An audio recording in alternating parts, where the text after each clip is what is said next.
200K subscribers, man. We're gonna wait till everybody get in here. So we're finna rock out, man, to this amazing artist, man. His name is Southside Boom, man. Make sure y'all go and follow him on all platforms. South is SOUFSIDEBOOM, all together. Make sure y'all follow him, man. He surely got it. Lexus. Okay. Just that cash flow. How much cash you make? Making my way to the tip top. Now they finna see me in tip top shape. Show me where you going with. Hold on. Baby, where you going with all that? Hit one time, don't call back. Talk about smoking with all that. Kicking the stomach, my thumb in the butt. This is that. I said, hey. You don't wanna see force pop out the cut. Swinging that stick like nunchucks, nigga. You ain't think a piece that you really get bigger. Could be the pill top, could be the look.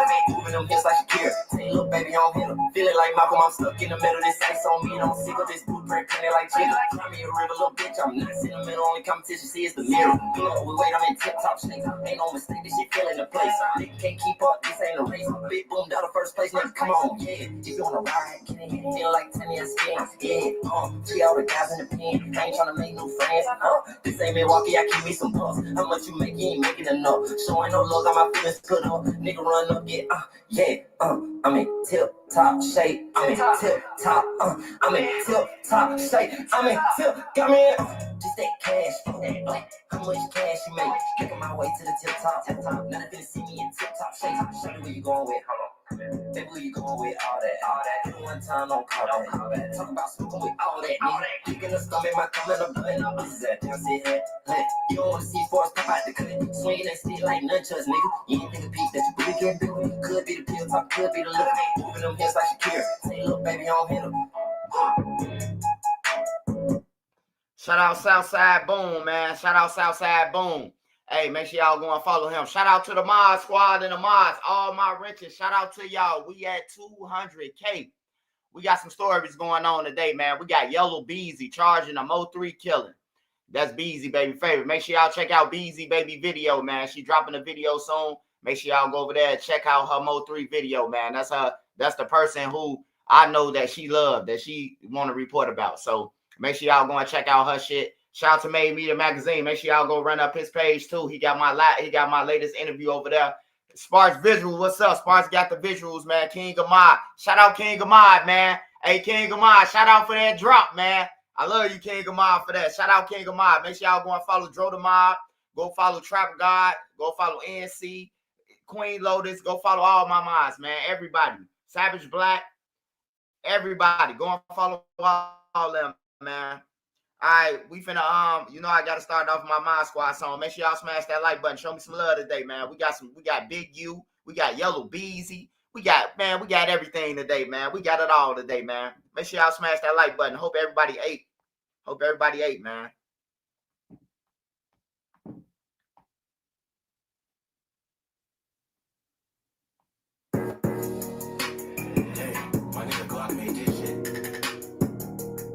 Real Mod Squad shit. Whole lot of Mod Squad shit. Shout out Churches News, nigga. Shout out NC. Shout out Made Media. Shout out Spock. Shout out Queen. Shout out B. Shout out Nene. See, hit my phone like Black, make us a song. I hit YouTube, found a beat, 9 song. And see, you can go to her for the latest news. Like who told on who and who gave who the blues. Can't forget Queen Lotus, that's 126. Shorty smart as hell, gon' have you thinking about shit. Now let's get on the Beezy on a down south shit. Shorty real as hell, she gon' tell you about your shit. And she dropping videos, go subscribe to her shit. Sparks got the visuals of 99%. Made media out west, he a film mode nigga. Get that nigga, bring a chick, I bet she feelin' on that nigga. And shout out Savage Black, we gon' party on them niggas. Can't forget Nene, she catch bodies in the chat. It's that page fake of real shit, shorty gon' check. She gon' come back to the chat, wipe his nosy out the chat. Can't forget Uncle Swipe, Mr. Miyagi to you niggas. You can call him Swipe at Jordan or whatever, say you nigga. And to the ones that left, we ain't worried about shit. But make sure you like the video before you dip. Real Mod Squad shit, yeah. Real Mod Squad shit, yeah. Real Mod Squad shit, yeah. Make sure you like the video before you my squad shit, yeah. Real my squad shit, yeah. Real my squad shit, yeah. Make sure you like the video before you dip.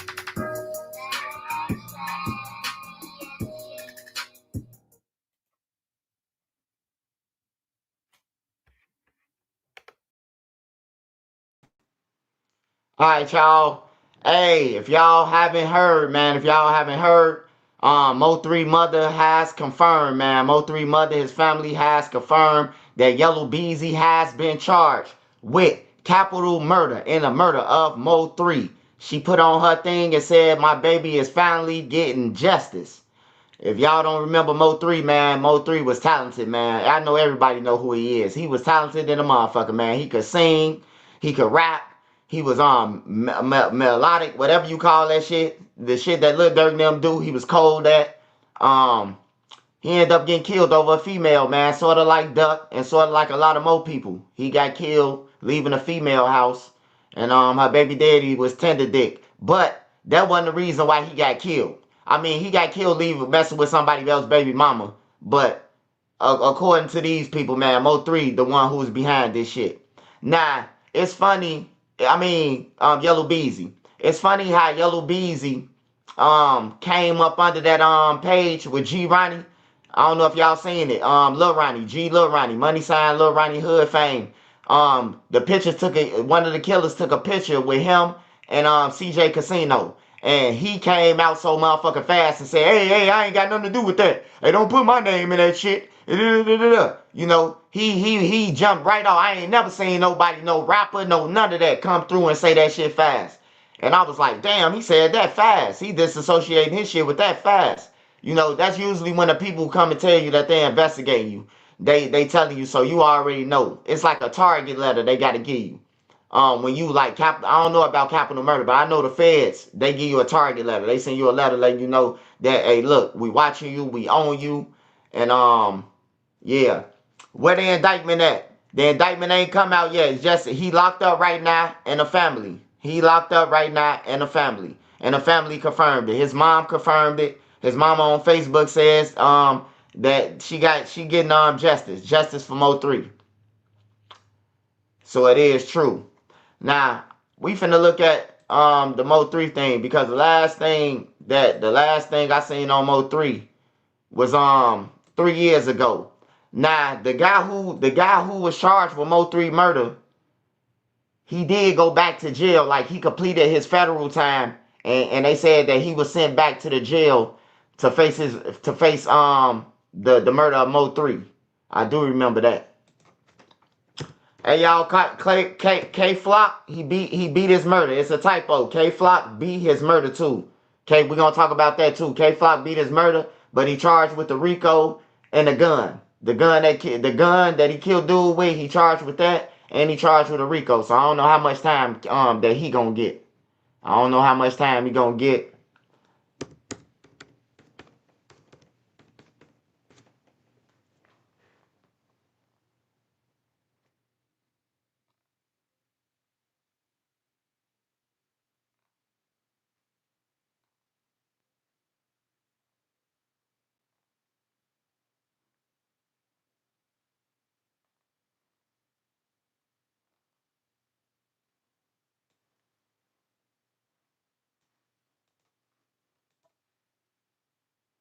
Five at 85. Shit, that's sweet. 5 at 85, that's sweet. I thought a RICO case was like five just for the RICO. I don't think he gonna get 5 years, man. I think since they dropped that murder, I think since they dropped that murder, they gonna hang time his ass for the rest of that shit. They gonna hit his ass with the max penalties on them guns and all type of shit, man. They'll let you be the gun. They'll let you be the murder. Only just like Rob, Trap City Rob. Trap City Rob beat Lil Jeff murder. But shit, they might give him 30 years for the motherfucking gun that he did. They might give him 30 years. They can give him 30 years for armed habitual.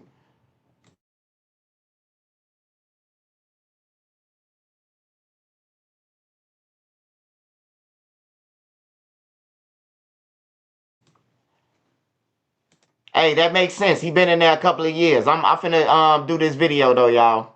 Play this Mo3, this old Mo3 video. until some news come out. It should be coming on the news though soon. At least it should be breaking on the news. Some type of news thing.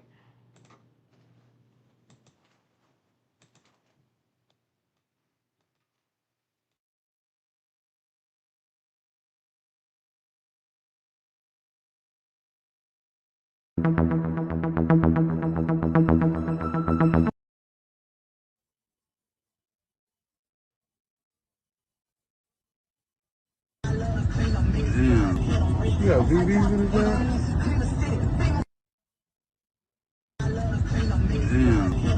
You got VVs?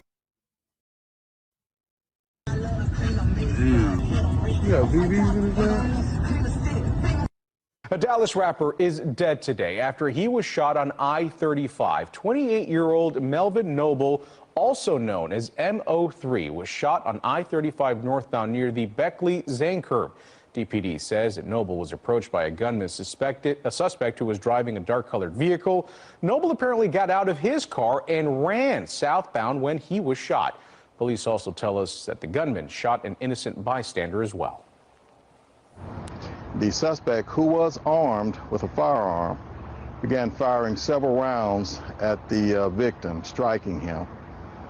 In doing so, the suspect also struck an innocent bystander who was sitting in his vehicle. Well, Noble was taken to an area hospital where he was later pronounced dead, while the second victim's injuries are not life-threatening, we're told. Looks like you're getting a $3,200 refund. Did she mention that at H&R Block, everyone gets their max refund or their money back? And we always guarantee 100% accuracy on every return. You had me at max refund. Switch to H&R Block and get 100% accuracy and your max refund guaranteed. Alright, so this just happened. News, jealousy played a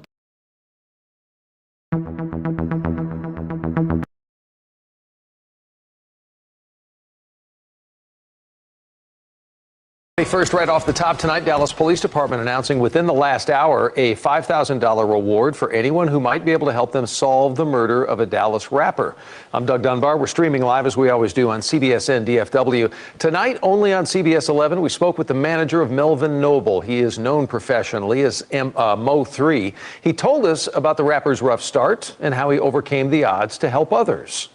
I watched him rise as a star from a regular kid with basically homeless, and I met him, to a person with power and enough revenue to support his family and everybody around him.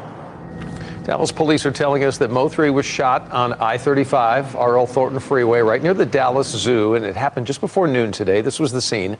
Police say that he ran from the car, but the gunman chased him and then fired multiple shots, hitting him. Also, a second man who was sitting inside his car at the time was hit. Mo3's manager says that he was a father of three and he should be celebrated. He believes that's the way he would have wanted it. It's not a time to be sad. I seen somebody come from nothing to something. From decades, his kids will still be a part of him and be successful because of him. So if he was here right now, he'd be smiling, saying, I lived my life, I had fun. That $5,000 reward I mentioned a little bit ago comes from Crime Stoppers. Police are telling us tonight they still don't know a motive. They don't know who the gunman is. The only thing they can share is that the gunman was driving at the time a dark-colored car.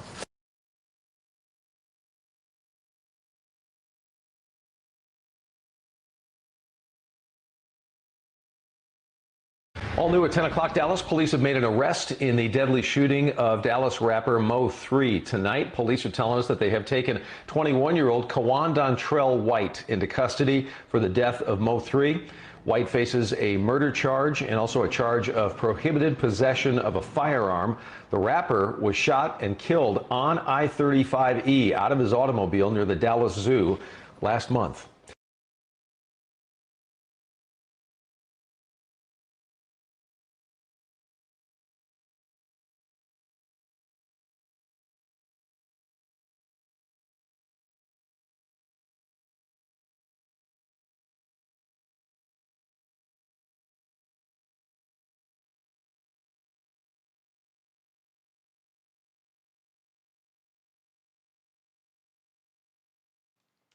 Hey, I don't know how the news ain't got this shit. What the news? What the news don't? The news in Dallas like what is slow? This a big. Yeah, yeah. I'm saying why it ain't on the news yet though.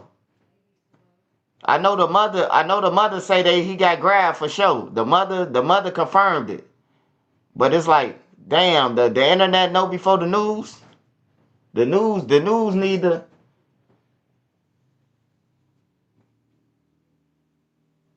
Marquise, his name is Marquise Conway, black, male, 1991, 10.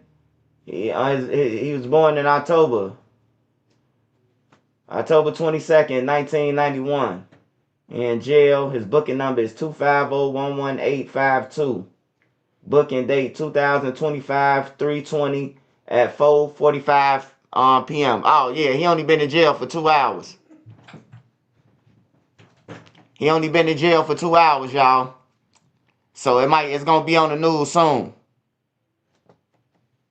Yeah, they had to charge him because the mother said it. The mother said it on her Facebook page. She put a post and said that justice for Mo3. So I mean, usually when somebody get killed or somebody die and go to jail, when somebody die, at least in Chicago, when somebody die and somebody post justice for somebody, that mean that person killed them. You know, or somebody post something else, that mean that person did something.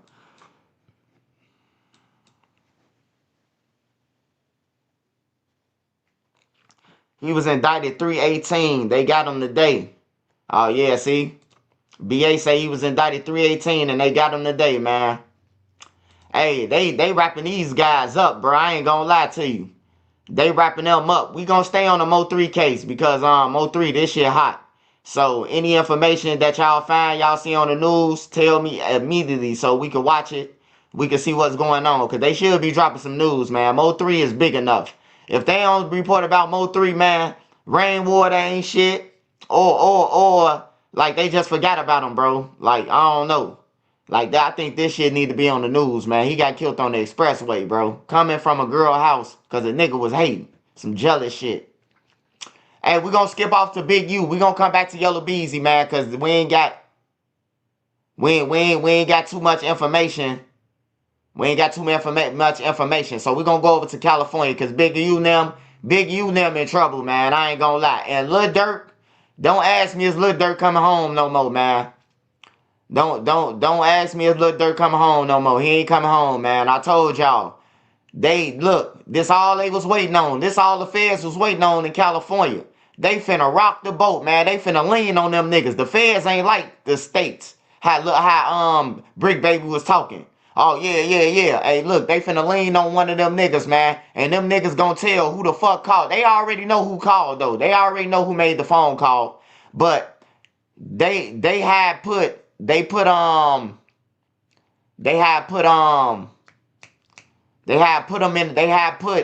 U basically. Big U, he was mad at Quando Rondo and that he ain't check in, so he fed him to the wolves, man. That's what I got out the paperwork, man. Big U fed him to the wolves. Big U is a snake, man. I ain't know nothing about Big U, man. I ain't gonna lie to you. I've been hearing them chase Big U, Lovejoy, and Loose Cannon and Wack 100. I've been seeing them chase him the whole time. But I never knew that Big U was active like that, bro. Like, I never knew that he was active. I never knew he was like, he'll still be active. He's 60 years old. The man's 60 years old, bro. And then they said that Rick Ross be in all the paperwork. I ain't gonna lie, man. This like the 5th federal investigation that Rick Ross in. Rick Ross, or Meek Mill too. Meek Mill was just in Diddy shit. He was just in P. Diddy shit too. But Rick Ross, he done been in the GDE shit. He done been in Drake shit. He done been in Nate shit. He in all type of shit, man. So we're going to get on to Big U, man. Then we're going to talk about Nipsey. We're going to talk about all that. If y'all just not getting on here, Mo3, Yellow Beezy is locked up for capital murder right now. Capital murder charges. And Mo3 family said that they got justice. So I'm assuming that I want to say I'm right. But if I'm wrong, then it might be another guy. But the mother said justice for Mo3. So I don't know why she'll put that after 4 years, 5 years he been gone. Unless it's some business. So we're going to get back to that. But we're going to get to Big U first, man.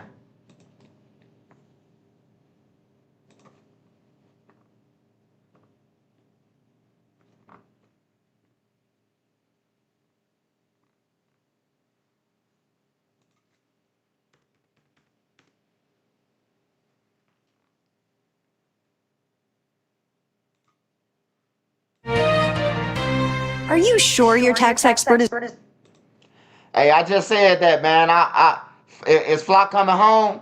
Hey, we gonna check into Flock. Flock shit ain't Flock whatever his name is. I was finna say Flocko, man. K Flock shit is federal, and it's a trial. But he did get found guilty, but he beat the murder. So I don't know how is New York just gonna let him out sweet 5 years? He got 3 in. Is they just gonna let him out, or is they gonna hang him? So I don't know. I don't know. Yeah, Big U family is from Chicago. Some of them from the low end where I'm from. I know this for a fact, and they from Minnesota too. I know a cousin or two I know in Minnesota, Big U's, but I don't know Big U though. I never seen him. I don't know him personally, but I know his family though. His family is from Chicago.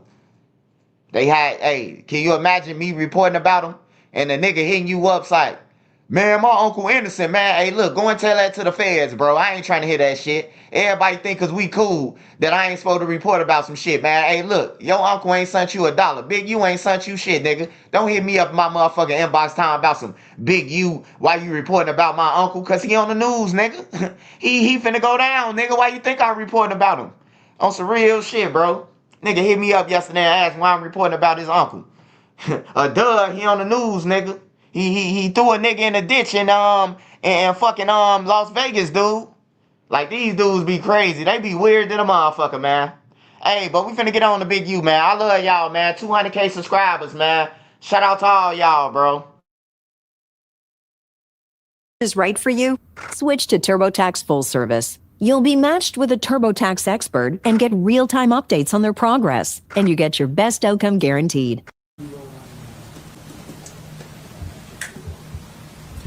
Good morning. I'm Joe McNally, the acting United States Attorney here in Los Angeles.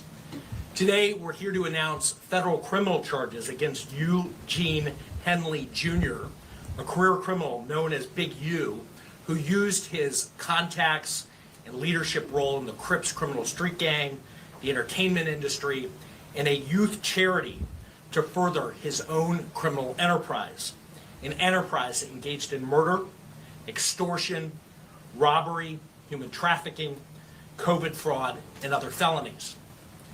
Mr. Henley and several other individuals linked to him and his criminal enterprise were charged in a criminal complaint with federal racketeering conspiracy. Mr. Henley is a fugitive, and he is currently wanted by federal law enforcement. Other individuals linked to his criminal enterprise were arrested today, approximately 10 defendants who are charged in various indictments. Again, Mr. Henley is a fugitive. 4 defendants are in state custody and will be transferred into federal custody, and we are still seeking Mr. Henley and another fugitive. The Department of Justice's top priority is eliminating violent crime caused by criminal street gangs and organized crime. These organizations cause a tremendous amount of harm in our communities. And today's arrests are part of our office's efforts, FBI, IRS, LAPD, the team you see up here, to make our communities safer and rid our streets of these criminal street gangs, including ones operated by violent felons like Mr. Henley, who are posing as savvy businessmen and community leaders, but in the end are violent criminals. The affidavit filed with the criminal complaint alleges that Mr. Henley operated Big U Enterprises, a mafia-like organization that utilized Mr. Henley's stature and long-standing association with the Crips criminal street gang and other gangs here in Los Angeles to intimidate businesses and individuals in our communities. I want to stress that the allegations here in the complaint are allegations only, and the defendants are presumed innocent until proven otherwise. Let me talk a little bit about Mr. Henley and the street gang here. As I said, Mr. Henley is a widely known leader within the early 60s. He rose to prominence in that gang decades ago, and he has since been a fixture on the internet talk shows, and podcasts, all things that law enforcement have looked at closely as part of this investigation. He has maintained the image of an entertainment industry entrepreneur running a music label and of somebody who gives back to the community here in Los Angeles, funding a South LA-based charity, developing options, which purports to help at youth risk escape gang life and escape the perils of gangs in high crime areas. The facts alleged in the complaint paint a very different picture. It is one of a murderer, a thief, a liar, and a cheat, and the criminals that enabled him. For example, Mr. Henley engaged in a murder of a musician signed to his label in 2021 and dumped the victim's body in Las Vegas off of the I-15 freeway. He then attempted to evade and obstruct the investigation into the murder, including ordering witnesses not to speak with law enforcement. Henley. Hey, y'all. Hey, that's crazy as hell, right? Because Big U took the dude from the crib, right? But he left his friend to tell a story, bro. Like, that was crazy, bro. Like, Big U and them come over there, push up on dude, right? Dude leave with Big U and them. And dude, the roommate, the friend, whoever the fuck was in the Airbnb with him, he knew that he last left with motherfucking Big U and them. So Big U and them, they left this nigga out here after they done killed this homie, and he get found in the ditch. Like, come on, man. And then he went back to his shop and forced other people to get out so he could take the cameras. They witnesses. Like, it's like he fucked. Big U and them fucked, bro. I ain't gonna lie, bro. And I hope Nipsey Hussle get justice too. On some real shit, man. I looked into Nipsey Hussle. He looked like a cool dude, bro, who just wanted money and take care of his family, bro. But due to him involved with some rolling 60 shit, some bombs, gang member bomb shit, that's how he got killed, man. But he looked like a cool nigga, bro. He looked like he's solid, what you call solid. He looked like a family man, bro. He looked like a family man. He looked like even though he gang banged, I seen him say on rolling 60 cuz and all that shit. He looked like he a solid dude, bro. He looked like he a hustler, bro. Him and his brother. Fuck Big U. Police criminal enterprise also engaged in other crimes, including transporting prostitutes across state lines, extorting strip clubs, marijuana dispensaries, and other businesses, and fraudulently applying for COVID loans in the form of a business relief loan. On that application, Mr. Henley falsely stated that his music label, Unique Music, operated at a $200,000 profit in 2019 and was entitled to government assistance, despite the reality that the company had operated at a loss and was ineligible for such relief. Finally, Mr. Henley is accused of embezzling donations made by celebrities, professional athletes, and businesses to his charity, Developing Options, which, as I said, purports to give South LA at-risk youth alternatives to gang violence, drugs, and other criminal activity. Henley used this charity as a front. He used it to conceal his fraudulent activities, his criminal enterprises activities, and evade detection from law enforcement. If convicted on the racketeering conspiracy, he and his co-conspirators face approximately a 20-year federal prison sentence. I want to thank our federal law enforcement partners, our state law enforcement partners who brought about the result here today. The Los Angeles Metropolitan Gang Task Force from the FBI. It's comprised of FBI agents, LAPD officers, IRS Criminal Investigation, the U.S. Department of Justice Inspector General's Office, Los Angeles Police Department, the North Las Vegas Police Department.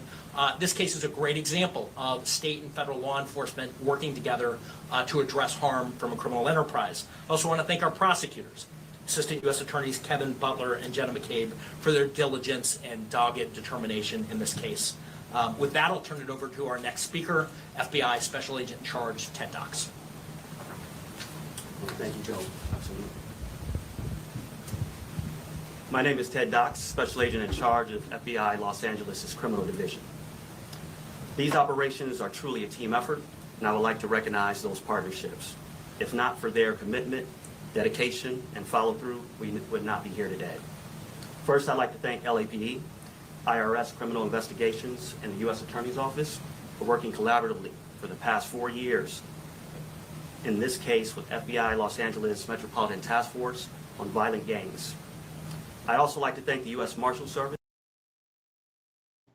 Y'all heard them what they said, right? For the last 4 years. The last 4 years. So you got to add up them 4 years. How many times did Brick Baby get out of jail and said that, you know, they just dropped this case? Brick Baby said that with that AK-47, man. I ain't never seen no nigga go to jail with no chopper. And then when he get out, he say, oh, man, they really ain't had no evidence. Man, the feds ain't gonna grab your ass with no chopper, catch you red-handed, nigga, with no chopper and no drugs, and just say, oh, man, we ain't do it. Brick Baby gave up something, man. I'm telling you, it's finna come out, man, how Dirk and them really got wrapped and shit, bro. Like, it's finna all come out, man. All that shit finna come out, bro. All of it. For their assistance today, and many departments in California, Arizona, Nevada, and the North Las Vegas Police Department. Now, this morning, hundreds of agents and officers, including multiple SWAT teams, executed multiple arrest warrants for many of the 19 defendants charged in this case. Search warrants were executed at 6 locations. Those searches continue to be underway. 4 of the 19 defendants were already in custody, and 10 defendants were taken into custody in the last 24 hours. And while we're still seeking the whereabouts of 5 individuals, 3 of whom we believe we will have in custody shortly, 2 defendants are considered fugitives. They are Eugene Henley Jr., also known as Big U, and Brian Mejia. We will provide their photographs to the media following this announcement. Anyone with information as to their whereabouts should not take action on their own, but contact the FBI. You can reach us by calling 1-800-CALL-FBI. During this investigation, we recovered 49 weapons, 5 pounds of methamphetamines, 10,000 fentanyl pills, and large amounts of cash. The Rolling 16 Crips have been around for decades, and by some estimates are among the largest gangs in the country, with factions in multiple states. Mr. Henley has been a known member of the Rolling 16 Crips since the 1980s, where he established his reputation and earned standing with fellow gang members. He has been able to use that standing to intimidate businesses and individuals and to commit various forms of violence, including the alleged murder outlined by the U.S. Attorney. He's also been able to influence others to give him money, only to defraud his victims, including defrauding the U.S., the government, the city of Los Angeles, and you, the taxpayer. Before I close, I'd like to ask that anyone who has information about the alleged criminal activity or feel that they have been victimized by any of the defendants, call the FBI at 1-800-CALL-FBI. We've targeted this gang in the past and will continue to target gangs who seed violence and fear in our communities. The FBI will never waver on our commitment to combat violent gangs and those individuals affiliated who prey on others. Today's arrests make neighborhoods across our city safer. Thank you. And with that, I'll turn it over to IRS SAC Tyler Hatcher. Good morning. Again, I'm Tyler Hatcher. I'm the Special Agent in charge of IRS Criminal Investigation here in Los Angeles. Today's arrests are the result of outstanding investigative work by law enforcement partners from LAPD, U.S. Attorney's Office, the FBI, and my office, who's worked tirelessly to find the evidence necessary to charge those who are alleged to bring harm to our communities, as you've heard previously. The RICO charges against Mr. Henley and his associates reflect a pattern of crimes that runs a gambit from extortion to robbery to murder to tax fraud and to human trafficking, all under the umbrella of a well-organized criminal organization led by Mr. Henley.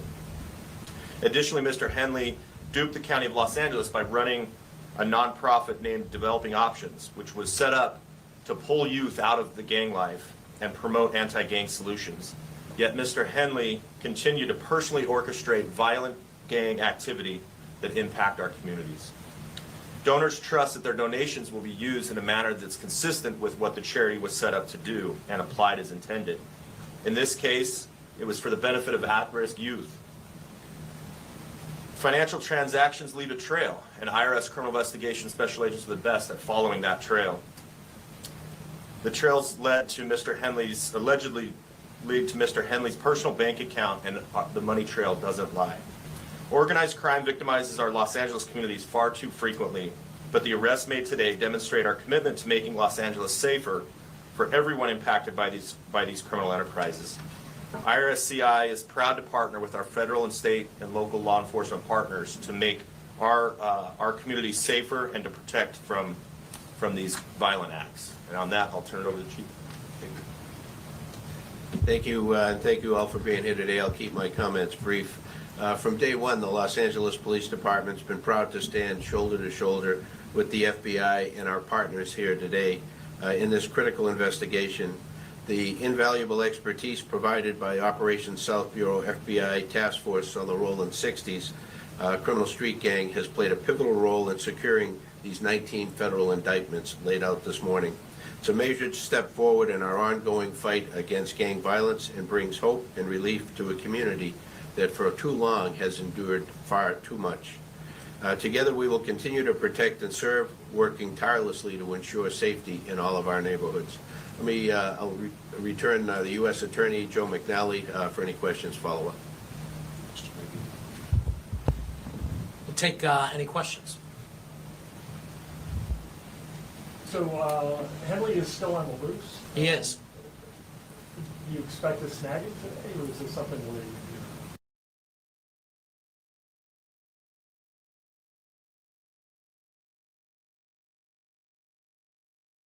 Begin with breaking news. This just in. The FBI says that South LA crime boss Eugene Big U Henley is now in custody.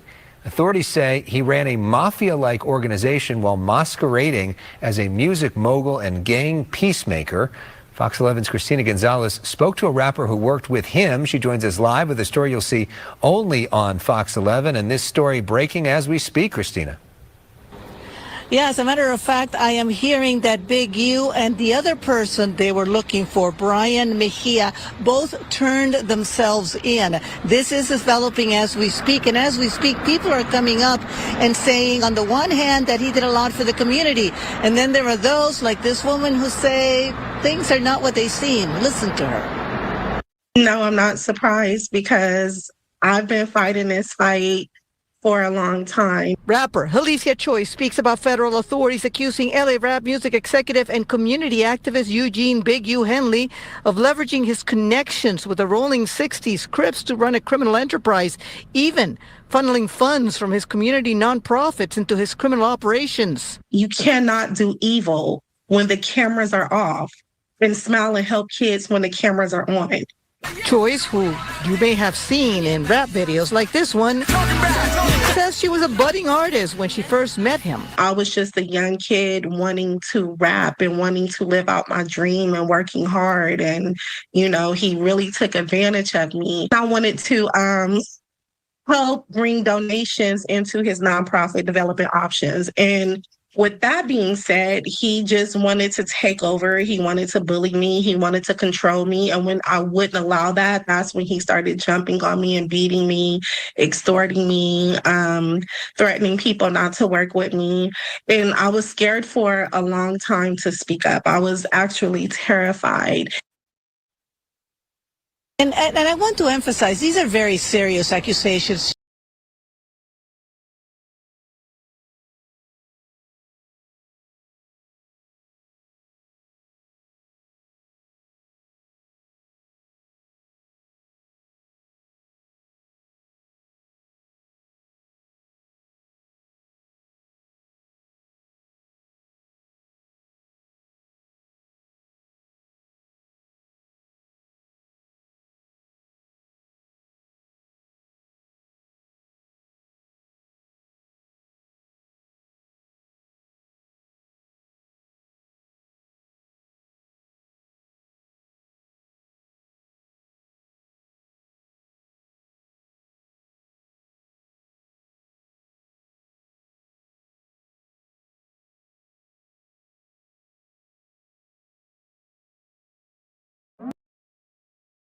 See what it is. I just want y'all to know all this stuff is quagmire.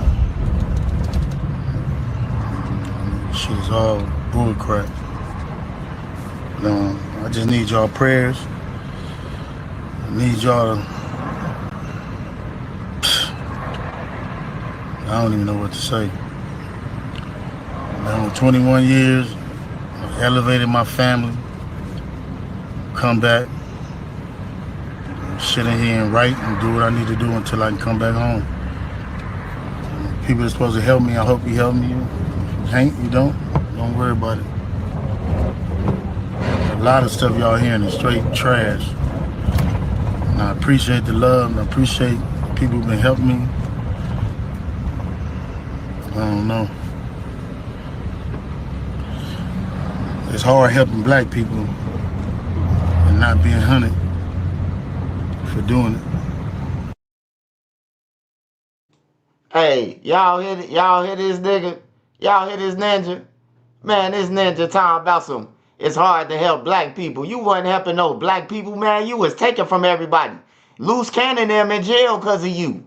Loose Cannon, he in jail for following your orders to rob people, dude. Loose Cannon ain't did shit off it. All them is send-offs. Brick Baby is send-off. All them send-offs. He made Brick Baby rob somebody, bro. It's in the paperwork, bro. He forced Brick Baby to rob somebody, bro. And then made Brick Baby give him all the money, bro. Like, he a slime ball, bro. He a slime ball, bro. I thought I seen slime balls. Hey, this why I don't like older niggas, bro. I don't like older niggas. OGs try to kick that shit to me, bro. I'ma get into it with them. Y'all already seen it. Like, I don't fuck with no OGs. This what they do in real life. In Chicago, they try to find the play. When the streets don't work, they try to come to the internet and take over. No. This our stomping ground, nigga. You had the project buildings. You had the projects. We getting to YouTube, nigga. On everything. First Street, it might be to, I don't know if it's to the right or the left. Reach out to anybody who can help me, y'all. You hear me? Help my own family. Appreciate y'all. Go. I'm looking at this video as I come in to turn myself in, and I'm disheartened by the fact that they trying to say that I stole something from Developing Option, or I used Developing Option as a front.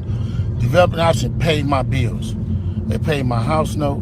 They paid the bills for my family, the money I made from as an employee for Developing Option. I never mixed that with nothing. I didn't manipulate nobody. I didn't steal nothing. We did PPP loans. We did 2 loans. And that's it, just like everybody else did. I didn't use no fraud. I didn't give none of fake names. And one of them we was paying back and one they forgave. You know what I mean? And the other one we attempted for and they didn't give us nothing for it. I filed my taxes, and them coming around telling me I was using Developing Option as a cover. Cover for what? None of that's gonna be true. None of that's gonna be true.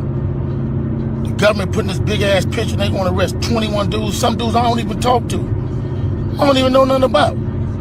So how the hell you gonna lump me in with all them? But it's all the big picture though. It's all the big picture. Now I'm gonna be sitting in here. It's gonna be years out of my life. Then you going to get dudes who I don't even talk to. What they gonna say? You ruining people's lives. I heard it's over 21 people that's been arrested. This shit wrong. It is what it is. Church, just pray for me. Just pray for me. Pray for my family. Look at what we did. You look at what I did. I've been home 21 years.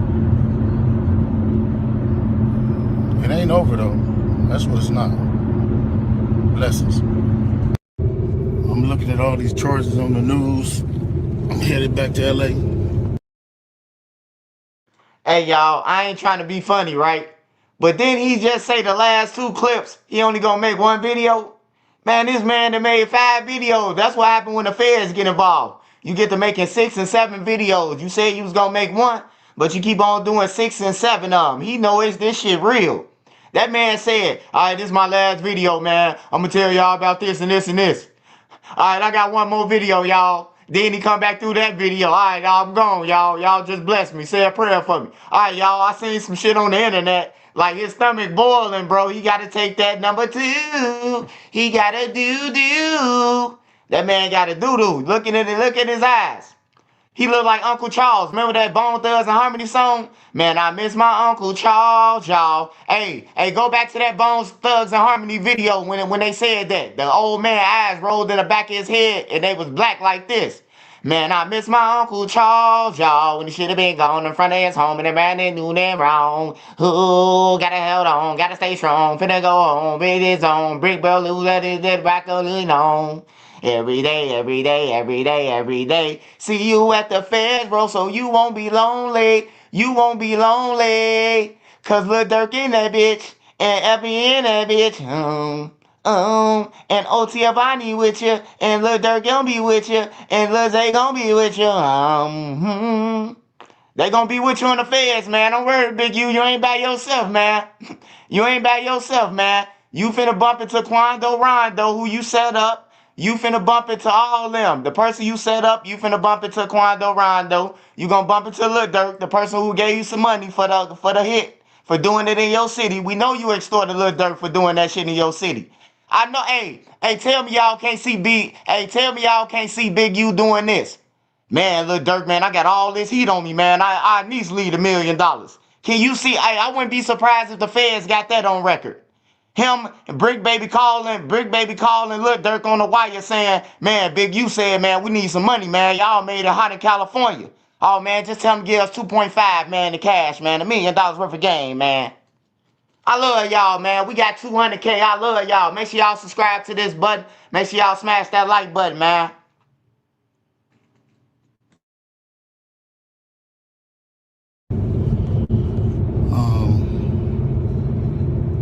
And then I'm looking at the people they arrested.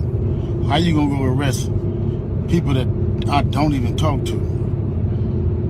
That's a built-in liar right there. You know what I mean? So, is that how they gonna work the case? Everybody know I don't fuck with Cannon. Everybody know I don't fuck with Brick Baby. So if you want to arrest certain dudes, and put them next to me. Hey, hold on, pal. Hey, my other.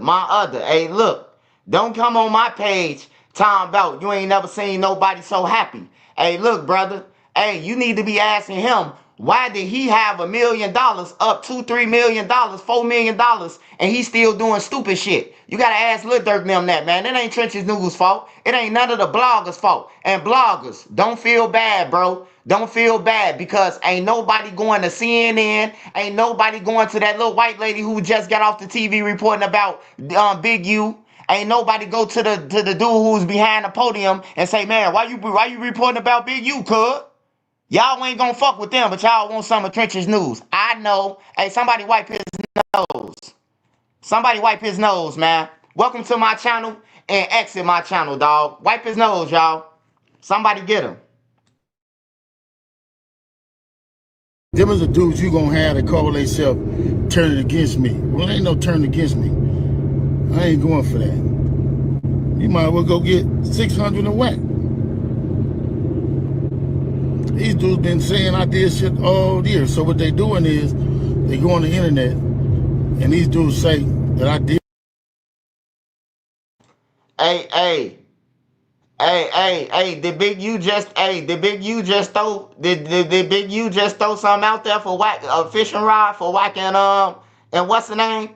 He said, man, you might as well go and get Wack 100. You might as well go and get them.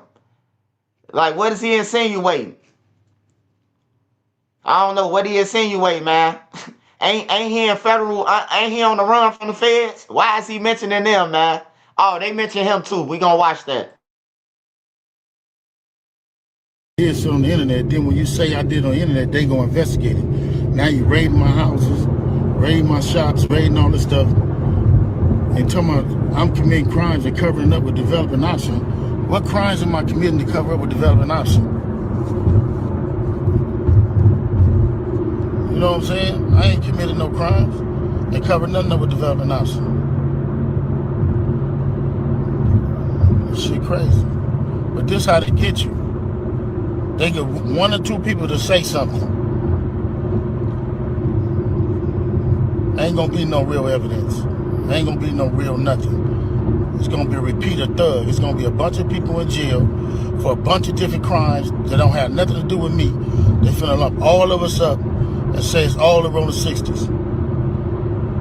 Watch and see. We just seen it with thug.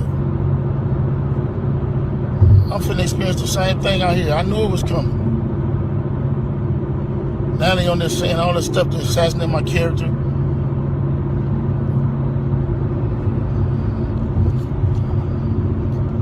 All right, man, just pray for me.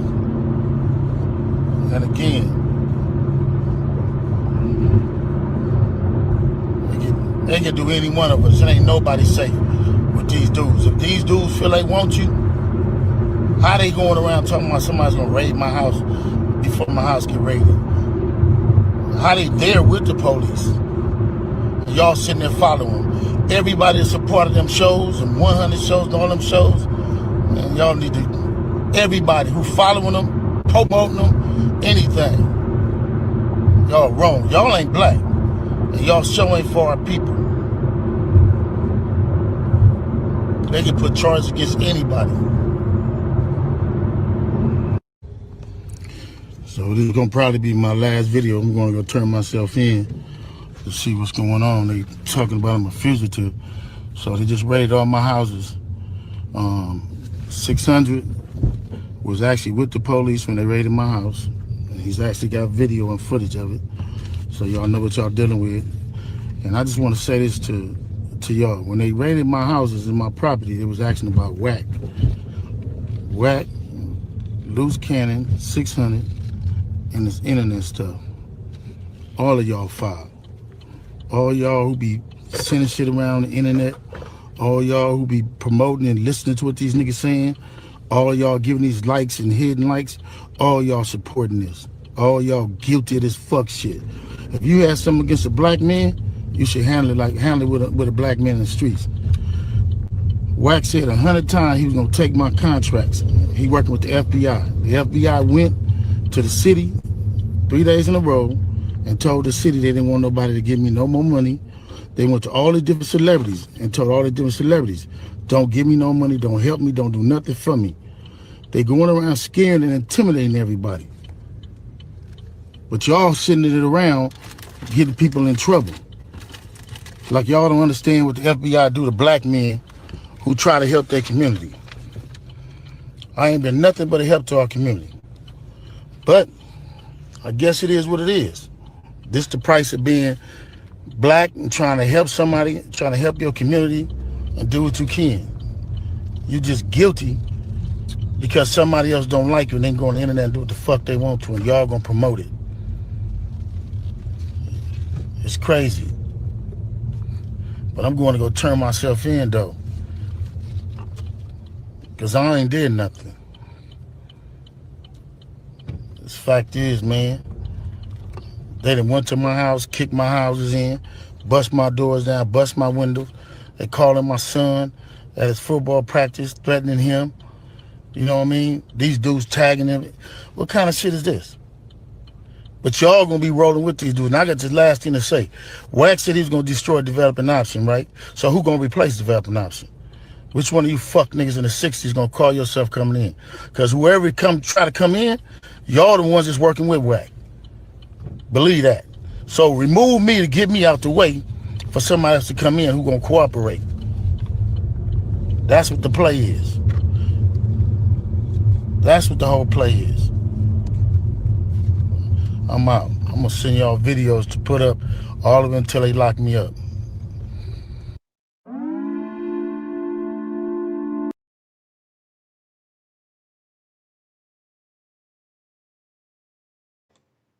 Shout out Chris Vegas, man. Shout out Chris Vegas. I need all y'all to smash that like button. I need all y'all to smash that like button.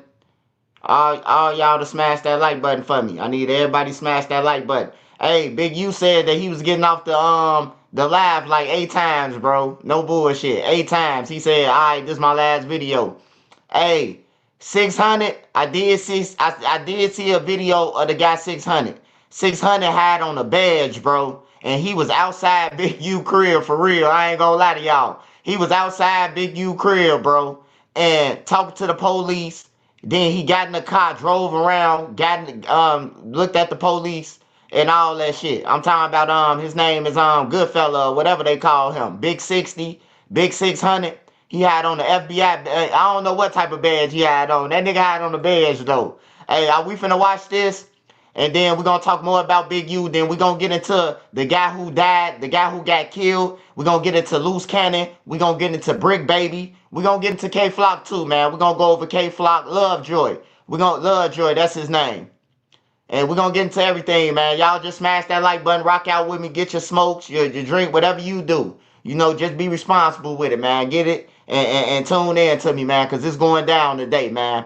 Hey, the people ain't playing, and the kids need to live anyway, man. The kids don't need this shit, bro. Hey, look, when I was a kid, I had a chance to be a kid, bro. Until I got to adult. I had a chance to be a kid, though. I ain't gonna lie to you. Like, I did have a chance in my life to be a kid, bro. To go skating and chill with my friends, and you know what I'm talking about. We going to gym, rec centers and shit like that. I had a chance. The kids need a chance, bro. They at least need a chance, bro, to be able to go outside, bro. They need a chance, bro, without knowing that they gonna die.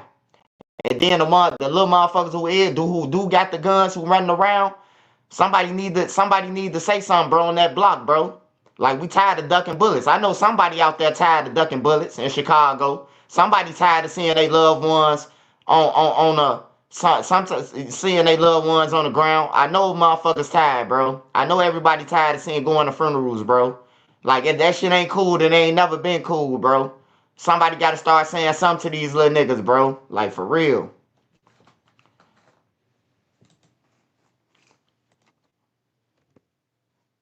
Yeah, Big U 60 years old. Big U is 60 years old. If they give him 20, he'll be 80. That's still life. He gonna be like Martin and Eddie in that motherfucker. Hopes and dreams and all those things he'll never see. He ain't gonna never see none of that shit. Somebody did him life. Somebody gave that nigga life, man.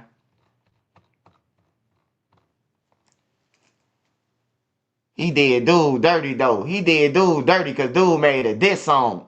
And then, if you think about it with the Big U shit, the way they saying that Nipsey got killed over, basically, right? I think Big U son shitty cuz at Nipsey. I think he something at him. This my theory, though. I know y'all got y'all doubts, but I think Big U gave shitty cuz the gun, some drugs, and a couple of dollars, and told him, put in work for the nation. He called you a rat anyway. He started up some shit. Nipsey called you a rat, cuz. Nipsey beat him up. Nipsey, he walked up on Nipsey. Man, you called me a rat. Nipsey beat his ass. Man, get the fuck on, cuz. You a basehead. You know? And Big U sent him off the whole time. He killed him. Because it sounds like the same murder. It sounds just like the guy who got thrown in the ditch. Except Nipsey got killed in a parking lot. But it's the same thing, bro, about music. He took Nipsey equipment and all that shit, bro. It hey, I pay attention to a lot of stuff, bro. Like, you ain't gonna get a lot of shit past Trench's News, man. You're not. On there. That's what I think, though. I think he sent shitty cuz off. And I think if the feds offer shitty cuz some time off that shit, I think shitty cuz they gonna put that murder on Big U, too. He gonna be involved with it. I really do.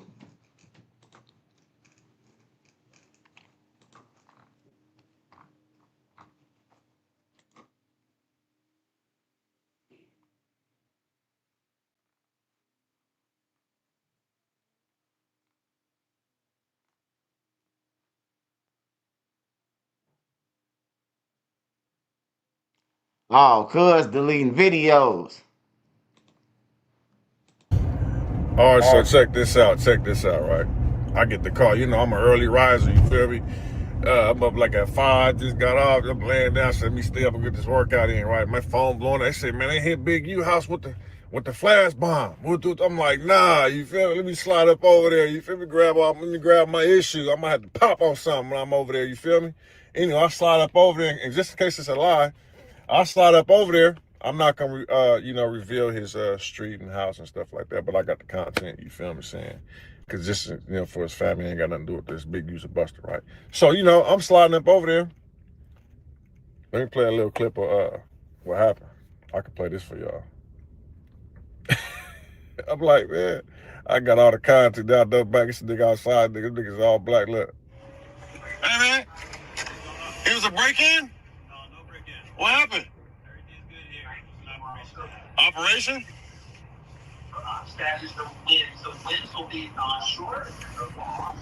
So yeah, they out there, bust his whole window, bust his car. But Big, you used a buster for that, bro. You knew what you was involved in, bro. And nigga, as a street nigga, bro, much I don't like you, my nigga, I gave you fair warning, bro. When the detectives gave the family information updates on their investigation, bro, I gave you warning, nigga. Like, hey, bro, they got your DNA on that dead body fingernails, bro. Get up out of there, nigga. Go do something, bro. Instead, you stayed around and ignored it, bro. And you got your family involved, bro. You feel what I'm saying? Nigga, when I caught my first case in 05, my nigga, I avoided that, bro. I didn't want them kicking down my mama, though. You feel me? Raiding my house and have my brothers and family all involved, all on TV outside, bro, and with no clothes on, bro. You feel what I'm saying? You got your whole family. That's buster shit, bro. You don't do that, my nigga. You take your own stuff, bro. You know what I'm saying? Accept whatever you got going on, bro. Keep your family out of it, my nigga. Them niggas ain't got nothing to do with what you got going on, bro. You got kids and all kind of people in that house, bro. You got them involved in this now, bro. That's buster shit, bro. But it's cool, though. It's all good. Yeah, I know that fat, sloppy nigga gonna be that motherfucking shit and all kind of shit. That nigga's a rat, so he gonna be nervous. Then he gonna tell everybody, if you did anything with Big U, you better be figuring something out, because he's gonna tell on you. He already told before. He's already a rat. You know what I mean? But yeah, they came and got him. I got the content. You feel what I'm saying? But I'm not gonna reveal the house and all that because of the family. I don't play them type of games. But yeah, dude's a rat. He got picked up, and I guess the family Raan Williams should have some type of. Well, you know what? I don't know what he in jail for. That nigga, they stormed that motherfucker this morning. See y'all soon.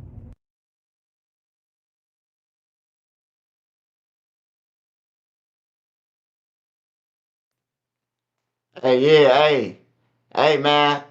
Nah. I seen the stand, man. But I ain't roll up with the FBI to pick up Moowop now, man. That nigga right there on the scene, man. He crazy. Hey, he ain't scared of them. Hey, who from Cali on here?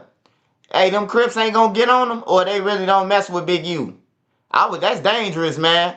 You claiming rolling 60, man. You rolling up recording the leader crib. Ain't that the DP or some shit? I don't know, man. That's dangerous, man. He doing some dangerous shit. All right, y'all. So, the guy who got thrown in the ditch, the Raan guy, he got thrown in the ditch, and he got into it. Hey, look, I don't watch No Jumper, y'all. I'ma tell y'all, I'm No Jumper K, bro. Anybody know me, they know I'm No Jumper K, bro. I'm No Jumper K, period. But we gotta watch this No Jumper video, bro. Cause this No Jumper video, it give you insight. It give you insight to Wack 100. It's gonna tell you about Wack 100. Wack 100 and Big U. Big U approached Wack 100. Wack 100 recorded him, bro, or his wife. One of them had on the wire, bro. Either Wack 100 or his wife. On everything. In the paperwork, it's saying that Big U telling him like, yeah, don't play with me. Don't kill me, bro. Don't kill me. You hear me? Don't kill me, bro. Don't kill me. How would the feds know this? How would the feds get that in the paperwork? That Big U telling them to don't kill him and shit like that. Like, they got the whole conversation of him hollering. One of them had to tell. One of them had to say that. But this No Jumper, bro, it give you a lot of insight, bro. It give you a lot of insight on what the fuck going on, bro. Because that's them. You know what I'm talking about? That's them. Wack 100, man. Hey, Wack got Big U out the way. Hey, 48 laws of power, man. He got him up out the way, man. He got him up out the way. That was the fight at No Jumper. So that means No Jumper gave them the tapes. Somebody gave up the tapes, man. For them to know what Big U was saying up close. How would somebody know what he's saying to Wack 100, man? They gotta have some type of wire. They had to have some type of device on, or they recorded it and gave it to the police. They got to. They had to, bro. They know the whole conversation. They said that Big U breath smell like Doritos. How would they know Big U breath smell like Doritos, man? Just think about it. How would you know that Big U ate some motherfucking ranch Doritos, man? Before he walked up to Wack 100 cop. Who knew that?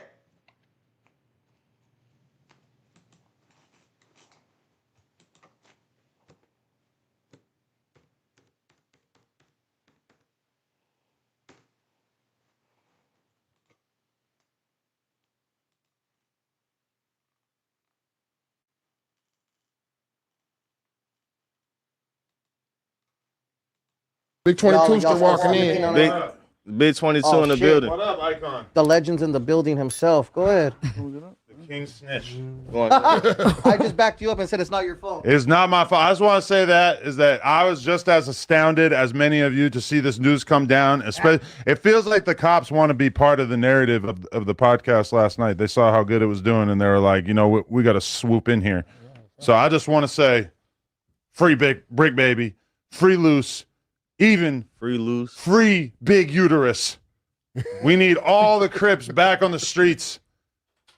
Without them, we're going to resort to bisexual podcast hosts like Gunner, Mexican terrorists like F Nasty and Icon, and even Mississippi Jits like Remo. Come on, man. I don't know what else to say. It's a terrible situation. What are we doing? How do you feel about it, pal? How do I feel about it? I feel very, upset. Like we spent the last fucking 2 years building up Brick Baby, making people love him. And it felt like the podcast was like reaching a climax. We're like 4 or 5 episodes in a row that had like 100K plus.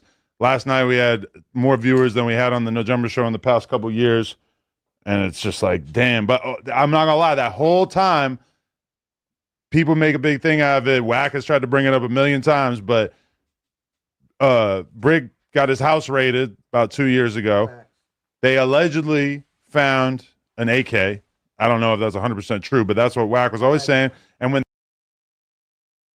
I'm finna catch them up in they lie, bro. I'm glad we is watching this. I'm finna catch them up in they lie. Now, I don't know if y'all remember, right? Brick Baby was on No Jumper. It's a No Jumper interview. Brick Baby was on No Jumper. And Brick Baby said Adam. He tried to say Adam bonded him out. Y'all don't remember that? Do y'all remember when Brick Baby sat across from Adam and said, Adam, you bonded me out?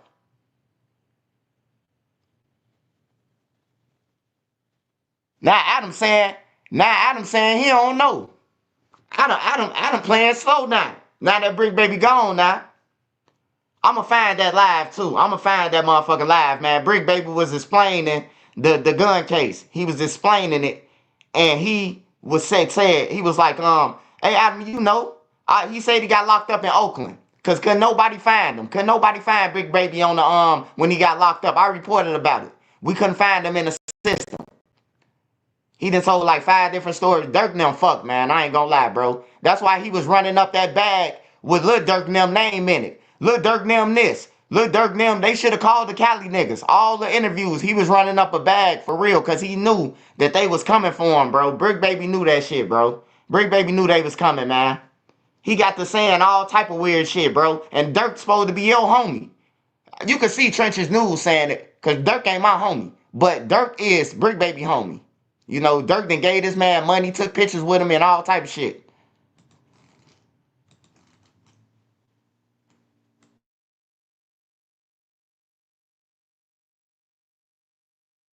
And that charge never got filed. Wack's argument was, oh, you must be a snitch because it never got filed. But then the other theory that we all heard in the background was like, oh, well, what if it's going to get wrapped up into a federal indictment? Because then it would make sense that the cops would like pass on it for a couple years to let shit build up. So it seemed like that's my guess for what they got on Brick, because I haven't seen any of the paperwork that says anything really about what Brick or Luce are being charged with, So that shit is all still kind of up in the air of like exactly what they were doing. Like one part of it though, I will say, is that I'm shocked by how little of this shit is news to me, because like the whole Big U murder thing, the last Adam and Wack podcast is about that exact thing. Wack was talking about the whole fucking time. 600 talked about it a million times. And then some of the Luce and Brick stuff or whatever, like even Luce's came on the podcast before I could say this because it's out there. It's on the podcast, and he said that he used to be the muscle for Big U doing what? Extorting weed dealers or whatever. And like now we're reading the paperwork, and you're like, oh, that was real because it says it right here in the fucking paperwork that that's what they're coming down on. I think in Luce's head, it's like, oh no, that was 2-3 years ago, so I could talk about it. It's all good. Exactly. Yeah, I feel like a lot of people think that they did something 2 years ago, and that means that it's gone. But they're not gonna sacrifice their investigation for any little charge. Nah, facts. I don't know, Some man. slide. Crazy. Dang.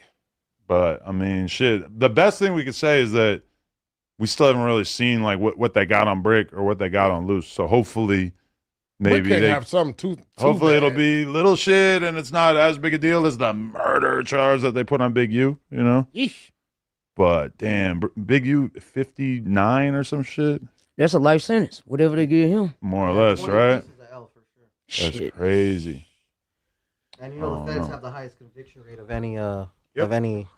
That is what they said. 100%. They crossing T's and dotting I's. Young Thug was like the example. Oh, niggas be beating. Now, Adam, let me ask you this: No, how they much? don't. How What much State Rico, though? What do you think was the State Rico?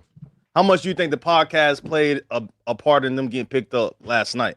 Because it seemed like after Luce and Brick came together, hours later they got arrested. I mean, You think the timing wise, that is very odd, but they also came together. Why'd they come together?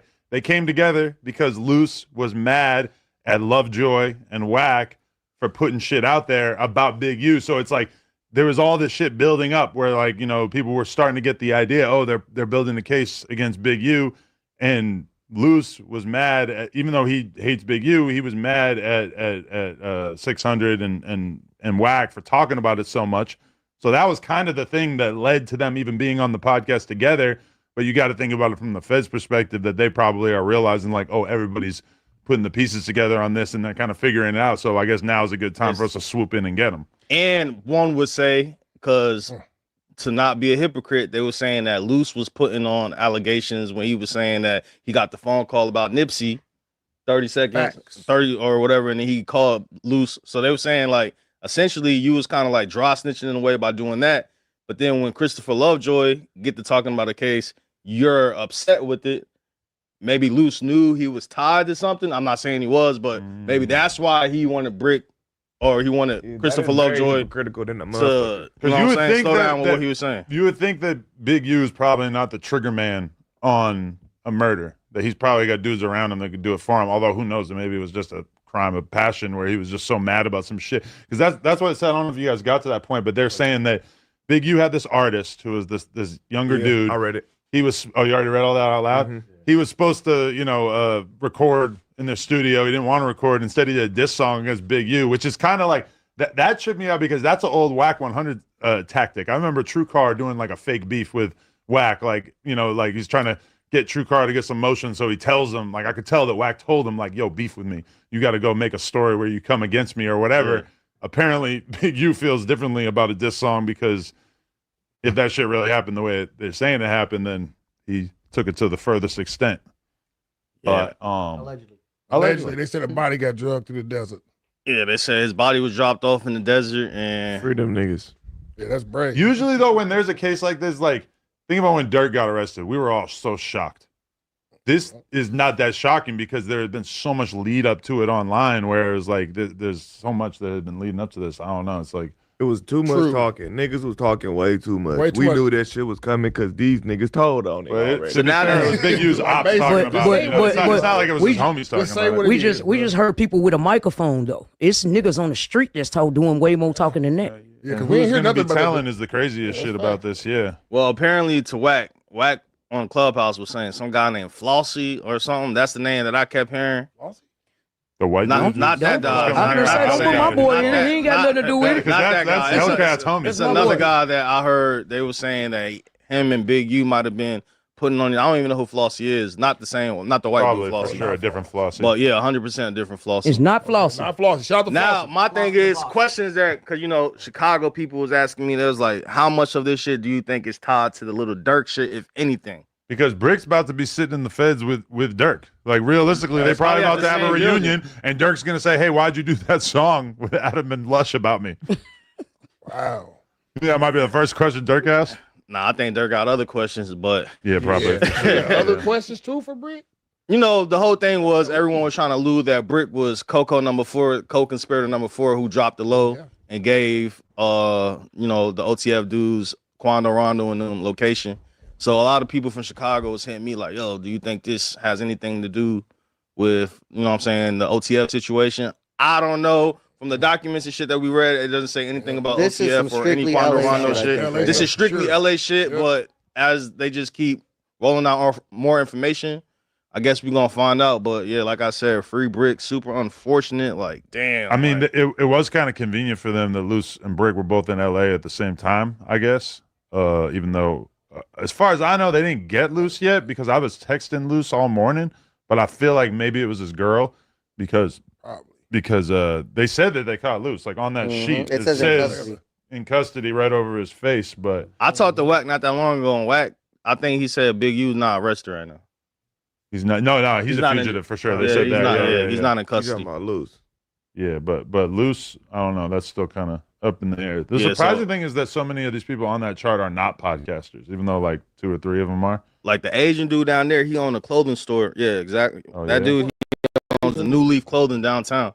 Oh yeah. People were sending me that and saying like he owns New Leaf. I don't even know what New Leaf is, but damn, it's a lesson though. Just we can hang out with gang members. I've never been so happy to like be a law-abiding citizen. Like, damn, we gotta stay far away from this type of shit. That's man. crazy. You not far from it, brother. You see that they wrote about the Jay Reed thing? They wrote about the Jay Reed thing in the paperwork. I was gonna leave that off the record. Jay Reed. So look, Why you gonna leave that off the record, bro? all right, so on the paperwork, so on the sealed documents that was released, they do have mention of Loose Cannon. What's Loose Cannon last name?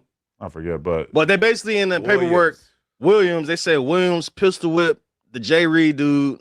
Is outside the No Jumper studio. outside They the No mentioned Jumper Vlad, building. too, so thankfully it's not just us, but a lot of this stuff is being spilled over there. But No too. Jumper has been mentioned a couple times in the documents that they just released. And the main thing, they were saying that Williams pistol whipped the dude outside the building or whatever.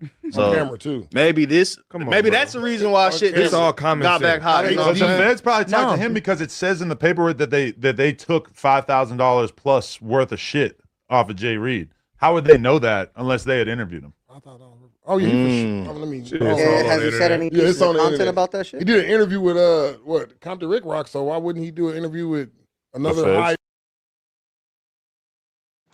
Hey, Adam know what's going on, man. Hey, my big brother told me. He say, man, why you mad at Adam? I say, man, I got my reasons, brother. Hey, my brother told me. He say, man, you can't be mad at Adam. Adam a pimp, man. You know, he do it to his wife. What makes you think he ain't gonna do it to them? Hey, it messed up my head, man, because it went over my head what he was saying, but that was true. You know what I'm saying? If you would do that to her, you would do that to, you know, anybody.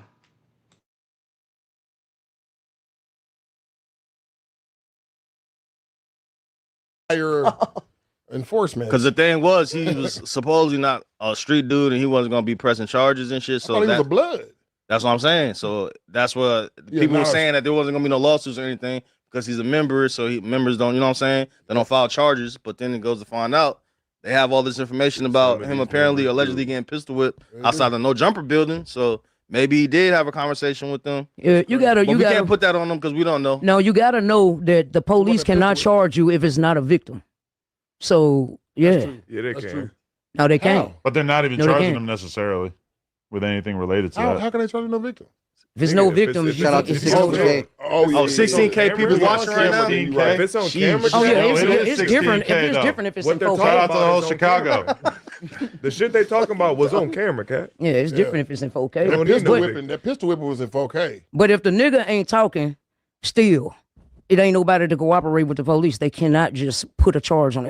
It was a pistol whipping and a If shot. there's no victim, then they have to go off of physical evidence. If somebody physically got stripped butthole The naked. physical evidence is the camera. Exactly. The video Oh, that they they put can't out track. themselves, which is crazy. You don't need a victim. You don't need none of that. Yeah, when you got it Yeah, on when a camera, nigga don't got it on matter. 4K, yeah. I know. They couldn't find a witness. They still sent my stupid ass to jail because they got that shit on Oh yeah, camera. you on camera. It's It's over going with. down. It don't matter. You don't They need a nobody to witness. snitch on you though if you. You don't. Now, Adam, let me ask you this. We need our internet sleuths to do the homework and figure out what Brick and Loose are actually being charged with, if it's even out there yet. Because that's That's the biggest thing that we don't know yet. Right. I mean, all right. So how do you feel about people trying to say that Christopher Lovejoy was bringing this to the forefront and trying to place blame on him? Christopher Lovejoy said he's reacting to shit that's on the internet. Right. You can't blame Lovejoy and say that he made this shit happen. You can look at Lovejoy and say, yo, this shit is disgusting that you were celebrating this guy about to have his downfall. For sure, I can understand people saying that, but at the same time, I guess from 600's perspective, he's looking at him like a op. So he's out here raising awareness about the shit before it actually happened, which I feel like that's so unprecedented. It's unprecedented. Like, we just haven't really seen something where somebody super famous gets arrested for a body. All these other like relatively well-known internet dudes are also wrapped up in it. And it was all pretty much out there on the internet before they actually arrested him. That seems unprecedented. And niggas like, I told you it was coming. I'm like, damn. So many pieces to the puzzle was put out by a lot of these people anyway. So yeah, I mean, I don't love the fact that 600's been making so much content about it. For me personally, especially if you're a member. Josh, let's pull up Christopher Lovejoy's Instagram. He's been making several videos in the past hour. I think 600 checking out the streets, bro. I don't think he even abiding by those rules no more. I think he like. When was he? You can only run that journalist shit so far, though. The journalist title. I don't think so it's. fucking I think far. it's beyond that. I think he just don't care about. When is the journalist in the giving evidence? Me and this fool cannot. Calling any of us journalists is a lot more logical than 600 being called journalists when he's an actual gang member.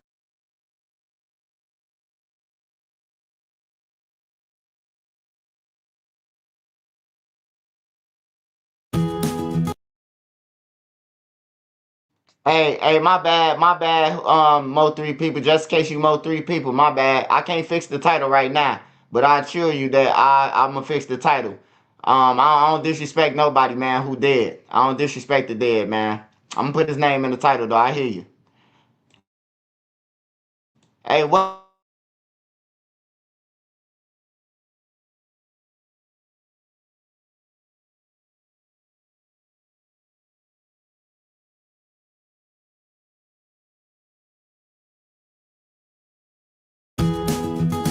Right now at Kohl's.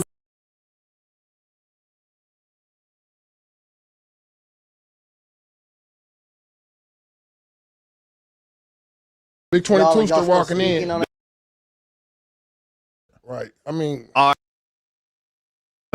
gets arrested for a body. All these other like, yo, he is no longer who that. Yo, what up, bro? Yo, what up? We live on No Jumper News. Shit, what's the word? Man, shit, we just reading this court document that just we're breaking it down on the other side too. You know, we got all the content. I got all the shit. You know, motherfucker knew certain things was coming. We knew certain shit was going on, but you know, end of the day, it's like the popularity vote counts. Everybody gonna see that this man was working for 3-4 different agencies.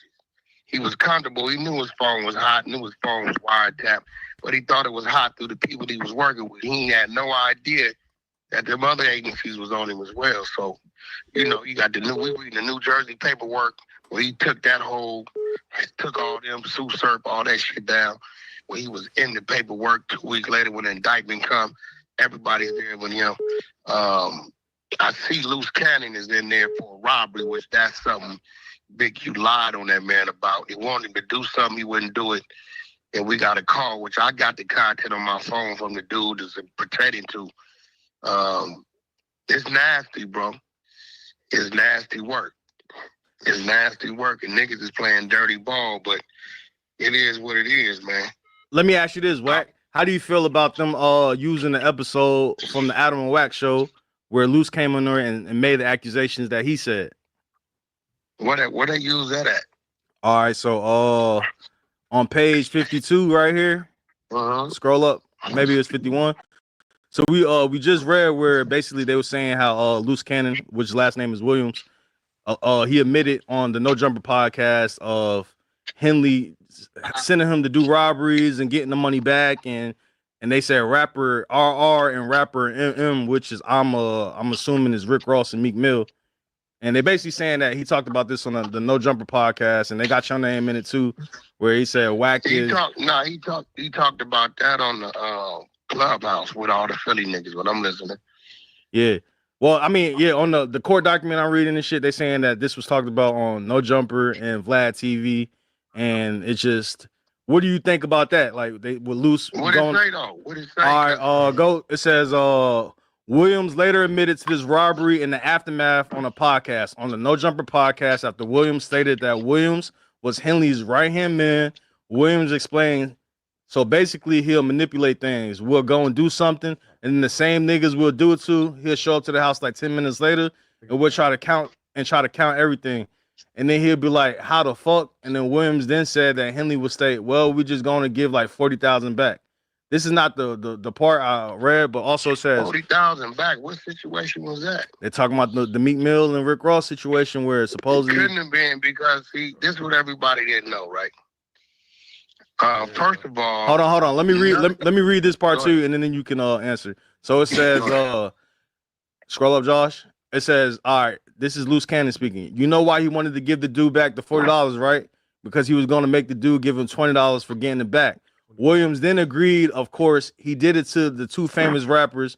Williams then detailed demanding $50,000 from the celebrity rapper RR, which is Rick Ross, I'm assuming, or they would kill him, and demanding MM, which is Meek Mills, and they would kill the celebrity if they didn't pay $50,000. And Henley stopped answering the phone and did not share any of the proceeds with Williams, according to the No Jumper and Vlad TV segments. Henley then served a cease and desist order on No Jumper, and this podcast episode was removed from the platform, although a recording of this episode is available online somewhere else. So here goes the thing with that, right? I brought Loose and all the Phillies dudes on the clubhouse, right? All of them, TP Bay, everybody, right? So they can tell their story. Now I know the real motherfucking story. So if niggas is running content, I'm gonna let them run their content. Truth be told, TP Bay, Loose Cannon, none of them people was really the people involved in that. The people involved in that was real Sunni Muslim dudes. And it was a simple conversation. You know why wasn't no money passed around? Because the fucking misunderstanding, which it wasn't, was Meek Mills was going to give Big U a free date to perform. That's all it was. Right? Yeah. So Meek Mill get a call to go do another show on whatever date. So we take his bag, tell Draws, reschedule. But I think what had happened was, I think Big U, outside of Meek Mill keeping it real with him doing a date for he thought was for the kids for developing options, I think Big U had fuck around and went and sold the date to somebody. You get what I'm saying? Yeah. So that's like me, like, yo, Adam, come do this for me. You know, I'm doing this for Incredible Diapers. And then I go tell the dude, hey, I got Adam. You want him? Give me 50,000. You can have him for the day. And I'm just act like it's me. And then Adam like, hey, something come up. Because he know he doing something for me for love. Can you switch the date? I should be able to switch the date because it's what it is, right? Can't do it because I done sold the date to another nigga playing, right? What's funny about that ain't going to stick because Meek Mill or Rick Ross, either one of them gonna have to say that they gave up 40 or 50,000 because it was never no money exchange. Just because Loose Cannon's saying some shit, I mean, let's keep it real, bro. Can we speak freely right now without all you niggas getting scared? Who don't know that Loose Go ahead, Wack, speak freely, man. Up shit? Let's keep it real. Hey, smash that like button. Shout out to the mods and the mod squad, man. Make sure y'all follow they wrenches too. And make sure you subscribe to this channel and smash that like button. Make sure you subscribe to my channel, man. Hey, Wack 100, man. He intimidate people by yelling, by hollering. He intimidate people that way. Hey, man, that man lying through his teeth, man. The paperwork say that Big U ran down on him, man. They recorded Big U and everything, man. He lying, man. The paperwork said, pacer.gov. That's all y'all got to do. If you think Trenches Newsline, go to pacer.gov, pacer.gov, and type in Big U and them name. They whole paperwork gonna pop up. Everything unsealed. The only thing ain't gonna pop up if it's sealed, but it's gonna tell you that it's sealed when you click on it. So you let's keep it real. So you saying this was a fabricated story? Bro, what it was $40,000 or $50,000 was never given. TV Bay wasn't playing, nigga. What no nigga ever finna come on they watch and take no money from them. But that's not gonna happen. But the thing is, though, maybe the money wasn't exchanged, but that don't mean that Luce didn't say that the niggas didn't get held hostage. Yeah, they was in the club. Yeah. What you mean? They was in the club. Like, teaching them in there thick. Like, them niggas ain't no walk in the park, bro. Like, you know what I'm saying? And Yeah. Rick Ross team, believe it or not, that's P4 with the homie. The G homie ducked with him. That ain't happening. That's not happening. That's Paul Rue with Rick Ross out here. That's a fact.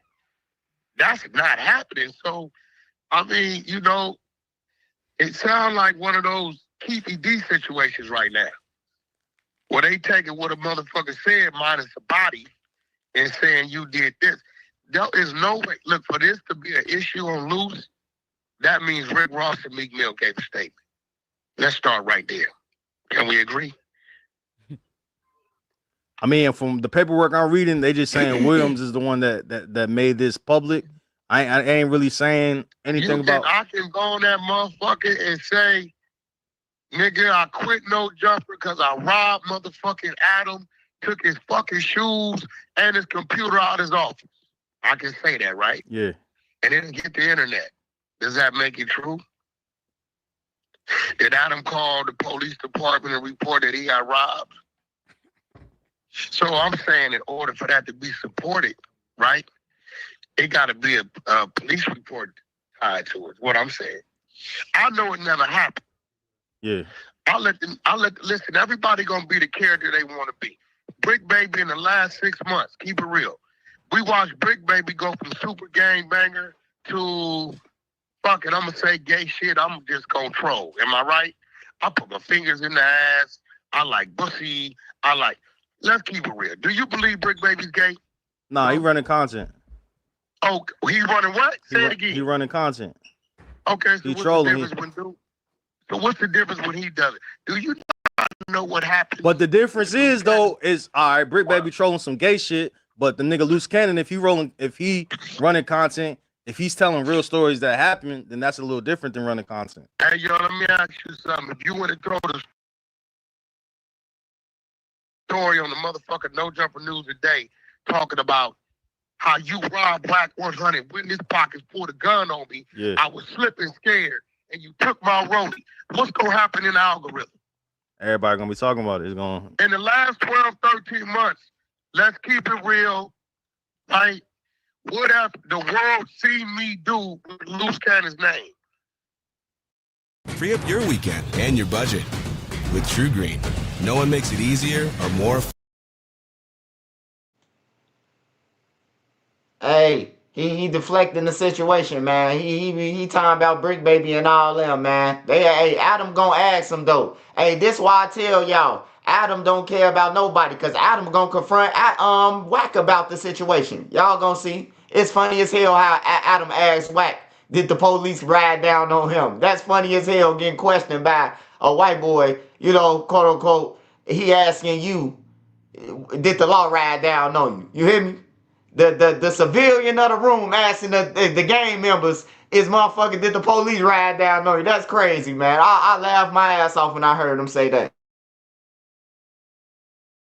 Affordable to get a view. Yeah, y'all been mashing, y'all been getting it out there. Ain't no y'all. I've been who the fuck I've been in the algorithm, right? Yeah. I was able to sit him on my platforms, No Jumper, Clubhouse, Academics, let him call in wherever I went, right? And let him be his character. Come on, bro. You and fucking Adam sit there. What's that weird ass nigga? Orlando Brown. Y'all sit there with Orlando Brown for 2 hours. Do you believe what's coming out of his mouth? Yeah, you know Orlando Tricky. No, He just saying some random fuck all shit. that. Nah, 100%. Nah, he said what random Luce was saying was believable though. He sounded believable. I did this. No, I did this section. Hey, I don't know why he trying to get down on Orlando Brown. Everything Orlando Brown said, bro, came out. Everything.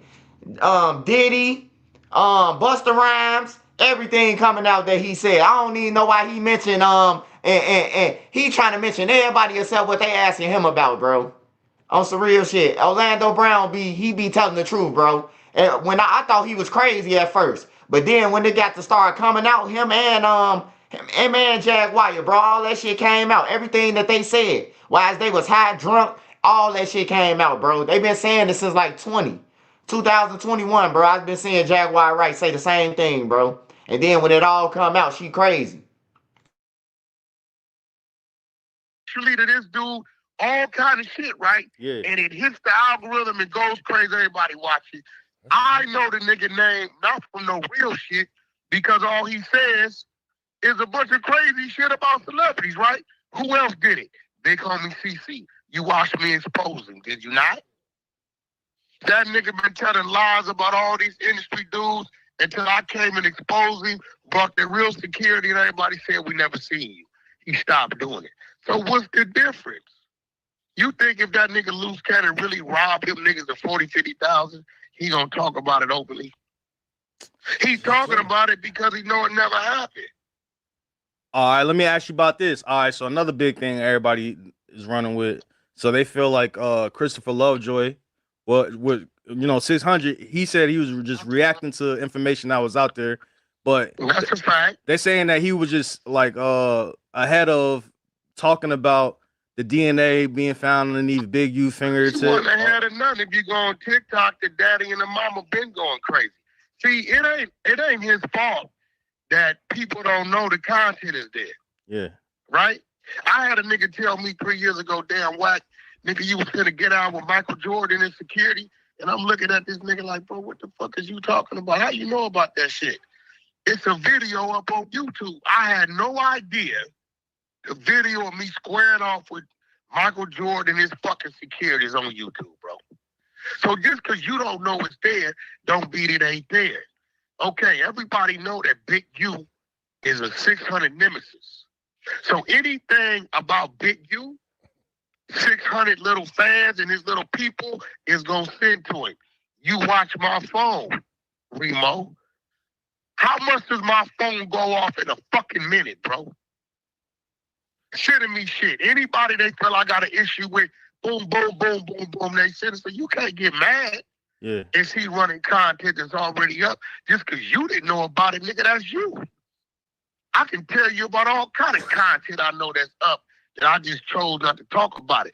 But if it's up, it's in the motherfucking, if it's up, hey, bro, nigga, talk about it. That's the case of what the fuck we doing. Because we talking about shit. Niggas is fighting cases. We talk about a shooting that happened at a club regarding this person. What you think happened, but it's up. It's video footage. We looking at arrows. We looking at it's up. So so you can't pick and choose who can talk about what. Now, once that content up, that content up. Once it's up, it's up. Once the content, it's all, now who put the content out? That's the real thing. There you go. Once it's already spoke about out there. There you go. Now you got to remember. Now let me just wake y'all up. This Las Vegas shit, we've been getting calls for 13 months about it, homie. The family been calling me 600 and Loose Cannon for 13 months. Loose Cannon looked out for that family because they ran into some hardships. He looked out for them. Get what I'm saying? We've been listening for 13 months. The family of Raan Williams, right? That's a fact. Remo, I told you 9 months ago, I got a call from my partner who said, hey, I got a bitch work in the spot. They said a 50-page indictment just went up top for Eugene Henley. You don't remember me telling you that? Yeah, I remember. I told you that. Right? Yeah. So my partner, he ain't got nothing to do with that. But that's his bitch. So his bitch is like, hey, you know the guy, Big U? Yeah, she worked at the wherever the... Man, only way you would know that the indictment is going up top, man. You work it, man. That's all to it, man. Ain't nobody knowing when the indictment going to Washington, D.C., man. Ain't nobody knowing that, bro. Ain't nobody knowing that shit. Ain't nobody knowing it.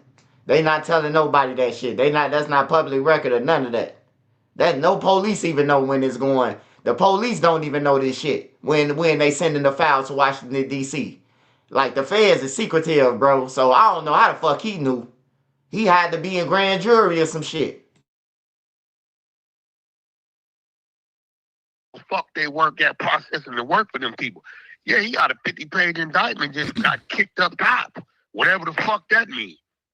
So I'm sitting back watching. I know this nigga ain't no way, nigga. This nigga got to be hot as a firecracker. I'm looking at this grid shit, but this nigga to be. I'm looking at this shit going on in Jersey. He took down a whole New Jersey 6-0 card. We got to work.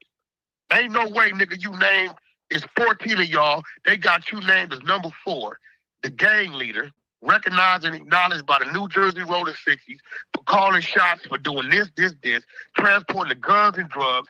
Eugene Henley, moniker Big U1 on Instagram, phone number such and such and such, and 10 days later, they served a motherfucking indictment, and every motherfucking body that was on there 2 weeks prior get picked up, but you.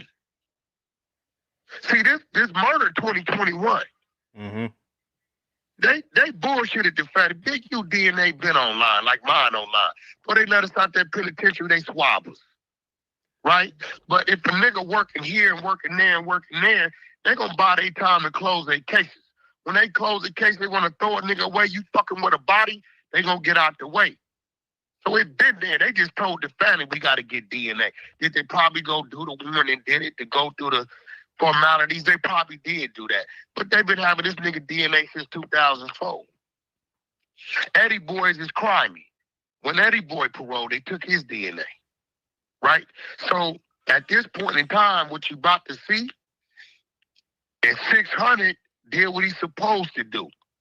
Because I played a recording today. You know what the recording said? The police don't want nobody to know, but they're going to go arrest him this month or the top of April. So guess what? If everybody would have found out 600 knew this, right? Wait. All And right, he repeat didn't say that. nothing. So 600 had a recording saying that Big U was going to get arrested in April? Yeah, he got the recording because I got the recording. They talking to me. Who's saying that? They recording? said, nigga, it's the family that been calling for a year. All right. I wake up March 3rd. Here, Remo, here you go. I wake up March 3rd to this. Remo. Nigga, we don't know. Look, I'm finna send it to you here. Shorty, I don't give a fuck. Here you go, Remo. This what we wake up to. People wonder where it come from. Nigga, it come from the people. I just sent you the text. What the text say? Out of nowhere. You don't see no text history with me and this lady. All right, so March 3rd, you get a text message say, hey, good morning. DNA came back, shaking my head. You say, who's DNA? And then it goes, the person says Big U. And you say, huh? And then you go, and then the person say, him for killing my brother. And then in another message, it says, in Las Vegas, yes, call me. And then I guess y'all got on the phone. But yeah, you did receive a text message on March 3rd saying the DNA and on came that back. recording, here you go, Remo. Oh, Wack, Wack, let me ask you something. Let it out. Why was 600 even come to the internet with it at all, though? Just for the sake of it. Hey, bro, let me tell you something, bro. Go ahead, Wack. First of all, for the world is like this. Fuck Big U. It's a lot that went on y'all don't know about, first of all. Okay. But even though it was fuck Big U, let me ask you something, homie. See how smart you is, whoever I'm talking to. It's Cliff. It's Cliff World TV. Cliff World. Do they got Big U in custody right now? Last time I looked up, no, but I don't know. Last thing we said, it said he's a wanted fugitive. Hold on. Why the fuck you think that is, nigga? Take a guess. Let me see how smart Wack, you I don't are. even want to guess. Why you think he knew where not to be? I don't even want to take a guess. You niggas is slow.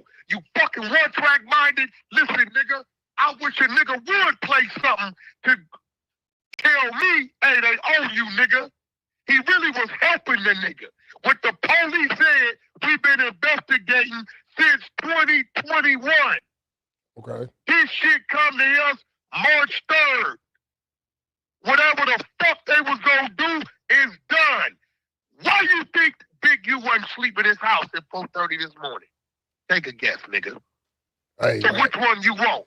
Oh, 600, you knew about this shit, didn't say nothing? Oh, nigga, you putting the clips on it, what the family saying. Warning, warning, warning. Which one you want? You niggas is confusing. All right, y'all. Hey, hold on, y'all. I'm finna read this. It ain't in the news yet, but this is the news that's on Yellow Beezy, y'all. Y'all wanted to know about Yellow Beezy, so I had to pause it, man, because I didn't want to hold y'all wait, and I got it. All right, this is exclusive details through TMZ. His mugshot and everything. Yellow Beezy arrested on capital murder charge over death of Mo3. Yellow Beezy is in police custody in Texas, where he has been arrested and hit with the capital murder charge of the death of the rapper Mo3, TMZ learned. The rapper was busted in Dallas area Thursday, where he is currently in jail. According to court documents obtained by TMZ, Yella is accused of intentionally and knowingly causing death of Melvin Noble, also known as Mo3, on November 11, 2020. The charging documents accuse Yella of employing a man named Keywan White to murder Mo3 on the Texas interstate by using a firearm. We reached out to Yellow Beezy's lawyer for comment. So far, no word. So Yellow Beezy is in jail for Mo3. He hired the guy.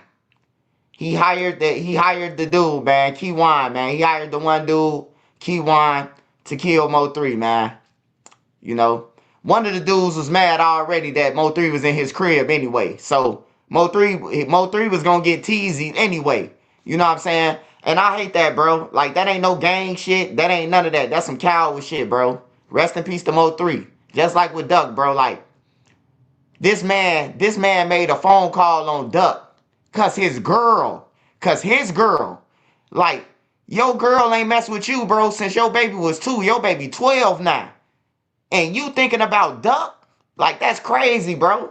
That's how I know Teezy was in there playing with the bands. He be playing with boys up in jail.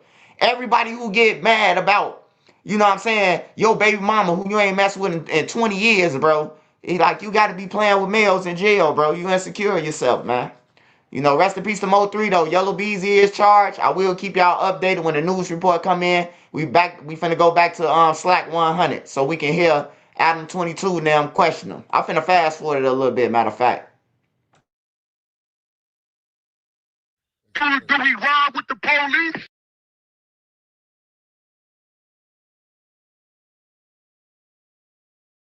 Brother was killed in 22. So it took them 3 years to do fucking DNA? They said that Big U was running for a long time, like he didn't want to take the DNA test. But here goes the thing. Big U's DNA is already on file for when he's paroled. You see what I'm saying? Like my DNA is on file. Like right now, if I did something and I left some blood or saliva and they run it to the system, it's gonna match me. When I paroled out the penitentiary, they made me swab. But then again, Big U had a dope case, huh? He might not have. So that he probably wasn't. He had a dope case, it's conspiracy. So yeah, they found his DNA test in my brother's nails. Okay, so that's bad work. So that means my brother's fault. Yeah, didn't you tell me that your brother friend said? Hey, so this is the girl's sister. I mean, this is the guy who got killed by Big U. This is sister, and she just stated that Big U DNA was up under the guy fingernails, man. So Big U is done, man. And then for his DNA to be up under his fingernails, that means he was wrestling, dazzling with Big U. That means he was scrapping with Big U.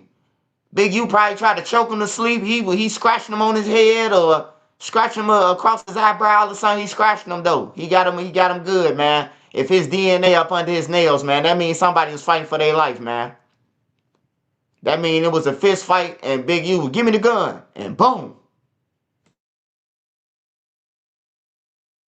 It was something going on, a fight or something. something was going on. When I told you that Big U had popped up at my brother Airbnb. In Vegas. Yes. Around? And the best friend was there or whatever, but the best friend said that he didn't want to talk to my brother in front of him, so he pulled my brother upstairs to the side. He said that he knew something was going on because when Big U left and my brother came, when Big U left the Airbnb and my brother came back downstairs, he said his whole energy was off. So what did But he the best have friend going on ended up with leaving Big my U? brother the next morning. Yeah, I remember you told me that. And how long after that did they find your brother? Next day or next couple The days? next day. They found him the next day. Wow. So what the fuck did he have going on with Big U? What was they doing? Hold on. Let my mom tell you because she know everything. Hold on. They found that shit under them nails. You had grass. Don't really say. It ain't that long. It's almost over. Yo, Wack, what's up with this screenshot that Traplo Ross sent me of you begging Big U not to kill you? That's cap. That's AI. It's in the indictment. It's in the indictment that you were saying, don't do this. My wife, my kids in the car. Draws. Don't do this. That's not a text message. No, it was a real life conversation. Henley recounted to Victim 1 an incident in which Henley and the Rolling 60s gang members chased down Wack 100 attempting to hurt him. There's 15 to 20 N-words with us with hoodies tied down. I got my hoodie on, all black, tied down. Are you saying Big U told the police this? I believe they have like a recording of him doing this. Yeah, that's on him, bro. That ain't me. Why would somebody wear a wire and do that, though? Or how? Ask him. Hey, you see how Adam don't care, man. Adam don't discriminate, man. Adam want the views, man. Adam say, hey, Wack. Hey, what happened with Big U? Whole time, Wack 100 saying that Adam know what's going on. But Adam playing the dumb, though. Nigga, don't ask me. Shit. It says, who said that? I mean, it says that this is from 2022 in June or early month before May. That's him saying that shit, right? It says though Gotta ask him. It was like Talk okay. to me about No, talk to me about what they say I said. Okay, it was Big U telling somebody else, Victim 1, that they basically ran down on you and made you beg for. Okay, so what you got to do, Adam? You got to ask that dummy why he did that. Probably Don't not going to be able to ask him anytime soon. Said what he said.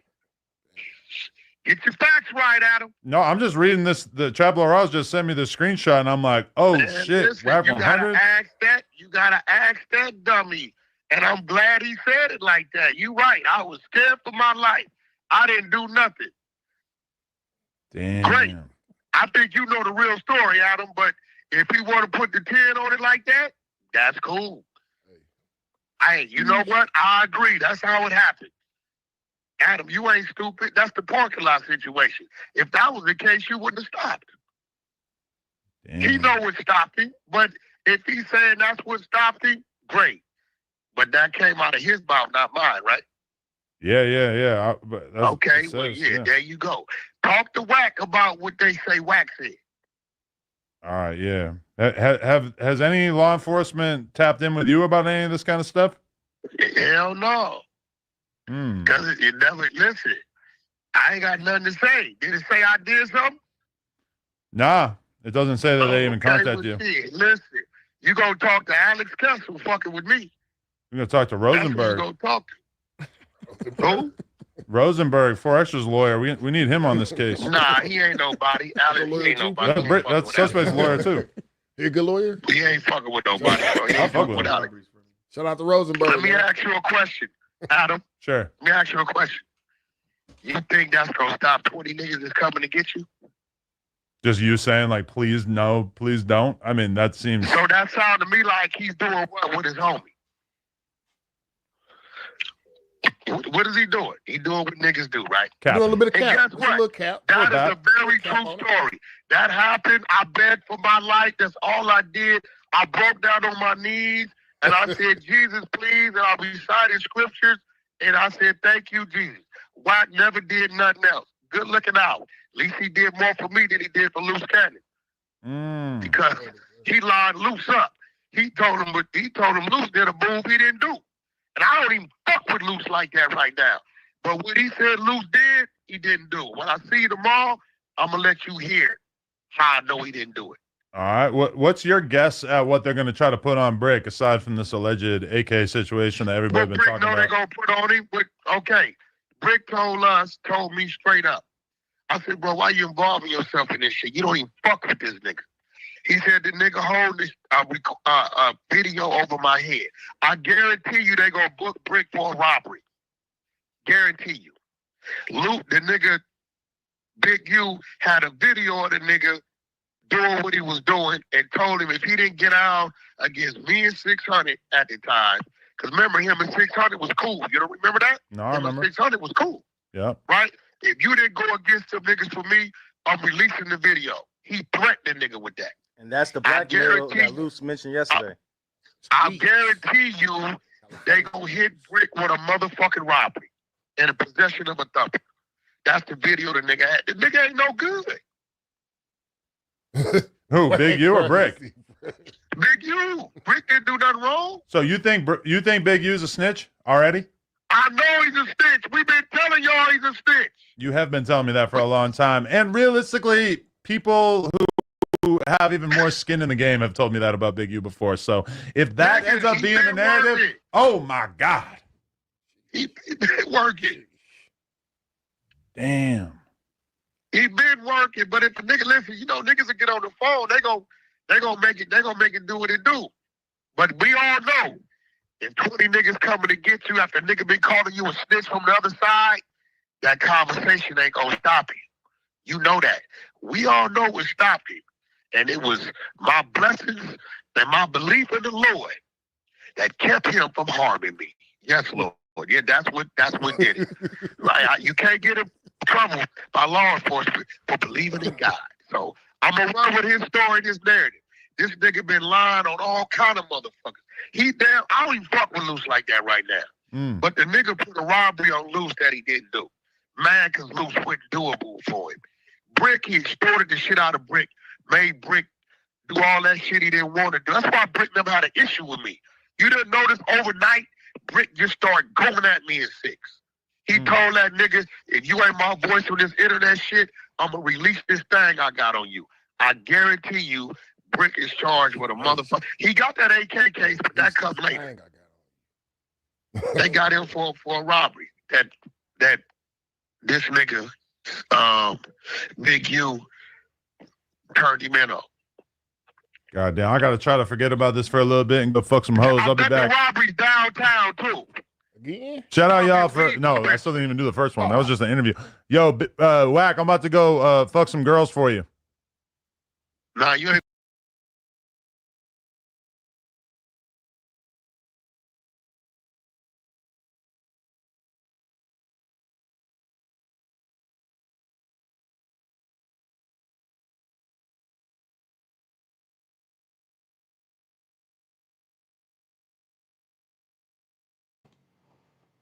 All right, so y'all heard that y'all self. So Big U, sound like Big U, man. He done. He done, man. That body alone. If Big U get 20 years, that's life, man. Big U 60 years old. That's life. We finna watch this video of Big U court date.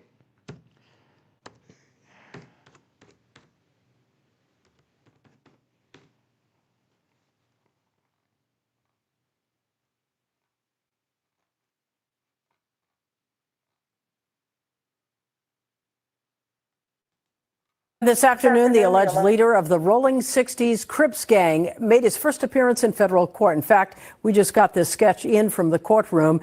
The judge ordered Eugene Henley Jr. to remain in federal custody at least until his detention hearing, which is now scheduled for March 31st. Henley turned himself in to federal agents yesterday. Investigators also looking into his charity and how he used donations and grant money. NBC4's Alex Rozier joins us live with reaction you will see for the first time only on 4. Alex. Colin, Eugene Henley Jr.'s charity received millions of dollars in grant money from the city's GRID program. That's the Gang Reduction and Youth Development Program. But the feds say his charity was a front for his criminal enterprise. And today we're hearing reaction from other grant recipients who reacted to this news. Eugene Henley Jr., known as Big U, is well known in the community. This season 2 of Checking In. On his podcast seen here on YouTube, he's been joined by celebrities like Nick Cannon. I grew up in a church. And Snoop Dogg. The big homie. Yes, sir. But Big U's also known for his nonprofit, Developing Options, that works to reduce gang violence. They do tremendous work with youth, particularly around sports and gang intervention. Dr. Robert Cicedo runs Community Build, another organization that works on gang reduction, and he knows Big U. Your experience with Big U has been positive. Oh, absolutely positive. And that's why he was stunned to learn of his arrest. The feds say Big U ran a criminal enterprise that committed a series of racketeering crimes, including extortion, human trafficking, fraud, and the 2021 murder of an aspiring rapper. I was shocked to hear, but we're always shocked when we hear the initial news. And that's why I always tell people, hey, let's not rush to judgment. The feds also said Henley Jr.'s charity was a front for his criminal enterprise. Mr. Henley is accused of embezzling donations made by celebrities, professional athletes. Court papers said Developing Options has received millions in grant money from the City of LA's Gang Reduction and Youth Prevention Program, known as GRID. Dr. Cicedo's nonprofit is also a GRID grant recipient, and even after the arrest, he's a big believer in the program. The GRID intervention and prevention employees across the spectrum of GRID agencies are really the silent heroes you don't know anything about or hear about. Several years ago, when murders in Los Angeles were at a high of 1,200 per year, that number's come down to, I think, just over a couple of hundred per year. And that's a direct result of us doing the type of work we do. Not only does Dr. Cicedo believe in the program, he still speaks highly of Big U's charity. I am aware of the great work that they've done in their section of town. But Developing Options leader is now in custody, facing the possibility of decades behind bars. We just need to let the process take its place and see where it lands. And as we mentioned, Henley appeared in federal court this afternoon and will remain in federal custody until at least his detention hearing scheduled for the end of the month. If convicted of these racketeering charges, he faces the possibility of 20 years in prison. Reporting live, I'm Alex Rozier, NBC4 News. All right, Alex.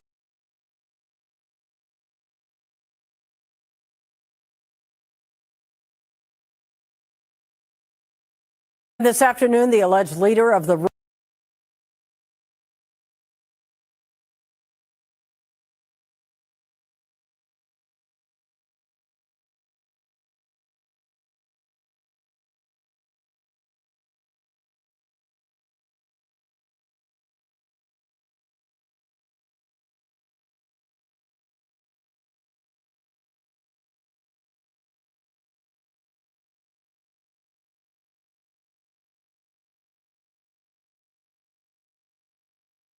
But first, on this Thursday, we have some breaking news. An 8-year-old boy shot and killed on Chicago's South Side. Chopper 7 was over the scene at East 71st Place at Dorchester. Sources telling us that the boy was shot in the head, but it is still unclear what happened inside or outside the home there. So far, there is no word on any arrests in this case. We'll update that story tonight at 10, too.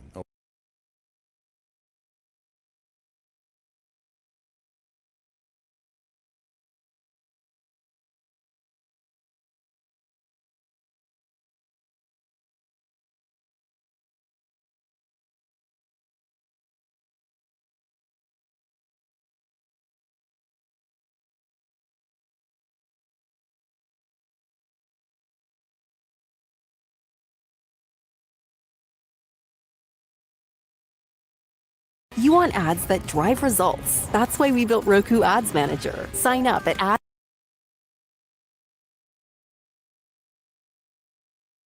Ads.roku.com.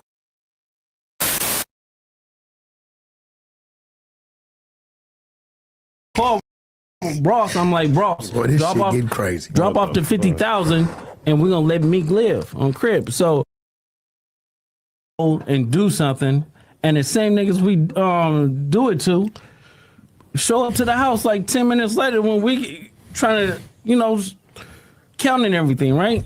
And we be like, how the fuck they get that? Oh, well, we're gonna just give them like $40,000 back and stuff like that. But cause it's actually putting us in paperwork, right? And like doing like real police shit. I seen the nigga get like 20 guns, and when he got 20 guns, he's selling them to the homies. But I'm like, why are you writing down the serial numbers? So it's like he would do. Hey, y'all, this crazy, man. Imagine being in the trenches, man, and your homie come up to you and be like, let me see your gun real quick. And he got a paper and a pen in his hand to write down the serial number on your gun, man. That's crazy, man. I ain't never heard that. I ain't never heard no nigga say that a nigga broke down the serial number in the trenches to the gun, man. That's crazy.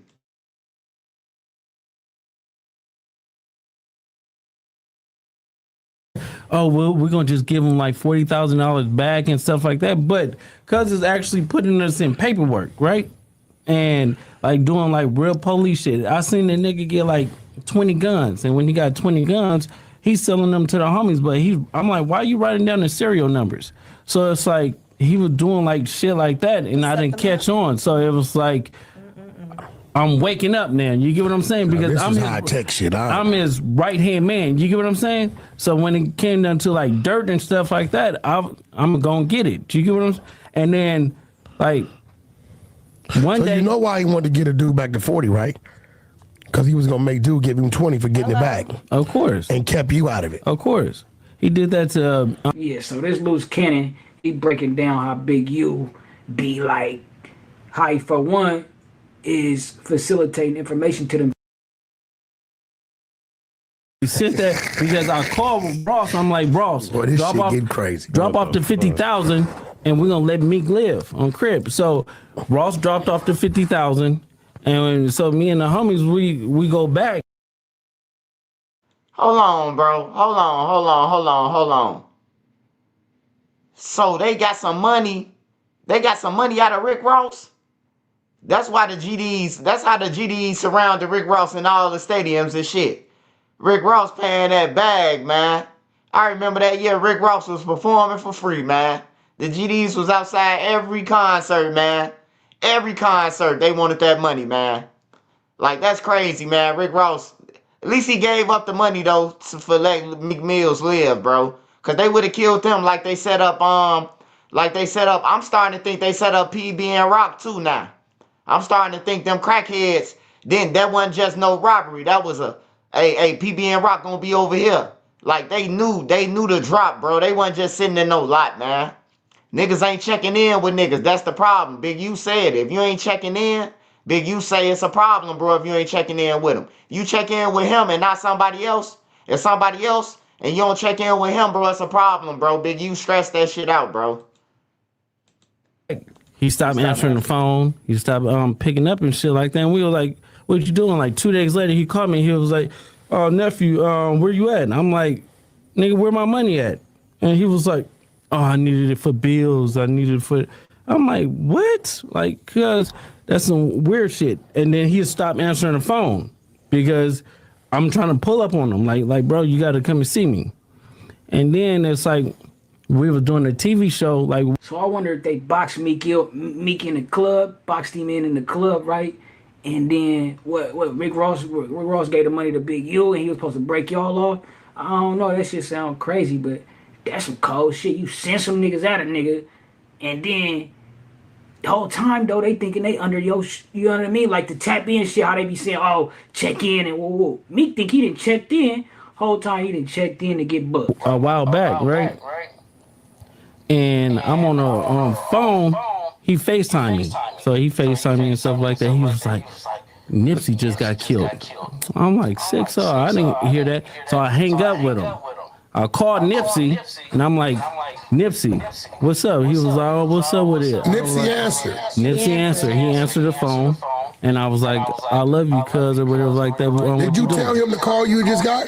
Or you didn't even mention it? I didn't mention it. And that's what fucked me up, because my cousin is Nipsey baby mama. You get what I'm saying? So it was like I could have probably stopped it, or it had it. Stop what? Fuck you mean? That fuck you talking about? No, because listen. So after I talked to Nipsey, and I was like, yeah, I love you, cuz, or whatever like that. I'll see you later, or whatever. So I hung up the phone. I thought Big U gave wrong information. 30 minutes later, the homies blowing me up like they just killed Nipsey. And so I'm like, wait. You get a call from Big U telling you Nipsey just got killed. Yeah. You panic, call Nip. Nip answered the phone. Yeah. And you we like were just talking on regular. So it's like at the end of the day, I didn't even think about it, because you don't even warn him that you got that call from dude. No, because their relationship was so fucked up. It'd be like they be hot one minute, then they be cold the next minute, and then they be lukewarm. Like you and just 30 minutes after you get out the phone with Nip, he get killed. Yeah, I got it. So you think he hit you a little too early? Yep, he hit me a little bit too early, because the homie Shitty double back 3 times. You get what I'm saying? And first he shot him, boom, go into the alley, came back and shot him, boom. It wasn't good enough, and then he came back and he shot him again. But now it's like how did he know? Yeah, no, but that's crazy. It's deep. So it's like I don't know who to trust. Now let me ask you a question. I heard this. I don't know how true it is. I heard that Shitty and Nipsey had a fight. Yeah, they had. They had a fight like a week before that. When they had a fight, you know, Shitty ain't known for fighting. Yeah, not at all. He known not for doing the other things. So at the end of the day, it's like Nipsey beat him up. Nipsey is what's like 6'4", 6'5". Shitty is like 5'5", 5'6". You get what I'm saying? Like frail. Like he get high. So there was already some friction there. Yeah, it was already friction because of like some police telling shit. And now let me ask you something, bro, because you know they gon'. I know you. See, you don't say nothing. You kind of like me in a way. You don't say nothing unless. But the homies know. So it's like it's not like I'm saying. Hey, that alone, the fact that he called 30 minutes prior to the shit supposed to be taking transpire, make a nigga think like, hold up. So you, and why would what would possess a nigga to do that though? Like what would possess a nigga to call a nigga and be like, bro, you heard about what happened to what's name? Knowing you already know that, like, if anything, you gonna keep your antennas far away from that shit and try to act as oblivious as possible. But you know. Hey, that's what I was gonna say too. They made it seem like Nipsey whooped him that day. That's what they made it seem like. That Shitty Cuz got beat up that day. That wasn't even the case, man. They covered that shit up, man. I dug into it all last night. I was checking Nipsey, looking at his stories and shit, and I'm like, and I came across this video. And I'm like, I believe this dude right here. Like, he might be on some clown shit, trolling people, but I believe this dude, bro. I believe him, bro. He remind me of a hood square dude. You know what I'm talking about? A hood square. Like, he really a square, but he'll get on that. You hear me? Because they gang banging where he at. So that's how I look at him. I believe him, bro. I believe in what he said about Big U, man. And he going down with Big U. That's crazy, because Big U say he don't fuck with them, but y'all going down because of each other. That's crazy, bro. And Brick Baby about to be in there with Lil Durk. All that shit that he recorded, all the Vlads and everything. You supposed to be Lil Durk homie, bro, and you talking about his murder for hire. Now you in there for a RICO. Ain't that some shit, man? The crazy thing is, last night,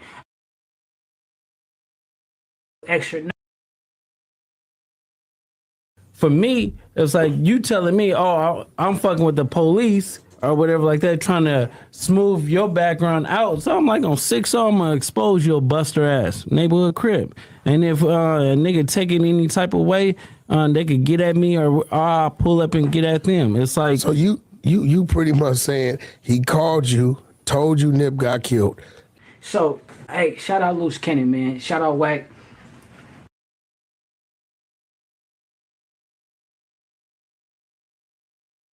Look, I got the content for y'all, right? Y'all about to see Sugar Plum changed the story 10, 12 different times in different settings, right? So I'm gonna show you how dangerous this rat is, right? Big Useless, he will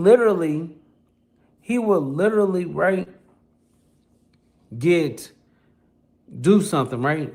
He gets caught up or whatever, supposedly.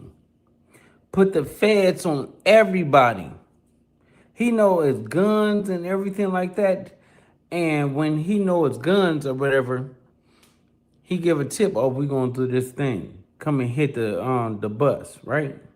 They come and hit the bus, get homies, or take them to jail, all this stuff like this, right? It's kind of hard out here for a crip.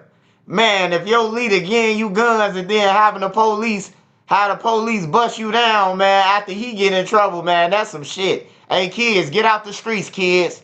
That's my whole message on YouTube for the kids, man. Get out the streets. Brick out on parole. What? Brick out on parole? Man, stop it. If Brick out of jail, man, Lil Durk finna get nailed to a cross. He ain't finna sit in jail. Once they say you guilty, they finna put him on a cross. He do scumbag stuff. He sick the police on Nipsey. He act like, oh, it was just a sting operation. Or, oh, the reason why they got up on us and stuff like that is because I transferred the pink slip into my name in it, and that's how the feds got us. All types of goofy stuff. Sugar plum is softer than mayonnaise, ketchup, olive oil, cooking grease, melted ice cubes, cottage cheese. He is the weakest and the most lioness person in the world. He is like the ultimate scumbag. Sugar plum is the worst. See, and these clips is going to talk about how he got 20-something homies caught up in the fed cases and stuff, right? He tried to catch up Nipsey with a gun case. He thought Nipsey had a gun. He asked Nipsey, where your gun? And you got the thing on you, right? And he said, yeah. He leaves the bus, right? 2 minutes later, the feds hit. Go in there, gaffle up Nipsey. He go in there be like, hey, what y'all doing? Trying to 52 fake it. But the whole time, he sent them in there to get Nipsey. But hey, y'all, this some cold-blooded shit, man. Hey, this some cold-blooded shit right here, man. He said he asked Nipsey if he had a gun on him. Nipsey told him, yeah. And then 5 minutes later, the feds come. The feds come good chasing Nipsey, man. That's crazy, bro. Hey, we learning about Big U as I go, man. I don't know about him. I know some of his family members from Chicago and Minnesota, though, but I don't know him. But that's crazy, man. Big U a motherfucker. That's Uncle Charles. Big U named Uncle Charles now on Trenches News, man. Uncle Charles. Nipsey had a gun, but it wasn't on him. See, this is the kind of thing. And so Nipsey was like, damn, how would they come in there and start asking for a gun? I never even said about a gun. This is not even my bus. Why would they come and hit this bus, gaffle me, and ask for guns?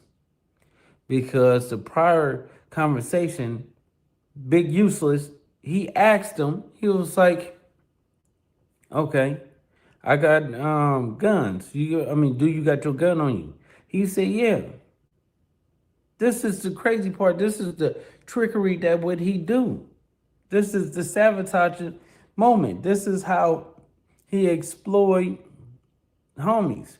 Remember when I tell you about the serial numbers and he was writing them down and, he act like he got thing, somebody brought him some stuff and he started selling the homies the gun to make it look good for the super, super low, right? He asked me, do I want to buy one? I'm like, how much is it? The price was right. I think in the pandemic, even before that, they was going for like $350. You get what I'm saying? We been thinking like the ghost guns, they go for $1,000. You get what I'm saying? But we talking about brand new in the box, right? This is crazy, right? For the low, $350. But at the end of the day, it's like homies start getting caught up and acting like it, like, damn, why is developing options on my paperwork and stuff like that? He's telling them, oh, because we was the first person that was on the scene that responded to it when they was picking you up. Homies was going for that until I start waking them up. Now they talking about, oh, yeah, oh, this is what he was about. Now everybody's backing away from him. But sweetheart is real life bozo. He gets caught up. And in here, I'm gonna show you the contract, the paperwork, his signature. He haven't left the Zimbabwe yet. He haven't left the Australia. I said I would settle for any place in Canada. You could have went to Toronto. You could have just went anywhere. You could have went to Australia. Like you could have went to New Zealand, or you could have went to London, Paris, anything. But you didn't. You chose not to. You still in this country. And I told you, like, bro. So this is the moment of the time where you get exposed again. Sweetie! Sweetie! It's over with.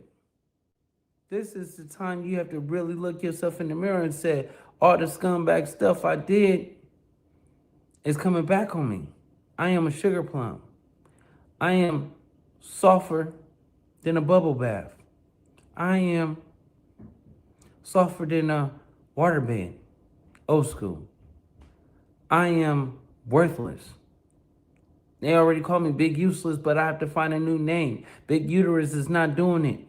So, this is the humbling experience when you do people wrong and you want to backdoor and act like they're your little brother and all this other stuff and talking. We don't believe you. It's over with. Y'all want to act like, oh, go do something. I will. I did. I tried. I pulled up. I did all this stuff like that. They said something's wrong with me. My screws is loose. I'm crazy. Like, why he's not? I'm not. You didn't leave the country yet. Go to the hood, squabble, all that. It's different. But at the time, it's like you not really thinking because you under the situation. So if I was looking through the window, through the house, I could have seen it. But I woke up, I realized like, damn, once the homie got hit, the whole hood divided. We started catching and seeing things. I was right with him, doing all kind of stuff. You get what I'm saying? But at the end of the day, it's like, I'm going to right my wrong, tell y'all the truth, so y'all can understand. People won't make the same mistakes. We got Lil Durk and everybody else going through the same thing. But I'm trying to prevent that. Sugar plum is no good. Marshmallow. Like he is cookie dough that's been sitting out for 36 hours. Pillsbury biscuits that's unraveled that haven't been cooked. He's just the dough, soft. Sweetie is not like that. When they see like, okay, it's over with. But at the end of the day let's get to the content. Sweetie! Sweetie! Here you go. 12 years. And the bus that we used was a part of the investigation. So when he was getting married, he's like, cool, go ahead and do it. But the whole time, the mobile home was on the hot seat. His wife name was Stacy. My wife name was Stacy. So when I registered the mobile home in my wife's name, they thought it was him, his wife. Homie, like, you ain't got to give me nothing. Just get it registered and get the insurance on it. Little did we know, once we re-registered it, it put it back on the hot list. Oh. But he's been on the run 12 years. I only been home 3. So there's no way I could have been involved in what he was going on. Feds hit us everywhere we go. We think it's just normal hip-hop shit. Right. We hit Portland, they hit us. We going up through Oregon, we get all the paperwork. They took the radiator cap off, took part, stuck us in, I can't remember where we was, for 3 days. They took the scanned it from the router to the tutor, found what they wanted on it, put it back together, gave it to us. I flew back home. When I fly home, we get hit. See, one day we get somebody to see him, and me and Steve is at the hotel, we taking a shower, and somebody comes say, yeah, man, the police got Nipsey on the bus. That's on the mobile home. And I think it's me, Steve, shortstop. We all, we rush to get dressed, we run over there, and I come on the bus, and they got Nip on the bus. I mean, y'all got to get off the bus. This is private property. Get off the bus. And they like, no, we talking, no, you ain't gonna talk to him in here. So get him off the bus, boom. Then, and so we ended up getting stopped. So we calling everywhere for somebody to come get the mobile home to fix the mobile home. When they come to get the mobile home, it's the feds when I get home, they bang my house, thinking that my house is dude's house and I'm dude and my wife because she registered the mobile home. And the information. Rolling 60s clips, looking at ways in which we can bring forth those intervention programs, every way that we can to make this community safe. He had seen the bus moving. His son was tracking all that. They're tracking all that, so they're hitting us in every state. So now we re-registered the van in my wife's name. So when we registered my wife's name, they hit our house. And when I get back, they hit our house because they trying to track everything. They hit 21 people's houses. They hit my house, and then they find all in the house. So in any black person's house, there's some burners in that mother. Because they were saying they had they had a travel agency. So not a travel agency, but travel agency, and so they take around the country in vans and buses. So you ain't responsible for put on the bus. But if you got a bunch of motherfuckers recording on there and you going out there, but you really moving weight. That's crazy. It's crazy. Like it was getting it. Like I'm talking about getting the bag. I just hit it home. They had 21 people. They think they got him. Anyway, make a long story. He ended up turning himself in, take the case off all of us. He get life, right? For the drugs. Right. When that happened, my team is acting weird. So I'm looking at Steve, I'm looking at Nip, man, get a paperwork from Sony so they can see that we leasing all this. They acting weird. So, me, I'm still kind of like, hey, I'm hot, hot and heavy, but I'm like, I can't. So I ended up going to jail, me and my wife. So now when I get out, I'm like this, like, why y'all acting all funny? They asking Steve for the paperwork. They asking Sony for the paperwork. They need a lease to show that we was leasing it and that this was the movement. Right. And then Steve and Nipsey acting like it's this major caper. So that's why I left music. That was really how I left music. And if you look at it, like, if you see where at some point in our music venture, you only see Steve and Nipsey together. You kind of really don't see me no more. And didn't really know why I had left, but I'm like, if these panicking like this over some it ain't serious, and we in a hip hop game, what if we knock down some? For real. You know what I'm saying? Yeah. So, I love Steve death, but I'm like, I gotta get away from this. And we weren't making no money then. Yeah. You know what I'm saying? Yeah, so they made no. I don't know, 2011, 2012. I have to really think about what year that was. And it was in the Marathon store. And we had a little argument back in, I don't know, 2011, 2012. I'd have to really think about what year that was. And it was in the Marathon store. And that was the last time we spoke. Can I ask you the details of the conversation? I don't want to get into the details because it involves naming names, and I don't want to do all that. Okay. Got mad, went down there, right? This is when he got set on his pockets, you know, by Fats, rest in peace, right? Went down there, this is when Black Sam allegedly came out the store firing in the air. Let him ask Black Sam about that, because let me explain something to you. On Paru, this tells me, first of all, he worked me out some bail money. Who did? Big U? Big U.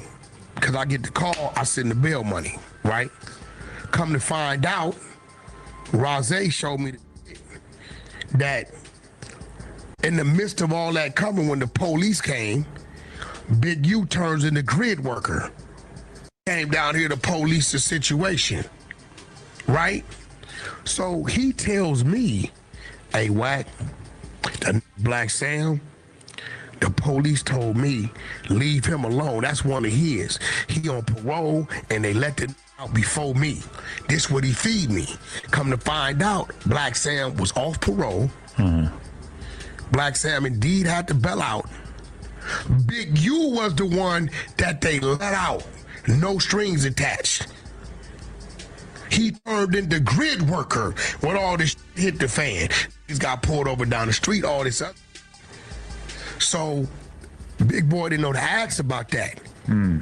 But if Black Sam would have told that story on what that really say and what really happened at that precinct, like really being committed and being really pure with my energy, and I was just only doing music, and I was like suffering financially. You know, the police raided the studio and took all the equipment and put a gun on me that was in the house, a shotgun. It was a registered shotgun, but I was on probation for a gun. So, you know, the probation says you can't be around no guns at all. So they booked me for the gun, took all my equipment, and I was really just in there working. You know what I mean? Just like, they don't know that. Nobody know how pure you are but you. And I was really pure at that time. I wasn't doing nothing but music. You know, it kind of discouraged me for a long time. When the police kept harassing me, every time they see my car, they'll blur me up. There you go. Back to back every day. I swear to God, like twice a day sometimes. Yeah. Stop me, search, don't find nothing. See me tomorrow, do the same thing over. Right. Hey, I just seen people go to jail for bug and get stuck. And I couldn't be a statistic. I couldn't do it. I'm gonna fall back because they're not playing fair. Yeah. You know what I'm saying? And they hitting you with bogus charges, running your bill real high, shit like that. So I fell back. So because I wouldn't have benefited from Nipsey. I didn't have no business with Nipsey. Nipsey ain't signed to me, wasn't signed to me. Signed to a 10-year production contract, which started in 2009, which will end 2019. Crazy. Hello. But I ain't tripping off of that because, you know, it is what it is. But I do have that. You know what I mean? So, wait, so your deal with Nipsey was 10 years? It's 10 years. It was a 10 years, 20 publishing to Aramis Astrodome. Oh, wow. So 09 to 2019. 09 to 2019. So technically, Victory Lap. Hello. Okay. Then why did you want B? Hold on, man. He just lied then. He just said Nip don't benefit me. But he just said that he get the money for Victory Lap. So how wouldn't that benefit you? I told y'all, man, like, hey, kids, get out the streets, man. Look, Big U in jail right now, right? Because he snake shitty cuz. He sent off everybody else. And he was doing, it's only so much amount of time that you can send everybody else off and you not go to jail or nothing ever happened to you. You play everybody like, not everybody finna be in jail with his ass. That's crazy. That fat black dude, Black Sam Cowboy by your right hand people, how come they ain't get picked up? I don't know, man. I'm learning about Cali, man. I'm learning about Nipsey now, bro. I'm learning with some of y'all, man. This crazy though. I ain't know Big U was like a mafia boss, goddammit. They talking about a Crip. He sound like a mob boss. What nigga what person go and rob somebody and then bring you all the money back? That's a pimp. That ain't no gang member. That's called a pimp. I finna go and rob somebody and then not get the money. That's a pimp, bro. That ain't in the rules, nigga. I would have been like, hell no, that ain't in the rules. That ain't in no game rules, man, that you bring all your motherfucking proceeds back to one nigga. Hell no.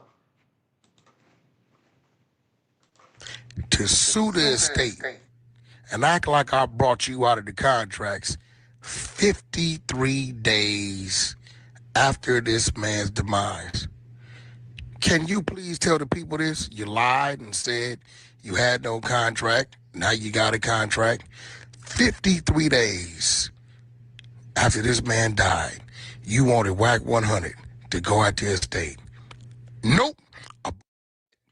Door, it's been years of backdooring, and he been losing for a decade. Mm-hmm. He been trying to backdoor this man, and he been losing for a decade. So when it died, he want to take Crenshaw because it's already branded.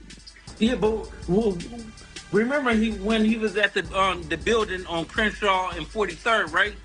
Yeah. And, you know, behind Salmon. Hold on, man. Hey, hold on, man. You telling me all the gang members on live complained about one nigga, one ninja? Hey, look. You telling me that all these rolling Crips, all these 60s or rolling Crips, whatever, these niggas on here crying about Big U, how he did them dirty? Big U a dog, man. This is what you call, like, this is when it sound like when a grown man cry, man. These niggas on here complaining. Now, Tiny D-Boy is like that in real life. No acting. He really nice, though. I don't know who Tiny D-Bo is, man. I don't know. Only one I know is 5-5 Crip, man. Crip Mac. That's the only one I know.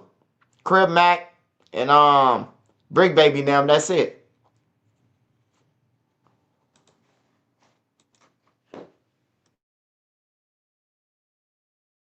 And stuff like that, right? People forget. Rest in peace, man. Sadari, rest in peace. My 10th. So people don't understand that Big U, and when it was Nip's shop, it was totally different. Big U was in the same shop with the developing options with the with Nip shop, right? Then he leaves and go on 43rd and Crenshaw, right? Yeah, because he was.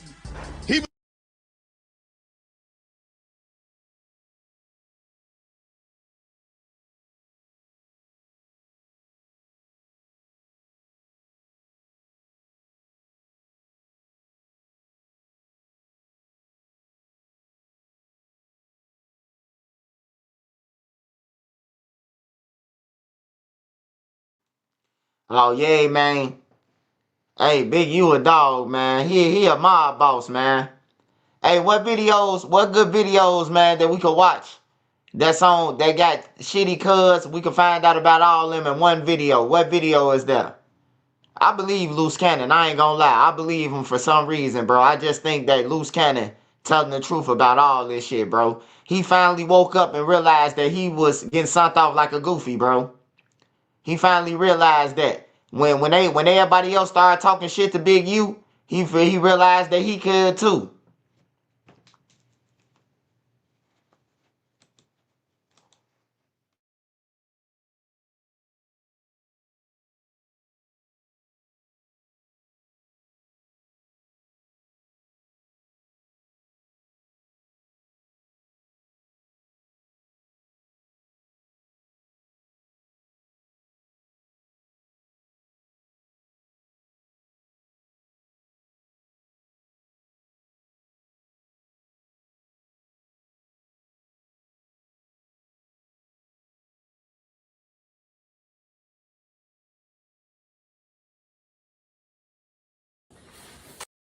This is bad. Really, really, really bad. If you haven't heard already, earlier this morning, the Department of Justice announced that Big U, Loose Cannon, and Brick Baby, they've all been charged.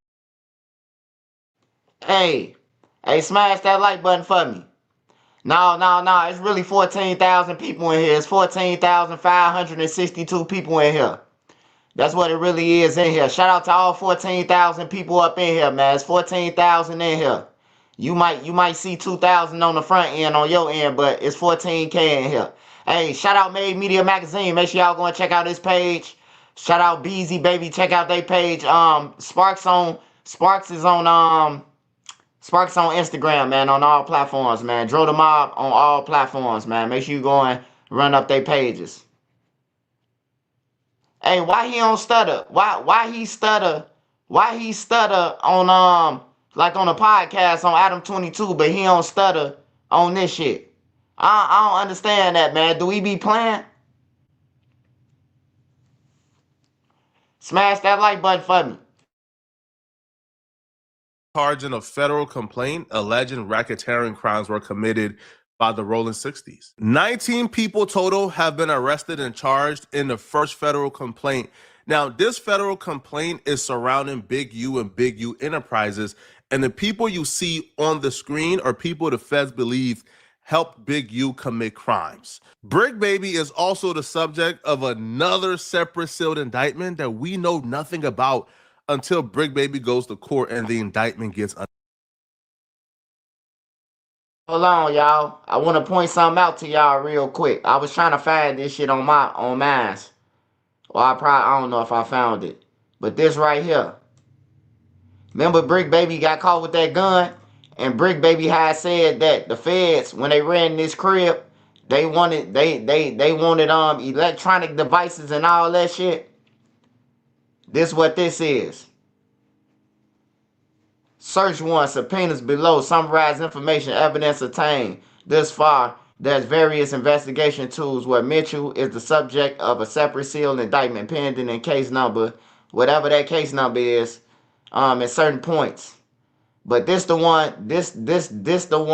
when Brick Baby was talking about, and it's saying the paperwork that they got consensual to tap. Like, so that means somebody allowed them to tap their phone, or they knew that their phone was being tapped and they ain't tell nobody. Brick Baby goes to court and the indictment gets unsealed. So there's a lot of components working here, and I'm gonna try to simplify it as much as possible in this video. This came as a shock to a lot of us, but the people involved like Brick Baby and Loose Cannon, they've been expecting this for a very long time. It's been a countdown, to be honest. They've knew that the RICO was coming for some time now. The feds have raided Brick Baby and Loose Cannon's crib. They've had several interactions with the feds. So the feds have been messing with them for a very long time, and they would even admit to such. Look, outside of that, the feds picked you up 2 times, right? You said the feds have picked you up on numerous occasions, right? What part? Lady what time? Fino, Yeah. Okay, so look. So, hey, y'all, pay attention to this, bro. Hey, look. Brick Baby really think he exposing Loose Cannon, right? For content. But Loose Cannon gonna expose him. Brick Baby gonna be like, yeah. Like he know he don't want too much to get out. He don't want no more to get out. Watch this. We're gonna elaborate and we're gonna respond to that. Yeah. No. Because at the end of the day, it's like this, right? Because when the same time they came and picked your ass up, right? They came and got Big Useless, right? And then, they rolled on me. Yeah. So you already know the answer. I don't know that they rolled on you. I'm telling you. I'm saying we dealing with this 2 separate times. Okay, I hear you. Okay, wait. Hold on. You're talking. No, look to them. Okay, so listen. You can't just say Okay, no. So Loose Cannon and Brick Baby revealed last night that Loose Cannon, Brick Baby, and Big U all had a run-in with the feds right around the exact same time. Now, Brick Baby house was raided and an AK-47 was found. And Brick Baby picked up a federal gun case at the time. Now, Brick will say that the feds and the state police raided his home. However, the feds didn't really charge him. It's the state police who charged him, but it was a DA reject. But after they raided his crib, Brick Baby will confide in his homie at the time called Christopher Lovejoy, aka 600. And he will tell 600 that he was notified that Big U was being investigated for a federal RICO. And he will tell 600 that the federal RICO was stemming from a hot one out of town. And by hot one, he means a murder that took place out of town. 600, that go back to you. He told you, the feds talked to him and told you what? You understand? I'm with Brick at this time. I was his savior to bring it back to the hood. He's telling me everything that's going on, so I know what's going on with the case and all everything other. So he's telling me, man, the feds be on all your videos, bro. Like, man, Lovejoy gives us a tour of the hood every day. He telling me. We watch all your videos. You know what I'm saying? I'm like, huh? Why do I watch my videos? Like, whatever. But he's like, yeah, bro. They found the chop. I'm like, okay. So I didn't really think nothing of it because, like I told you, my whole stance with him at that point was he never told before this. So I just assumed that he was in some hot grease and he had whatever he had coming from the legal system. So I never really followed up on till time started going by, like, nigga, what's up with that case? They start going around it. You know no, 600. Your first red flag was when he started telling you the feds was telling him about Big U. Oh, feds don't just go to telling you unless you. So that's what he told me. He like, bro, Big U on fire, bro. It's ugly for Cuz. They want Cuz in jail. They got a RICO on him. I'm like, yeah. He like, nah, but you ain't got nothing to worry about. It's a Big U RICO, not a 6-0 RICO. Everybody who he been dealing with, they tied Cuz to a house, went out the way. I'm like, ooh. He said, yeah, it's ugly. I'm like, damn. That's the thing the family Flacco. Flacco, you see what we be saying? Whoa, who's that Flacco guy? I don't know who he is, bro. That's no, not this guy, bro. Not Flacco. Hey, bro. I don't know nothing. The hot one out of town, aka the murder out of town that they're referring to, is the 2021 murder of Raan Williams. Hey y'all, we've been trying to find out who this guy is, man. Who Big U charged with the murder. This is his guy. This is the guy right here. His sister and his mother was on No Jumper. So this is the guy right here, y'all. Raan. I never heard a rap of his, but you know, Big U probably collected life insurance money on him too, man. He a dog.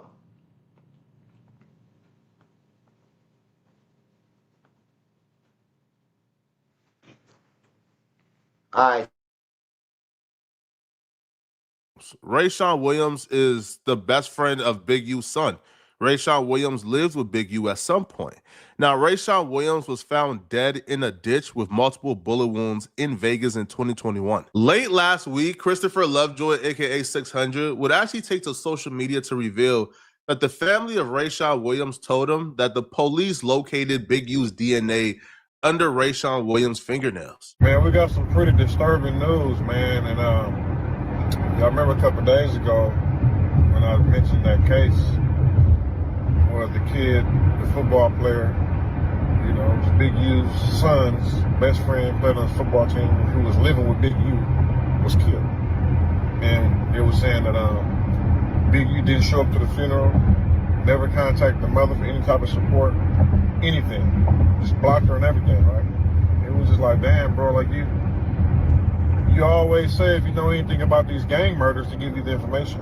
But when the football player is the best friend of your son who was living with you turns up dead, you don't want nothing to do with nothing, right? So the news came out today, this morning.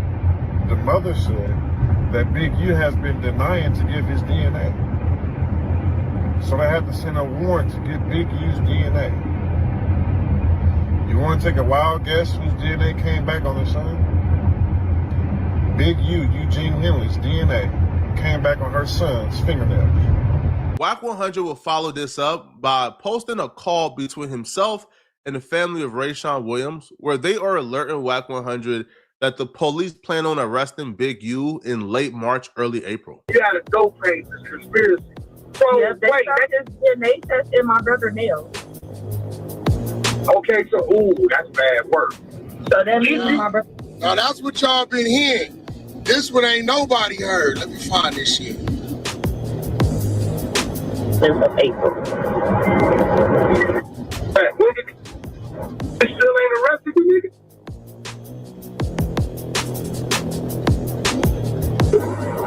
Well, they told me between me and you, please, between me and you, don't tell nobody because they don't want nobody to know. They're going to be making an arrest the ending of March, the beginning of April. She told Wack, don't tell nobody, but Wack told the entire internet. Now, Wack's explanation for this is he had to tell the internet because if he didn't, people will look at him a certain way. But right on cue, everything that's been discussed on the internet over the last year and a half surrounding Big U, Brig Baby, Raan Williams, and everything in Loose Cannon, it all came in fruition, even down to the exact arrest date. Right on cue, the feds announced the federal indictment of Big U and 18 other Rolling 60 associates this morning. Good morning. I'm Joe McNally, the acting United States Attorney here in Los Angeles. Today, we're here to announce federal criminal charges against Eugene Henley Jr., a career criminal known as Big U, who used his contacts and leadership role in the Crips criminal street gang, the entertainment industry, and a youth charity to further his own criminal enterprise, an enterprise that engaged in murder, extortion, robbery, human trafficking, COVID fraud, and other felonies. Mr. Henley and several other individuals linked to him and his criminal enterprise were charged in a criminal complaint with federal racketeering conspiracy. Mr. Henley is a fugitive, and he is currently wanted by federal law enforcement. We will learn several things during this press conference. We will learn that the feds have been looking at the podcast in LA. They've been looking at several LA podcasts, recording, taking down everything. So if you've been speaking on an LA podcast as of lately, bro, over the last 4 years, you are in severe trouble. Let's just say you in trouble. Now, the feds would also alert that this entire investigation, this entire RICO investigation into Big U and his associates and his business dealings all started with the murder of Raan Williams. When they began to investigate the murder of Raan Williams in 2021, that's when the investigation of Big U and the Rolling 60 started. Now, the feds will officially say that Big U is responsible for the death of Raan Williams, in their opinion. As I said, Mr. Henley is a widely known leader within the Rolling 60s. He rose to prominence in that gang decades ago, and he has since been a fixture on the internet, talk shows, and podcasts, all things that law enforcement have looked at closely as part of this investigation. He has maintained the image of an entertainment industry entrepreneur running a music label and of somebody who gives back to the community here in Los Angeles, funding a South LA-based charity, developing options, which purports to help at youth risk escape gang life and escape the perils of gangs in high crime areas. The facts alleged in the complaint paint a very different picture. It is one of a murderer, a thief, a liar, and a cheat, and the criminals that enabled him. For example, Mr. Henley engaged in a murder of a musician signed to his label in 2021 and dumped the victim's body in Las Vegas off of the I-15 freeway. He then attempted to evade and obstruct the investigation into the murder, including ordering witnesses not to speak with law enforcement. Let's run through the murder of Raan Williams and exactly why they're tying Big U to the murder of Raan Williams. Raan was signed to Big U's record label, Unique Music. So on January 20th, 2021, Big U sent Raan Williams to Vegas to record music in a Grammy-nominated studio. He got an Airbnb for Raan Williams, and he paid for the studio time for a week. Raan Williams was to record a bunch of music, and afterwards, Big U would choose which music he can get behind according to the affidavit. But according to the documents, when Raan Williams got to Vegas, he really wasn't taking advantage of being able to record in a Grammy-nominated studio. He will record one day, take the next day off. They won't see him the following day. He come back, and then they don't see him again. So the Grammy-nominated studio, right, one of the employees contacted Big U, and they let Big U know, hey, bruh, you paying for studio time, but homie ain't really coming to record like that. Big U, being really annoyed, according to the court documents, hopped in his vehicle with one of his right-hand mans who goes by Robinson. So Big U and Robinson hopped in the car, and they drove to Vegas. Big U popped up at Raan Williams' Airbnb at about 2 a.m. on January 24th. When confronted by Big U for being lazy and not recording, Raan Williams would tell Big U that he didn't go to the studio a couple of days because he didn't have a ride to the studio. It's unclear exactly how that discussion went, but it couldn't have went too bad because Big U was still scheduled a studio session for 7 p.m. that day, and Rayshon Williams would join Big U at the studio a couple hours later, around like 9-ish p.m. So Rayshon Williams and Big U went to the studio, according to the documents, and they recorded records and heard the other records that Rayshon Williams had recorded, and they left the studio around 12:30 a.m. Officials believe that Big U turned off his phone shortly after leaving the studio with Rayshon Williams because Big U's phone stopped reporting data shortly after 12:30 a.m. But officials will say they know that Big U drove the vehicle with Rayshon Williams in it. Hey, man, this shit right here is crazy, man. Big U is 60 years old, man. You telling me a motherfucker make a diss song about you, bro? You a senior citizen, bro. Go sit your ass down, bro. You on the borderline at least. The fuck is you worried about a diss song? Why is you even listening to the YN music, man? Big U, man, this shit crazy, bro. Like, the man dissed him, he was dead. That's why I say it seems like this and Nipsey Hussle shit is connected, man. Because it's kind of like the same shit. He got into it with Nipsey. He took the equipment. Nipsey ain't want to cut him in. He was doing, you know what I'm saying? Like, they stories is like similar, bro, as being an artist, how they was being treated. Like, he treated dude just like he tried to treat Nip. You know what I'm saying? And that's crazy, man. Yeah, don't diss these old YNs, man. Don't diss Homer Simpson. Homer Simpson might splat you, man. Back to the Airbnb, because around 1:13 a.m., they arrived at the Airbnb according to the surveillance footage, and Rayshon Williams got out of the vehicle and went inside and grabbed all of his belongings, despite the fact that Rayshon Williams' flight wasn't scheduled until the following day, and the Airbnb checkout wasn't scheduled until the following day. So Rayshon Williams grabbing all of his belongings from out the house was kind of suspicious according to officials, but he grabbed all of his belongings and got back into the vehicle with Big U according to the officials. Per the Airbnb footage, Rayshon Williams and Big U would drive off together. Big U's phone wouldn't come back on or start pinging information until about 2:15 a.m. A witness at the studio would say that Big U returned back to the studio without Rayshon Williams at 3 a.m. in the morning. Now, the witness would say that Big U was drenched in sweat, and when they asked Big U what he was doing, he said that he just left the gym. About 6 hours later, Hey, man, this shit gonna be a movie, man. Big U come back to the studio. Big U come back to the studio, man. Drenched in sweat at 2:30 in the morning. Hey, what buddy at? Oh, man, I don't even know. I just came back from the gym.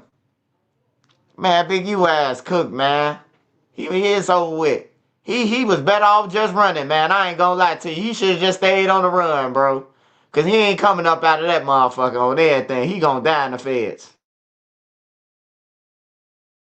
Rayshon Williams' body was found in a ditch near North Vegas at about 9 a.m. in the morning. Now, police believed, or they determined, his death was a manner of a homicide. Investigators believe that between 1:13 a.m. and 2:15 a.m., Big U and Rayshon Williams drove away from the Airbnb.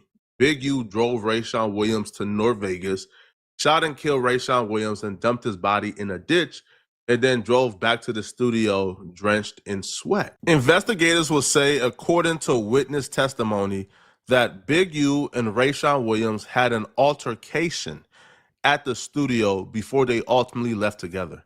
And the altercation stemmed from Big U discovering that while Rayshon Williams was in Vegas, one of the songs that he recorded at that studio was a record that could be interpreted as a Big U diss track. According to officials, they have a witness account of the altercation, but they don't have the footage of the altercation because shortly after Rayshon's body was found, Big U instructed the studio to delete or remove all equipment that was in the studio the night that the altercation took place, as well as delete all the surveillance footage.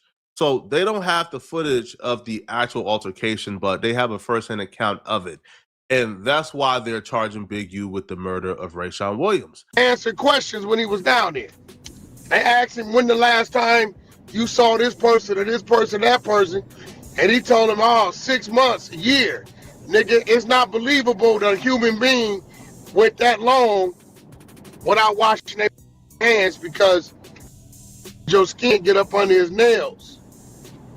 You know, you had to see him, so he kind of himself saying he ain't been around him, but his DNA, but that ain't even the worst. The worst ain't even come out. So I told Six, until it come out, you don't say nothing, it come out, it's in the blog. Hey, I ain't gonna lie, Wack. From my perspective, I don't know about them 6 months. The 6 months is kind of like, bro, if there's eyewitnesses who seen you at the studio that night, it's kind of 6 months is hard to believe, especially if this is somebody who used to live with you. This is somebody who was signed to your label.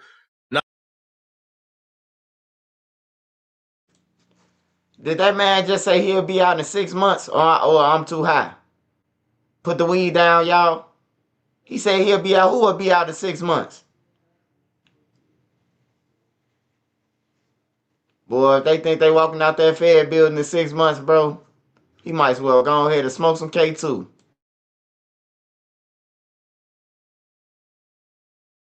Not seeing them in 6 months, but they're signed to you is kind of like, I don't know about that one. But in terms of the DNA, there has been some misinformation being spread about Big U's DNA being found under the fingernail of Raan Williams. The truth about that is they did indeed get Big U's DNA, and they did indeed test it. Now, the DNA results came back inconclusive, but we can't exclude him completely, meaning Raan Williams probably had multiple people's DNA under his fingernails, right? He probably had his girl, had his mom, right? So they're saying that we can't completely say Big U's DNA is here, but we can't say it's not either. So it's inconclusive. Investigating this murder and trying to really pin down Big U was the beginning of this entire investigation into Big U Enterprise and the RICO we currently see with the Rolling 60s. Without this murder, this investigation in RICO never happens. But this murder isn't the only charge on this RICO. They're charging Big U, as you guys just heard, and his associates with robbery, fraud, human trafficking. So let's get into some of these charges and really break it down. So let's get into the human trafficking charge. Henley's criminal enterprise also engaged in other crimes, including transporting prostitutes across state lines, extorting strip clubs. According to officials, Big U utilized this woman right here, Armani Afalaj, who he was also intimate with. He utilized her to transport 304s across state lines often. So she would recruit the women to come to Big U parties when he's chilling with the boys. Now, according to police, one of these interactions was actually captured on wiretap, which is severely underwhelming. When we hear the charge human trafficking, I'm thinking something crazy. Right, like busting down some 304s, bro. I guess it's considered that. The human trafficking dates back to an incident that took place November of 2022, which really highlights how long they've been investigating for. So in November of 2022, Big U paid Afalaj. Hey, that man Big U is a one-stop shop, man. He into the pimping, he into murder, he into weed dispensaries, he into music. He into everything, bro. So anybody try to get in any one of them lanes, you gotta pay him or he gonna kill you. That's crazy, bro.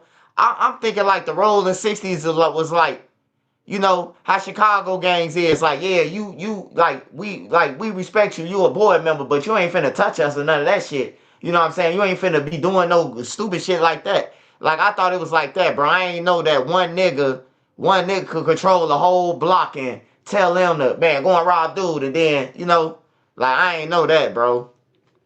That's why I don't see no YNs in California.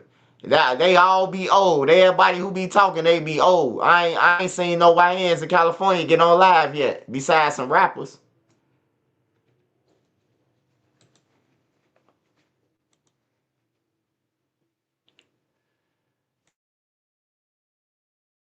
$1,000 to transport 3 women from the Central District of California to Las Vegas to engage in prostitution and other crimes under Nevada law. The feds, being armed with this information, decided not to go to Big U because that's who they want. They decided to go directly to, let's call her by her first name, Armani. So the feds went to Armani and presented her with everything they had. They said, yo, we got the wiretaps, bro. Do you want to be honest with us? And she kept it honest with them. June of 2023, they went to her house and they told her they got the wiretaps, they know everything that happened, and they planned on charging her with sex trafficking if she don't cooperate and speak to them. So she admitted that she promoted prostitution, but she did say that she doesn't think that she's a pimp. She's just known for bringing the hoes around whenever she's asked to bring the hoes around. Now, according to Armani, we call her by her first name now, she told investigators that she provided Big U with women as long as the women were paid. That representation is corroborated by a series of intercepted calls from January 2023, when Armani said she was bringing 7 women to Big U, and after which Big U talked to Armani and others about her being upset when they did not get paid right away. According to Armani, she told her women, cash, charge. Hold on. So I know Adam 22, he finna get in the blender, right? Does it sound like pimping, right? Oh, he don't move around. He just stay in the back of his no jumper building, goddamn it, and have a porn fest. And that's legal. That's legal long as you keep it in your home, right? Yeah, I don't understand this. I don't understand it, bro. Like, what's considered human trafficking? Not taking off a Big U, but I need to understand it, because, like, certain situations, like when you say pimping, I think about like people beating them, drugging them. You gotta go here, taking all their money. That's when I think of it. If you talking about me flying 7 people out to party, but I don't drug them. I don't do nothing. We just partying and they fly back out. Is that safe? Yeah. Is that safe? Like, I don't know. I ain't got to worry about it though, man. But I'm just saying, man, like, I think the males out here should know, man. It sounds like if you got more than 2-3 women, man, you going to jail, man. He say you need a camera. That's why Diddy be taking all their phones and everything. He don't give a nigga no chance. Soon they say when you walk in Diddy crib, goddamn it, according to Buddy and Lil J, you know, they say goddamn it, he taking the phones and shit, man. Diddy say no filming in Diddy's house. Hell no. Nigga say what's the name came out the room in some Speedos. That's crazy work, man. Can you see the Cloud Lord running outside Diddy room, running into a butter like, oh, let's get up out of here, man. They too freaky. Whole time that turned him out. Charge them before you hit. Cash before smash. So apparently when the women was coming around and they was smashing before getting cash, you know, some of them was getting shorter. You feel me? They wasn't getting the full amount, and Armani wasn't having it. So that's on wiretap as well, of them having that conversation of why you not paying my girls the right amount. Here's where the story gets a little crazy. So she talked to the investigators. She let them know, yeah, you know, I provided women for Big U. He paid for it, etc., etc. So she agreed to meet the investigators at a particular time and date. But the investigators told her, hey, bruh, don't tell Big U we talked to you. You got it? So she agreed, right? And her knowing that she's on wiretap, by the way, right? Because the police is showing her and playing her the wiretap of their conversation and saying, yo, own up to it. And that's why she owned up to it. So knowing she's on wiretap and knowing the investigators told her, don't talk to anybody about this. As soon as they left, I'm talking about that day immediately, there's a wiretap conversation of Big U, Armani, and others on the phone where Armani is telling Big U the feds just came by. The document says, however, after they told her, don't talk to Big U, wiretap communication between Big U, her, and others showed that after Armani's interview, she met with Big U and other Big U Enterprise associates to discuss her interaction with law enforcement. Those calls started right after the interview with an associate calling Big U, demanding to talk to him immediately about money. On that call, Big U made sure that the caller kept Armani where she was at so that Big U could meet up with her about it. The next day, Big U and Armani talked on the phone about what happened yesterday. Armani never met with the investigators after the conversation with Big U, and she stopped cooperating, right? She refused to cooperate any further, which is why she was arrested and picked up in this RICO. Now, according to wiretaps, Big U was talking to another associate, letting him know while on the phone, while on a wiretap, that his lawyer told him that he shouldn't be on the phone. So Big U was well aware. I'm talking about like well aware, like what was going on. So he knew they were investigating him ever since late 2022, early 2023. They're also charging Big U with robberies and a string of extortion that stems anywhere from extorting individual citizens, extorting NBA All-Stars, extorting entertainers, and extorting local businesses. The RICO charges against Mr. Henley and his associates reflect a pattern of crimes that runs a gambit from extortion to robbery to murder to tax fraud and to human trafficking, all under the umbrella of a well-organized criminal organization led by Mr. Henley. Additionally, Mr. Henley duped the County of Los Angeles by running a nonprofit named Developing Options, which was set up to pull youth out of the gang life and promote anti-gang solutions. Yet Mr. Henley continued to personally orchestrate violent gang activity that impact our communities. It's at this stage in the indictment we get introduced to Loose Cannon's role and Brick Baby's role in this indictment. You see, Loose Cannon and Brick Baby were described as essentially Big U's henchmen, people who were under Big U who committed crimes and robberies on behalf of Big U. And there's several instances that they describe. The first instance would be Big U and Loose Cannon in the Dispensary play. So there was a local dispensary paying Big U about $25,000 a month for protection. Now, the dispensary owner got sick and tired of paying it, and he stopped paying it. And when he stopped paying the $25,000 a month, Big U said, according to the officials now, Big U said, okay, you're not going to play no more? Okay, cool.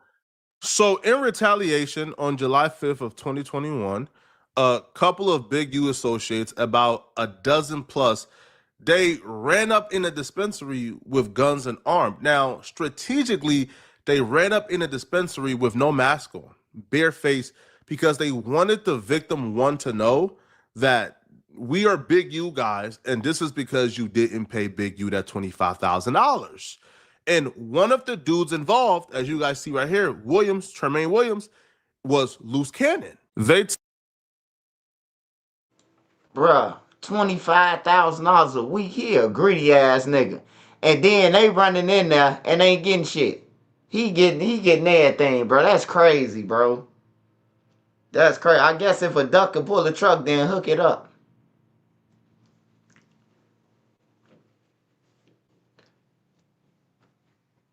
They talk about John Gotti them shit. Big U just said we just gotta find out how many more people he done laid down.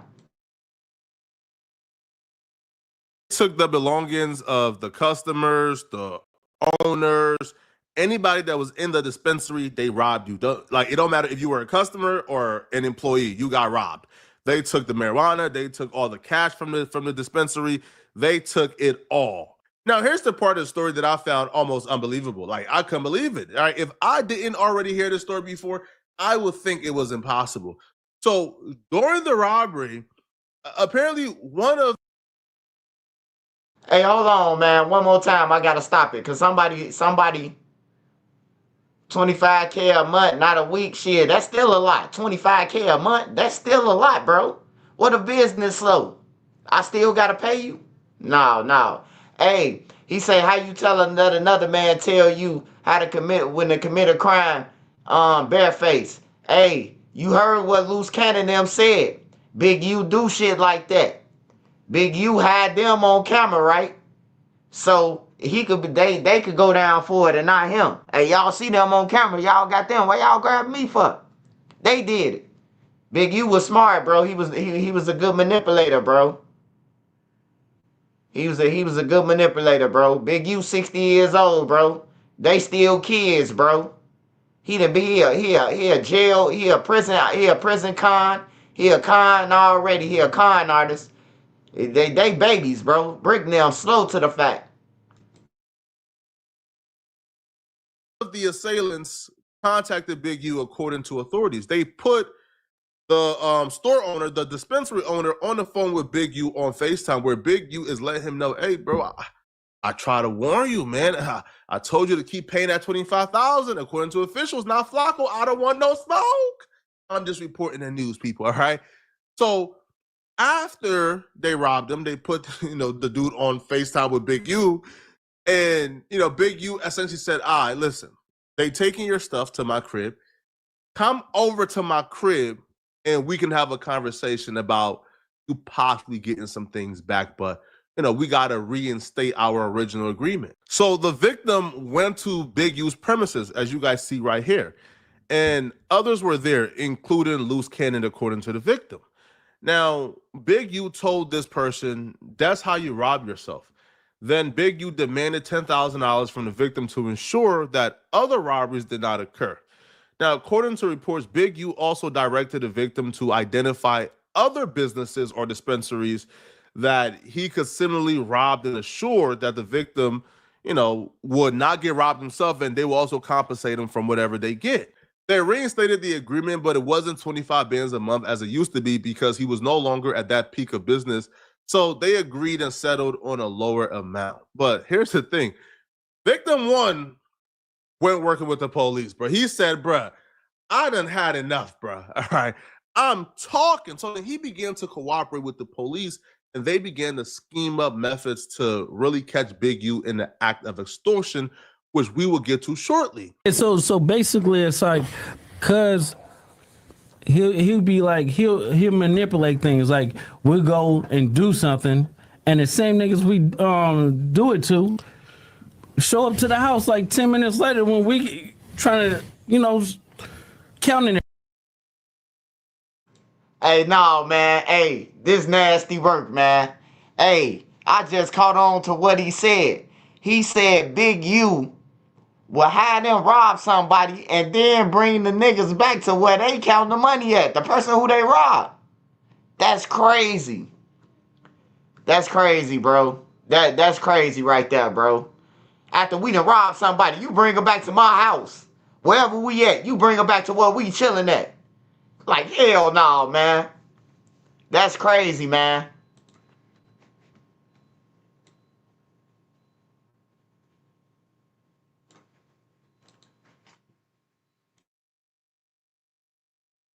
Cause he'll be like, he'll manipulate things. Like, we'll go and do something, and the same niggas we do it to show up to the house like 10 minutes later when we trying to, counting everything, right? And we be like, how the f they get that? Oh, well, we're gonna just give them like $40,000 back and stuff like that. But cause it's actually putting us in paperwork, right? And like doing like real police. I seen he get like 20 guns, and when he got 20 guns, he's selling them to the homies. But I'm like, why are you writing down the serial numbers? So it's like he was doing like shit like that, and I didn't catch on. So it was like, I'm waking up now. You get what I'm saying? Because this I'm is his, high-tech shit. I'm his right hand man. You get what I'm saying? So when it came down to like dirt and stuff like that, I'm gonna get it. You get what I'm saying? And then like one day, you know why he wanted to get a dude back to 40, right? That's the exact sequence of event that took place with the dispensary. Robbed the dispensary. The person is at the house because they FaceTime Big U allegedly, according to the documents, while at the dispensary. They agreed to meet up at the crib. They meet up at the crib. They give the guy a portion of his money back, told him, hey, bro, you got to get back on the payment plan. According to the document, Loose Cannon admitting to this on No Jumper contributed to him being charged and indicted for it, because the victim been saying Loose Cannon was involved, but there's no video footage of Loose Cannon involved. There's no surveillance of Loose Cannon involved. But Loose Cannon saying this on No Jumper led to the feds indicting him for being involved, because the victim statement and your statement aligns with exactly what took place. So this is bad. In that same interview, Loose Cannon would break down how they robbed Meek Mill at the instructions of Big U, and they were able to extort $50,000 from Rick Ross, but Big U took all the money and iced them out, and that's how they fell out. Cause it's actually putting us in paperwork, right? And like doing like real police shit. I seen the nigga get like 20 guns, and when he got 20 guns, he's selling them to the homies. But I'm like, why are you writing down the serial numbers? So it's like he was doing like shit like that, and I didn't catch on. So it was like, I'm waking up now. You get what I'm saying? Because this I'm is high-tech shit. I'm his right-hand man. You get what I'm saying? So when it came down to like dirt and stuff like that, I'm gonna get it. You get what I'm saying? And then like one day, you know why he wanted to get a dude back to 40, right? Because he was gonna make dude give him 20 for getting it back. Of course. And kept you out of it. Of course. He did that to when I did that to Meek Mills and Rick Ross. What'd you do to them? So the club, when you sweated them in the club? Yeah. Dude, and Meek and Rick have no idea that Draw sent you at him. Yeah. No, yeah, they sent that because I called Ross. I'm like, Ross, boy, this shit getting crazy. Drop off the 50,000 and we're gonna let Meek live.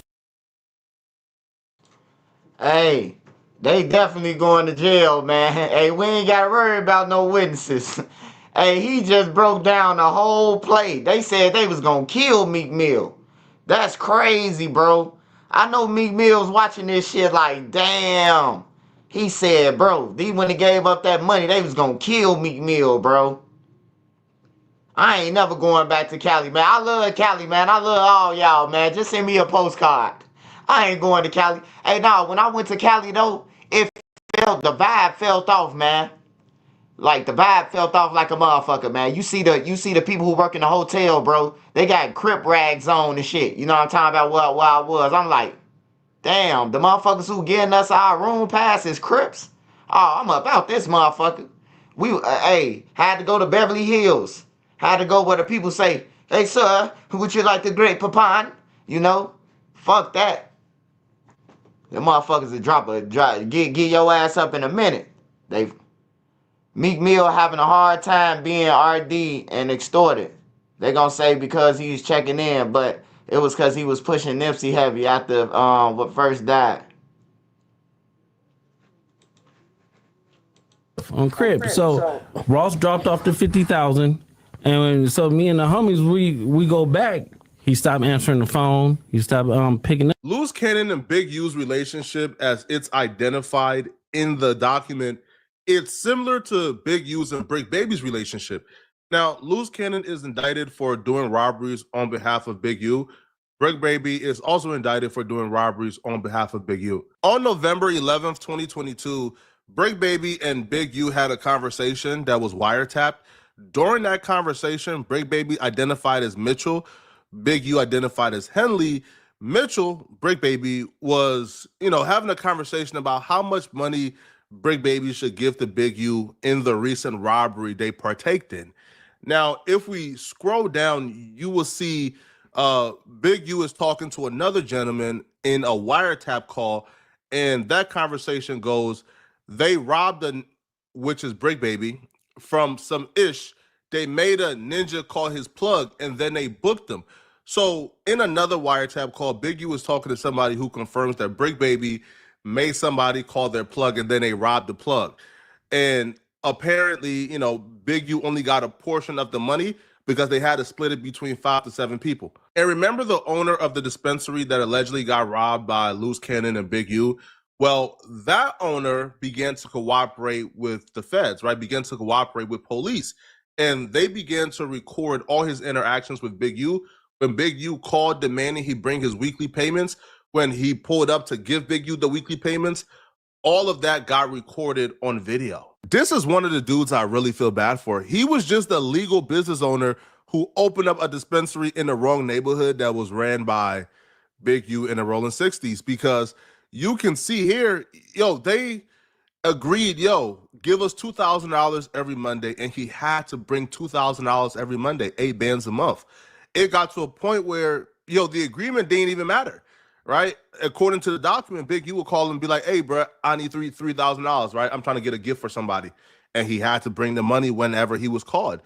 And when he don't, well, you see threats right here where it says in the document, Big U told him, do we need to do another takeover like we did before? I think dude was ready to play ball, but once it gets to a point where, you're literally being drained dry, you are being drained so dry that you don't even have enough to live. Like, you don't even have enough to run your business. Like, you essentially have to tell at this point to survive and live and eat. So the dude began to work with the feds, and the feds began to give him money to give to Big U. He's on camera paying Big U. Oh yeah, Big U got some money from the feds, man. He good as gone too for that. You gone, bro. They got that shit. Hey, you gone, bro. Like you got it from them. They know that you got it. They recorded him, recorded them. Hey, they finna send the money to Big U. Beverly Hills ain't safe. That's what Pop Smoke got killed. Yeah, it was cool. It was cool. It was kind of cool though when I was in Beverly Hills. I ain't gonna lie, but it was some Crips that the motherfucking two arms he had on the duck chain, and that motherfucker, that Clout Boy chain was icy, man. And I told him before we even got there, I say, hey bro, don't wear that chain, man. You gonna bring attention to us. I'm walking around with my pockets flipped out. I ain't gonna even lie to y'all. I'm walking around with my pockets flipped out. You ain't gotta even run up on me and rob me. You see the bunny ears, nigga. Hey, I told myself when I go to I ain't pulling out my iPhone or none of that. I brought the Android. Just in case they did want to run up on me. I brought the Android with me. I brought the big box Android too. You hear me? Left the iPhone in the room. I ain't going. I know the robbery policies and procedures. I'm getting that shit up. But you ain't finna get my iPhone and I know I can get robbed. I'm gonna give you this Android. I'm gonna bring the Android out. My pockets flipped out, inside out. Them niggas was looking at me like he crazy. They was looking at me like he slow than a motherfucker, Joe. This nigga got his pocket, walking around with his pockets out. All four of them motherfuckers.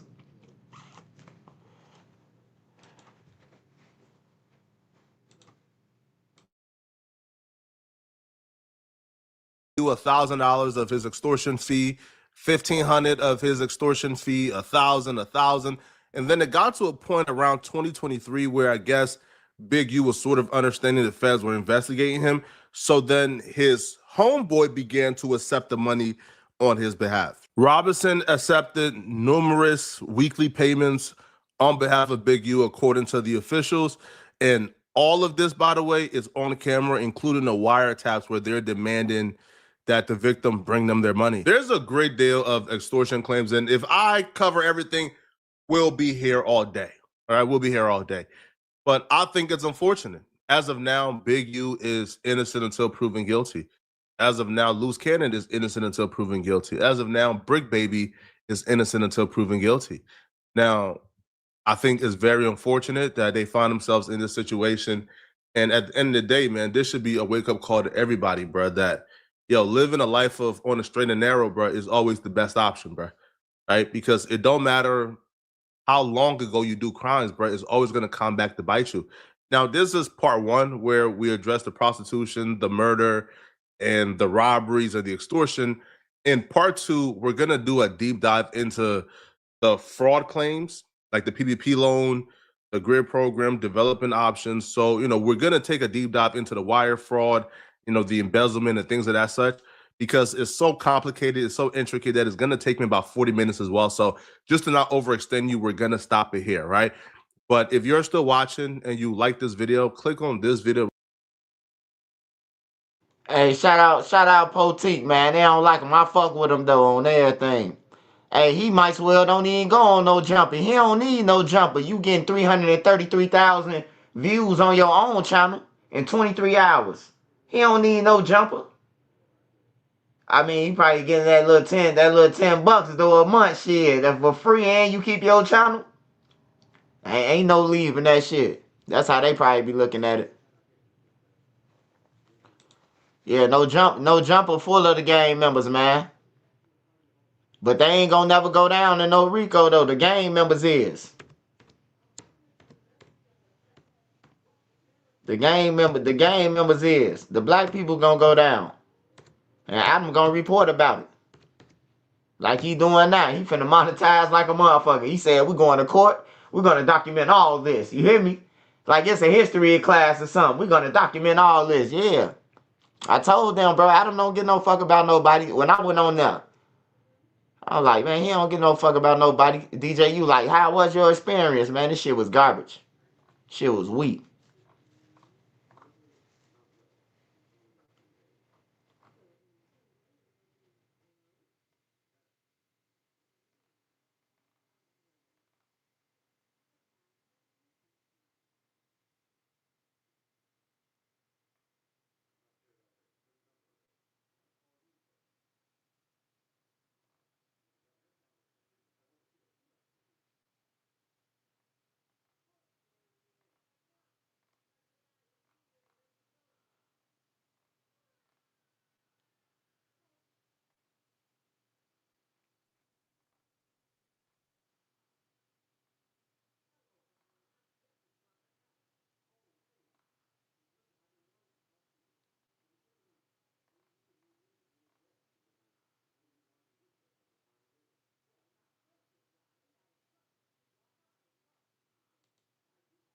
neighborhood is like the Hyde Park district, Windsor Hills. So what's Overhills and Yeah, so the Overhills is View Park.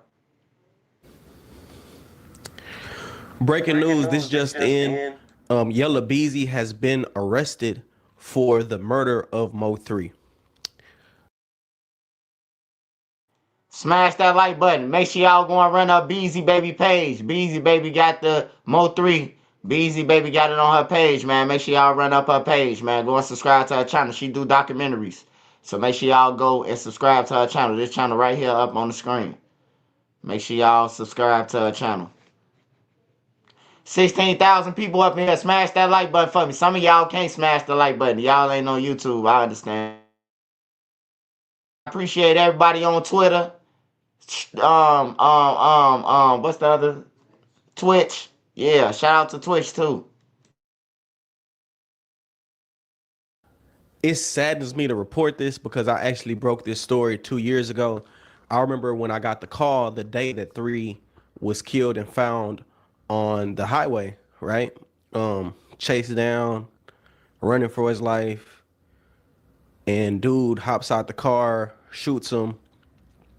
Fun fact, I actually interviewed dude. It's on Real Tune TV. He's a cool dude. People in Dallas know him. People in Dallas mess with him. Despite the allegations on his name, Ducky P, an affiliate of his, he was a cool dude. People in Dallas know him. People in Dallas mess with him. All of these kids were cool kids.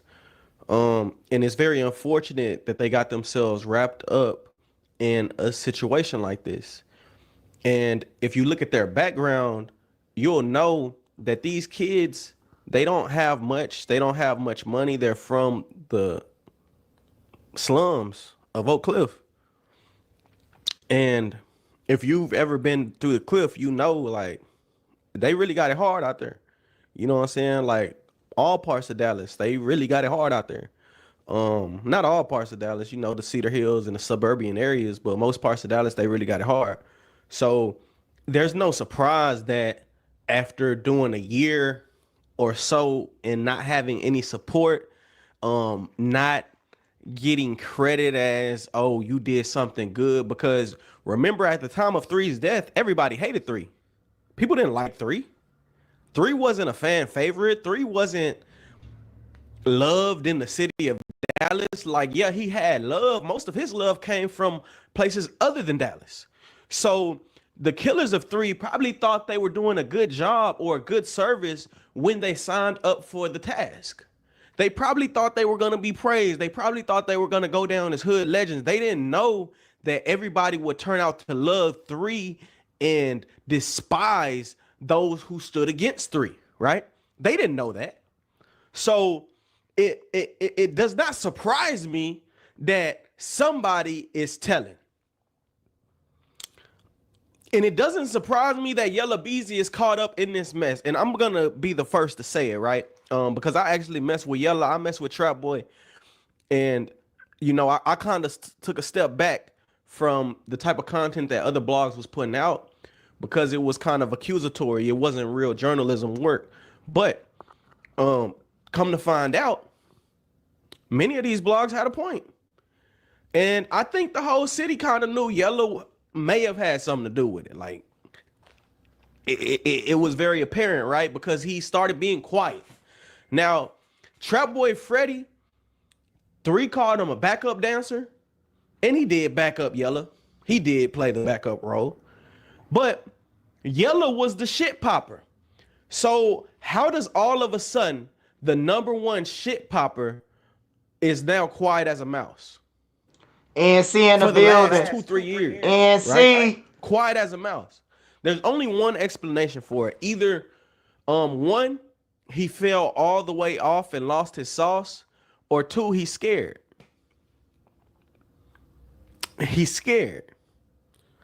Because he knows that anything he say can and will be used against him.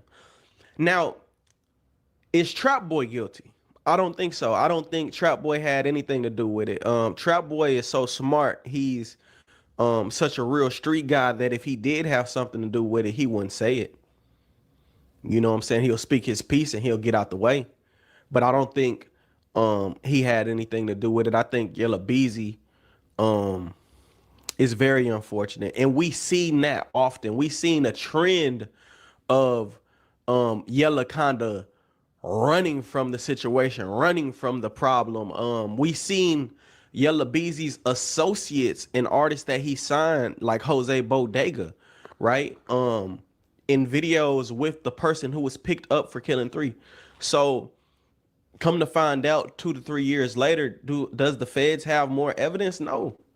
The feds have a witness.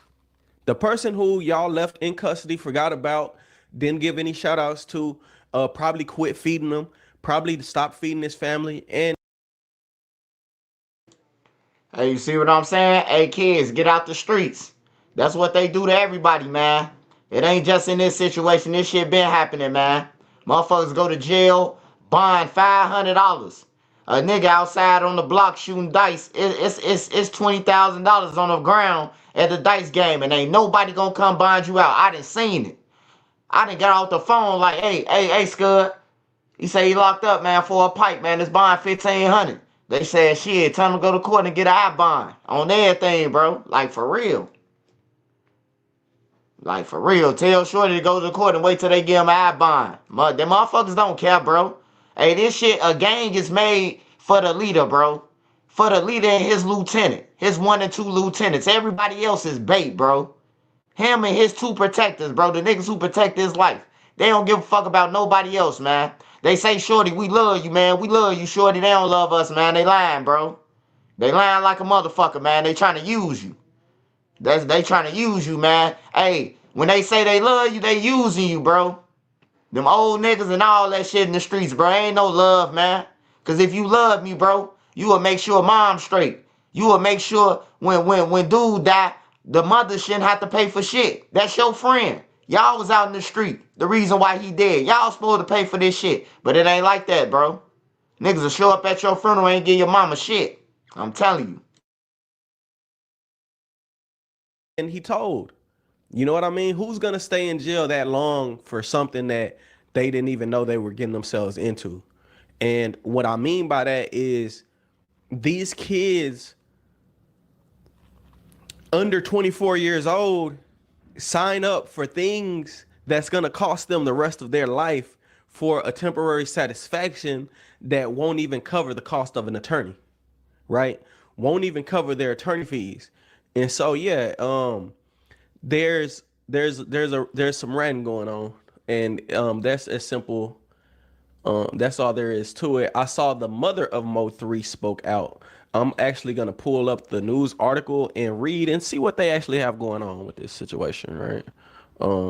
Yellow Beezy arrested.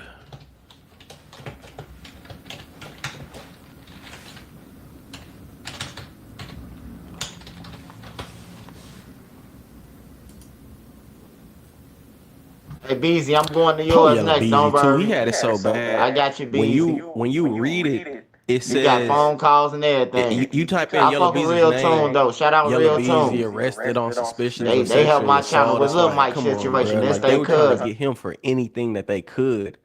He's just getting a bunch of bad karma. Even in the video of a video surfaced after Lil Ronnie was killed, Yella Beezy again with the killer of CJ of Lil Ronnie next to CJ Casino, right? That doesn't mean Yella Beezy had anything to do with it, but it's just sad that Yella Beezy is there. Why is he there? Why is Yella Beezy's name always coming up when somebody gets killed? Somebody said that the other day, and I was like, man, leave Yella alone. But it's the truth. And at some point, 1 + 1 will equal 2. And I think that point has come. Let's look at it. Okay. 3 years ago, 2 years ago, 43 minutes ago on Say Cheese TV. Okay. It says Yella Beezy was picked up today for unknown charges.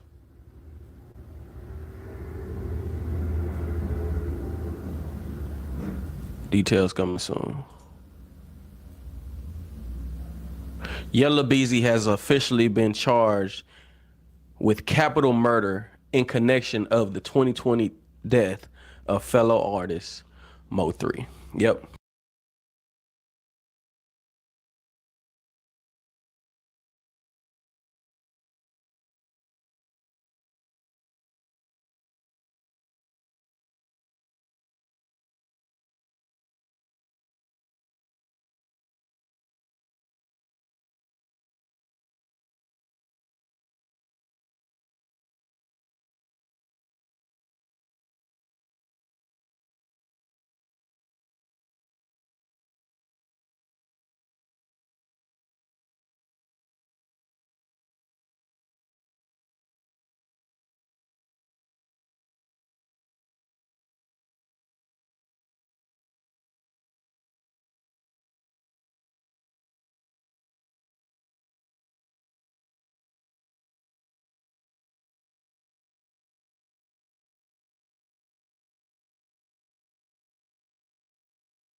Where your channel at, Beezy, baby? Beezy, baby, probably got her channel on Prime, but she don't even know it.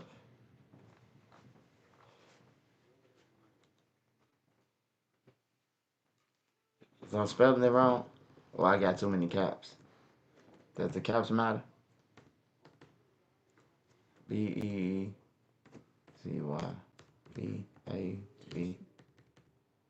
Just do that. All together? Yeah, but it's that Beezy. Oh. No baby.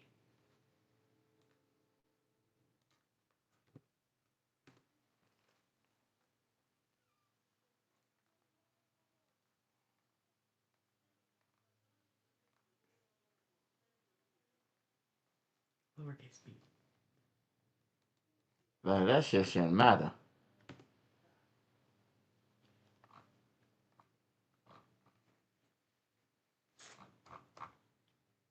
Beezy, baby, what the fuck is your channel at?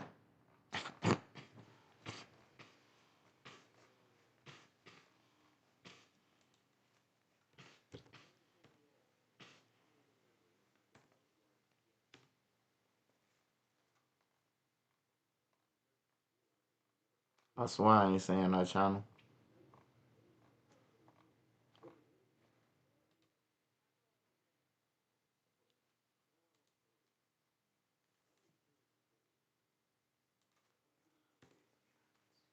Huh.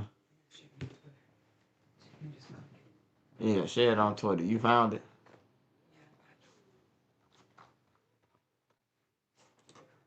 Hold on, y'all. We try to find this Mo3 Beezy Mo3 video.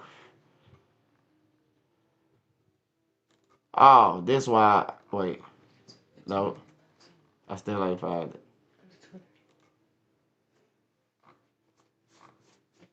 You can just copy the link.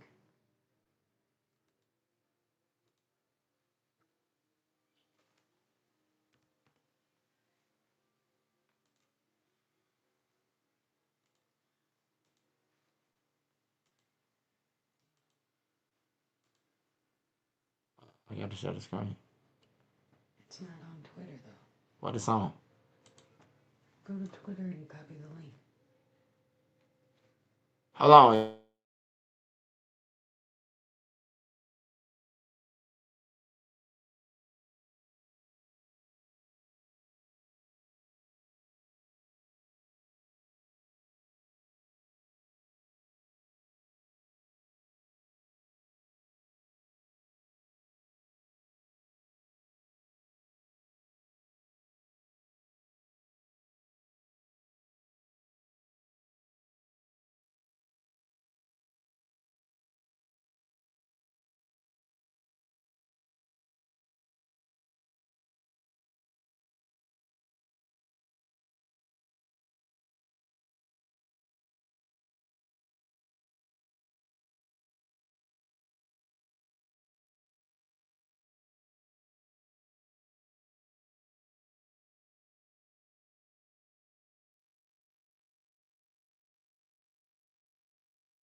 that beat. Extra, extra, read all about it. Time to show and prove to who doubt it. Now everybody get tuned in. Zoom in as we deliver the news in. Hot topics, top gossip, and plenty more. Get your blunts and drinks ready, cause here we go. That Beezy, tell them what I'm talking about. That Beezy, show them what they looking for. That Beezy, show them what they wanna see. That Beezy, who you think they wanna be? That beat.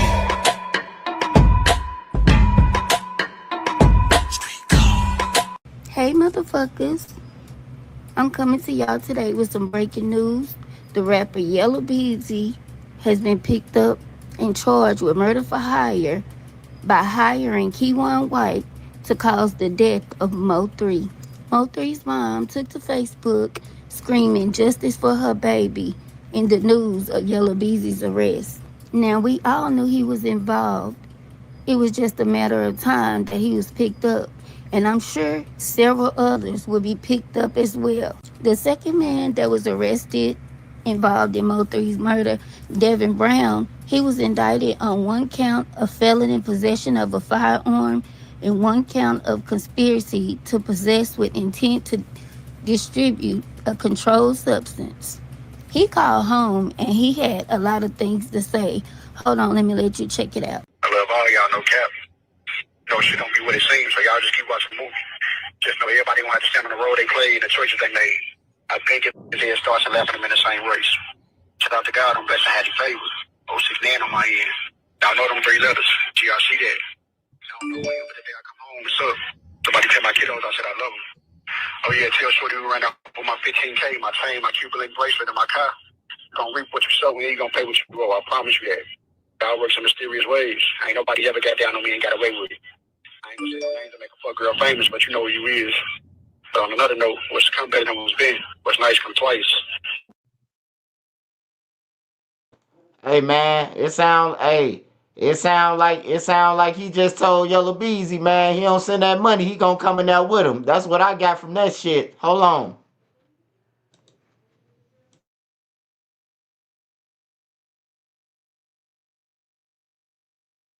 Ain't nobody ever got down on me and got away with it. I ain't gonna say no names to make a fuck girl famous, but you know who you is. But on another note, what's come better than what's been? What's nice come twice.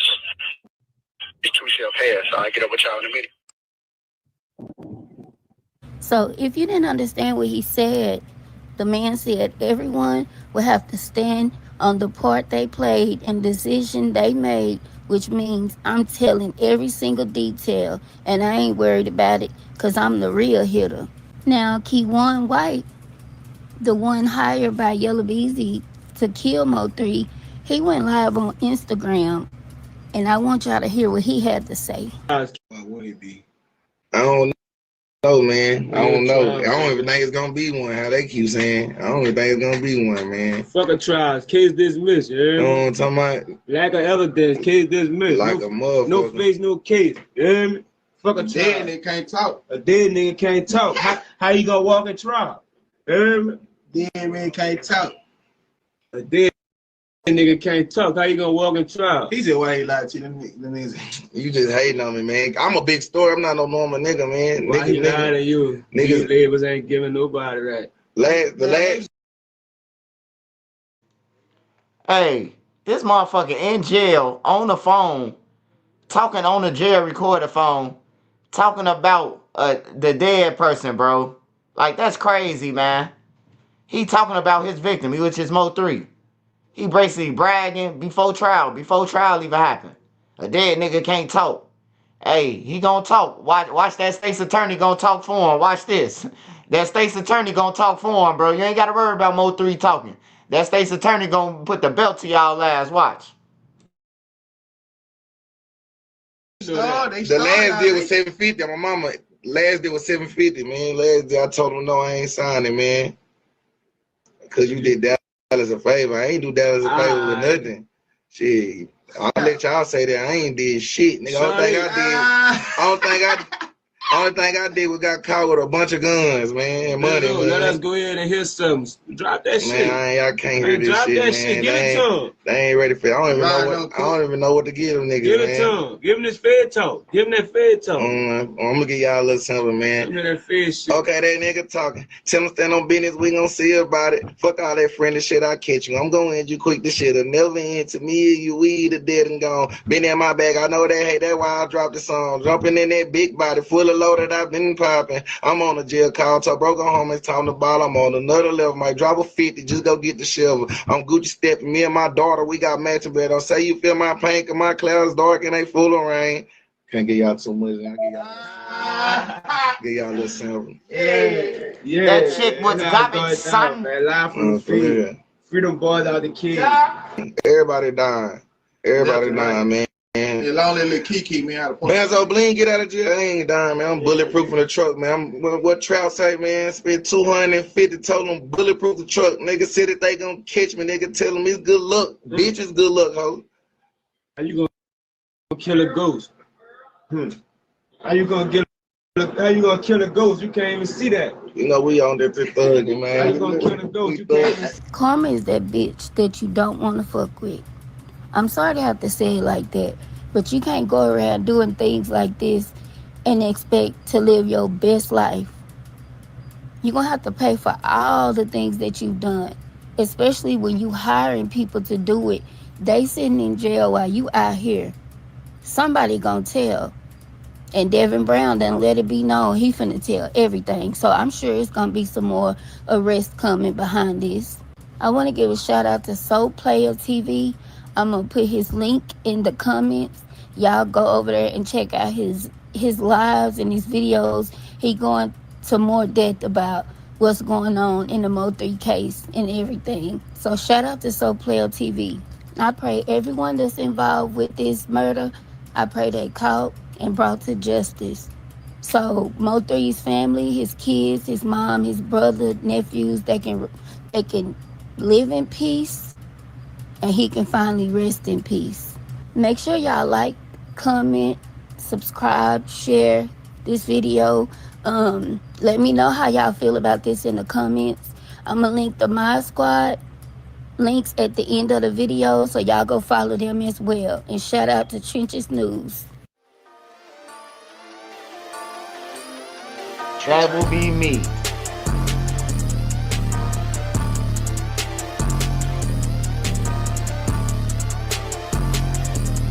Shout out to Beezy, baby. Keep doing your shit, Beezy. I'm telling you, man. Keep doing it, man. Get your shit up, man. I gotta motivate you. That's why I called your ass today. Told you, get up and get on it.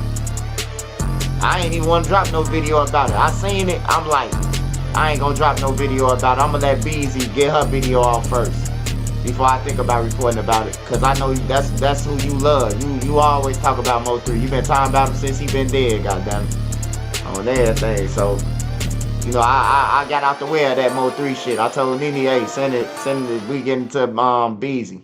Soon King of Mo3 sent it to me right away. King of Mo3 say, bow, I say, nah, I can't do Mo3. This Beezy, man. I got used to the feeling of rejection because my writing just wasn't up to par. Then I found Grammarly, an AI writing partner that helps professionals craft more impactful writing and save time. From polishing my writing to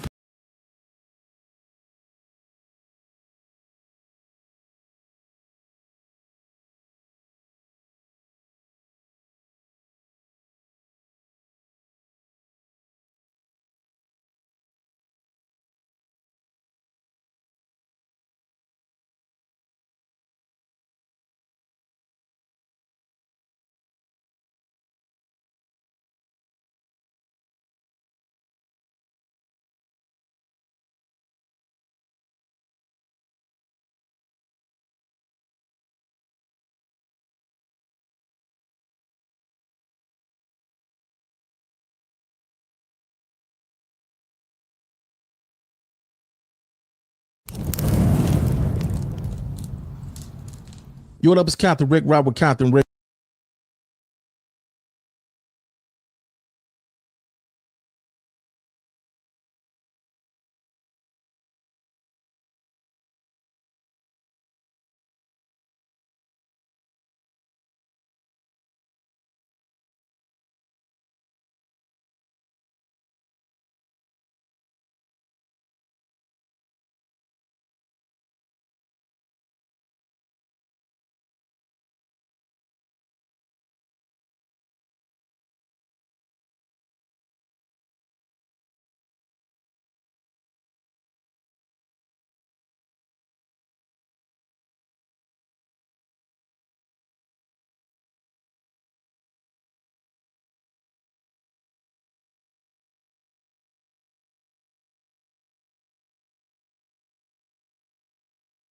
Yo, it's your boy Skinny from the 9. Big Skinny, not the mini. Back at y'all another video. Like, subscribe, share, comment.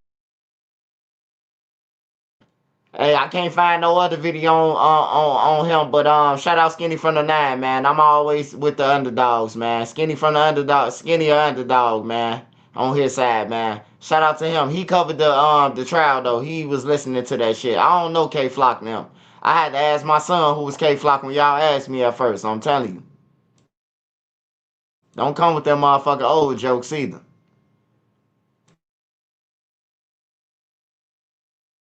Comment, turn on the post notifications so you can see when I post a new video so I can get paid. So, we about to get K Flock home before we get Y&W Melly home. This is crazy. I'm gonna say it again. We about to get we about to get K Flock home before we get Y&W Melly home. This is insane, bro. We got Young Thug home before Y&W. We gonna see him one day, right? He gonna. Man, this guy just pissed me off, man. I try to get this guy a chance and he rubbing his hands steady talking about some bullshit. Never mind, dude. You talk too motherfucking much, man. Next.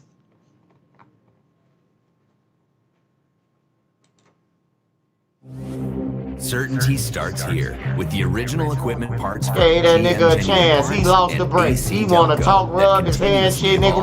We don't wanna look at your ass, nigga. Vehicles. The fuck?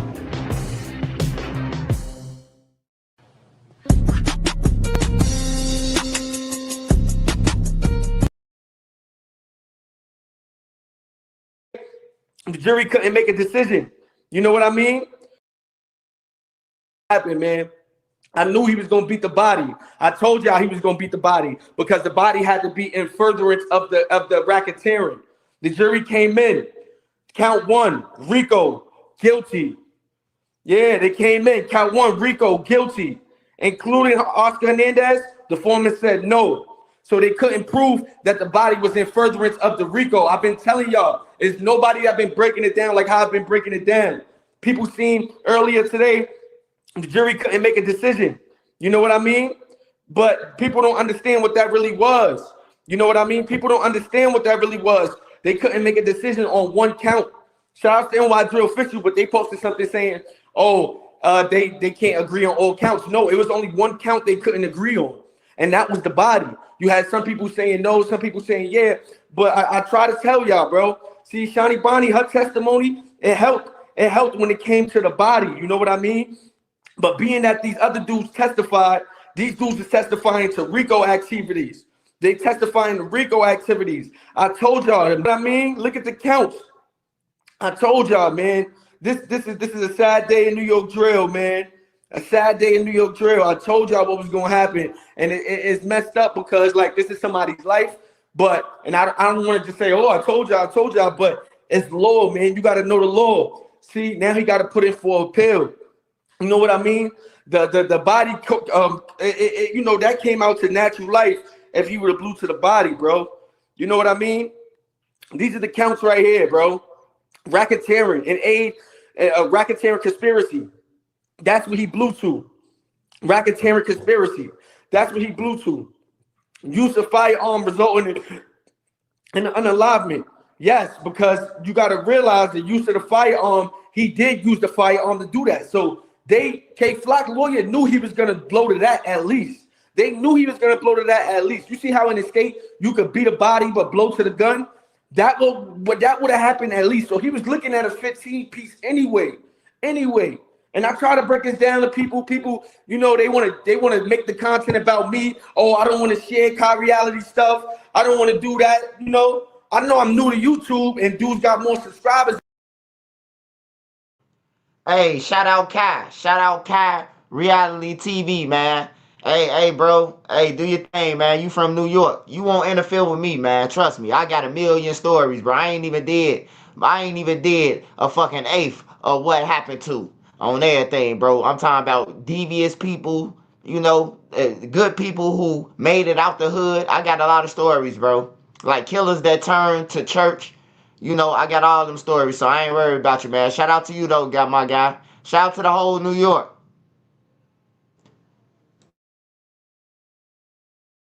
And all that to me, but Come on, bro. Nobody been breaking it down like this, bro.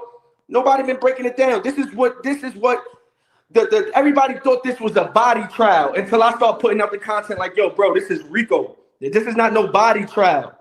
That's why it's 5 out of 6 charges. Y'all gotta realize what the charges was, bro. Y'all need to know the law, man.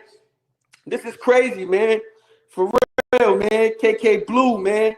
It's a sad day in New York drill. Inner city press reports, jury coming in. Count 1, RICO, guilty. Count 2, not guilty. Count 3, guilty. Count 4, guilty. Count 5, guilty. Come on, man. Yeah, man. Now he got to just go for sentencing. They got to put an immediate appeal in. You know what I mean? It's always light at the tunnel. But when you make these people put all this work in, you know what I mean? When you make these people put all this work in, man, I'm telling you, man, they're gonna try to roof them. And most of this stuff gonna come consecutive. And you know they're gonna try. For them making him go to trial, they're not gonna sit there and give him the low end now. They're not gonna give. This is the harsh reality. I'd rather take a harsh reality than a beautiful lie, bro. I'm not these other content creators. I'm not these YouTubers. I don't gotta sit here and put edits in and do all this edits to distract y'all. I'm gonna show y'all what's really going on. I'm gonna show y'all what's really going on, man. Y'all see what's going on, bro. Y'all see what's going on. You know what I mean? Like this is a sad day in New York drill, y'all. This is a sad day, but I told y'all how the trial was gonna go. I told y'all what was gonna happen. You know what I mean? And that's really all I can say right now, bro. Shani Bonnie did what she had to do. This dude's sister did what she had to do, but it was too late. They were supposed to come forward right away. You know what I mean? The jury is not these people that y'all. The jury is not. They're not these people that we used to being around, seeing our loop. They're not into that. These are civilians, bro. And when they see you spinning hoods, when they see you doing certain things, you know what I mean? It don't look good, bro. It don't look good, man. I try to tell you guys, bro. I try to tell you guys, the streets is done with, man. You know, a lot of people had hope, man. A lot of people had hope. They thought, they like, yo, man, if K could do it, I could do it. Yeah, the streets is back. Drill is back. Nah, man, you get a harsh reality, man. This people ain't nothing to play with, man. This is the United States government, bro. This is the craziest entity that ever existed on the planet US, bro. For real, man. And I told y'all, it was his co-defendants. Yeah, his co-defendants took their time, right? Yeah, they took their time. No, what they did was they copped out. They said, yes, Your Honor, I did do this drill on Seb's side. I did do this drill on RPT. Yes, Your Honor, we are a part of this game. All his co-defendants copped out on him. If they all would have went to trial, they probably would have got away. You see, like the Hells Angels, they all went to trial. And that's just one little case. They all went to trial and they all beat it.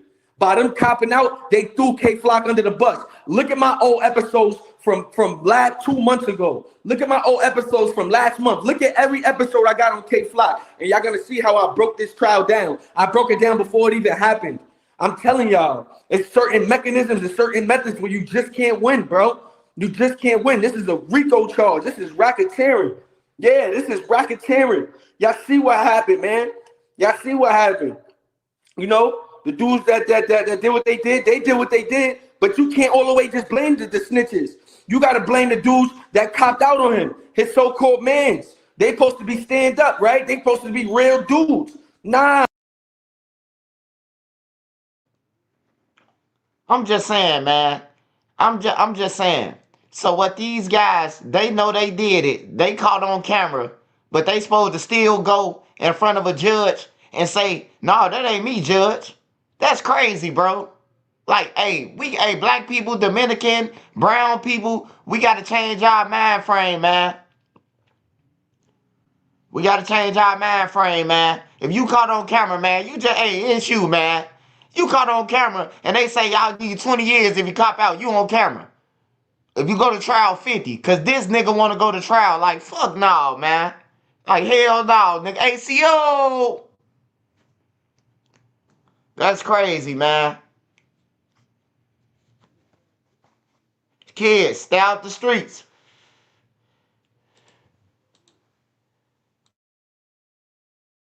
They went in front of the judge and they said, yes, we are Seb's side. Yes, we did do this. Yes, we are this. All his co-defendants, none of them are exempt because they all, and people are going to say, oh, what they were supposed to do, go to trial with him and lose? Y'all gang, right? Y'all gang, right? This is why it's time to denounce this stuff. All of this stuff make no sense, man. Look at this, man. Now he got to put an appeal in. Now K Flock has to put an appeal in. Yeah, he has to put an appeal in, and it might look good. We could break that down on some other content, but right now, this is what it's about. K Flock found guilty on 5 of 6 charges.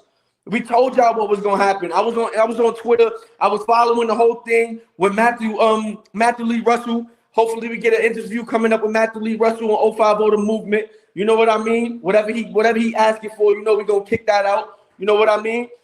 But I told y'all, don't be surprised. Do you got dudes like Little TJ talking about free him? When I was with K Flock, TJ, when I was with K Flock, I want you to hear this. When I was with K Flock, bro, he wasn't jacking you. He wasn't jacking you because he asked you that he needed property for the bail. He told you he needed property for the bail. You act like you was gonna do it, and you never did it.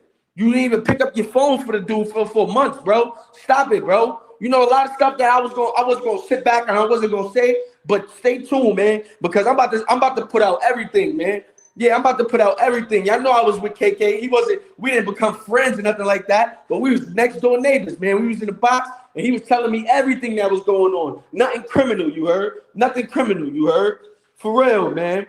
For real, man. This is bad, man. You see the defense, they moved for a mistrial. The judge said, I order you to deliberate. He told the judge, I instruct you to deliberate, because they was trying to court a mistrial off of 1 count. Now, the most they would have did was make 1 count a mistrial, and the rest of the charges they decide on, and then he come back for a mistrial. Now look at this, man. K Flock has been found guilty of RICO, racketeering.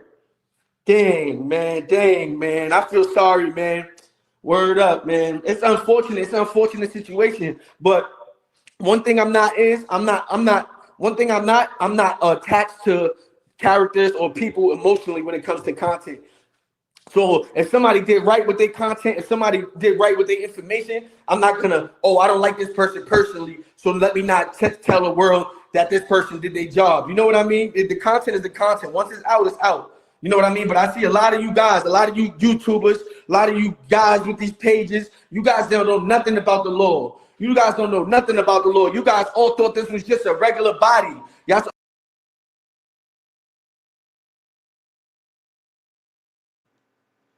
Hey, brother. Hey, man, you doing a good job, bro. Hey, you don't need no flowers, man. Just do your job, man, and your work will show, brother. You don't need no flowers. You want some flowers. You want some ice cream and cake with you want nigga to bring your flowers. We understand you did the video, brother. But look, it take one day at a time, man. I got on YouTube. I had to work my ass off, man. I had to work for these 200,000. They ain't just come for free, brother. I'm just letting you know, man, right now. These $200,000. These 200,000, I stayed on live for 12 hours, 13 hours. You better ask somebody. We're going to start with some breaking news here at 9 o'clock. An 8-year-old boy is dead. A 5-year-old is hospitalized after they were shot in a home earlier tonight. Both boys shot in the head. Angelica Sanchez joining us live with more on this. Angelica? Good evening. Absolutely heartbreaking as we learn that a family has lost a child tonight. Details remain unclear as to how this shooting unfolded, but we do know it happened inside a residence. Right now, preliminary information from police shows that the 2 victims in this shooting are, as you mentioned, an 8-year-old boy and a 5-year-old boy. The preliminary information says that it happened on a residence on the 1400 block of East 71st Street. Police say the 8-year-old boy sustained a gunshot wound to the left side of his head. He was rushed here to Comer, where he was pronounced. Police say a 5-year-old victim sustained a graze wound to his head. He was also rushed to Comer, where he is in good condition. Pastor Donovan Price spoke with family members of the victims. He says loved ones, as you can imagine, are devastated. He asked people to think hard about gun safety inside their homes. He was emotionally a wreck. If you can imagine, having to worry about that type of thing, what exactly, you're going to do about, the police situation. Your child is dead, another child is harmed, and I'm not sure, but I heard that there were other children around, and so your whole life, in an instant, kids get into things. We know that as well, but we've got to come up with something, there's got to be either more gun locks. I understand you can get gun locks at the police precincts even, but we've got to come up with something because this is not a problem that we can't solve. Again, police have not yet clarified how this shooting unfolded, but they have recovered the firearm used in this shooting. No word yet on any arrests at this time.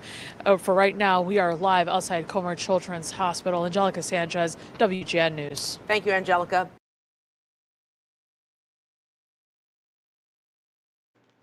Hey, I understand what y'all saying, man. Let him have his moment, man.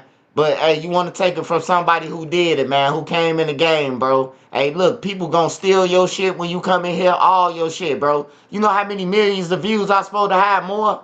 On everything, people gonna steal your content, bro. That's part of YouTube, bro. Either you gonna strike their pages or they gonna keep on stealing your shit. That's all to it, bro. It's just part of the game, man. You just gotta tighten up, bro. Like, you just gotta tighten up with your shit. Just take off. But like, if he, like, the whole video, if you bragging about, like, I told y'all, like, a lot of people ain't gonna want to hear that shit. They're gonna be like, all right, he do got the content, but this person who stole this shit might could break it down without all the yelling and bragging and shit. You know, you gotta look at it like that. And there's somebody who steal your shit probably could break it down better than you. So he did a good job though. But people gonna steal your shit though. That's just part of the YouTube game, bro. They gonna steal your shit until you strike their page.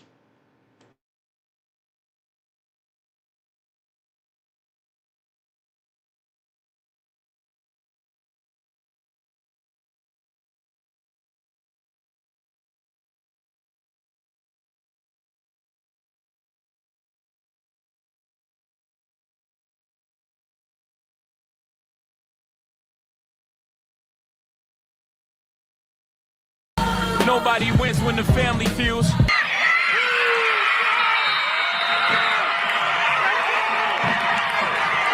To take down DNA, he wouldn't give them his DNA, so they had to serve him a search warrant to get his DNA. Get out, and then they have to have an experience before they realize I should have checked in. Yeah.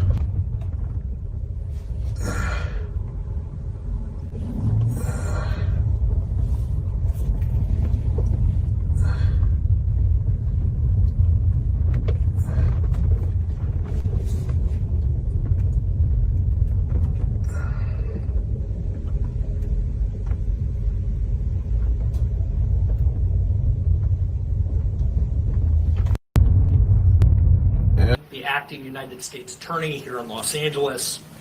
Today, we're here to announce federal criminal charges against Eugene Henley Jr., a career criminal known as Big U, who used his contacts and leadership role in the Crips criminal street gang, the entertainment industry, and a youth charity to further his own criminal enterprise, an enterprise that engaged in murder, extortion, robbery, human trafficking, COVID fraud, and other felonies.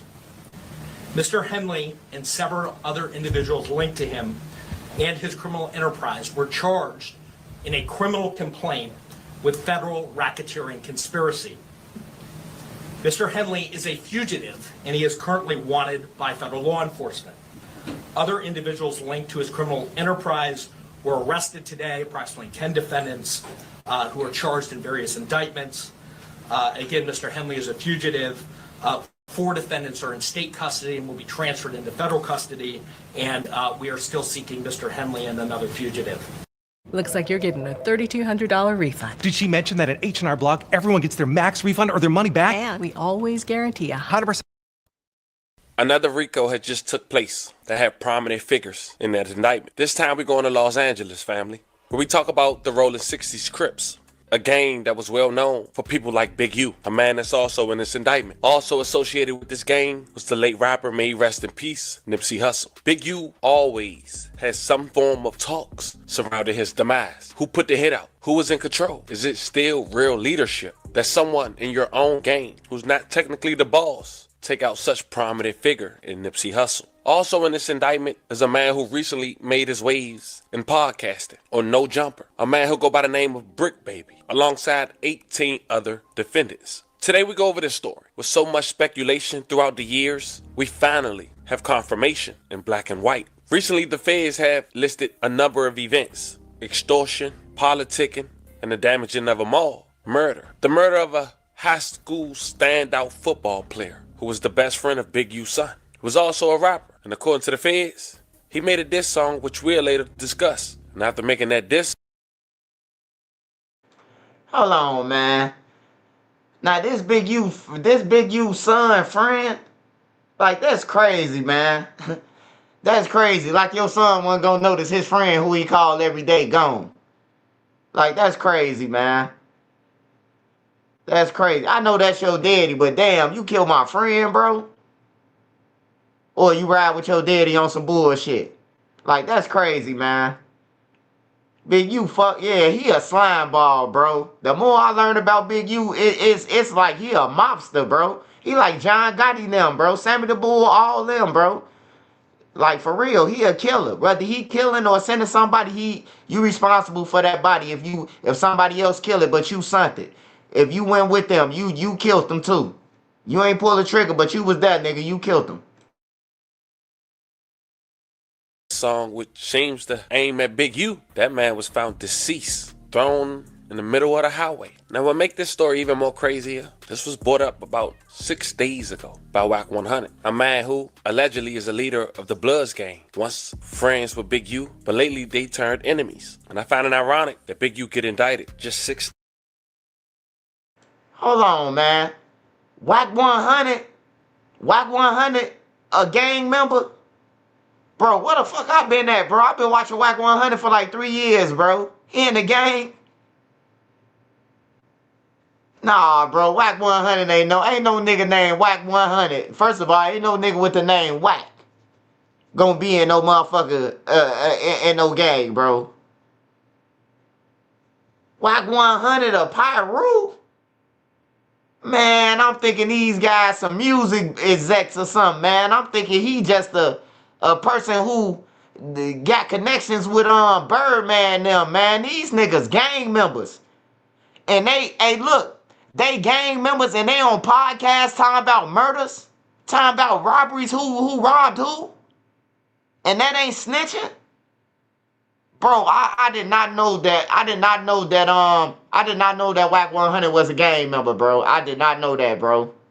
I ain't know that. I thought him and Flock and the other guy, the little skinny guy, I thought all them one gang members, bro. That's crazy. Hey, that's how much I pay attention to people, bro. Days later, what some people thought was just mere speculation. Today we go over this indictment, talk about each count, go over the events that's listed in this indictment, and see where they stand today. But before we go over this one, I want you guys to remember, I won't give you no angle. I just give you the story. So with that being said, make sure you like, comment, and subscribe. We're going to jump right to it. Find me, Eugene Big U Henley, a Crips leader who helped launch Nipsey Hussle's career and was dubbed rap's godfather by people like Wiz Khalifa. He recently has been accused of murder, kidnapping, robbery, extortion, fraud by federal authorities. As part of Big U's purported grip on Los Angeles, his alleged victims were required to check in with Henley before arriving in the city in order to obtain quote-unquote protection. According to the 107-page federal complaint unveiled today, among those Big U allegedly extorted were professional athletes and musicians. The complaint said, whose business interests were not always legitimate. Federal authorities likened Big U Enterprise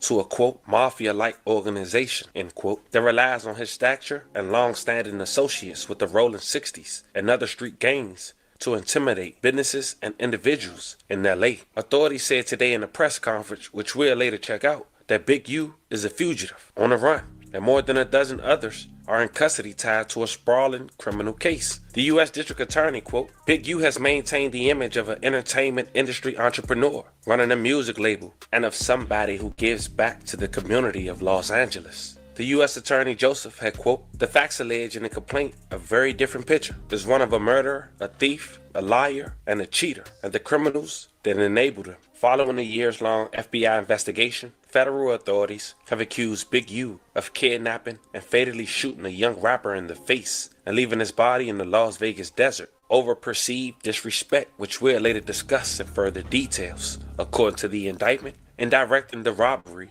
of an unlicensed LA marijuana dispensary that had stopped making extortion payments. This was 107 pages, fam. But Big U also allegedly defrauded companies, donors, athletes, and celebrities, including professional basketball player Draymond Green and former NBA MVP Shaquille O'Neal, persuading them to donate to his charities and later alleging transferring the money to his own personal bank accounts. Authorities also have accused Big U to fraudulently obtaining funding from the Game Reduction and Youth Development Program, overseen by the LA's mayor's office.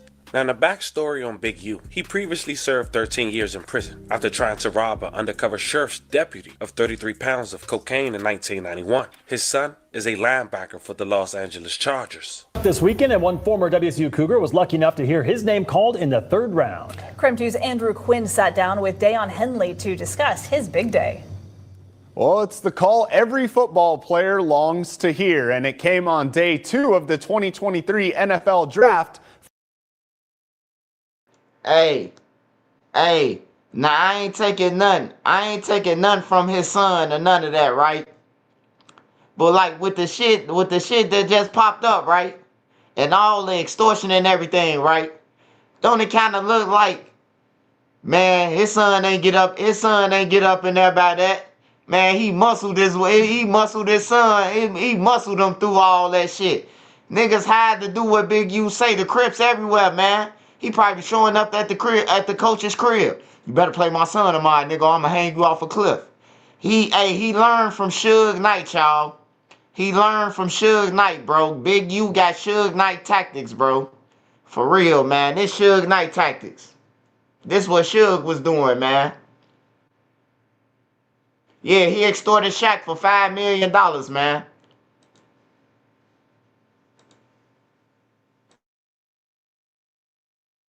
For Dayon Henley, and it just so happened to be from one of his hometown teams. I'm a Charger. Just to be home and be able to be in my city and be a Charger is probably the greatest feeling. Something I couldn't even imagine. The Los Angeles Chargers drafted Henley with the 85th overall pick in the third round. It may have been a longer wait than Henley expected for the call, but he is keeping it all in perspective. I was a 2-star recruit out of high school. Didn't have a position. I redshirted as a junior in college. It's not normal. So to go. Hey, see, y'all. You see what I just said? He muscled his way. I was a 2-star recruit. I can't believe it. He can't believe that he made it. His daddy muscled his way through that motherfucker. He popping up at the coaches' get-togethers and family reunions and shit. Imagine Big U and the Crips pop up at an all-white family reunion. You gonna be like, man, hey, look, man, you ain't gotta come back. Your son gonna be number 2 pick. Go to the third is a blessing. If I was to go undrafted, if I was to slide to the 7th, what people fail to realize is I would still be going to the NFL. So I'm beyond blessed and grateful for the situation and where I am. Henley shined as a senior at WSU, finishing second in the Pac-12 in tackles and becoming a finalist for the Dick Butkus Award. He credits the WSU coaching staff for preparing him so well for the NFL.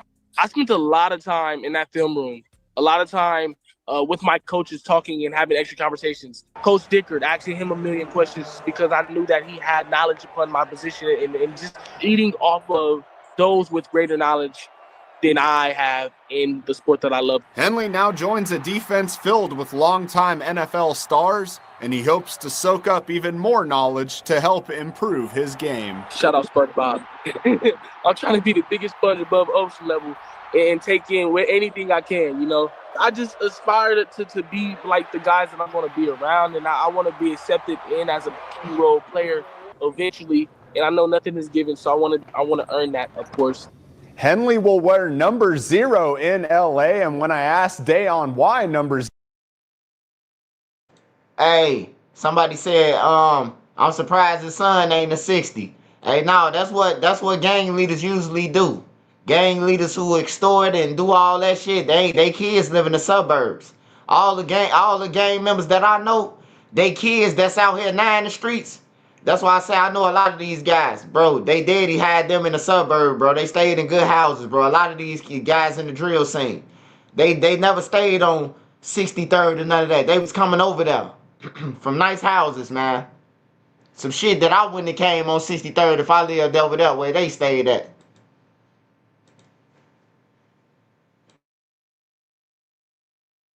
Zero. He said, I'm the first Charger to ever wear that number, and I'm thinking of making a statement and starting my career by doing something no one has ever done before. The Ranger is already standing out in his early NFL. Also, according to this indictment, Big U, alleged right-hand man, Sylvester Robinson, and trustee Lieutenant Mark Martin are accused of violating the RICO Act. Now, authorities also have charged Raan Williams, aka Lucci Cannon, with robbery, Armani Afaji, aka Monty, with transporting an individual to engage in prostitution, and Frederick Blayton Jr. and Tiffany Hines with bank fraud. All of them are in custody, except Big U. In an affidavit filed with the criminal complaint, Andrew Rosa, a special agent with the FBI, said members and associates of the Big U enterprise used Big U's and the group's history and reputation to, quote, control, end quote, Los Angeles through violence, fear, and intimidation. Now that's funny because Big U once did an interview on $1 Million Worth of Game with Wallow and Gilly, and he spoke about how he handled disputes or problems within his own camp. Also on this show, or on this episode rather, was Wack 100. Check out about 60 seconds. But let me tell you, she tell a nigga, you know, I don't even think it was for the rest of the table to hear, but she tell a nigga on some deep shit. She said, yeah, nigga, because you're getting soft. What? And he say, hey, So let me tell you. no, hold on. What He the said, fuck? hold on, wait, hold on. After I tell a story, after I tell a story. But so you know me. It was more to the story. I'm instigating. Damn, getting soft. So now it's out the whole table. She looked right at me. Yeah, Gilly, nigga, getting soft. So now he gotta say. Now he gotta speak up. No. See what I tell you about? I ain't getting soft. One of my homies was at the house, and he did something she ain't like. She wanted me to break the nigga arm, and I ain't break the nigga. Yeah, she looked at him and said, listen, she looked at him and said, yeah, you should have broke his fucking arm. I'm gonna give you an analogy. She let me in, I go to sleep. Now catch this analogy. You remember how you called me about little youngster, our little family? We did some fuck shit? Yeah. Oh, yeah. And so you... Oh, man. Hey, look. Hey, sorry, California, man. I don't mean no disrespect. But, man, I thought the Bloods was into it with the Crips, man. I'm late, man. I'm sorry, man. I don't know about y'all politics, man. I just know that when I used to see on TV in 94, when I used to be for the Simpsons, man, it always was a murder in California or somewhere. That's when Rodney King got, you know, what they did to Rodney King and shit. But... yeah, it used to be just like drive-bys and shit. California was on the news every time, bro. When I was a kid, they was on the news every time. Dun-dun-dun-dun-dun. 4 people killed in a drive-by in California. I'm like, damn. I thought California was the sunshine, like trees and rich people. Shit, you would get food.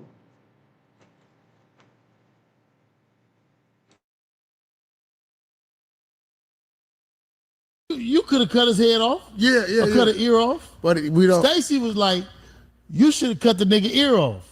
Or you should have did something to him. Broke the nigga arm. Down. The only difference is Stacy, the reason why a woman doesn't rule a nation, reason why a woman shouldn't rule a nation, because she will rule with emotion. And a man won't. Because I understand. Sometimes if I do something... let me explain it to you. But you acted off emotion. No, you telling me you just beat a whole... whoever it was with one like our little dude. It didn't warrant me, because I could have lost more by being physical with one of the little homies who did something wrong. Or I could have let that go and let everybody else see that I show mercy sometime. And her mind is, no, cut his ear off. You should at least cut his ear off. You should have got something. But every time you don't use Bron. So it's safe to say that it was growth involved. It was growth. That's what she was like, no. The girl telling him to cut another nigga ear off? Like, that's crazy, man. That's crazy, man. This shit get darker and darker with Big U. He said that's growth. I ain't cut off his ear. That's growth. That is growth. That is growth. If you used to cutting off people's ears and you ain't cut off dude's ear, that's growth. You getting soft. She like, you should have, and I'm like, no, but look at what now. If we don't do it that way, never had another product since then, still doing everything. But hold on though, bro. If we don't do it that way and we taking count, then they telling us we should make better decisions. And we being too mean. You know, I learned from youngsters. Let me tell you something. I had a situation happen with one of my homeboys. He didn't pay a debt. And he didn't do something. And I called one of my other little homies and said, look, bring him to me. So when he got to me, but before he got to my other little homie said, you like Pops, you know, he like, Like, man, you gonna have niggas scared in the world because we can't make one mistake. And so ever since my little homeboy said that to me, and he was basically talking simply for somebody else. He wasn't even the one who was on the table. But he made me realize, like, okay, you can't just be bronze all the way. And I hate to give a story on one of my close friends. Well, here go the problem from Main Street. But you know what the problem was, right? With that. Let me give you one more story. Here go the problem, though, bro. Dog.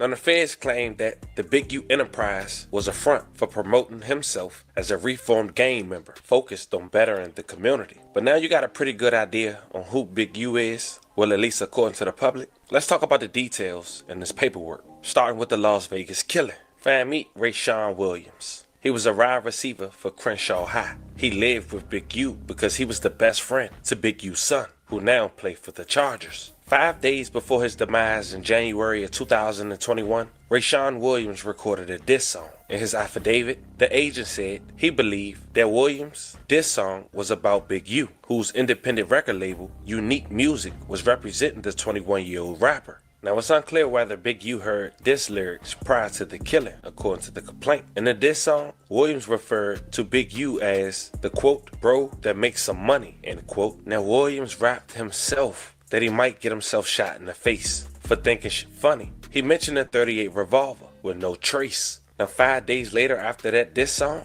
Las Vegas police found Williams' body in a ditch near a landfill on January 25th, 2021. May he rest in peace and love and condolences to his family. He'd been shot in the face with a revolver that left no shell casings. According to the affidavit, Unique Music paid to fly Williams from California to Las Vegas in January 2021 and put him up in an Airbnb. His family said Big U had coached the young rapper in football since he was young. Williams was supposed to spend a week at the recording studio and record a song a day, but he missed some days. When Williams didn't show up to the studio on January 23rd, 2021, investigators said Big U and Robinson drove from LA to Las Vegas to confront him. A friend of Williams, identified only as CA, recounted that Big U arrived at the Airbnb around 2 a.m. on January 24th, 2021. Big U asked why Williams hadn't shown up to the studio. CA told the authorities Williams claimed he didn't have a ride. Quoting, I believe Williams wasting the time, thereby disparring Big U name and the Big U enterprise reputation, and potentially flaunting that disrespect with the lyrics of the diss song led to a dispute, according to the feds. But nonetheless, they headed to the studio. Big U arrived at the studio about 7 p.m. Williams arrived a couple hours after and recorded until midnight. Witnesses told authorities about 12:30 a.m. Big U left the studio. The dark gray Lexus that he and Robinson had driven to the studio was no longer there. According to the feds, shortly before 1 a.m., Big U's phone stopped reporting locations data. It didn't start again until about 2:15 a.m. Surveillance footage at the Airbnb where Williams was staying captured a dark gray and silver sedan, arriving about 1:13 a.m. According to the complaint, Williams got out of the passenger side of the car, went inside, and returned a few minutes later with a suitcase. Despite the fact that the Airbnb was rented for another date and he was not set to leave on a flight until the following day. Around 3 a.m., a witness said Big U returned to the studio alone. The witness said Big U appeared to be drenched in either sweat or water. Now at this point you figure Big U know exactly who this witness is, because according to the feds, Big U told the witness he was coming back from the gym, according to the complaint. Hours later, on January 25th, 2021, at around 9 a.m., Williams' body was found in a ditch. He had died of multiple gunshot wounds. He was shot in the face. Authorities compared DNA collected from Williams' body to Big U's DNA profile. The result was inconclusive, but Big U, quote, could not be excluded, end quote, as a suspect, according to the complaint. Also documented in the complaint following the homicide, Big U allegedly arranged for recording equipment from the studio to be removed and surveillance video to be destroyed. The feds wrote that they believed the footage would have shown an altercation between Big U and Williams the night of the killing, and at minimum, Big U and Williams leaving the studio together shortly before Williams' murder. A month after Williams' death, the FBI LA Metropolitan Task Force on Violent Gangs launched an investigation into Big U Enterprise and its association with the Rolling 60s. Now, in this indictment, it also pointed out that Big U is considered an original gangster, an OG. Big U is an admitted member and original gangster, or OG, of the Rolling 60s, and someone who, quote, widely regarded as a leader, end quote, within the game. And this is where they do the check-ins. But before we do that, listen to what Big U have to say in regards to what checking in means. Check it out. The youngsters get out and then they have to have an experience before they realize I should have checked in. You know what I mean? Or I should have called, or I should have been moving a certain way. And so they get out and they might be under your banner, but then they not respecting the banner. They ain't calling you. He talking about Quando Rondo, man. And this is why Quando Rondo and them shit in that paperwork, man. Quando Rondo ain't check in, so they got target. He said under his banner. That mean a rolling 60. That mean he a Crip. You call me, you ain't call me.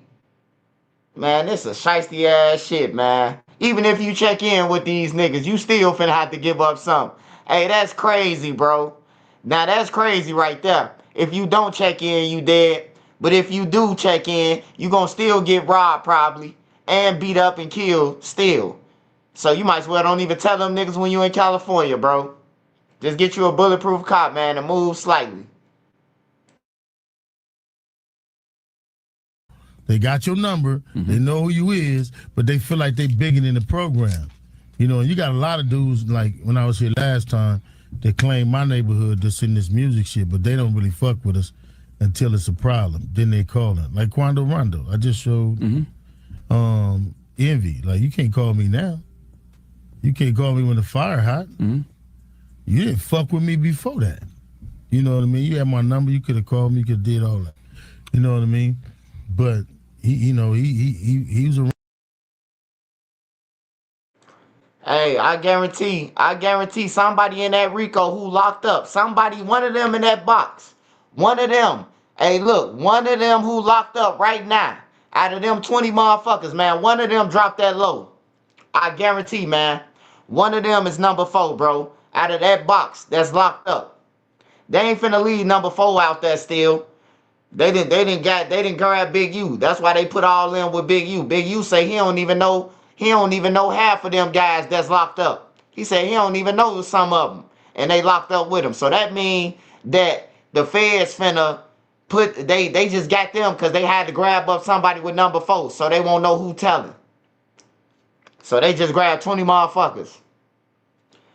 Big U a slime ball, man. He a custer, man.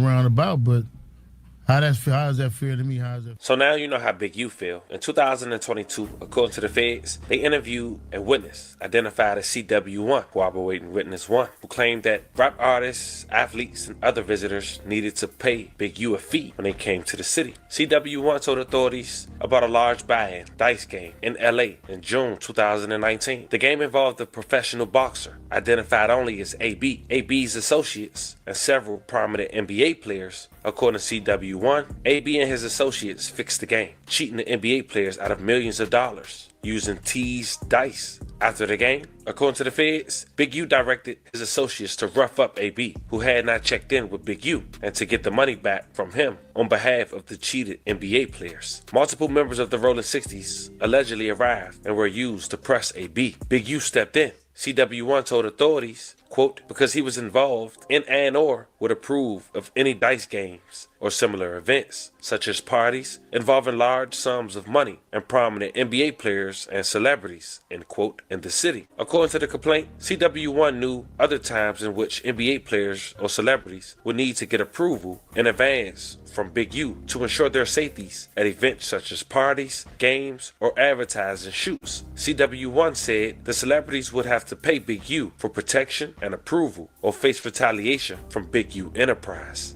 In a monitor meeting between Big U and someone identified only as Victim 1, Big U recounting that he got into it with AB after AB cheated a current NBA All-Star out of $1.5 million and a former NBA All-Star out of $5 million. Big U also talked about charging the players $100,000 to get their money back. In a podcast Big U hosted called Checking In that was on World Star Hip Hop, he said every city he goes to, he quote, I check in with somebody, end quote. But he has denied charging fees for those coming to LA, quote, I never made no athlete, no robber give me nothing, end quote. Big U said in the interview with Genius, a digital media company, they reach out to me because they feel a connection to me and my neighborhood for whatever that reason. Now the next segment in this complaint will be titled How to Rob Yourself. The complaint laid out various robberies. Hey, yeah, that was Adrian Bonner. I remember one live where Adrian Bonner was in the house with Lil Durk and them. Y'all probably can find the live. He was in the house with Lil Durk and them, and he was telling the story how he got motherfuckers with the dice and goddamn it, Big U and them came. He ain't say he got beat up and pushed around though. He said they came though. I remember Adrian Bonner saying that shit. And that's how you know they all tied in together.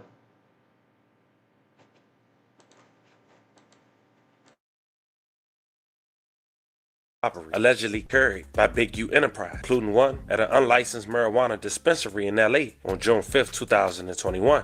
In that case, the victim told authorities he'd been paying Enterprise up to $25,000 per month in extortion fees. After he stopped paying, he said nearly a dozen of Big U Enterprise members and associates, along with Rolling 60 members, rushed into the dispensary armed with firearms. They were not wearing masks to obscure their identities. They allegedly stole cash and marijuana from the store before fleeing. That same day, Big U allegedly invited the victim to his home, where he laid out what had been stolen from the dispensary. Quote, that's how you rob yourself, end quote, Big U allegedly had said. The feds wrote throughout their investigation the FBI obtained recordings of Big U Enterprise members and associates discussing robberies that they were doing or planned to do. In one case, the feds say that he heard Big U on a wiretap planning a robbery of people who had stolen equipment from a celebrity rapper using the Apple AirTag that was with the equipment. Big U, Mitchell, and others got guns to begin their stage of robbery. They called it off after spotting police arrived at the location. According to the complaint, Big U organized a birthday party at Deja Vu for himself in December of 2021.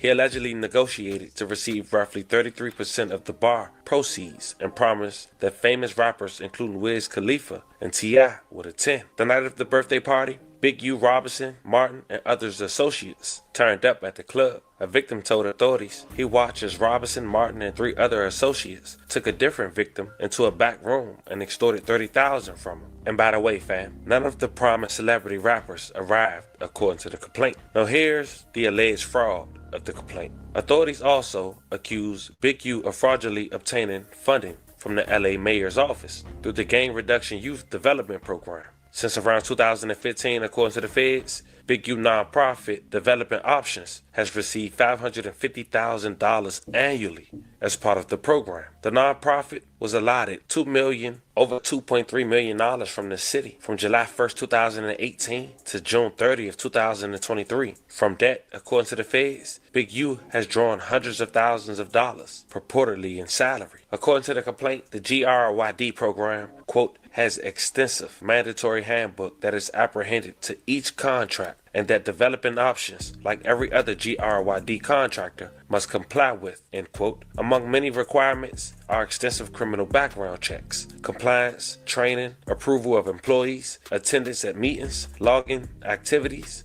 and cooperating with local law enforcement. Fraudulently, Big U allegedly applied for federal pandemic relief loans for Developing Options, Unique Music, and other businesses. Finally, authorities accused Big U of committing wire fraud. by embezzling more than $100,000 in donations to developing options. Although none of the donors were identified in the complaint, the names was confirmed by federal sources and public interviews. Among them was Draymond Green, who made a $20,000 donation to Developing Options in August of 2019. Big U allegedly embezzled the entire donation, transferring the funds to his personal checking account. Another was Shaquille O'Neal, who wrote a $20,000 check intended to support Developing Options and the Crenshaw Rams youth sports team. Big U allegedly transferred most of the money to his bank account. As of now, Big U is not apprehended, but he faced up to 20 years for the RICO charge, but could get a life sentence. The jury has agreed to commit the murder specifically. Now, I know that was a lot, but we're talking about 105 pages, years worth of evidence. Shout out to Las Vegas Fox, the local news, $1 million worth of game, New York Times, and the Las Vegas Times. Not to mention the LA Times. Fam, this was the story of a prominent gang member who's been indicted by the feds on a RICO charge for acts of murder, extortion, and many more. As more develop, I'll keep you guys updated. Let me know how you guys feel about this one in the comments. Don't forget to like and subscribe. Until then, I'll catch you guys on the next one.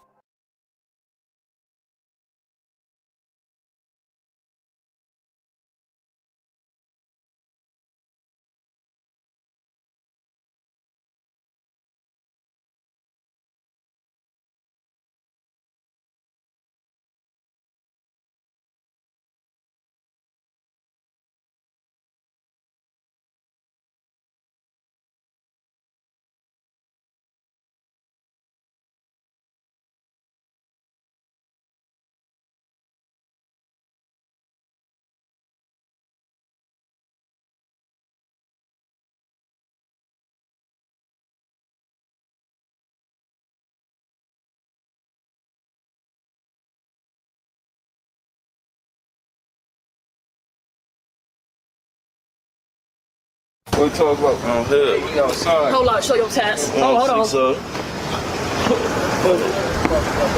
Know the truth. On hood.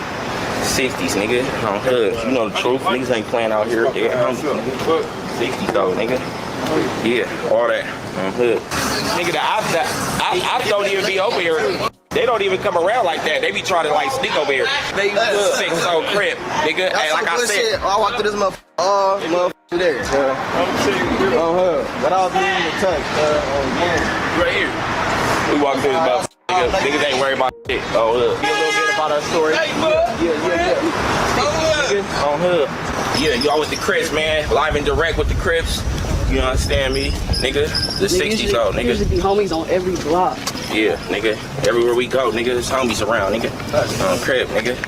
Y'all come anywhere around the 60s, I guarantee you, nigga, that's what you gonna see. What you see is what it is. Somewhere. Did you really have a choice? You know, joining the 60s when you were young, or was it just all your family members was in it, so you were in it? Nah, really me, none of my family members was from rolling 60s. My dad came from Africa. So his whole side of my family's in Africa. And then my mom, she only had one brother and it was her. So my uncle was like a hustler and a musician. And my mom, she's a woman. She grew up on Slauson and Fifth Ave, 60th her whole life, as well as my granny and my grandfather. You know, they own property in the hood since like the 30s or the 40s. So what made you decide to actually get involved in all that? Because, you know, I mean, I'm sure you knew what the downsides were before you got into it somewhat. Yeah. Nah, I think it was like a combination of, you know what I'm saying, just being out of age. I left my house kind of early. How old? When I was probably like 14. Okay, so you were on your own at 14 years old? Yeah, I was out of my mom's house, you know what I'm saying? I went to live with my granny when I was 14. And, you know, I just was taking care of myself early on, and you know, I was doing things to try to get money so I could support myself. I always wanted to do music. That was my first passion before anything. And out of frustration from not having outlets and having studio access, you know, the culture of my area is the gang culture, you know what I'm saying? So by being outside, being involved with hustling, being in the hood, doing things to try and get money, being young, you know, riding your bike through the hood, getting shot at, your loved ones and homies that's your age, getting killed, getting shot at, you know, getting jumped at malls and at basketball, football games, high school games, whatever. You know what I mean, getting into it. It's like, we were just raised like, if you with me, if something go down, I'm in it. Whether I'm from the or not, you know what I'm saying? So after a while, it just be like you always in the middle of some shit, might as well, you know what I mean? Be part of it. Be part of it. A Crips gang leader in Los Angeles is wanted on federal RICO charges. Authorities say Eugene Henley Jr., known as Big U, ran a criminal enterprise that committed a series of racketeering crimes, including extortion, human trafficking, fraud, and the 2021 murder of an aspiring rapper. Henley is a music entertainment entrepreneur known for helping Nipsey Hussle launch his music career. Multiple others have been arrested in connection to the RICO case. Henley is considered a fugitive. The massive raid took place in just the past 24 hours, and the charges range from racketeering to murder. Eyewitness News reporter Rob Hayes is live in downtown L.A. Joins us now with some of the details. Rob. Yeah, it sounds like the Crips have been crimped. The FBI announcing that they made a sweeping bust of the Rolling 60s Crips gang, but are still looking for its longtime leader. Now, here's some Air 7 video from earlier this morning showing some of the alleged gang members being processed in tents at the FBI's Los Angeles office. Search warrants executed at 6 different locations today. Hundreds of agents and officers arresting 10 people. In all, 19 have been indicted. 4 were already in custody, so at least 5 more arrests are expected. But the search is on for the man they say has been heading up the local Crips gang for decades, Eugene Henley Jr. Investigators say he's been painting himself as an entertainment executive who's been giving back to the community with various charities. But they say in reality, he's a violent criminal, the leader of the Crips with a long list of crimes on his resume. The facts alleged in the complaint paint a very different picture. It is one of a murderer, a thief, a liar, and a cheat, and the criminals that enabled him. For example, Mr. Henley engaged in a murder of a musician signed to his label in 2021 and dumped the victim's body in Las Vegas off of the I-15 freeway. Now, here's one more look at Henley. Again, he's on the loose. If you know where he is, you are urged to call the FBI. Now, prosecutors say right now Henley is charged with racketeering conspiracy, which carries a 20-year prison sentence, but that other charges may follow. Now, you were born in the 60s? Yeah, born in 66. Okay. So you grew up, you were a kid in the 70s. Right. Describe LA in your area during that time. It was kind of like new because we was moving to the west side of LA. So the west side of LA was kind of just developing, you know what I mean? Like for blacks being able to come to LA, and we kind of looked like we was leaving it. We weren't really on the east side being on Hoover, but it was like that black flight going west. So it was new, it was young. When we moved from the Hoovers to the hood, it was kind of like the first time gangs was coming west at the rate we was coming. And I think Crippin came in '69. My uncle then was original OG Crips. So we moved to the hood. It was different. And then for us, it was a family element because my mother had 10 brothers and sisters. And we had like a big South connection. My mother was one sister of she was 3 girls and 10 boys. Wow. So, and they all come from like a real tight knit. So, and they all came from like this aggressive fight nature. So I can remember my uncles fighting the LAPD in the front yard. I can remember us, having picnics at Van Ness Park. And then it was kind of like, real crazy. Well, for me, it was crazy because my uncle then was like really like big. They were selling weed, real big weed dealers. And sell the weed, use the cocaine. So during that time, you're talking about the early 70s.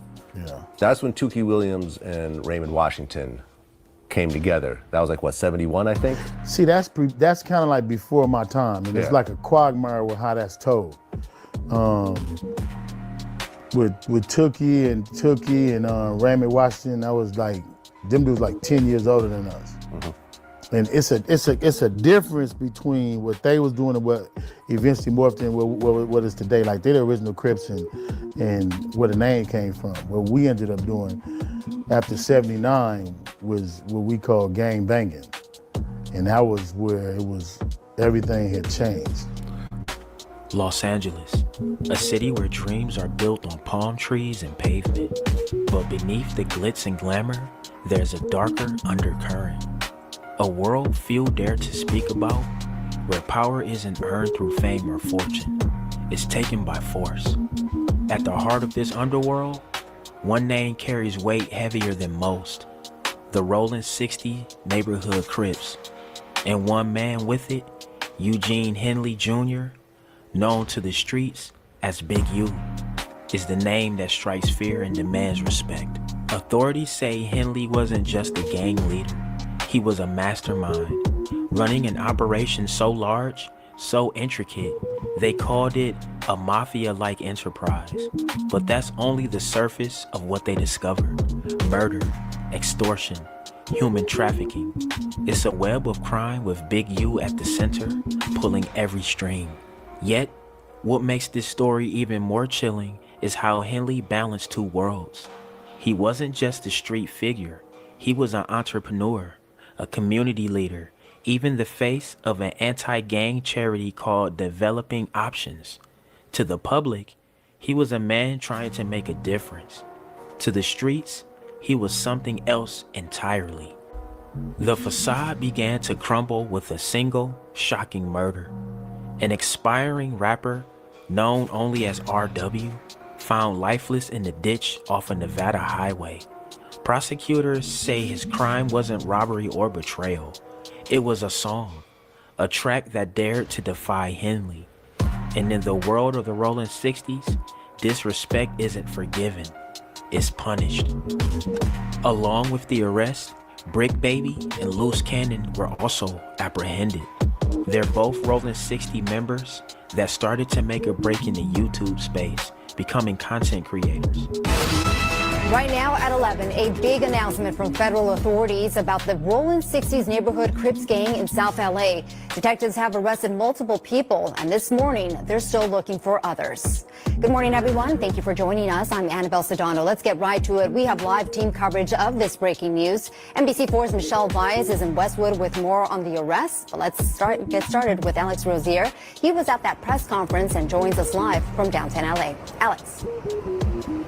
Yeah, they talked a lot about a number of people in this press conference, but the main focus was on a man named Eugene Henley. The feds say he committed a series of racketeering crimes, including extortion, human trafficking, fraud, and the murder of a rapper in 2021. But this same man, Eugene Henley, is known throughout the Los Angeles community. He's been involved with work, including youth charities, and the feds say he did it all to further his own criminal enterprise.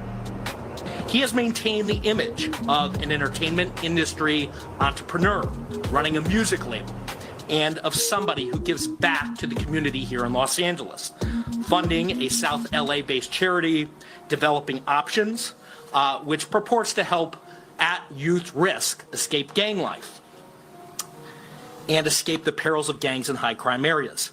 The facts alleged in the complaint paint a very different picture. It is one of a murderer, a thief, a liar. Eugene Henley, now considered a wanted fugitive. In the past, he's produced TV series. He has nearly 300,000 followers on Instagram, and he ran this charity. The feds say the charity received donations from celebrities, even government agencies, for what was described as charitable work. But the feds say he was still very involved in a much larger crime ring, and it wasn't just Henley that they're looking for. They've already made several arrests in connection with his alleged crimes. 4 people named in the criminal complaint are already in custody. The details of the alleged crimes were just released in dozens of pages of court documents that we are about to go through here. But the big headline right now is that Eugene Henley, a longtime self-proclaimed community activist, is now a fugitive. The FBI, among other agencies, looking for him and several other people involved in a much wider-ranging crime ring. We'll have details much later today on the NBC4 News beginning at 3 o'clock. But for now, reporting live, I'm Alex Rozier, NBC4 News. Alex, thank you very much for that update. We're looking forward to it. All right, so let's go to NBC4's Michelle Vyas. She's live at the federal building in Westwood where the defendants will be processed. Michelle. That's right, Annabelle. Good morning. Right behind me, we have FBI agents and members of the Department of Justice here. This is where some of the members, the gang members from the Crips, were brought to be processed. We just saw likely one of them being driven away, who will likely be in court this afternoon. This is a big day.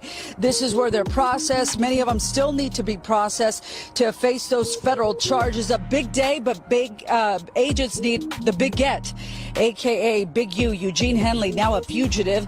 They think he's somewhere in Southern California, a self-proclaimed philanthropist and ringleader of the Rolling 60s Crip gang. Here's more on the arrest from Special Agent in charge.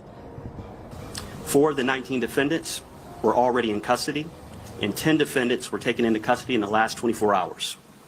And while we're still seeking the whereabouts of 5 individuals, 3 of whom we believe we will have in custody shortly, 2 defendants are considered fugitives. They are Eugene Henley Jr., also known as Big U, and Brian Mejia. Big U, the Crip leader turned gang interventionist who ran mafia-like enterprises, according to the feds. Developing Options was his nonprofit charity that was touted as helping gang members get out of the gang life. As we look. Hey, y'all, his shit was called Developing Options. Yeah, developer option. Either you pay us or we gonna kill you. He probably was forcing motherfuckers to join his football team. He was extorting the football team, parents, and every motherfucking thing. This dude a slime ball. He a fucking slime ball, man. Even kill your own homies, man. That's why I say, man, I tell people every day with my platform, hey, bro, get out of the game, bro. Gangs ain't shit. You can do what you want to do on your own. You don't need nobody to dictate your pace or be over your shoulder. You know what I'm talking about? Like, for real, be yourself. I tell the kids that all the time, bro. All the gang leaders, bro, is slime balls. Every nigga I know with authority, bro, is a slime ball. That's how they stay in authority. They got to be slime balls. They got to kill people, knock people off, because it's competition. You don't want nobody to take your spot. So you got to be a motherfucker up and coming and they killing in the gang. He just happened to get killed. Oh, man, what's the name got killed yesterday? You know, they do that shit like that, bro, just to keep their spot. I'm telling you. Live here again. This is the federal building. You see the tents, you see the agents. This is where some of those defendants, innocent till proven guilty, were brought here for processing. Some still need to be processed and make their way to court. Big U looking at extensive federal charges, including the murder of an aspiring rap musician, extortion, robbery, tax fraud, and human trafficking. Anyone who knows the whereabouts of Brian Mejia or Big U, Eugene Henley Jr., is asked to call the FBI. In Westwood, Michelle Vyas, NBC4 News. Michelle, thank you very much for that. And this is a story we'll be following throughout the day on air and online. Right now on our NBCLA website, we've got more on the arrest warrants. The Rolling 60s Neighborhood Crips is a set of the Crip Street Gang Alliance based in Los Angeles, California. Originally formed around Hyde Park, Los Angeles in 1976 from the West Side Crips, and having since spread to other cities in the United States. Membership is estimated to be around 1,600 people, making it one of the largest gangs in the Los Angeles area. So originally, how did the Rolling 60s actually form? With and everybody always get upset, but it's different. It's like different dudes how the name came about it. But it was like the permission was supposed to be given to Babyface, and Babyface got the permission to start a fraction of Crips. So somewhere around about, I don't want to be quoted on this, but somewhere around about 70, probably about 73, about 71, 72, they started letting people form their own gangs. And it's like you kind of had to get permission to start your own Crip fraction. And that's where the homies went to try to do their own Crip fraction. And that birthed the 60s. And that came about 73, 74. Okay, and at what point did you actually join? I actually never joined. Aha, okay. You know what I'm saying? You never joined. I'm you know, I'm one of them guys who just here. Just around. Put it like this. It ain't on you, sometimes it's in. Like we got into it recently, we had an altercation, you know what I'm saying, with some people we used to do business with. It was all over the internet and all that, but the bottom line with that was, you know, it became a situation that couldn't be avoided.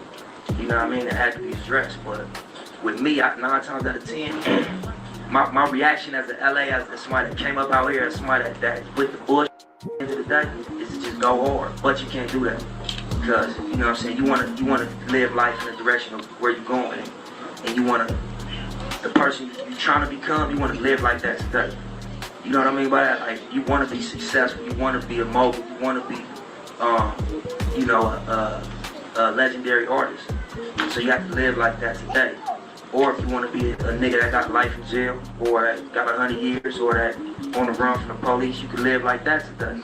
But what you do is going to, you know what I'm saying, it's going to dictate what happens in the future. March 31st, 2019, South Los Angeles. Nipsey Hussle, a Grammy-nominated rapper, a father, a community leader, gunned down in broad daylight. The spot? The parking lot of his own store, The Marathon, a business he built to breathe life back into his neighborhood. Nipsey wasn't just an artist, he was a symbol of hope, a man who made it out but never left.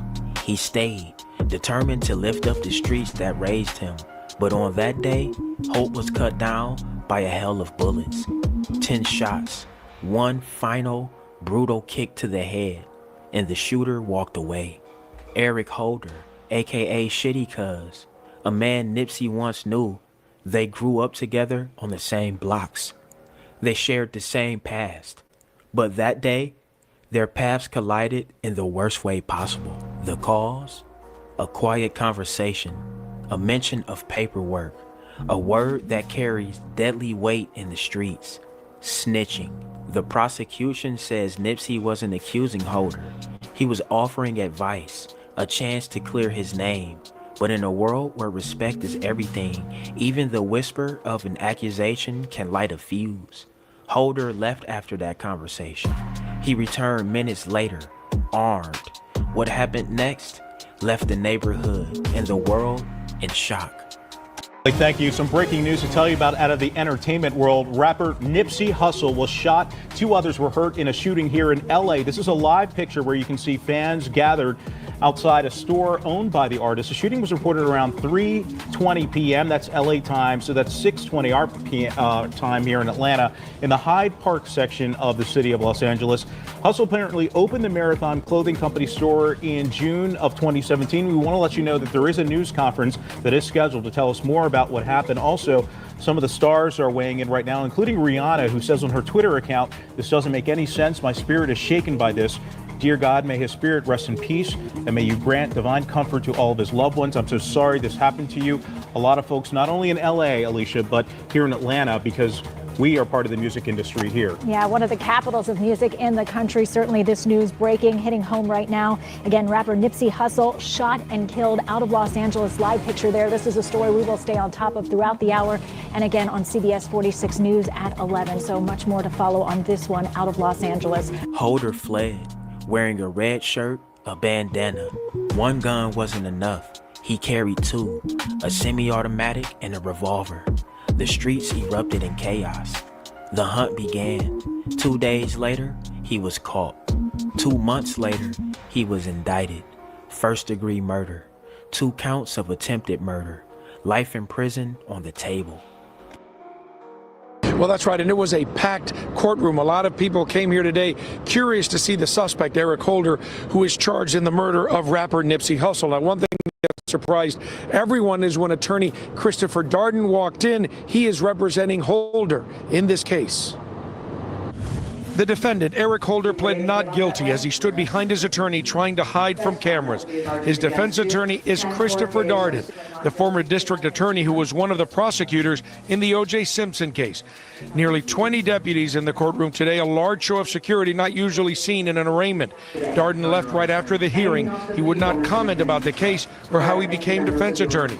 Police say Holder was outside Nipsey Hussle's store on Sunday talking with Hussle and then left. He allegedly came back a short time later and started shooting, hitting Hussle in the head and chest. We know in the community that this so-called driver and accomplice, we believe, is also culpable in the murder of Nipsey Hussle. Outside Hussle's store today, community activists held a news conference. They say the suspect left the scene in a vehicle driven by a woman, and they want to know more about her. That woman was interviewed by police and released. She claims she didn't know what happened. That woman is lying through her teeth. She's a getaway driver in the murder of Nipsey Hussle. The only reason why she turned herself in 2 days later, because her face and his face was plastered all over social media. How do you not know? When the alley we standing in right now is this close, y'all, come on. How could you not hear the shots? It's unacceptable. And Holder will be back in court on May 10th. His bail has now been set at $5 million. But his lawyer painted a different picture. Eric Holder wasn't a cold-blooded killer, they argued. He was a man pushed to the edge, a crime of passion, triggered by humiliation and rage. No time to think, no plan, no premeditation. The streets weren't buying it. Neither was the prosecution. Nipsey Hussle's OG Cowboy would take the stand on his behalf and testify. Cowboy would face backlash from the neighborhood and other gang members, but Cowboy states that he doesn't care. Nipsey was his friend, and he was up there to do what was right. Our community right now, we lost everything. Everything we worked for, one person took that person out of our community. Thousands of jobs we don't have no more. Homies don't have nothing to do. They backsliding. They robbing people now. We had stuff to do. Now they don't have nothing to do. All our stores are closed down. We were relying on jobs. The whole community relied on them and the team that we had down there. Now the team is not down there. Nip is not down there. The whole community is affected. All of our stores are closed. We have nowhere to go. We can't go to Rouse to get no food. The only thing that we have is that shopping center. That shopping center is closed down now. Tourists are coming by there, can't even take pictures no more. Everything we built got torn down. One man's mistake, one man's action messed up a whole community. Our whole community is suffering to this day. These kids don't have nowhere to go. They have nothing to do. They have nothing to look up to no more. And the world still wants to know why. That we want to know why would somebody do that to a person that was leading the whole community. Why? We want to know why. That's all we want to know is why. We will possess a person to take a person out of our community that was so powerful. So many people depended on that person. Nobody depended on this other person. Everybody depended on this one person in our community. And they want mercy from this guy. Where was the mercy when he was kicking Nipsey on the ground? Where was that mercy at? Where was that mercy at? You want some mercy? You want somebody to show you some love? You ain't even looked at nobody, you ain't even looked at the jury and show no respect, no remorse. Sir. Say, my bad, I messed up. You know, sir, I got you. I'm trying to do it the right way. Thank you, sir. All right. But there's been no remorse from the individual that's on trial. So I'm asking you, Judge, it really, you know, the time, I don't care what you get this guy. It ain't about the time. I need to know why. I wish I could get that. You know, his fate is sealed. He took a man's life, his life is getting taken. Simple as that. You know, it goes against the body. So his life has been forfeited. So he has to get the guy. You know, like I said, I just would like to know why. Why would you take such a person out of our community just like that? So, Judge, I know you're going to do the right thing. Thank you. All right, let's proceed. like I'm in the window looking or whatever. No, you walking through the Marathon store, so I go into the Marathon store. That's one door. Then you go to the counter. Behind the counter, there's another door. So then you go in this storeroom where all the clothes are. Then you go through that door, that's where the break room is. So I'm in the break room, eat my food. So gunshots crack off. Okay. There's no reason for me to duck. I'm in the break room. There's a big metal, if you hear some gunshots crack right now outside, you might. There's no reason for you to duck. So I'm in there, hear gunshots crack. Immediately, nip outside. I break out of there, so out of one door, second door, third door. I'm the first dude to nip. Okay, so you run out into the parking lot and you see Nipsey lying in a pool of blood? Not in a pool of blood. I see Nip lying, and I see the whole parking lot laying on the ground. And I see people scattering and running. Right, because there's 2 other victims also. Well, I didn't even see them. I went straight to Nip. And after it was all said and done, I felt bad, like, damn, I didn't even see these 2. I never even seen Cousin Kerry. I never even seen him, never. I was focused on them. I still never seen until Nip was getting into the ambulance. I never even knew there was 2 other people. Okay, and you're the first person that basically gets over Nip's body. Yeah. How is he reacting to what just happened? He just keep trying to get up. He kept trying to get up. He was breathing, trying to get up. He had like a hole right here, so I had my hand right here, and I was covering right here, and I was praying for him. And like, just breathe, bro. Take it easy, just breathe. And he was breathing. He was breathing. And he kept just trying to get up. He kept fighting. Just kept fighting. You can just tell he kept fighting.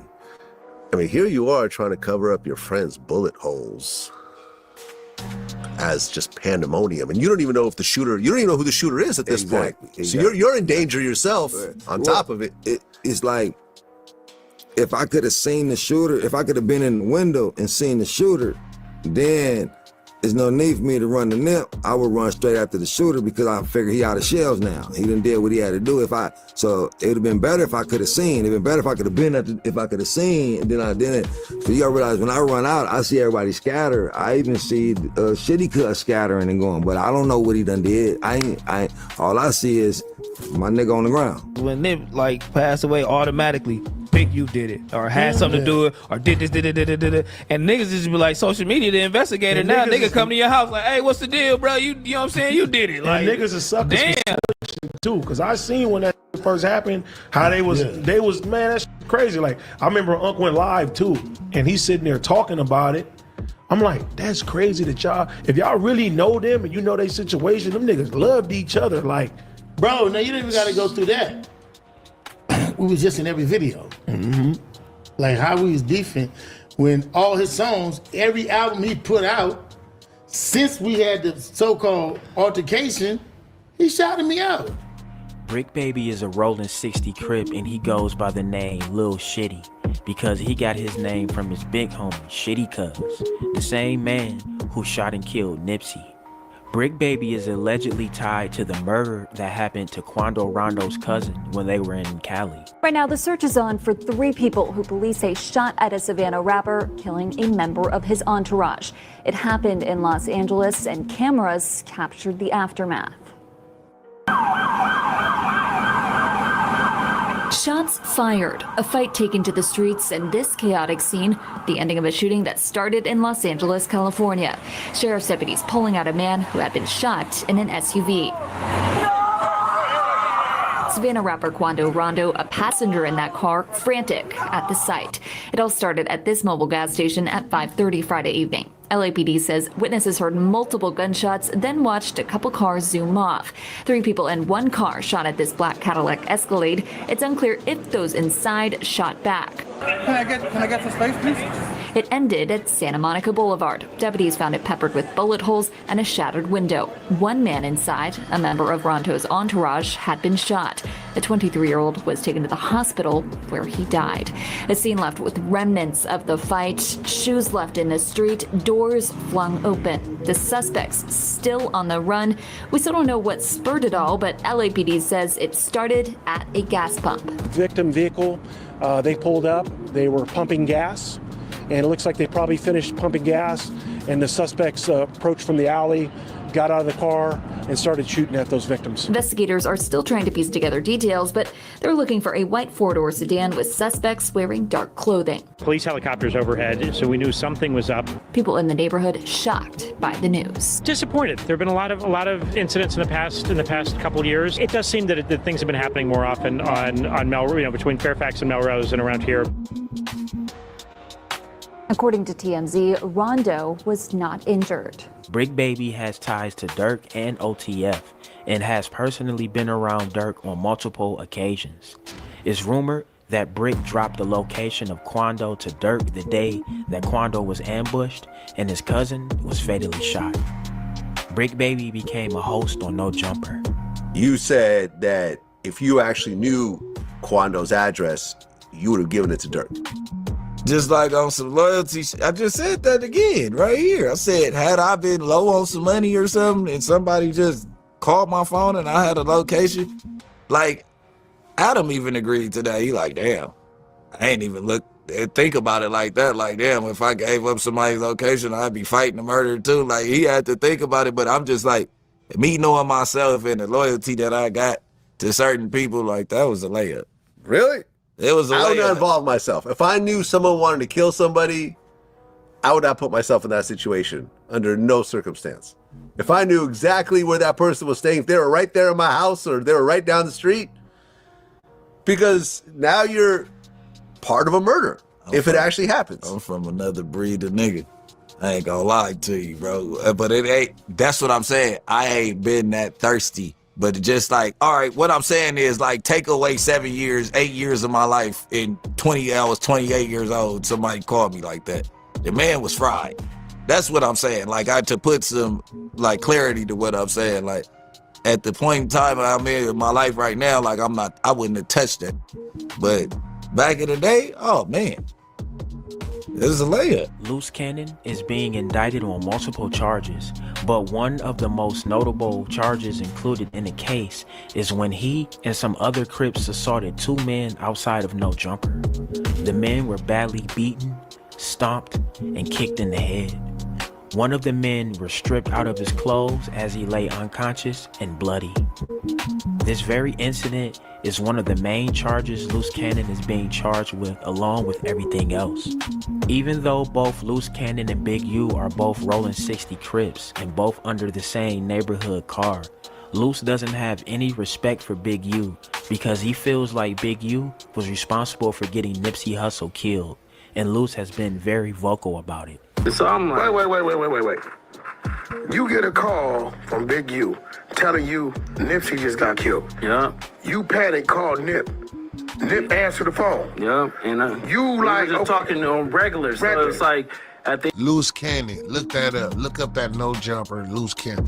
Fucking clown. Straight clown. Like, he basically just jumped on there and said that he could have saved Nipsey's life. He said he jumps on No Jumper. He said Big U called him and told him that Nipsey was dead too early. And he got off the phone with Big U and called Nipsey.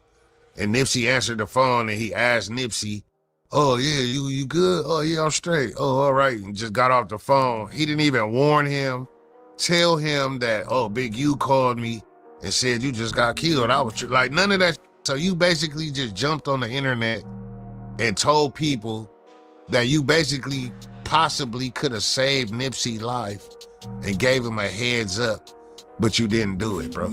Behind it all, a darker question started to emerge. Nipsey, Holder. Hey, I ain't gonna lie. With that situation, he probably close to Big U and Nip. He probably ain't thinking nothing of it. That's just like if somebody hit me up and say, something wrong with somebody and I talk to him, I'm gonna be like, all right, man, nigga, goof ass nigga. I probably hang up. You know, probably doing something. I don't know. But I don't know in that situation, man. But I know Big U, I could believe how the fuck you can't save and live on $25K a month. Yeah, that's being greedy, man. You could live off $25K, bro.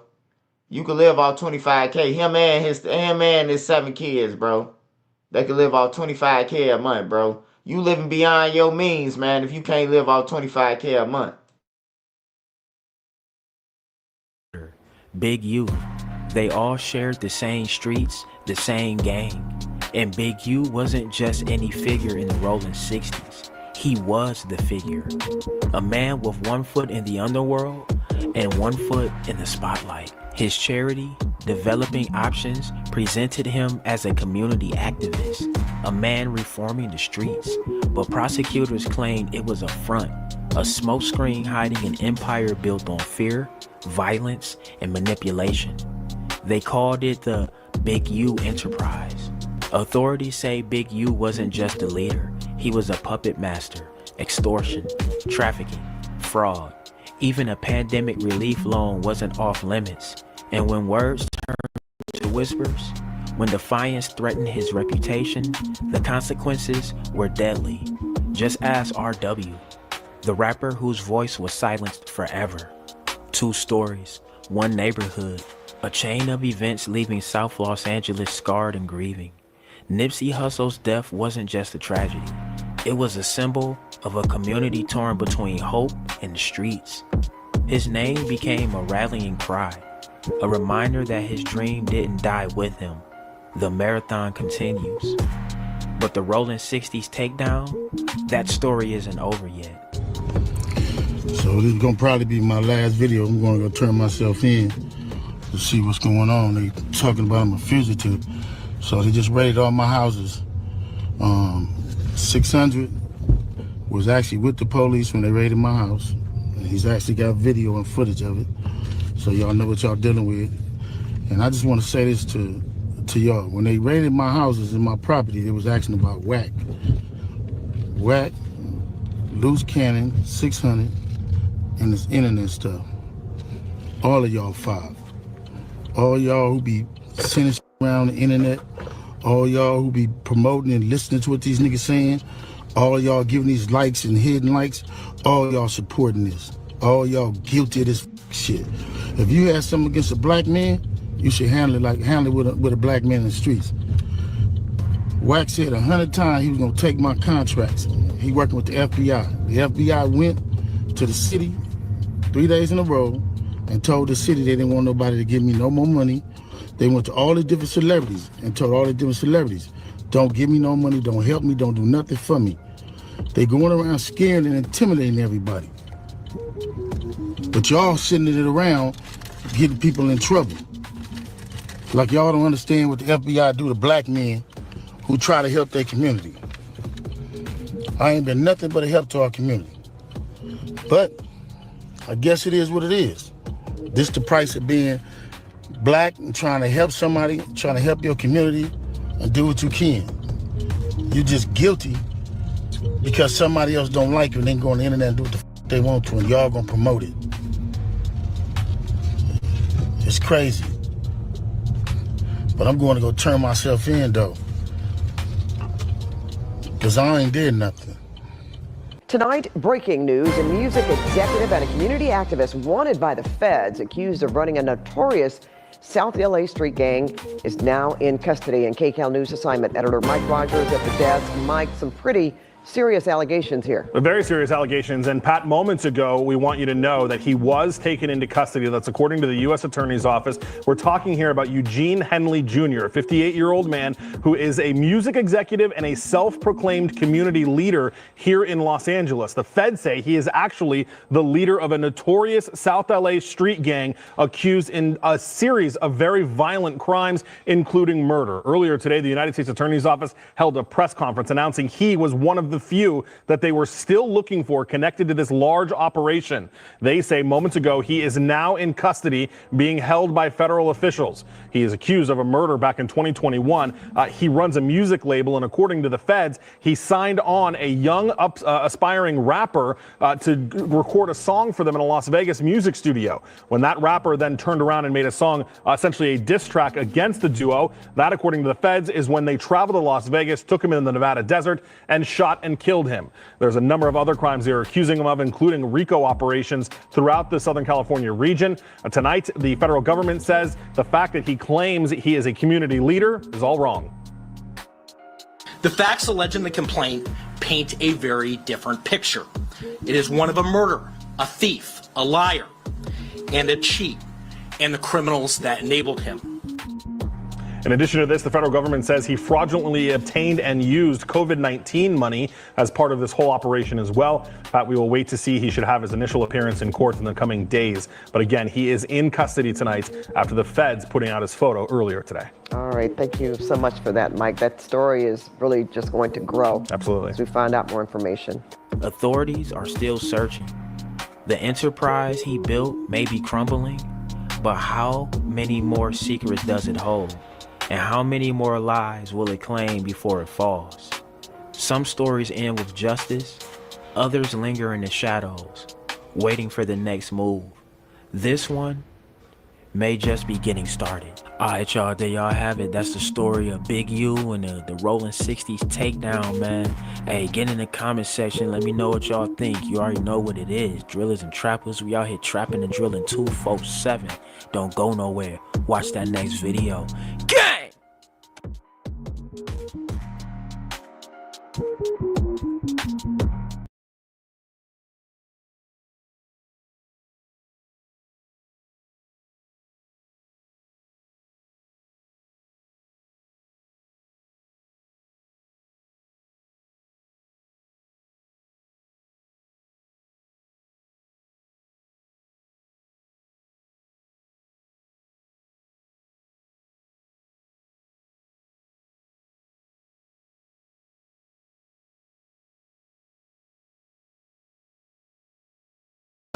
And we have two breaking news stories tonight, starting with an update on a rapper gunned down on a highway 5 years ago. Dallas police now say Yella Beezy hired a hitman to kill his one-time friend turned rival, Mo3. Cole Sullivan is live at the county jail. These are well-known rappers in the Dallas hip-hop scene. Chris, Yella Beezy's top single, It Put It On Me, it peaked at 56 on the Billboard Hot 100. Now he's in the Dallas County Justice Complex behind me on a capital murder charge, accused of hiring a hitman to kill a fellow rapper. This all happened back in 2020.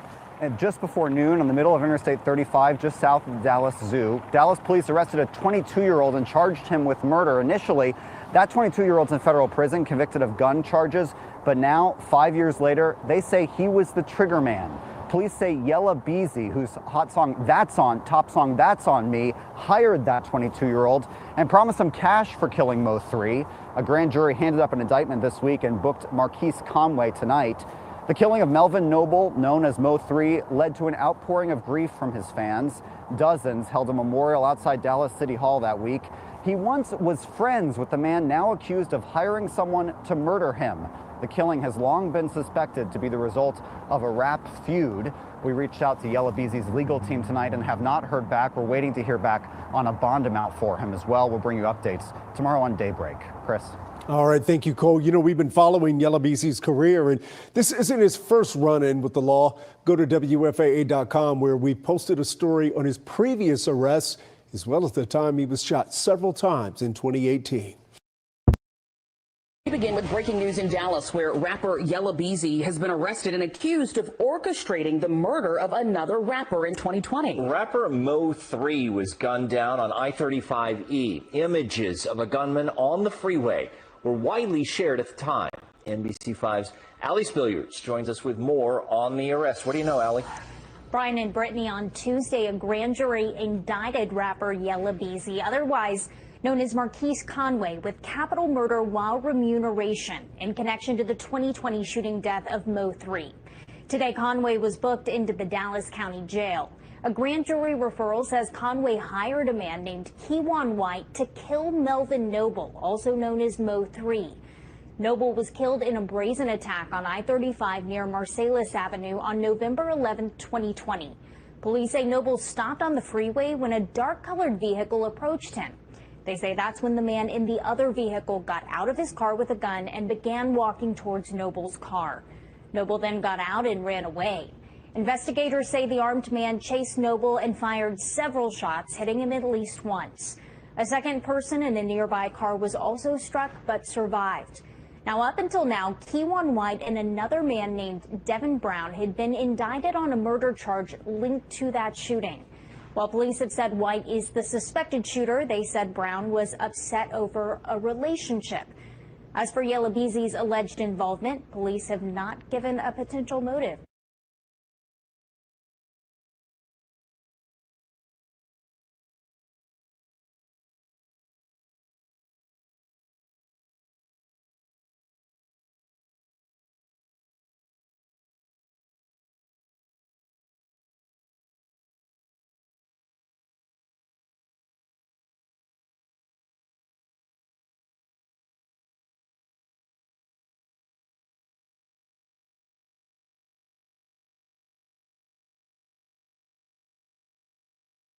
Now peeps, this is crazy AF.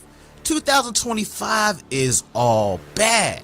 Now popular Texas rapper Yella Beezy has been arrested for the murder of Mo3. Now Mo3 was just 28 years old when officers responded to a shooting on Interstate 35 in Dallas.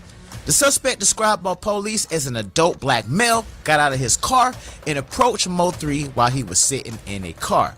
Mo3 exited the vehicle and began running south on the freeway while the suspect chased him and fired multiple rounds at him, according to the police.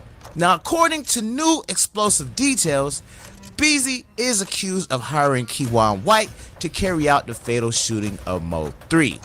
Now, court documents reveal that Yella Beezy allegedly contacted White to set up the hit, offering him payment in cash to get the job done. Now, Keywan White, who's already been sentenced to 9 years in prison on firearm charges, is now awaiting trial for Mo3's death. The grand jury referral explicitly claims Beezy's charges include capital murder with remuneration, essentially accusing him of putting a price tag on Mo3's life. Now, following the news of Beezy's arrest, Mo3's mother took to Facebook with an emotional message stating, "Justice for my baby." Now, it's long been known that Mo3 and Yella Beezy had a long-standing beef, and that beef unfortunately ended in bloodshed. Now, man, justice has been served, and we're going to be waiting to look at the trial, man, with Yella Beezy. I personally like both of them as artists, man. They made some dope music, man, and it's just sad that, you know what I'm saying, two young brothers had to lose both their lives, man, behind some crazy nonsense. Now, speaking of crazy nonsense, Big U finally turned himself in, and also some new footage.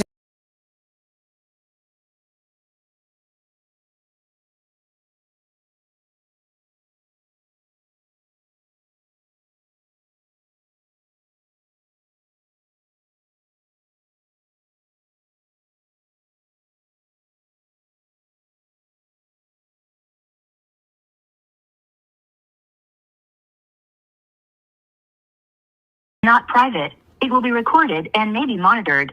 If you believe this should be a private call, please hang up and follow facility instructions to register this number as a private number. Hey, baby. Hello? Yeah. Hey, I have IBM Hoodlin on the line. You want to say something to him? Yeah. Make sure you keep putting your foot on everybody's neck. Your foot to the pedal. Drop the music and everything like that every single day. Like, everybody gonna smash. This is the beginning, but this is where we go up and up and up and up and up. Like, it looks like a bad situation, but it's not. It's gonna be the best for all of us. We're gonna keep going. I'm gonna do content every single day. Like, just because I'm in here right now, I be out real fast. But Sweetie, I need everybody to be yelling that.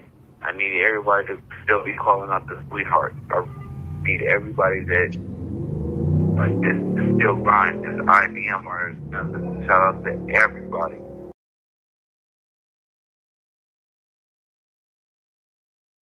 All right, so it does look like Brick Baby and Loose Cannon have been arrested by federal agents as a part of a huge RICO indictment against the Rolling 60s Crips of Los Angeles. And their leader, Big Eugene Henley, and about 20 other people are also included in this. Hey, if Yella get found guilty of that, Yella ain't gonna have no more money, man.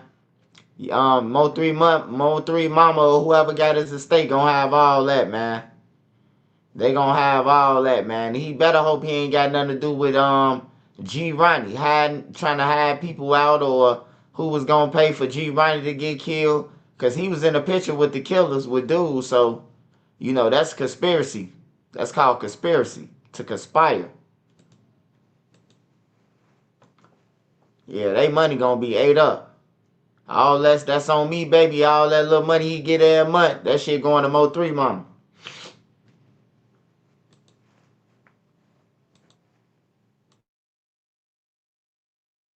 To announce federal criminal charges against Eugene Henley Jr., a career criminal known as Big U, who used his contacts and leadership role in the Crips criminal street gang. So the person at the center of this whole thing is obviously Big U, the person that they're saying is the leader. And for those who don't know, Big U is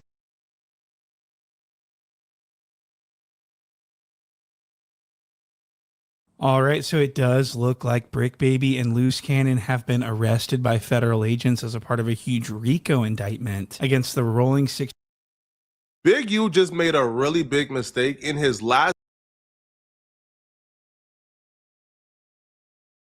Yellow Beezy has been arrested for the murder of Mo3 about 2 hours ago. These folks ain't playing with Yellow Beezy, man. They put him belt to behind. They gave him capital murder. They believe his role in Mo3's death was he's the bag man. He put the bag up. Dallas police is about 4 years late. I was doing videos 4 years ago telling Dallas police that Yella Beezy paid this dusty termite on your left, Kewan White, to kill Yella Beezy. Now, they are apparently being serious now, and they finally listen to us. You know these folks about to put you under the jail when they start using words like remuneration. Cool. Yo, listen, usually they just say, hey, bro, compensation. Now, they using words we ain't never heard before, bro. They want to put you under the jail. So the document says the grand jury of Dallas County, state of Texas, duly organized at the January term, AD 25 of the Criminal District Court. You know, bro, you get the picture, all right?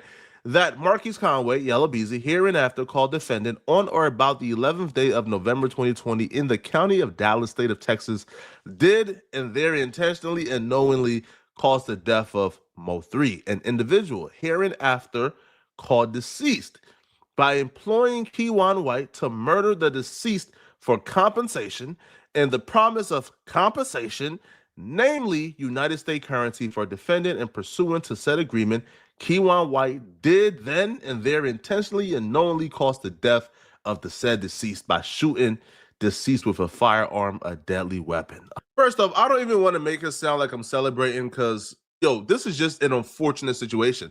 Both people essentially have lost their life because, no, I don't think Yella Beezy is beating this case. He's cooked, he's toast. But this is unfortunate. But this is something that needed to happen. If you haven't really been tapped in with the Mo3 scene, you know after Mo3 passed away, it's been literal war. Like 48 hours after Mo3 passed away, I think like 8 people passed away. It is a map that marks the madness of murder and mayhem. Over a 48-hour period, 6 identified Dallas locations, 8 people dead. But this afternoon, DPD Chief Renee Hall called it an alarming increase in the city's homicide rate and described why. In truth, I'll tell you, like many other cities, we are in the midst of a perfect storm of events, fueled by anger, irresponsibility, the trials of a pandemic, and most of all, people using guns drugs and violence to solve their problems. Chief Hall confirming today the brazen murder of rapper Mo3 on the Dallas freeway last week has set off a series of violent shootings now being investigated by the Dallas Police Department and the FBI. Since his death, we've had some other shootings and other violence that has been or appears to be loosely related to his death. The incidents, according to sources, include the drive-by shooting at this East Oak Cliff house on Sunday.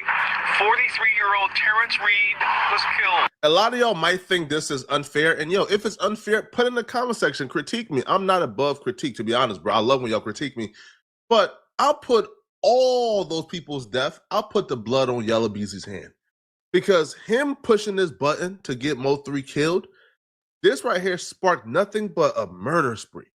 And I'm glad that hopefully the city now can heal, because everybody who's responsible is currently in prison. Free up your weekend and your budget with True Green. No one makes it easier or more. Am I saying the beef between Yella Beezy and Mo3 was entirely Yella Beezy's fault? I will be ignorant and wrong if I say that. Mo3 played his part in this beef. Mo3 antagonized a lot of things. Yella Beezy himself got shot in this beef. Yella Beezy surviving this shooting was really a miracle, because Yella Beezy was ambushed by multiple vehicles while driving home on a Sunday at about 3 a.m. in the morning. Nashville police say at 3:38 this morning, they got a 911 call from a driver saying he'd been shot multiple times by someone in another vehicle in the northbound lanes of the Sam Rayburn Tollway at FM 544. Police say 26-year-old DeAndre Conway was shot 3 times and was still conscious and breathing when he was transported to a nearby hospital. Right here. This right here. This one though, that's where I had a chest tube at. Right here, where they would drain the blood out of my lungs. See, with a lot, they were like, I got here right there too. Nah, that's where I had a chest tube at, and they would drain the blood from my lungs. You know what I'm saying? I got this right here, got shot right here too. Yeah, y'all gonna see how ugly my nipple look. Yeah, everything going on Apple, going on everywhere, all music platforms. You feel me? Yella Beezy kept quiet. When he was in interviews and they would ask him who did it, he would say, oh, I don't know. I don't know what happened. But a lot of people will credit Mo3 for this, because they believe this is a direct retaliation from Mo3's best friend, Roy Lee, passing away. Now, Roy Lee and Yella Beezy was engaged in a feud because Yella Beezy and Mo3 was in a feud. So Roy Lee, being a comedian, he would do these interviews calling out Yella Beezy. I'll flip them up around here. Yellow motherfucker Beezy, man, we in here, man. Y'all see what this is my city, man. Y'all already know what it is, man. Oak Cliff, America, set that meat that stand on that, man, for real. Come on, you from America. You from Oak Cliff, America. Don't with us. So you come on up so we can rob you. Because you ain't really from over here, right? It goes without saying that Yella Beezy didn't appreciate that whatsoever. So when Yella Beezy saw Roy Lee at a nightclub, even though Yella Beezy knew like Roy Lee was a comedian and he really wasn't on no street stuff, Yella Beezy wanted to put the pause on Roy Lee because Roy Lee inserted himself in the Mo3 beef. Yeah, he came out the DJ booth and tried to hit me. I seen him out the, you understand me, out the corner of my eye. I blocked him. And then me and him, understand me, posted up a little bit. And then the guard grabbed me and one of them hit me in the back of my mother head. So how many of them jumped you? It was like, I think 2 of them hit me. Well, one of them hit me back of my head, and one of them snatched my chain. Roy Lee would continue to repeat his calls for a one-on-one fight with Yella Beezy, and beginning to call him a new nickname, the Pink Panther, and continuing pushing for a fight. So you waiting on a fight with who? The Pink Man, Pink Panther, whatever y'all want to call him, man. You're just trying to get him around, man, but he running and ducking and dodging. Hold on, man, who you trying to get? Damn, you jumped straight out the gate, man. Yeah. Who you trying to get around with? Yo, Pink. The yellow belly, Yella Beezy, man. I seen him at King of Diamonds, and he tried to sneak me, and I got jumped a little bit by his partner and him, but he ain't hit me, so that's why I want to fight a one-on-one. Whoa! Killed it. mean, plus it'll be good to show the kids that we ain't gotta shoot guns and, you know, do all that. Hey, you been his career is demolished. Even though Roy Lee was best friends with Mo3, he didn't want to get on those street stuff. He didn't want to engage in those street beef. So to get his get back from being snucked or, you know, dope fiend or sucker punched by Yellow Beezy, Roy Lee attempted to maintain his manhood by calling out Yellow Beezy to a fight.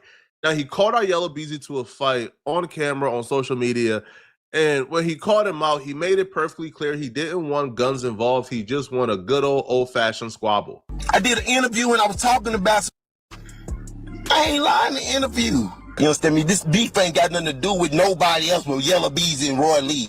This little boxing match ain't got nothing to do with nobody else. All these hostile. What's up with them partners back there, Yellow? What's up with them dudes back there, man? What's up with them dudes back there? Them riders. Yeah, them riders back there behind you right there. I ain't talking to them, I'm talking to you. Yeah, I want the one-on-one with you. I ain't talking about them. Tell them behind you to chill, man. Tell them to chill. I ain't got number 4 people with me. I ain't calling my cousin them. I ain't calling my partner them. I know the fight ain't gonna never be able to be set up. You understand me? Because if we was in the penitentiary, them OGs would be. Hey y'all, who he talking about fighting? I know he ain't talking about fighting Mo3. Man, Mo3 will beat him. He trying to get some clout, man. He clout chasing, man. He straight clout chasing, man. Mo3 could have took his chain by himself, man. Oh, Beezy. Oh, yeah, him and Beezy probably knock each other out, man, if he talking about Beezy.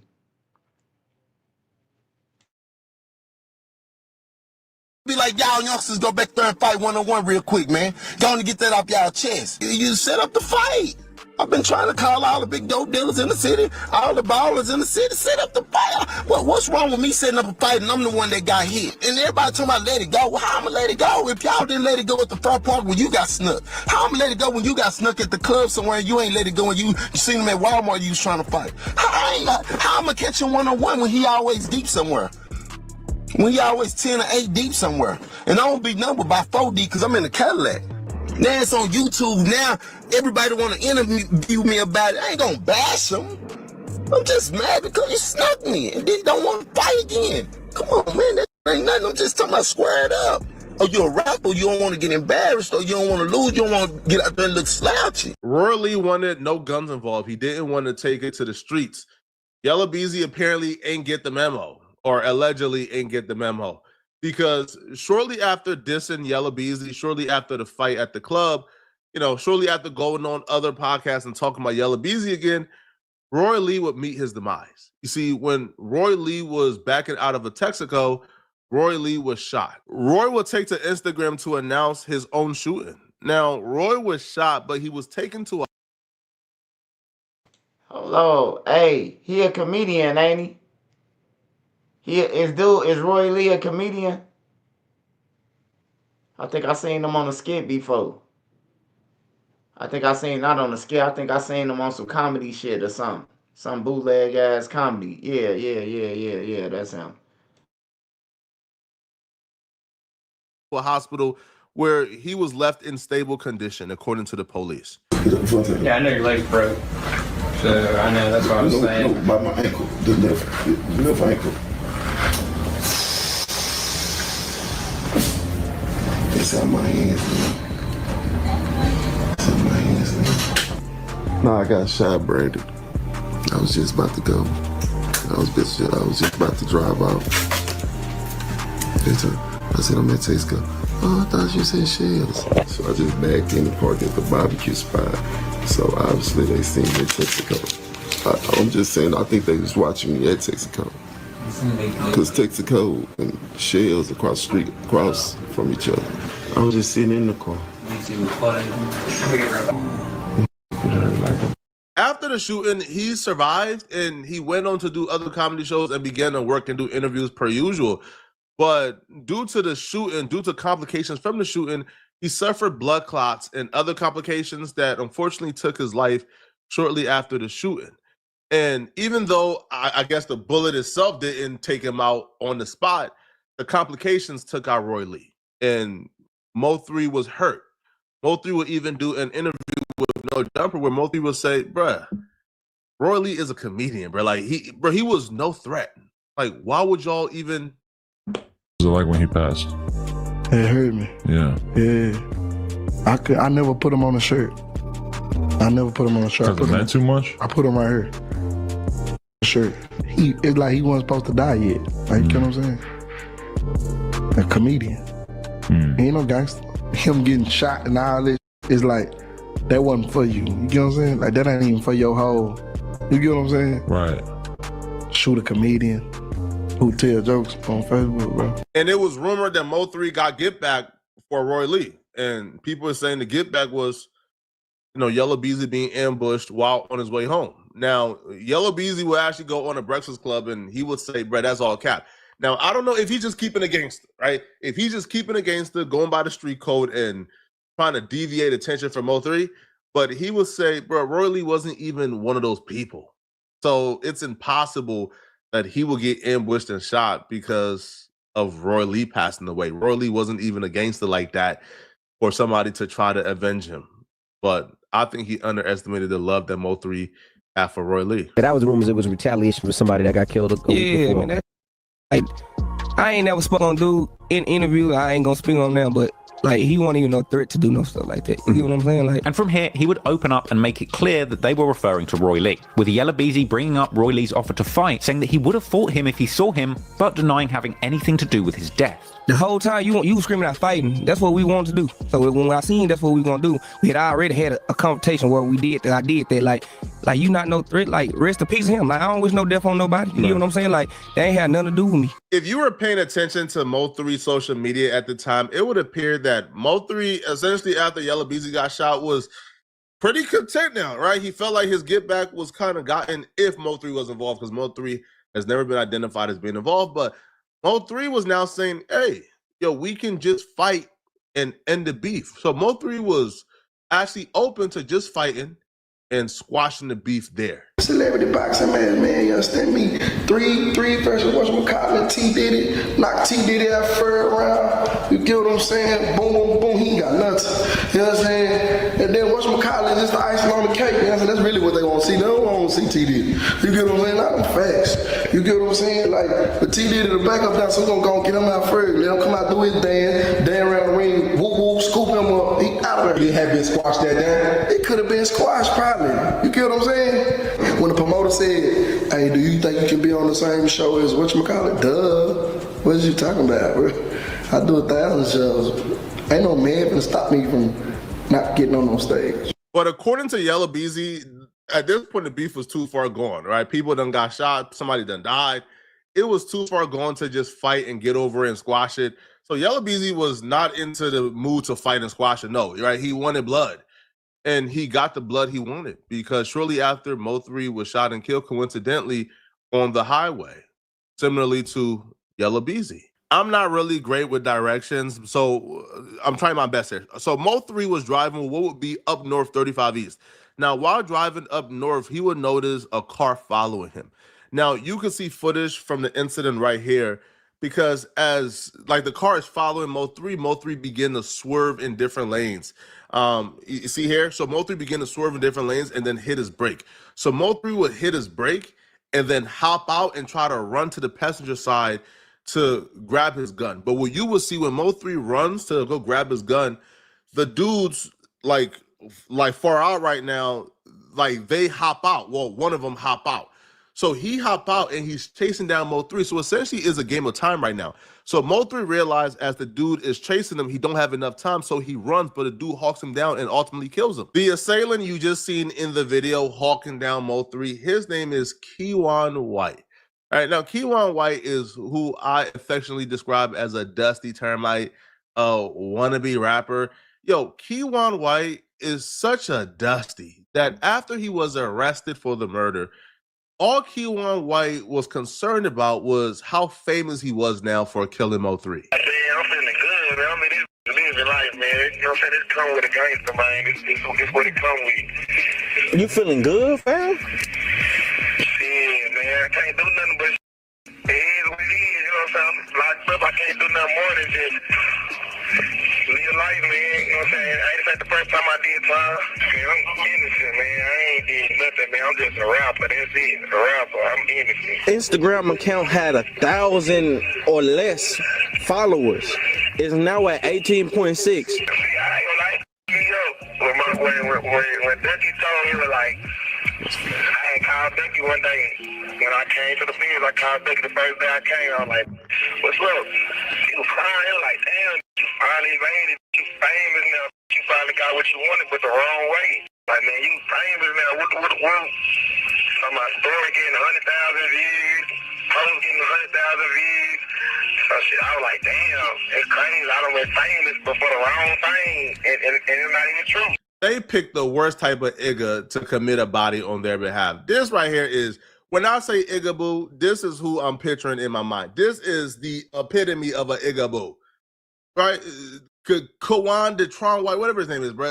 Straight Igga. I mean, just disgusting. Bro, you're not famous, right? You know, we won't remember you. We will forget you, right? Now, bro, Yellow Beezy and Jose Bodega, which is Yellow Beezy homie, and like Kawan White, they ain't really do a good job, man, at distancing themselves, right? And I'll be real, they made it as obvious as they could without just outright saying, I did it. The week leading up to the murder, Yellow Beezy and Kawan White was seen together. The morning of the murder, Yellow Beezy and Kawan White manager was seen doing a photo shoot. Kawan White posted a huge stash of money and the same gun he used to kill Mo3 and a caption that says, he put a bag on him, so I'm up. The same day that Kawan White, Yellow Beezy, and Jose Bodega did a music video. Kawan White, 2 weeks after the murder of Mo3, was in a jewelry store spending like $40,000, even though he's known to be broke. Now, he also posted this picture right here, flexing some cash, but in the back, you could see the murder vehicle still parked. This is literally the worst dude you could ever hire for a murder. I don't know what Yellow Beezy was thinking, man. But Yellow Beezy ain't that smart either, because after the murder, like, Yellow Beezy was sort of making innuendos, what in the world to think that he has something to do with it without really saying it. But you know what rappers do, right? Like, they want to hint that they are involved in something really dangerous to increase their street rap, but don't really want to fully commit to the self-snitching. And that's what Yellow Beezy did in this particular video, where he was hinting towards putting his enemies in the dirt. Hey man, new year, new blessings. You understand me? We made through a hell of a year. You understand? Anybody that ain't for you, anybody that's going against you, anybody that's goddamn negative, you understand me, ain't bringing no positive vibe. You know, in the words of Gucci, put that in the dirt. Damn! For sure, you did. And we gonna take a toast today. These dudes are master self-snitchers. Yellow Beezy, right-hand man, Tri-Boy Freddy, as you see on his left, he dropped a music video and a song damn near confirming everything. I'm talking about, like, detailing this crime to the T, claiming credit for it, and essentially saying, yeah, you know, that their crew are the ones who took out Mo3 because Mo3 dropped a diss song against them. The video was called Laugh Now, essentially hinting towards him saying Mo3 was laughing at him, but now he got the last laugh. This dude actually drove on the same route that Mo3 passed away at.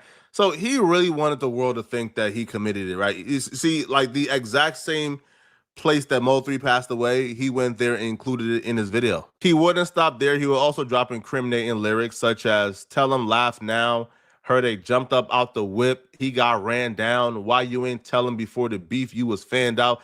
So he's literally detailing that they're involved. They're the one who did it, all right? He's literally, like, but this is self-snitching. All right, he says everybody was instigating. Look how it panned out. Her, when they caught him with his pants down. I'm dropping bags on all these bitches. I'm trying to pull up and get them. Body after body, tell your partner, dig him up. So he essentially just admitted that he put a bag on Mo3. They would even claim the body of Roy Lee when they put dissing on them tracks. That's what got your partner killed. On top of taking credit for Mo3's murder, they also took credit for Roy Lee's murder, claiming that because Mo3 was dissing him on tracks, they killed Mo3's best friend. Now, it's unconfirmed at the moment, but I did hear that Tri-Boy Freddy is currently on the run. I don't know. Take this with a grain of salt. I'm just telling you what I heard. The same people who told me, all right, you know, that Yellow Beezy was arrested before it even got out there are the same people who told me Tri-Boy Freddy is currently on the run. So essentially what we have here, bro, it's very sloppy criminals who thought they was invincible, who thought they got away with a murder when they didn't. And they got really sloppy, right? Confessing to it on songs, rapping about it, dissing. Yo, today should be a glorious day in the state of Texas because now I feel like murders can stop, the violence can stop, and people can go ahead and live their lives safely, right? Because essentially like the person that they really wanted, which is Yella Beezy and Trap Boy Freddy, it looks like their day has came. So hopefully this stops, man. But yeah, bro, but Yella Beezy and Trap Boy Freddy, bro, y'all are stupid. Very, very, very stupid, bro. And Kawan, Kawan White, Karan, Dontrell White, all right, the Igaboo, bro, you not famous, and and raps will never ever resonate. Okay, you would never be famous. All right, so let me know in the comment section, what do you guys think about this, people? Okay, and if you're still watching, man, like, subscribe, comment. Also, you can watch this video here somewhere on my screen to find out how DJ Envy pressed Jess Hilarious at the Breakfast Club today and called her corny for doing this. I'm gonna see you guys in this video somewhere on my screen. All right, I'm out of here, folks. Peace.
It for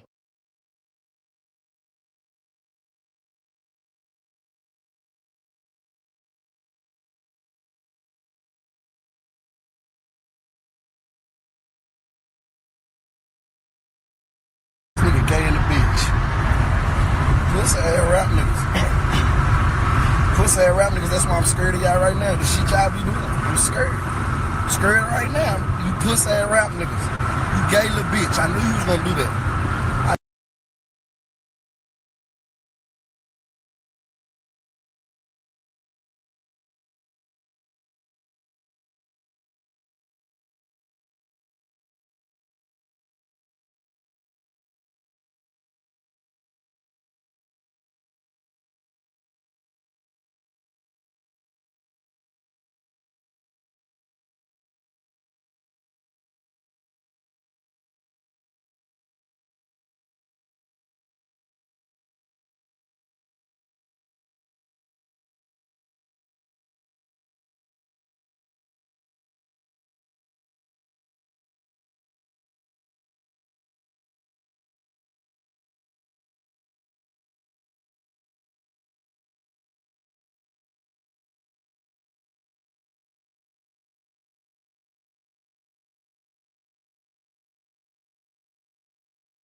Hey, what y'all say his name is, Bubba?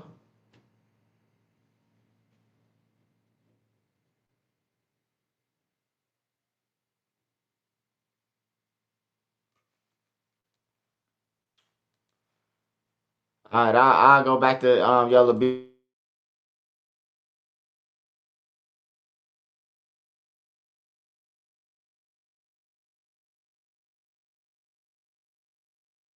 Nigga gay in the bitch.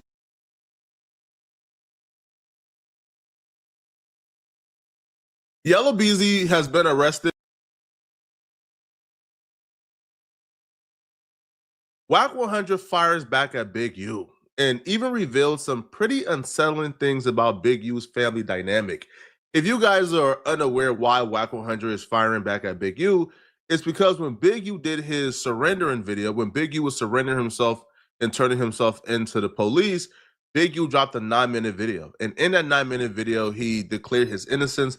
He also went off on Wack 100. He called Wack 100 police. He said that Wack 100 is bad for the culture. He even said, yo, if you listen or watch Wack 100, the 100 show, then you're not black. How they going around talking about somebody's gonna raid my house before my house get raided? How they there with the police? And y'all sitting there following them. Everybody that supported them shows, them 100 shows, and all them shows, and y'all need to, everybody who following them, promoting them, anything. Y'all wrong. Y'all ain't black. And y'all showing for our people. They can put charges against anybody. Hey, that's a show. That's an insult to us. That's an insult to everybody who black. Like, nigga, you profited off all the money. You ain't give us no money from Meek Mill, Draymond Green, the dispensaries, all the people you extorted and robbed. We ain't get no money off of it. But we supposed to ride behind you. You a sucker. You a sucker. I hope they take the bread off your tray and just give you the motherfucking vegetables and the motherfucking and the salad the vegetables and the motherfucking the pasta that's on the tray. I hope somebody steal your cookies too. Steal your cookies, steal your bread, and take your motherfucking juice, nigga. I hope you don't go to commissary for 3 years. You talking about black people. That's some crazy shit. You ain't black. Because we supposed to ride with you on some dumb shit. You been stealing from the community, the kids, the funds, and every motherfucking thing. And we supposed to ride with that shit. Get your goof out.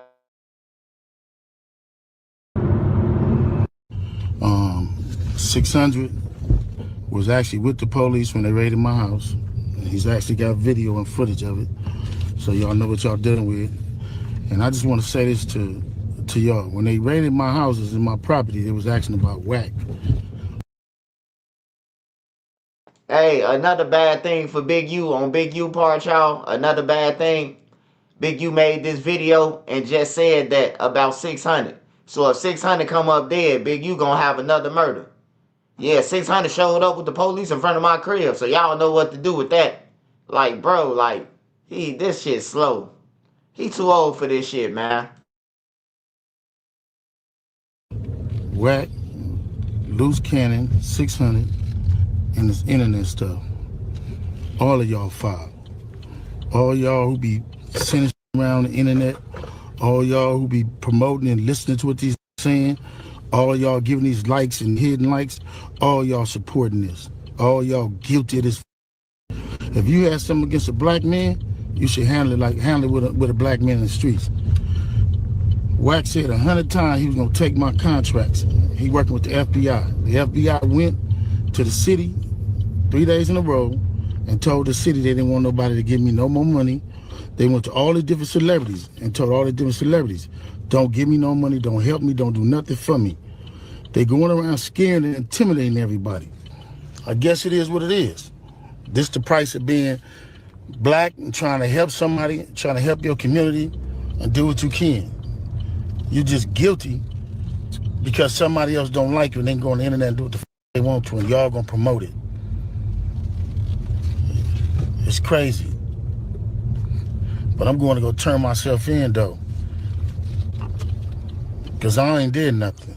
But y'all gonna be rolling with these dudes. And I got this last thing to say. Wack said he was gonna destroy developing option, right? So who gonna replace developing option? Which one of you 60s gonna call yourself coming in? Because whoever try to come in, y'all the ones that's working with Wack. Believe that. So remove me to get me out the way for somebody else to come in who gonna cooperate. That's what the play is.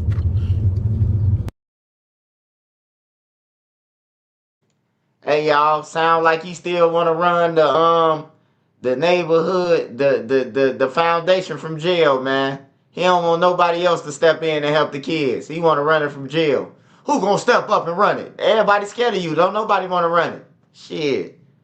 They might cancel this shit now. Whoever run it might end up dead.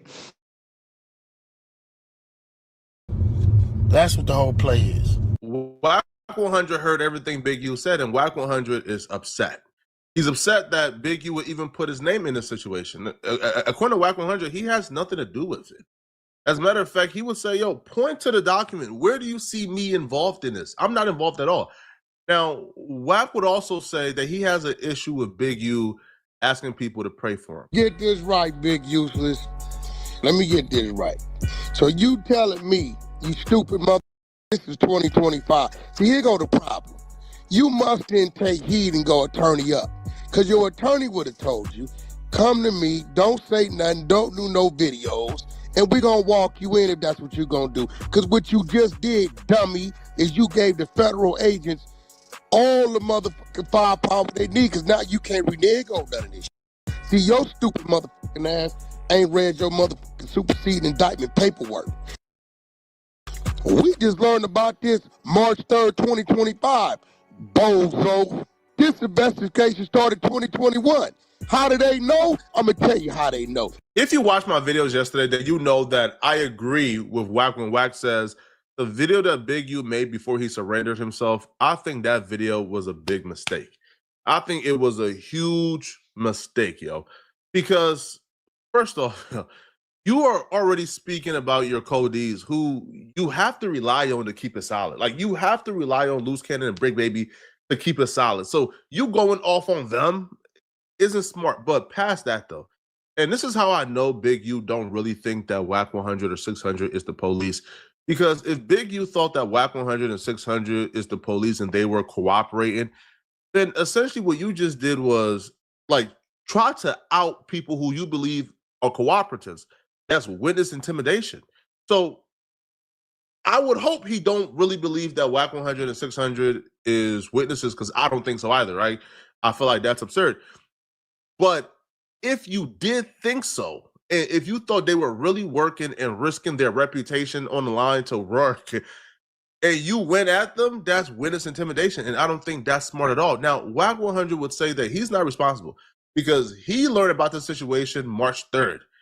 And the investigation started in 2021. Now, Wack 100 would even offer some help to Big U, and he will start naming people in Big U's case or Big U's life, in a Big U's homeboy that he would say is already telling. So Wack 100 would name people, I guess, close to Big U that he believes is telling. Now, this is Wack 100 opinion, not mine. I don't know none of these people, so I don't know whether or not they're telling or not. I just want to put that out there, bro, because people have a tough time distinguishing between voices, apparently. You got a nigga named Dave Sylvester, who I've been knowing probably before you, because he didn't used to fuck with you. Red Mike's brother, y'all know who this nigga is.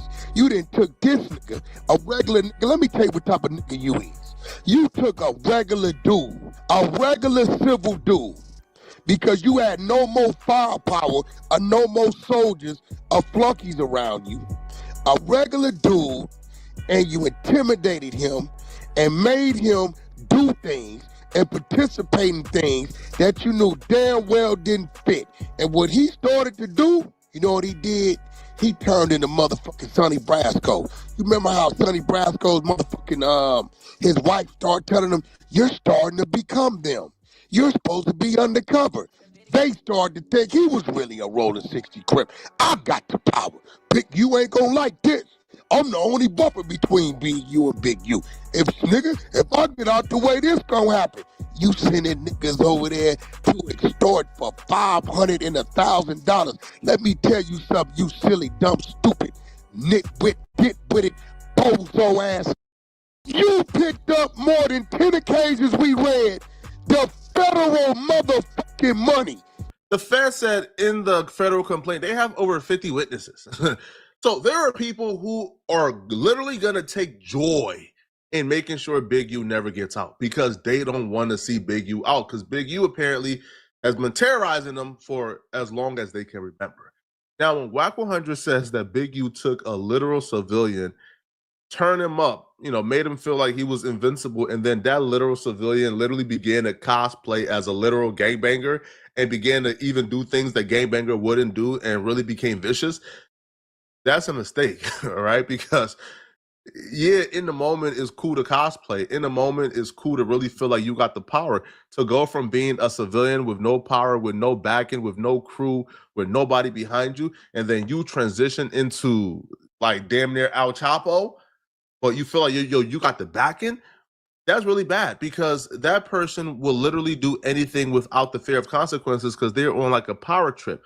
But once they get caught, right, once you bring that civilian into an interrogation room, they go from being the high power crime leader to now they resort back. They are out of their trance now, right? Like they literally like lose like the hypnotized and they go back to being a civilian. And when they go to that interrogation room, they telling it all. Bro, I've literally seen it happen to a lot of dudes, bro. I've watched a civilian, I'm talking about a straight mark, a buster, go to being the biggest blood in town, bro. All right, to the blood when I beat you, blood. But then when, they go in front of them white folks with black suits, oh, they turn into, sir, I can't imagine I would do that. And it looks like that's what Wack is saying that Big U is currently going through, man. You feel me? The high-powered dudes have resorted back to being civilians, and it doesn't look good. Given to the motherfucking victim, you stupid motherfucker. You pressing, they got a motherfucking Scarface goddamn camera in the motherfucking who's supposed to tell on you.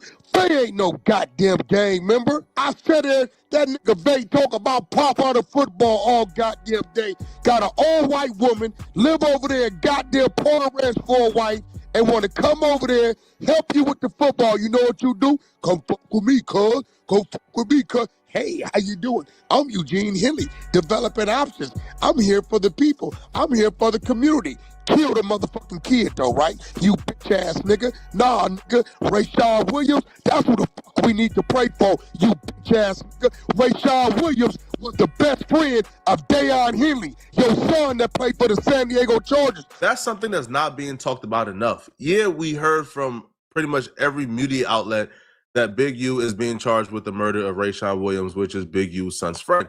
We've heard that, but it usually stops at that, and we talk about how bad it is and then skip over it. But we don't talk enough about the dynamics that's at play here. Big U is going to prison to fight a really extensive case. Big U's son, which essentially is who I believe is probably going to help him while he's in jail, and pay his lawyer fees and things of that such. Big U's son is in the NFL. So Big U is essentially relying on his son to pretty much fund his legal expense because, well, I'm your father. You're supposed to do it. But if the son is spiteful, if the son truly believes that Big U is responsible for killing his best friend, is that going to be the case? Is that still going to happen? Is the son still going to fund Big U's legal expense, even though Big U is being accused of killing his best friend? Those dynamics is at play. And I'm not sure why they haven't been talked about enough because those dynamics drastically affect like the outcome of this case. Because if Big U don't get a really high power attorney, it might be over. But if he gets a really, really high power attorney, he still might have a chance against the feds, even though it's the feds, right? And by chance, I mean, hey, maybe you beat it, maybe you take a plea to, let's say, 5 years, you come out, you still good, right? But if the son don't support Big U, as Wack is now claiming, because Wack is about to say that Big U's family has essentially ostracized him. Now, I don't know how Wack would know that, but this is what Wack is saying. Wack is saying that, like one of Big U's kids don't even talk to him. So while he's looking at you, your oldest kid don't even fuck with you. He don't even carry your name because you beat him half to death 6-7 times. Remember the first time in 04, the Power Roots had to come bail you out, help you get out, turn you up? Remember all that type of shit? So let's talk about who we need to pray for. You a motherfucking monster, nigga. That's what the fuck you is. You didn't kill no blood. You didn't kill no Hoover. You didn't kill no motherfucking H-rate gangster. You didn't kill none of that shit. You went and killed one of our own, nigga. A young, aspiring motherfucking kid playing football. Y'all look at that face in my PTR. That's the face of Raan Williams right there. Look at that fucking face. No mustache. Innocent face. What you do? You say he did a diss song, we never heard it. Leave him in a... Hold on, man. Hold on. Is this AI? Is this Al generated? Is this Al? Is that Wack 100? Is Big U in the Fed still, or Big U home already? He back on the podcast? Wack 100 just snapped. He just went off. Wack 100 accused Big U of murder. Shit. Cold-blooded. Hey, I know they rubbing their hands together in the police station right now. Damn. Yeah, Big U, man. Big U done, man. He's taking his son's whole bank account for real, for real. That's crazy. Ditch? You left a nigga in the ditch. Hey, talk to Bay. Sylvester the one told the police. Y'all got the call and y'all drove from fucking there to motherfucking goddamn Vegas and did what y'all did. D-Say, motherfucker, now I'ma talk about it. DS is a nigga named D-Say. D-Say is the one that told them motherfucker that you had him go pull the camera footage down. These is all your people. These niggas ain't power rules. They ain't 100 people. What do you mean? The 100 people ought to be shamed.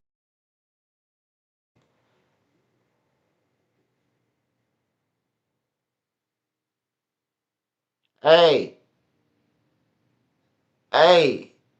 so Wack 100 know everybody that's involved on Big U. I mean, with Big U. Wack 100 know all the people that he done put down. Man, it's scary. Big U better stop talking, man. Big U better just go ahead and ask for a lawyer, man. He just better go ahead and leave Wack alone, man. Cause he in there. Wack free, man. Wack gonna write a book next. Like Keefy.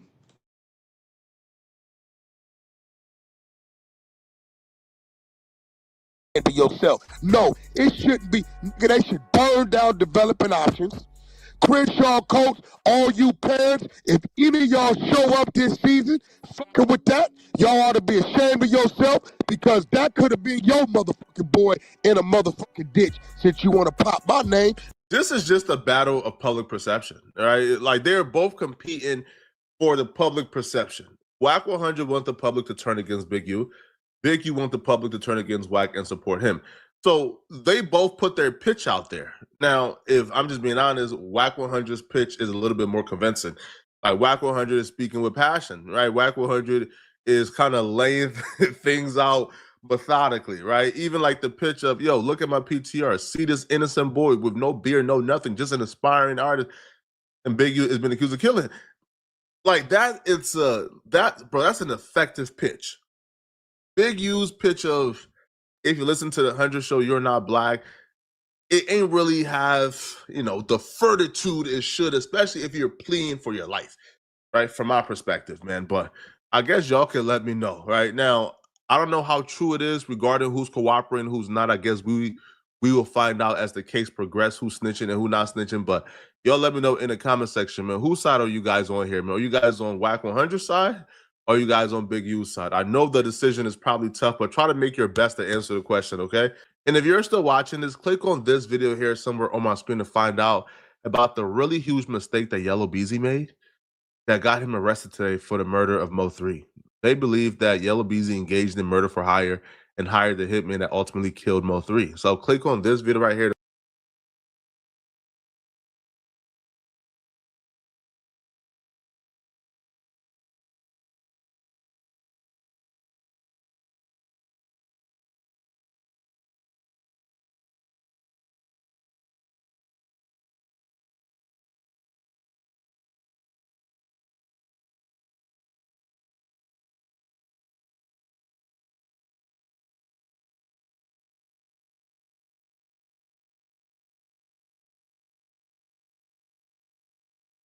I should have brought my bird.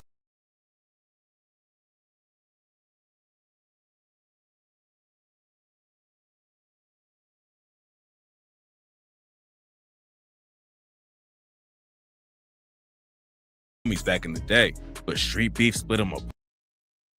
One of my boys is rich. He said this meme coin's about to blow up. Yeah. So you in or not, brother? We got to invest. Damn. My paycheck invests itself. My portfolio's set, man. You don't believe in yourself. Why do you think I own this? You thought I rented? Mo3 and Trap Boy Freddy came up in the Dallas rap scene together and were homies back in the day. But street beef split them apart and led to shootouts, beef. Dallas police are looking for a killer after a comedian died weeks after being shot. we all got the call. We was at the club like, hey man, Roy got to get rushed to the hospital, man. And even when I had spoke to him, he was telling me that it was a setup. June 24, 2017. An interview on Real Life Productions' YouTube page premiered with Dallas, Texas comedian Roy Lee Pate that would eventually lead to him losing his life. As the camera was locked on Roy Lee, who at the floor, he uttered the statement, "Come on, you from Oak Cliff, America, come F with us, till you come on up so we can rob you, cause you ain't really from over here, right?" Come on, ho, you from America, you from Oak Cliff, America, what up? Roy Lee was drawing reference to a particular rapper in question, who went by the name Marquis DeAndre Conway, also known as Yella Beezy. In the previous interview, Yella Beezy would have claimed he was from Oak Cliff. Oak Cliff around here. Yellow Beezy, man, we in here, man. Y'all see what this my city, man. Y'all already know what it is, man. Oak Cliff America said that meant that stand on that, man, for real. From Roy Lee's perspective, he was simply going to let what he believed was a lie be told. But there was one other factor that influenced his decision to speak publicly, exposing Yella Beezy. There was a bit of a rift between Yella Beezy and another Dallas, Texas rapper by the name of Melvin Noble, also known as Mo3. Now, Mo3 and Roy Lee were like best friends. They had a brotherly bond, always joking around and supporting the other.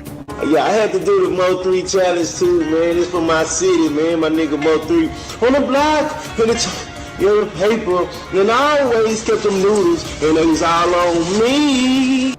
Roy Lee was a stand-up guy, and just as Mo3 would have his back, he also stuck up for Mo3. That was his extra incentive for speaking on Yella Beezy. You understand me? You don't count. That's why it hurted me, because with Mo3 and other rappers saying they wasn't from where they from, but Mo3 went to these schools in North Dallas. You understand me?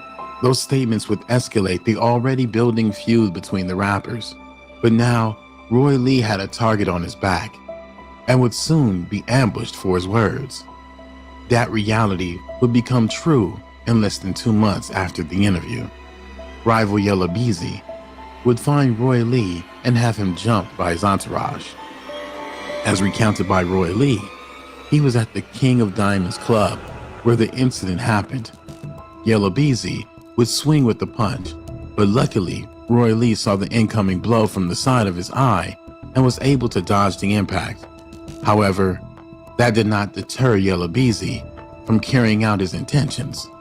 Instead, he allegedly had his entourage then attack Roy Lee, inflicting a blow to the back of the head.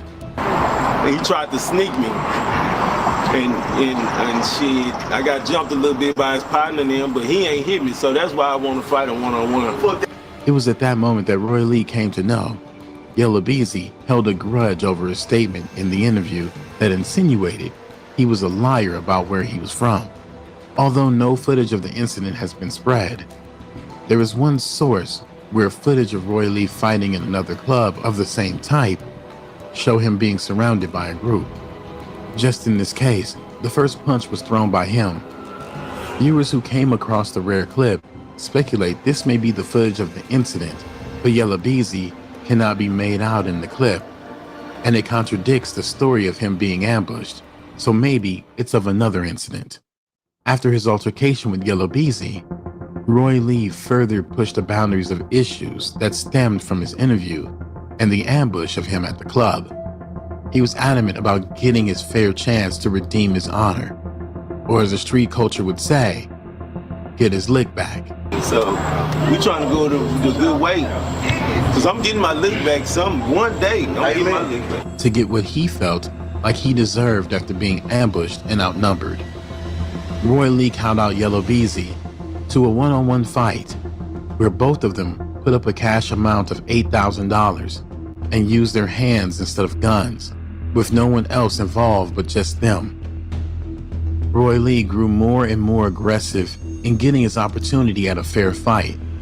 When no response from Yella Beezy came, he began reciting the very thing that sparked a feud between them both.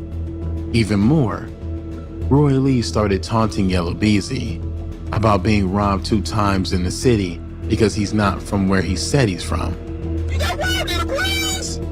You got robbed. You the only rapper I know that got robbed twice. They ain't did nothing to not one of them. He was making every attempt to get under Yellow Beezy's skin, to do right by him and have a fair fight. That included name calling, like the Pink Panther and Yellow Belly. So you waiting on a fight with who? The Pink Man, Pink Panther, whatever y'all want to call him, man. The more Lee pushed, the more his rivals were behind the scenes plotting on taking his life. Roy Lee made the mistake of assuming the lack of response to his pressing of the matter meant that no one was listening, but someone was. Still, Roy Lee wasn't backing down or putting the feud to rest until he got his fight. And he made it his mission to bring up the problem between him and Yellow Beezy every chance he had to get his request for a fair fight answered. Roy Lee would return to the same platform, Real Life Productions, with another interview that aired on YouTube on November 3rd, 2017. But this time, things began escalating beyond conversation of simply fighting. Roy Lee appeared to be frustrated with what seemed to him like cowardice from Yella Beezy. In a moment of agitation, Roy Lee let it be known that while he was not trying to pick up a gun to settle their grievances, he can also go that route and find grandmothers and mothers as Yellow Beezy appeared not about fighting, but shooting. But you don't want to fight because you ain't got nothing from here. I'm talking about from here. I ain't talking about from here. That's easy. Yeah, nigga, I just got out of jail. Things would go down a dark road. Something that began as what most civilians would consider simple. Someone like Yella Beezy and Roy Lee that came up among gang culture and vice-ridden environments took it as a sign of disrespect that needed answering for. No matter how much Roy Lee tried, even getting on a 3-way call with the proposition to fight, Yella Beezy turned down the request. A couple months would pass. Roy Lee would again be a guest on the platform Real Life Productions. From a January 24th, 2018 aired interview. On the stage, he also had with him his 2 nephews, one who was pursuing a career in rapping, and the other had the skills of a boxer. They would break down how the altercation went at the club as they were there when it happened. The real story had a few more details. The main one being that Roy Lee, who is a frequent drinker, was drunk on the night and initiated the confrontation when he was questioning patrons if they were there with Yella Beezy as he was looking for him. Yella Beezy would catch wind of the commotion and sneak around Roy Lee with the punch he dodged. After which, his nephew claimed about 9 persons of Yella Beezy's entourage was attacking Roy Lee after knocking him to the ground, and that was when they stepped in and got him out of there. Even though it was an unfair ambush, from the new account of what transpired that night, Roy Lee's lack of judgment from being drunk was at the root of the problem, instigating things more than it needed to be. Do you think this all could have been avoided if Roy Lee just quit drinking so much? It could have. Right, you got a point right there. Roy Lee was a comedian, yes, but he was raised around the street culture, engaged in criminal activities, and served jail time. So he still moved with a sense of danger that even deterred previous security personnel from being his bodyguard. Nah, security guard told me that. Security guard told me that because when we go to V-Line and then we was getting into it with people, he said, man, I don't think I could be your bodyguard. You doing too much. It was all fun and games, but someone was looking on unimpressed with anger in their heart towards Roy Lee. All the while, persons like his nephew was trying to advise him to just let the feud go and forgive. But Roy Lee insisted that if the fight doesn't happen, then nothing can be forgiven. But maybe that was the error in Roy Lee's decision that placed him in harm's way. September 25th, 2018, the beginning of the end was set into motion when Roy Lee was shot. Lying in a hospital bed, he broke down what happened that night. At around 7:50 p.m., Roy Lee was now about to leave from the parking lot of Texaco on Preston Road after grabbing something to eat at one of his favorite barbecue spots. His shooter was likely tailing him and monitoring his whereabouts from Shell's location right across the street. Roy Lee would glimpse a figure approaching, and when he looked up, all he could see was a person in a hoodie before the shooting rang out. 3 shots were fired, with one hitting him in the leg, breaking the bone. Roy Lee underwent surgery, and after a few days was released from the hospital. He was back in good spirits, arguing with a friend tied into the gang culture about calling the police and not him after he was shot. From his post to his Facebook account, it seemed like Roy Lee had a new appreciation for life and was ready to bury the hatchet with his past feuds. He nearly lost his life, and as all things appeared, he dodged a bullet while at the same time receiving one. He went on to continue doing shows over the next week and some days. October 12, 2018, Roy Lee was scheduled to perform at a stand-up comedy show at Heritage Hall, Paris, Texas. He would go live on Facebook, driving on his way to the event, happy, smiling, and listening to music, having a good time. Lee appeared back, and better than ever, but that's what made the news that came next so tragic. Roy Lee had a great show, but it would be his last. It was like fate already knew it was his time and allowed him one last show as a send-off, because the show was on Friday, and Saturday, news broke that Roy Lee passed away from complications to the shooting he sustained weeks earlier. His complications led to him developing a blood clot in his lungs before he could undergo the surgery he had scheduled the following day to rectify the issue. He passed. Roy Lee was so close to surviving, but things didn't turn out that way. He didn't die in the hospital. He got out the hospital. He got back on his, he started moving around. He was back doing his shows and shit. I'm taking his medicine, got a blood clot.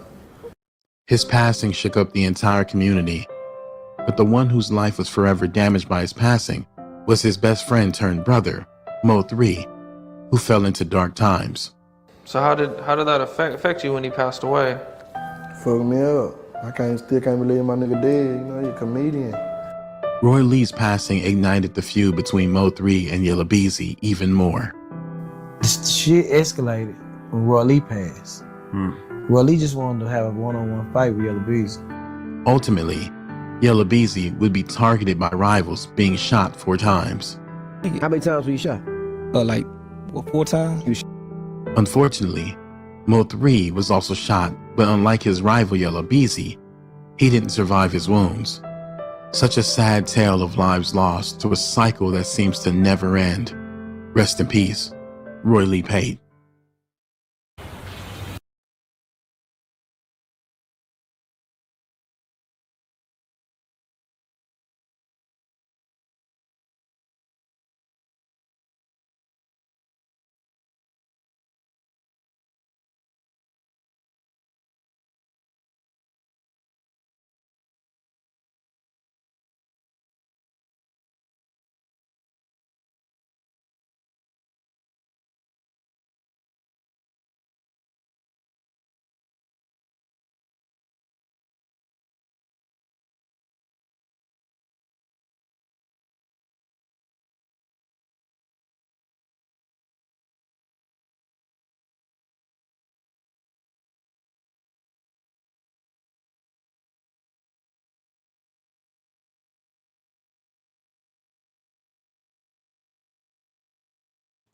Smash that like button, y'all.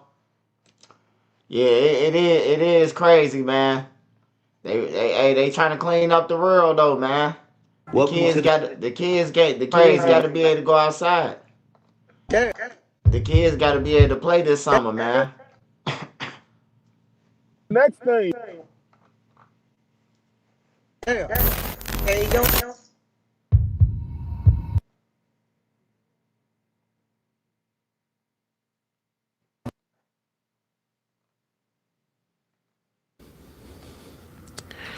Break.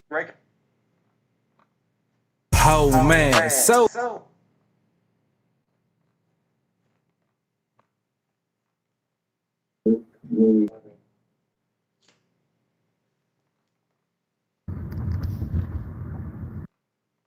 hit the like buttons.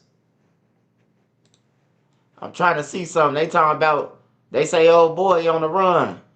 I seen somebody on the internet say the other guy's supposed to be on the run. I thought he was locked up. And we have Yeah, I don't see Trap Boy Freddy. Yeah, They say he on the run though. I don't know how true that is. Somebody could just be saying that shit. and we have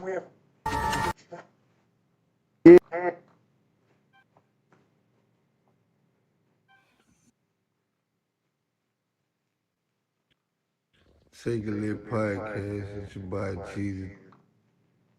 how Yeah.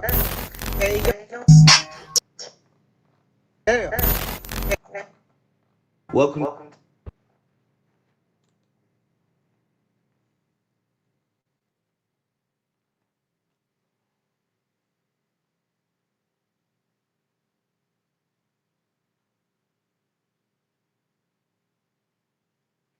Trap Boy Freddy in the cliff.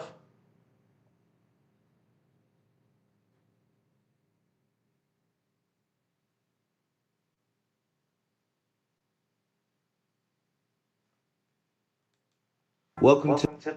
Yeah, they wrapping everything up, man. They wrapping everything up. Let me see what's the name got.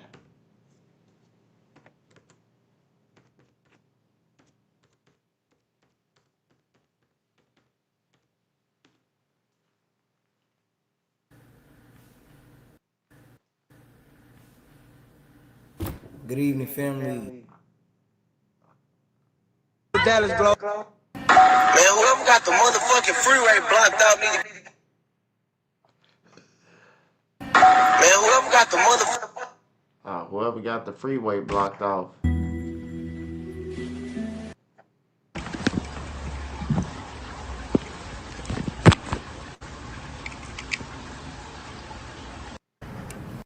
He said, just pull up a beat. That's what we doing there. Is Black Restaurant? Nope.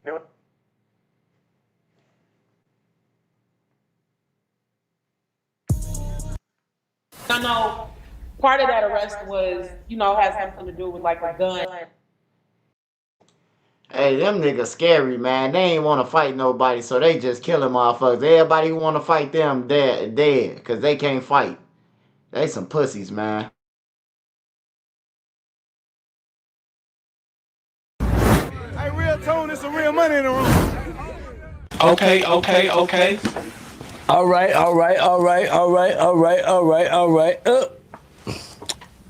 OG Percy, show no mercy. That's what my daddy cursed me. What's going on, Tone?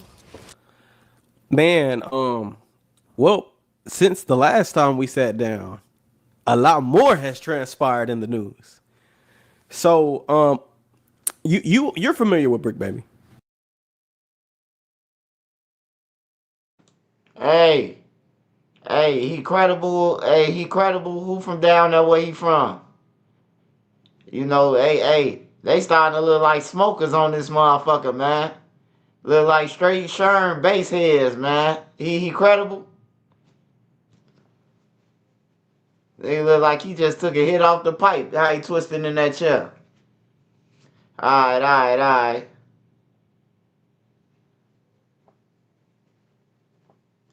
Yeah, he give me J vibes. Oh yeah, Brick visited the cell before. Brick just sit in the, Brick sit over in the cell with me. Yeah, I'm familiar with Brick Baby. Well, shout out to my nigga Baby, man. What's up, Brick Baby? Hit me up, nigga. Sit with me tomorrow, goddamn me. Come up in the house and sit with me. Come goddamn have fun with you, boy. Come to the cell. Well, unfortunately, that won't be transpiring. Brick Baby, to the cell? Brick Baby, Loose Cannon, and the big homie Big U have all been picked up and arrested along with several other members of the Rolling 60s Los Angeles, California branch of the gang on what looks like it may be a RICO charge. I believe Big U hasn't yet been arrested, but they have raided his home, kicked his door in. So apparently, this is just one of the crimes, but apparently a rapper who was signed to Big U's label was found dead in 2021. And the body was allegedly taken to Las Vegas and hidden or something like that. Well, the police believe that it was Big U. And apparently, they believe that everybody else has something to do with not only that, but the whole network of the Rolling 60s game. My question to you, OG Percy, is this is hot news right now. What's your thoughts on the Rolling 60s federal indictment? I'm a loss of thoughts. I'm a loss for words. So Brick won't be coming to the cell tomorrow. What you say? Brick won't be coming to Texas tomorrow. No. But he already, so he will be going to a cell, but not to my cell. I know. Don't worry about it. I'm just heading somewhere with this, man. God dang, son. I don't know why he don't go. Damn, Brick.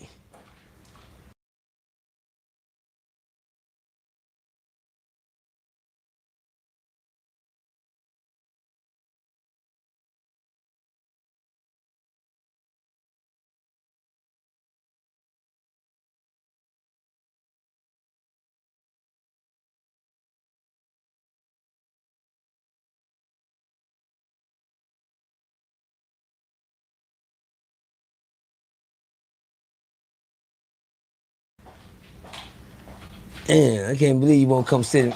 I know you feel better sitting in my cell than we can go be sitting. The cell he sit. Damn, Brick.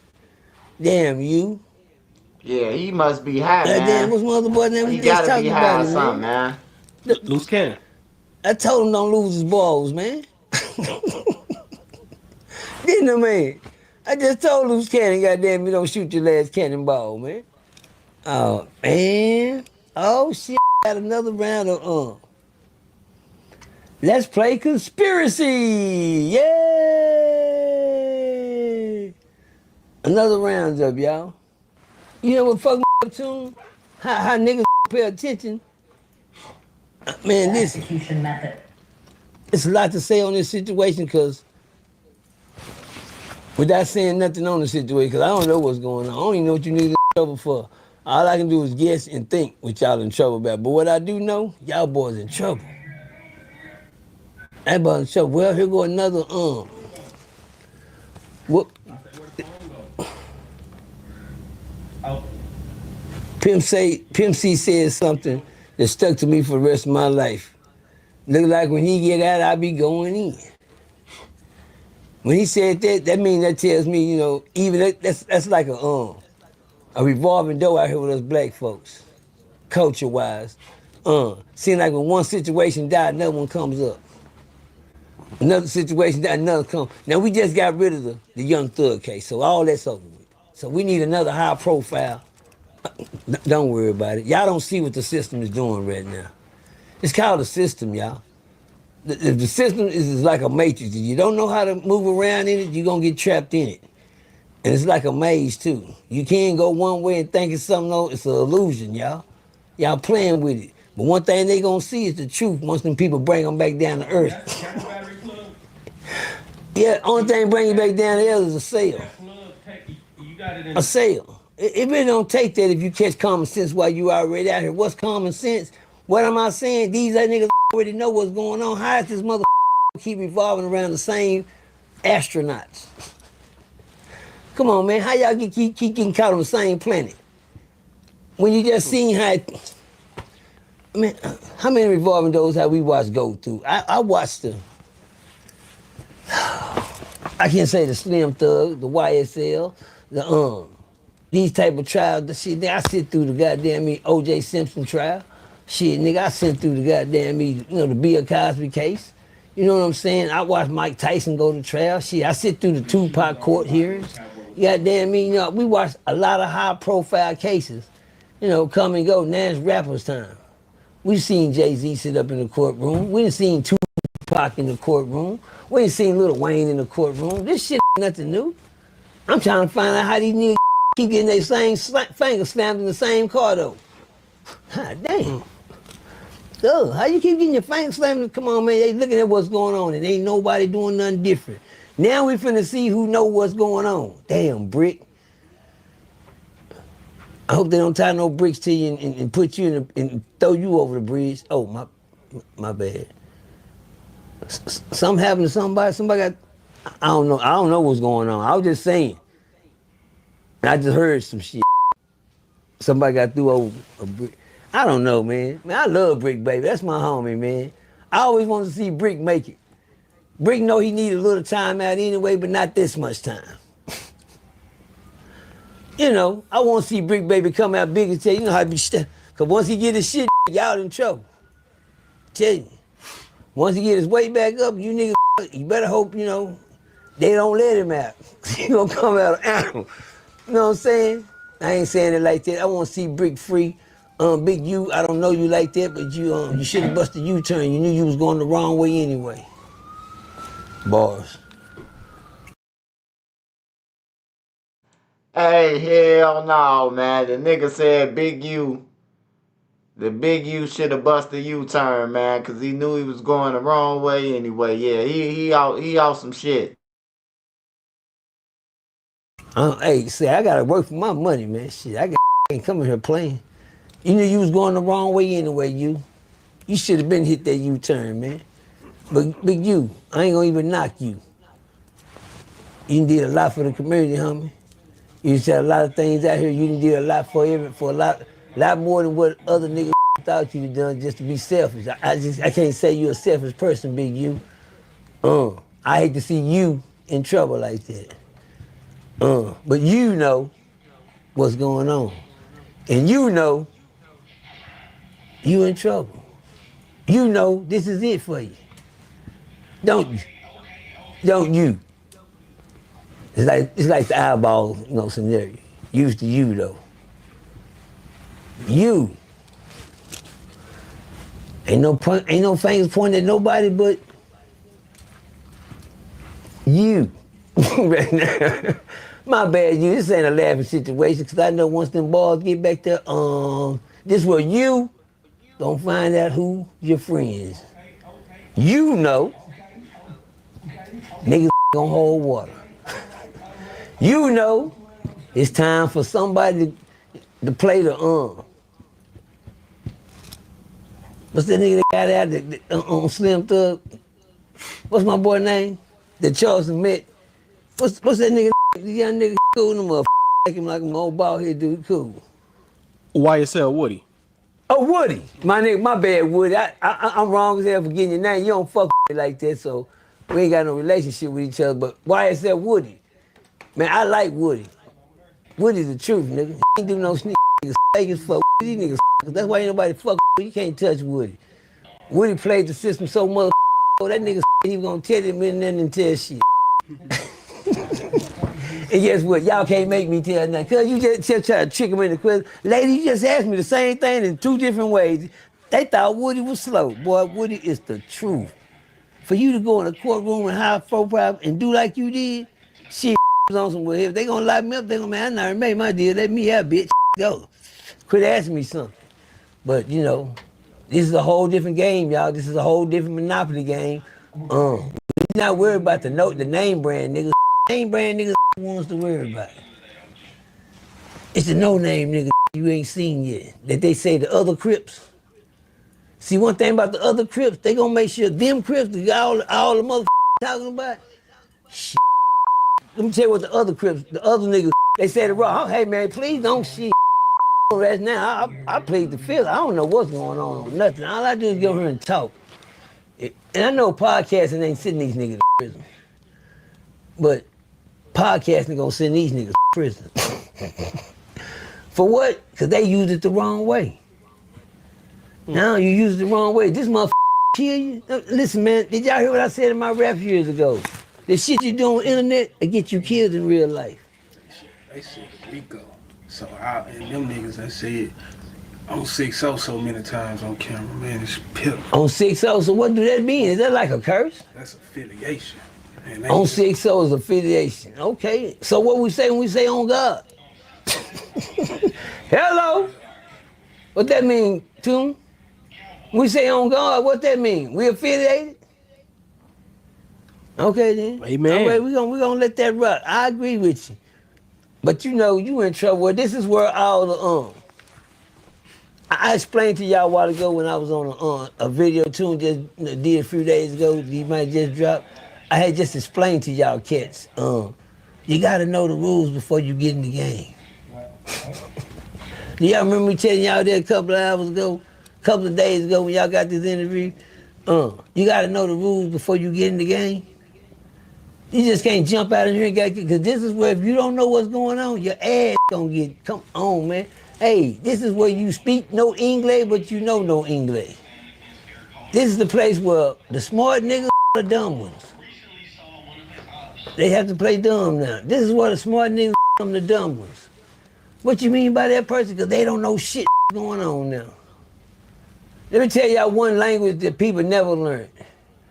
You know how to talk English? They know how to talk French. The la la la, ooh wee wee, the que paso, amigo. Spanish, but let me tell you one language they don't know how to talk. And it's still English, court language. Oh, they don't know nothing about no court talk. When they get into talking about thus said thee, that motherfucker abortion in the Bible. When they get to talking, when they get to editing their words and putting their words in certain scripts, and come on, man, you gonna need a writ writer to figure this thing out. It's like reading a map. And all you smart niggas that out y'all really knew what was going on, wait till the law show you what they know. You gonna find out that you don't know nothing. But one thing you is gonna know, they let you know that you don't know shit. Cause you know what they know that you know? They know one thing, for you to understand the words we finna talk to you, you gonna need an interpreter. I know one thing about Mexicans, when they can't talk English, they say, you need somebody to speak for you? Yes, no, ¿qué pasó, amigo? Amigo, ¿qué? No, English.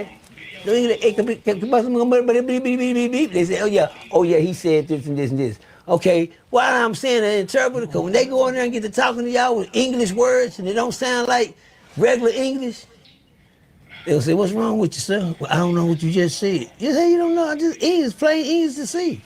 Oh, you need an interpreter though. I know it. So what they tell you, right before you even meet, motherfucker, say, if you don't want to listen, to you have a right to have an attorney present, because we gonna know that you don't know what the fuck say. You have a right to have an attorney present. If if you can't afford one, we'll give you one, because you gonna need one. They said we'll give you one, because you ain't gonna know none of the shit we're gonna say to you. We know you don't know it. We gonna offer you this, so they can goddamn, and they gonna set you up too. Man, let me tell y'all cats something. When you people go to court and go behind these courthouses, don't never thank the lawyer. When they say you got a court-appointed attorney, just say that I'm fucked. That's a court-appointed attorney. This nigga say, man, I got a good court-appointed attorney. I said, look at so dumb-ass nigga. You got a good, where you find him at? Man, my attorney, man, cuz.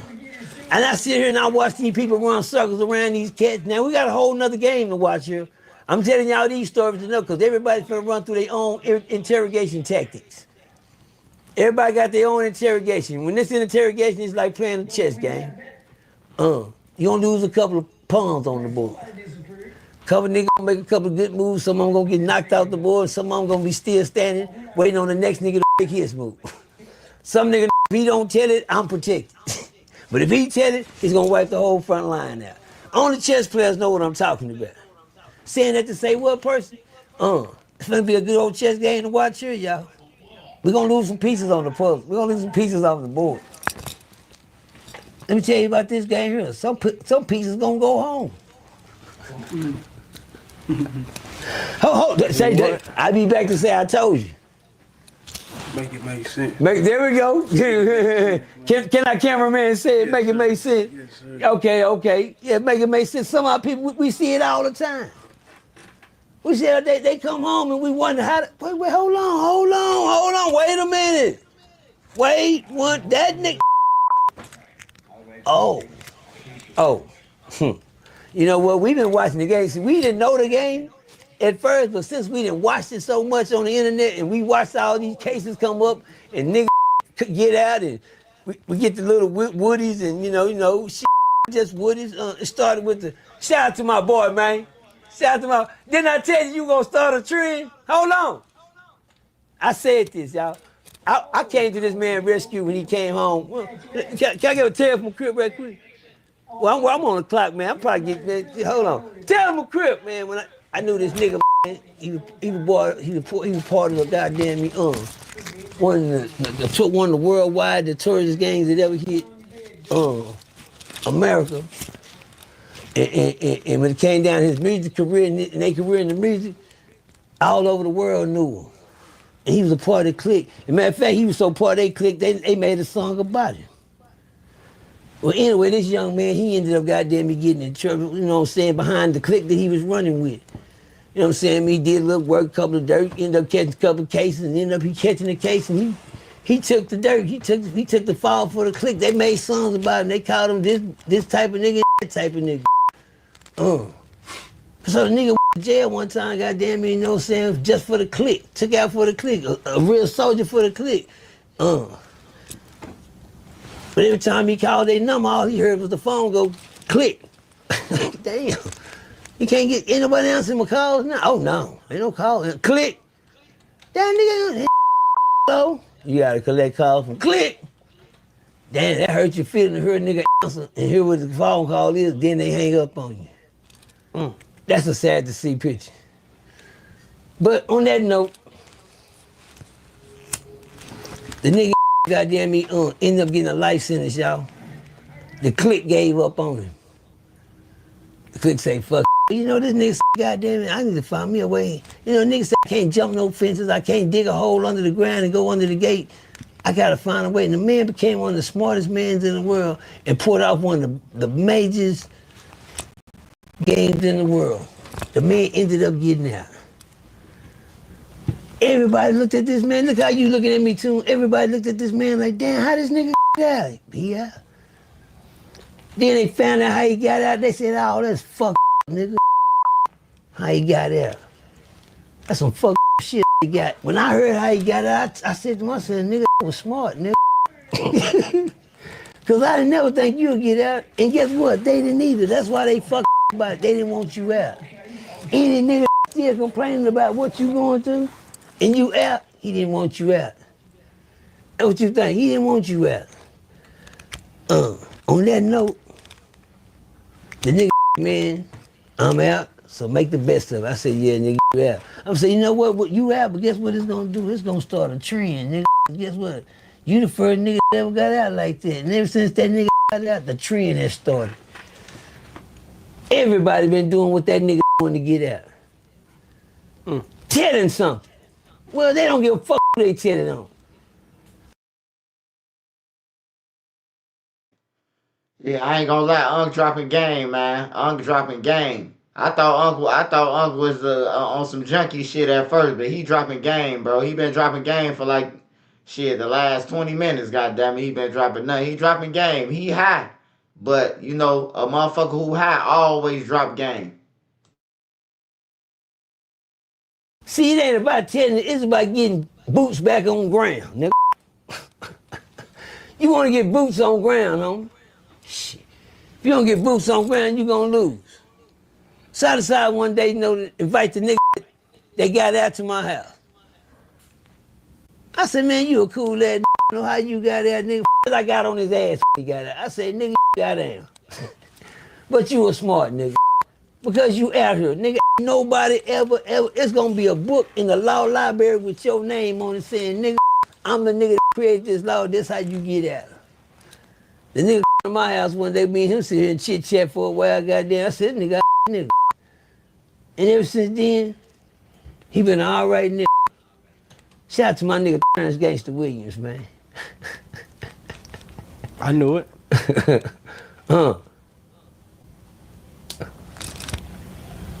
I knew it. I knew it. And that's been shout out to Terrence Gangster Williams.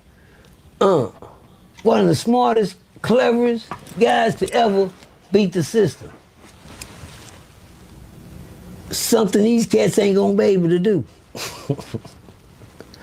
No. It ain't too many turns. Why is he so special? Because he got that. Because guess what? Ain't too many gonna pull off what he did. Oh, that shit over. Terrence was probably the first and the last to get away. Oh, you niggas only beat the system one with that little joke he pulled. He got away with that one. Guess what? We don't care who did. Your mama, and we don't care who killed who. Shit. They want somebody that's alive that done killed somebody. Not dead. Terrence was the only one. He gonna have a book and a law legislation on how he got out, because that man is out. I'm proud of old Terrence, because he got out, he started doing what he's supposed to do with his freedom. But they not the problem now. Brick! You gonna have to get solid, nigga. Time to get solid, Brick, baby. Time to get solid, homie. You gonna find out, Brick, these niggas gonna chip on you. Brick, you gonna find out you really ain't the brick, you just the cornerstone. You gonna find out that you the brick on the building they denied. Brick. Can't squeeze juice out of a brick. Hey, whole time he been talking about Big U them and Brick Baby them, but he been throwing different scenarios out there about Brick Baby, about DJ. About Brick Baby, about Big U. He talking about them, bro, but he throwing scenarios out there. He saying that they ain't gonna beat it like Terrence Gangsta Williams beat it. They fuck. You just gotta listen to him, man.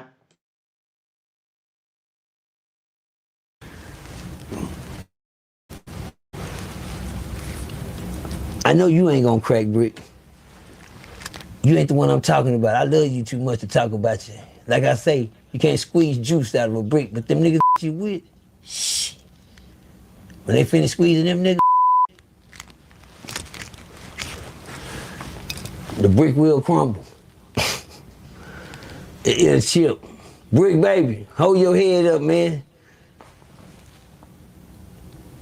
It's almost child time. No, fuck child time. I got one for you, Brick Baby. Pill call! Cause I know you sick of the mother right now. Pill call. You gonna need something to Hey, that nigga said pill call. That's how the white people be sounding, man. When the white people come on the deck, they say pill call like that. Hey, he crazy the motherfucker. He said Brick Baby, they gonna say pill call, cause Brick Baby gonna need them pills. Hey, this nigga crazy, man. They gonna kill OG Percy, man. Hey, OG Percy, we don't want to see you on the side of the desert, man. fuck get your head straight. A nigga got it all and be losing it to the bullshit. And all you trying to do is make it. I can feed you on that. But like I told you niggas, I run about, I hang by myself, homie. Shout out to Bricks, baby. He came to the house, he kicked it with me. He sit on the thing, we rolled it out. I got to find out who he was, he got to find out what I was about. Brick Baby was the truth, man. Brick Baby was the truth. I hate to see all our brothers in a culture like this go down, but y'all gotta learn, they took out the Crips, they took out the Bloods, they took out the Black Panthers, they took out Martin Luther King, they took out Malcolm X, they took out Huey P. Newton, they finna take out Diddy, they're trying to take out Jay-Z, they told Kanye West to get the fuck away. Kanye West said, I'm gonna get out the way, but don't fuck with me. You know what I'm saying?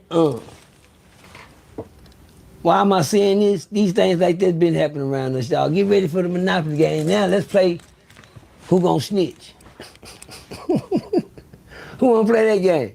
Who gonna snitch? Can't nobody snitch. I hate when niggas snitching on people when they sitting there looking at the internet and niggas hitting it on themselves. Everybody looking for somebody. Nah, bro, they gonna play back what you said. They ain't nobody gonna take the stand on nobody. You know what they gonna do? They gonna play back what you said. Here, I'm gonna call you to the bench. Call me? Yeah, we're gonna listen to you, tell it on you. Did you hear me, Big U? Did you hear me, did you catch that, Big U? You gonna tell it on you. For y'all don't understand this language, what he's trying to say is they don't need nobody to testify on them. They gonna run back the tapes. They gonna run back the recordings. They gonna run back all the shit with Big U and them on there. So ain't nobody gonna be telling but you. That's what he said, man. Hood language. Brick gonna tell it on Brick. Big Homie gonna tell it on Big Homie, because guess what? They ain't got nothing on them but what they said. And they told it on themselves through the internet. A lot of things these people don't know if it wasn't said on the internet, homie. But guess what? Them ain't the ones you gotta worry about. Y'all just looking at Big Brick and you and all them niggas. Niggas nobody. Y'all gonna find out. Them niggas the name brands in the goddamn clique. Y'all gonna find out shit Easy was just a rapper. But Big Meech was the goddamn man. You dig what I'm saying? Jeezy just a rapper. Meech was the man. These niggas is internet niggas. The niggas we don't see, them gonna be the main niggas. The main brothers, my bad. I'm reverting from saying niggas. The main brothers, the ones that we not seeing, them gonna be the main brothers. We need to, them gonna be the ones that, we're gonna find out them the Suge Knights. Yeah, them the big homies right there, the ones, man. This man name gonna come up and they gonna say, oh shoot.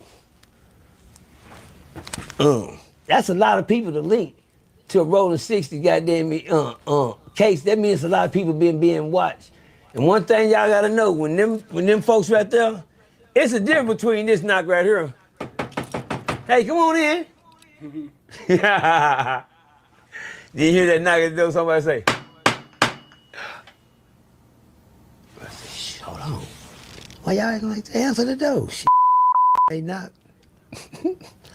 Nigga know the regular, nigga know the. Come on in, nigga. Somebody come through the door and say, oh shit. Shh, be quiet.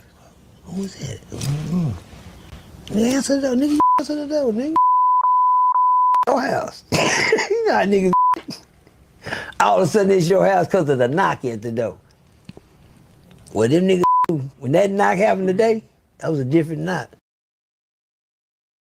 Hey, I fuck with him on my mama. Hey, I ain't gonna lie. I fuck with him. I fuck with Percy, bro. I fuck with him, bro. He got game, bro. He spin game like a real OG, bro. He talking in riddles, bro, but I understand everything like Spanish, bro. I understand from the court translator when the Mexicans be like, no habla inglés. The Mexicans don't never know no English when they talking about they stand there and when they tell them that either they found probable cause or something like that. The Mexicans play crazy. If they ain't saying free, that's the only thing the Mexicans understand in jail is free. If you ain't saying free, they know habla inglés, you know. They want to translate it now, you know. But if the judge said free, they say CCC. You know, they be playing slick. They understand what the fuck the judge saying, but they play crazy, bro. And then if ain't no translator there, sometimes they'll let them go. If ain't no translator there. It'll be a court error. But yeah, dude spin game, bro. Listen to him, bro. You just got to listen closely. Put your ears up. He talking that shit.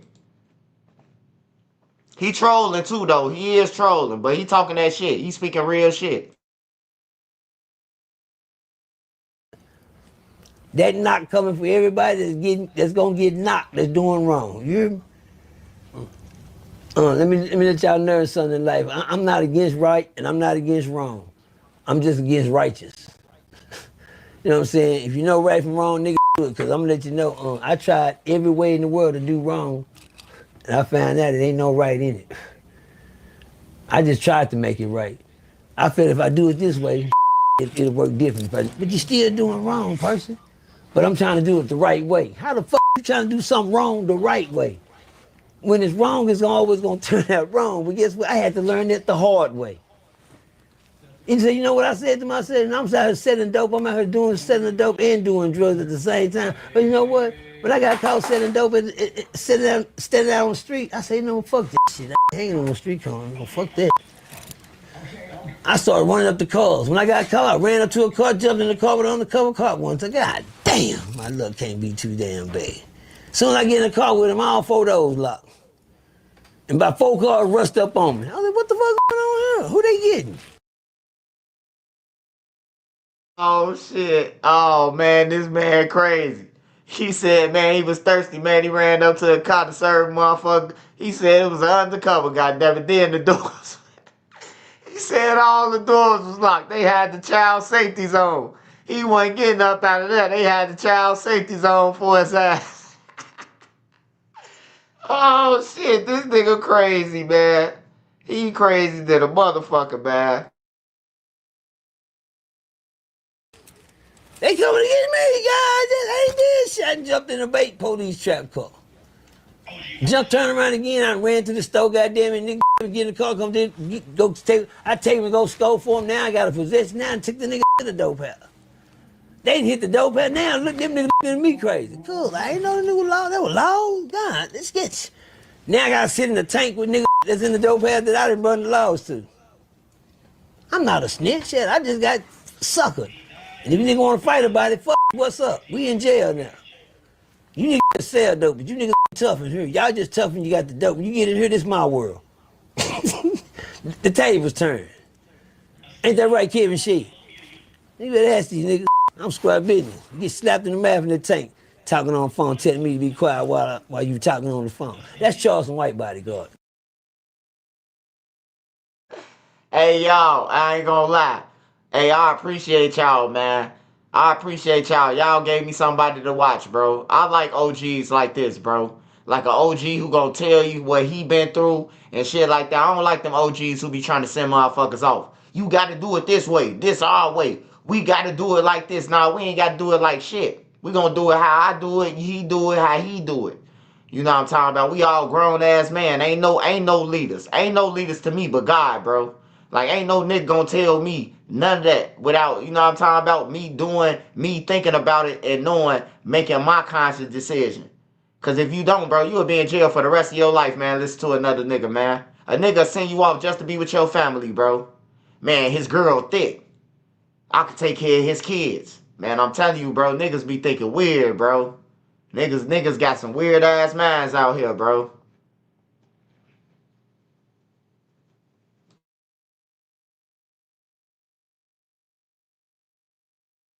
In case y'all didn't know.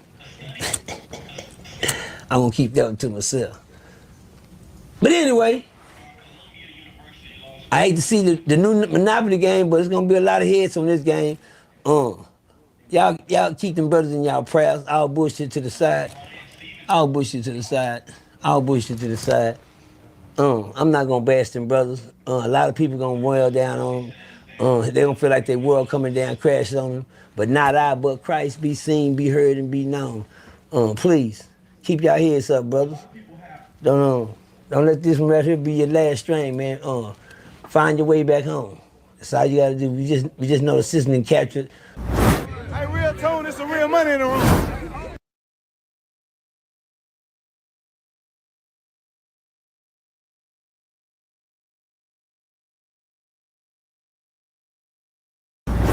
Hey, real tone, there's some real money in the room. Okay. Okay.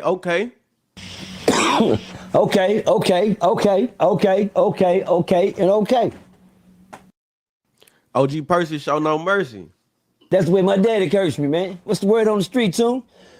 Oh man, a whole lot of. You know what I'm saying? Before we even get started though, how you feeling? I'm starting to feel a little better now. I got me a little medicine. You know what I'm saying? You cured me. Amen. On this good Sunday. Well, since the last time we sat down, a lot has transpired in the news. A video has circulated of Charleston White allegedly taking the stand. Well, I can't even say allegedly because he took the stand in that trial where 3 of his friends were arrested for killing an older white man. Did you see the video? Well, I handed him the gun out the backseat of the car. 16-year-old Charleston White took the stand and testified against his friend, Antoine Doolittle, who sat just a few feet from him and listened intently. He pulled it off, and the hammer back on the gun. And then what happened? He fired it. Okay, he made the news. Let's go. He made the news and he responded to it, basically saying that, okay, and what, I'm still gonna be rich, y'all still gonna be broke. OG Percy, that video circulating, does it change anything for Charleston? It should change the world for Charleston. It should let Charleston know he can't be touched. It can let Charleston know his secrets in the dark gonna come to the light.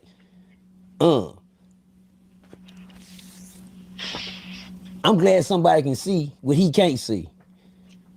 Cause Eyeball can't see nothing. Eyeball has been hiding in the trenches and getting rich off everybody else's pain. He's did the ultimate. Man, you can only stay fake for so long. Here, look at my jury, it'll even turn on you. Hello! You can only stay fake for so long. It's sad to see that, now it's great to see that people can see the real Charleston. It's good to see that people can see the real Charleston. People need to see the real Charleston, not Eyeball, the real Charleston too, the coward that he is. I'm gonna let y'all know something. I've never went on no platform and talked down on Charleston White. I don't do that. I don't do that. I never do that. Until today. Hello! Today gonna be the day that he get that work. Not in a bad way. I'm gonna let him do all the talking. Cause we see that's what he do. All the talking. Let me tell you, I know it. Boys, I know it. Can I see Tune? Can you raise Tune up a little bit so I can see him some more? Yeah, thank you. No, not like that. Just, yeah, like, there you go. There you go. I feel better right there. Oh, yeah, I think he's saying that about Charleston because Charleston disrespected his friend them. I think G Money them is his people. That's his son friends, man. And he disrespected the kid and all that shit. I think that's why he's saying that. I thought they was homies. I thought all of them was homies. Him, Dewberry. I don't know the difference between none of them, tell you the truth. But yeah, dude be talking that shit though.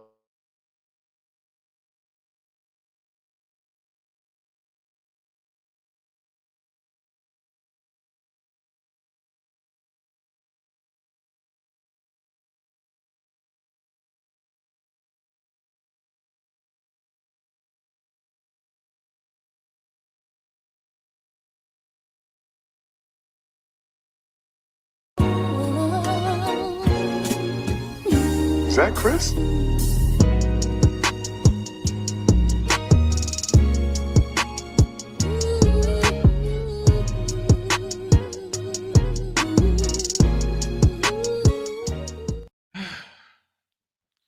Situations like this just make me happy, and I just be so glad that I'm a law-abiding citizen, bro.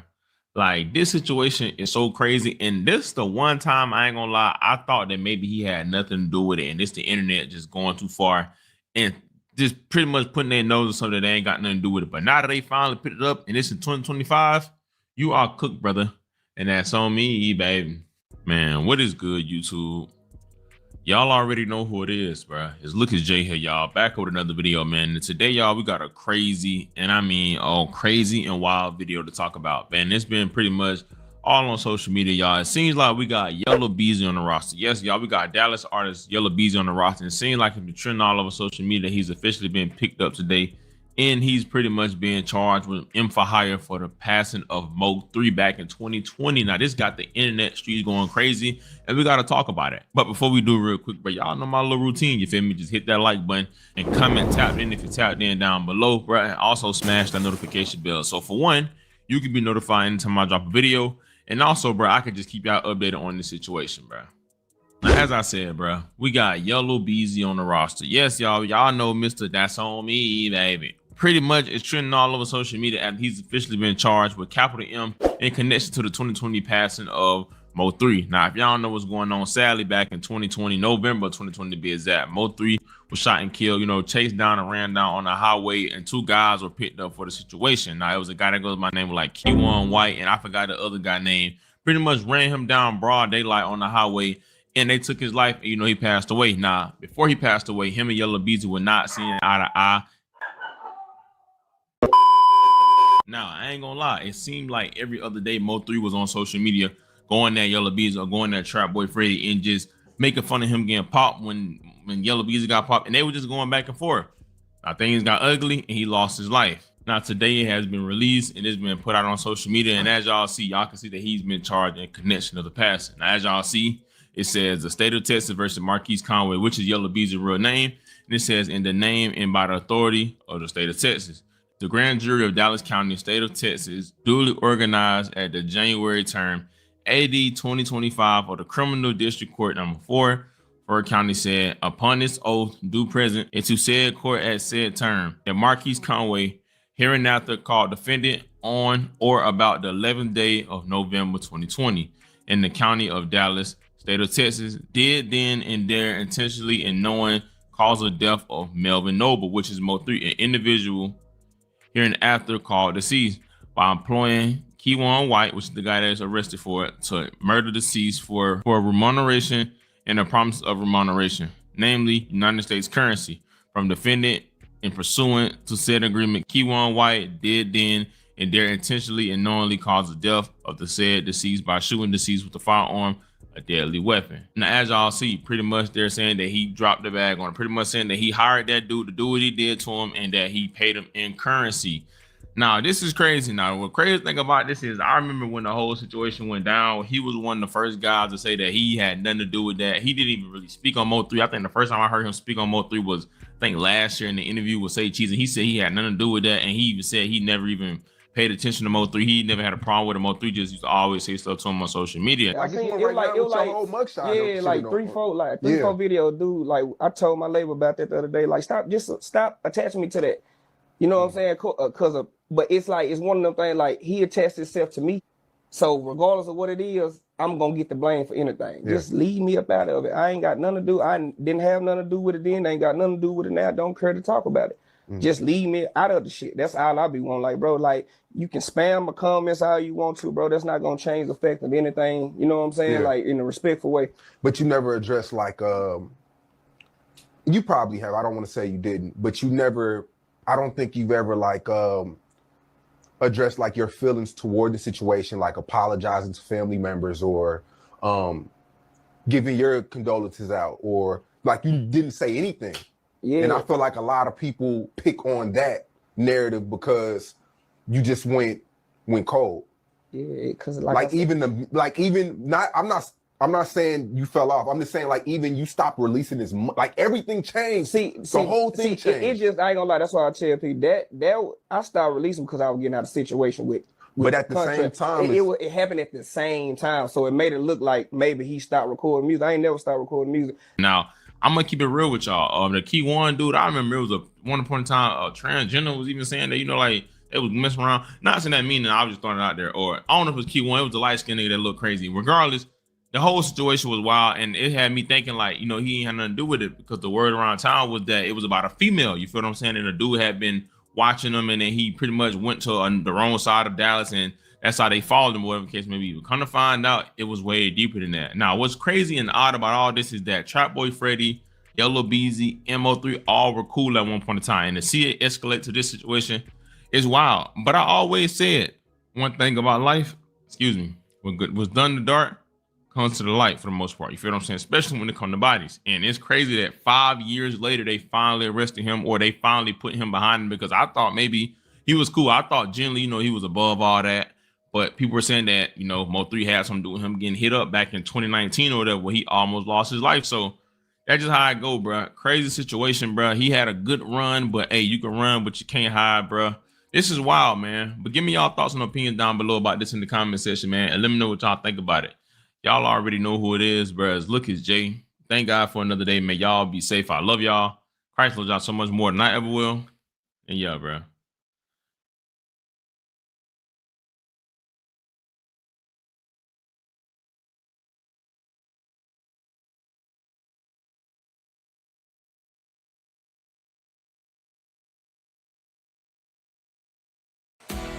You might know Harbor Freight for affordability. What you might not know is performance and durability go right along with it. You see, we test, and then we test again.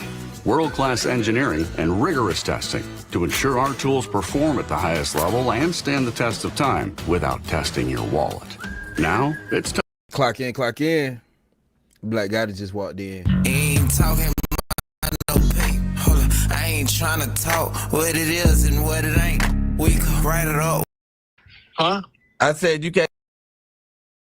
I seen like the No Jumper podcast started becoming a whole lot gang related. I damn near knew something like this was gonna happen. Matter of fact, I knew something like this was gonna happen when I seen what Brick Baby had to say after he said he got picked up by the feds. It was kind of obvious they was building a case on these boys. Snitch, one of the worst labels you could put on a motherfucker from the streets. Listen, I got questions, Brick. Yeah. All right. On the video, you caught about 4 straight Class A felonies in Georgia, back to back to back to back, in the span of 2 years. Yeah. And you never went to prison. What the fuck happened? Great attorney. I went to trial. How you say that shit disappeared when I went to trial on the gun case? I'm just You saying. can't look up the trial on the gun case? That's all. Huh? I said you can't look up the trial on the gun case. My shit got dismissed in trial. Listen, I had a paralegal go through your. This is why the video took so long. We could I call had a Daniel paralegal- Kane. Huh? I said I could call my lawyer. I could call Daniel Kane. You should be able to go research any type. I've never had an interrogation. The only one I had an interrogation on was probably when I was 17, and they definitely probably don't got that because I was telling the officer I went to fuck his daughter. and shit. Juvenile records are sealed regardless. What the fuck? What I'm saying, the paralegal, there was no further information about your cases.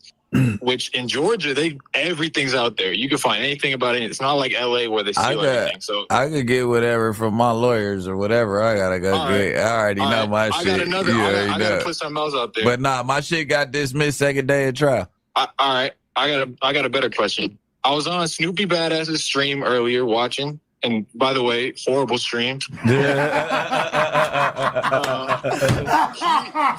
was watching. He was reacting to my video. Yeah, and what he said was that he thinks that you took down BMX.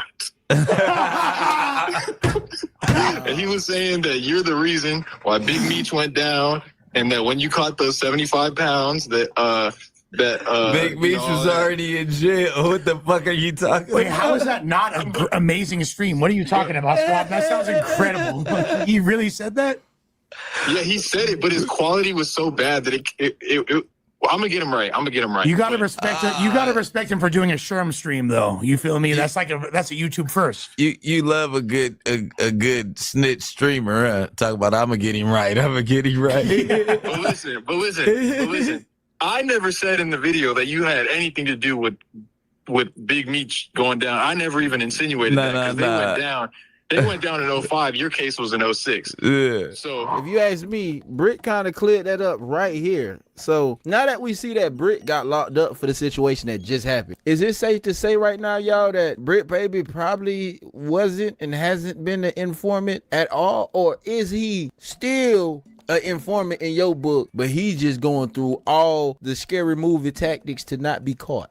Tell it. That means get arrested with everybody, go through what everybody else going through, and whoop wham shabam. You feel me? I don't know, but that's hard for me to think, because I ain't gonna lie to you. Folks that tell, bro, it's not trying to get locked up, especially not on no federal indictment, because I don't think there's any way you could squeeze yourself out of that unless you publicly tell on somebody. You feel me?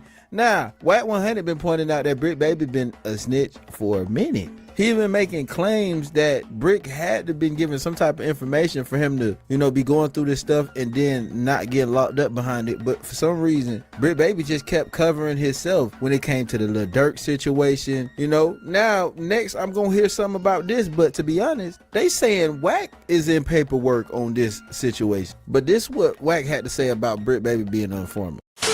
Right?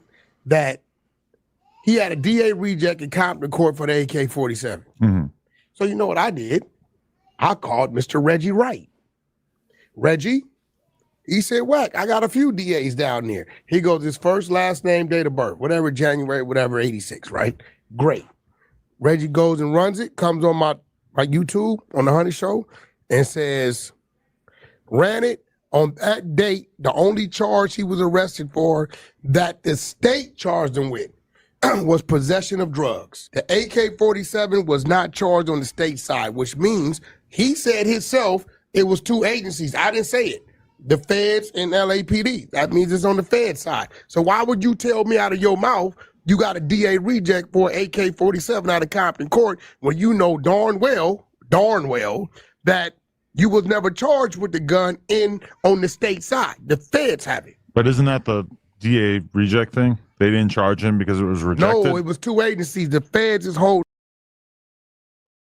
Hey y'all, this what I was talking about. Now on the new No Jumper podcast, the one that they just did yesterday, Adam said he don't know about the gun case. Adam said he don't know about it. He wasn't aware about it or none of that. Adam said that shit on the one that we watched today. We watched it early on the live. Y'all go to the playback. Make sure when y'all play back, make sure y'all see that, man. Adam 22 played crazy on that shit when he was talking to Wack 100 on the phone with Remo and them. And he said that he ain't know nothing about no gun charge with Brick Baby. He ain't know what was going on with the gun charge. Brick Baby ain't never tell him.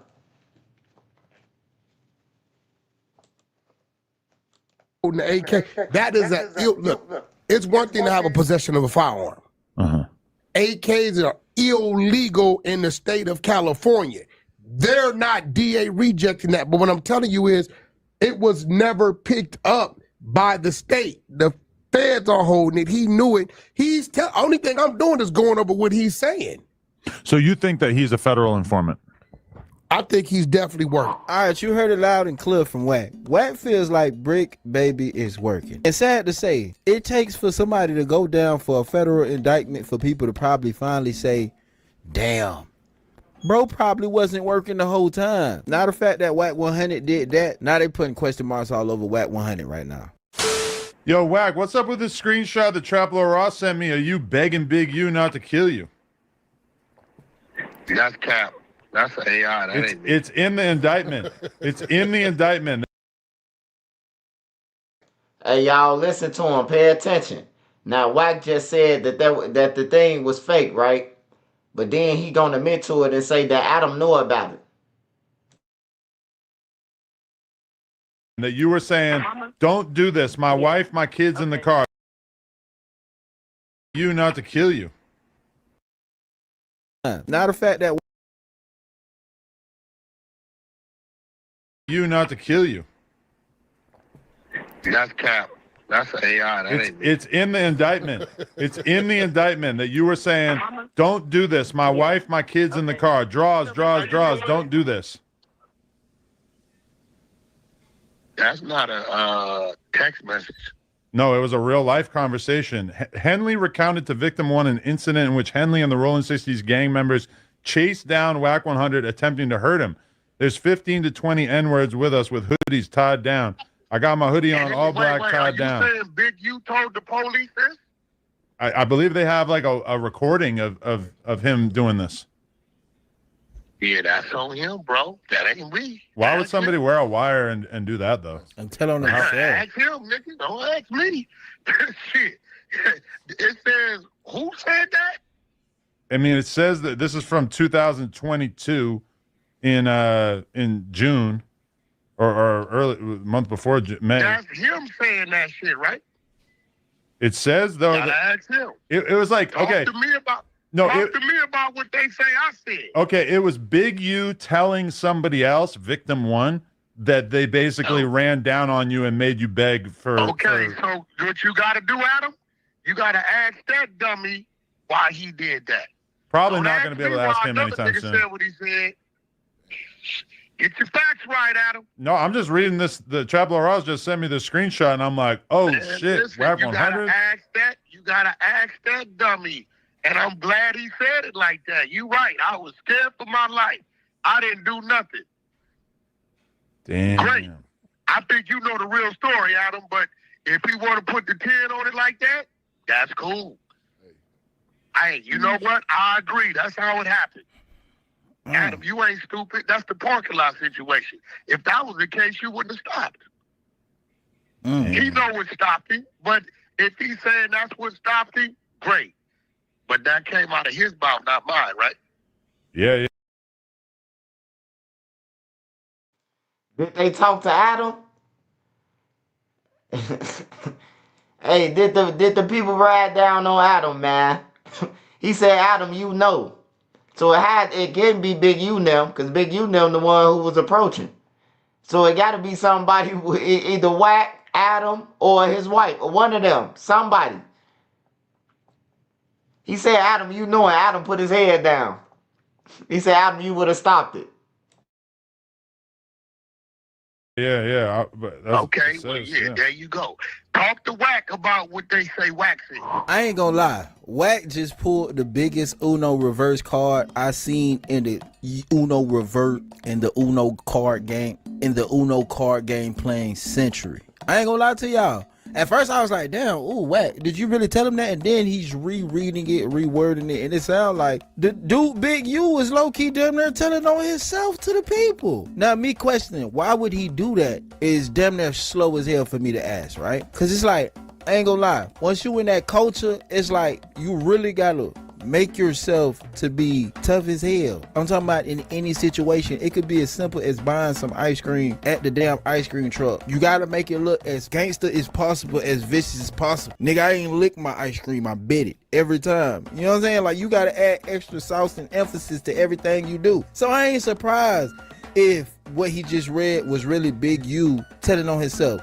Because it's like, I think these boys damn near got a habit of telling on themselves. Because Loose Cannon did the same thing. Bro told on himself. So basically, it's like, cause he'll be like, he'll manipulate things. Like, we'll go and do something, and the same niggas we do it to show up to the house like 10 minutes later when we trying to, counting everything, right? And we be like, how the they get that?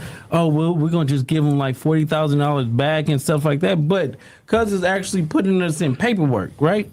And like doing like real police. I seen he get like 20 guns, and when he got 20 guns, he's selling them to the homies. But I'm like, why are you writing down the serial numbers? So it's like he was doing like shit like that, and I didn't catch on. So it was like. Hey man. Hey man, if you gotta ask your homie why you write down the serial number, man, it's a motherfucking problem, man. Hey, you shouldn't have to ask your homie, hey man, why you got the serial numbers down there? As if he finna go and cash them in for some food stamps or something, nigga. He say, Big U write down the motherfucking serial numbers to the gun, man. That's crazy, bro. Big U, hey, look, that's called tying up loose ends. If the police get me, I got evidence on you. I got the serial number. I can tell the police what type of gun you had, the serial number and everything. You gone. That's crazy, bro. That's a gang leader, though, bro. That's crazy, man.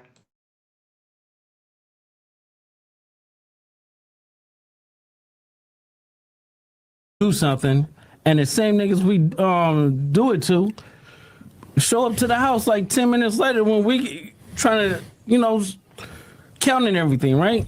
And we be like, how the they get that? Oh, well, we're going to just give them like $40,000 back and stuff like that. But because it's actually putting us in paperwork, right?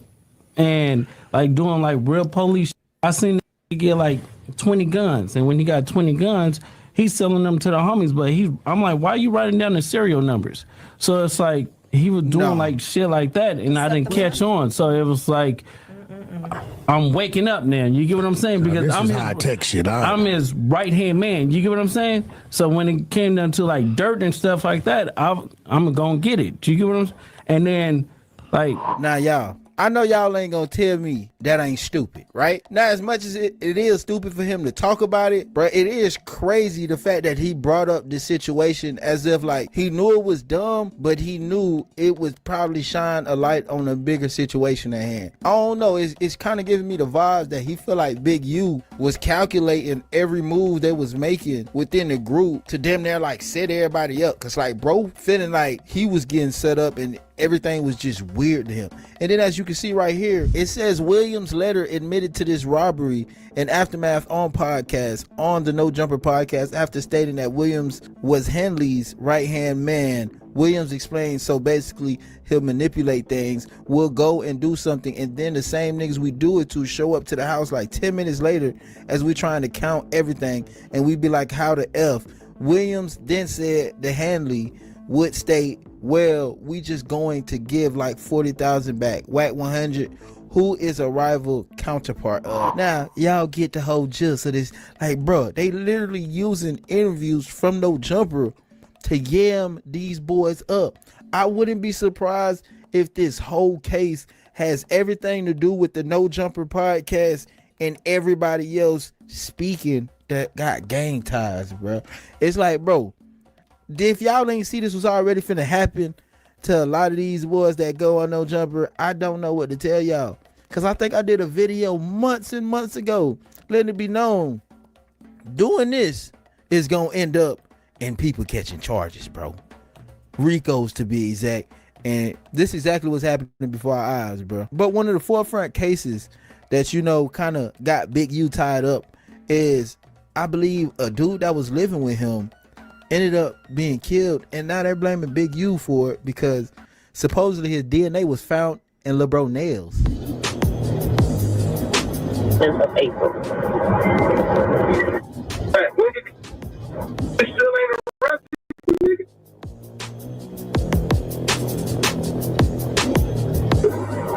Well, they told me between me and you, please, between me and you, don't tell nobody because they don't want nobody to know. They're going to be making an arrest the ending of March, the beginning of April. Now, that was the family talking to Wack 100, basically saying that he'll be arrested at the end of March, early April. And I ain't gonna lie, she was speaking facts, but because she hit it on the dot. She hit it on timing, but it ain't mentioned the part where his DNA was found under the nails, so let's watch that too. Man, we got some pretty disturbing news, man, and y'all remember a couple days ago when I mentioned that case where the kid, the football player, you know, it was Big U's son's best friend, played on the football team, who was living with Big U, was killed. And it was saying that Big U didn't show up to the funeral, never contacted the mother for any type of support, anything. Just blocked her and everything, right? It was just like, damn, bro, like you always say if you know anything about these gang murders to give you the information. But when the football player is the best friend of your son who was living with you turns up dead, you don't want nothing to do with nothing, right? So the news came out today, this morning. The mother said that Big U has been denying to give his DNA. So they had to send a warrant to get Big U's DNA. You want to take a wild guess whose DNA came back on the son? Big U, Eugene Henley's DNA came back on her son's fingernails. Now, y'all heard what he just said, right? Now, I'm going to be the person who like kind of clarifies certain things. So I want to be fully transparent, bro, and let y'all know if something cap or it's not, bro. But when he did say his DNA was found under bro nails, that wasn't the only thing found under his nails. Obviously, it was a lot of stuff found under his nails. And what the report really said is he could not be excluded, meaning that, yeah, we didn't not find it, but also we didn't just find just his DNA. You know, it could have been a whole bunch of people's DNA. It says authorities compared DNA collected from Williams' body to Hanley's DNA profile.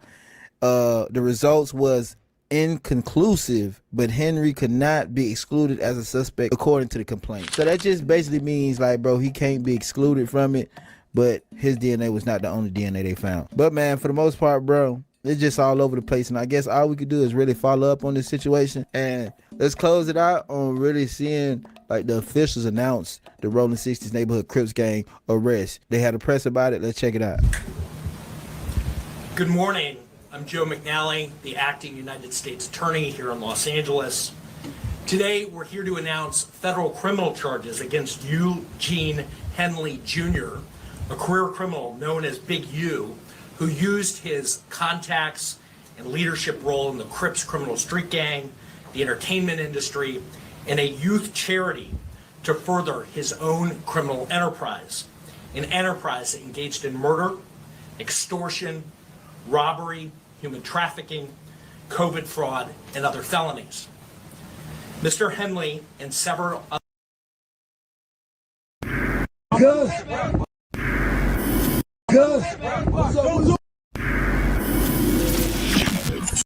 I went from condos to Pop's house. I went from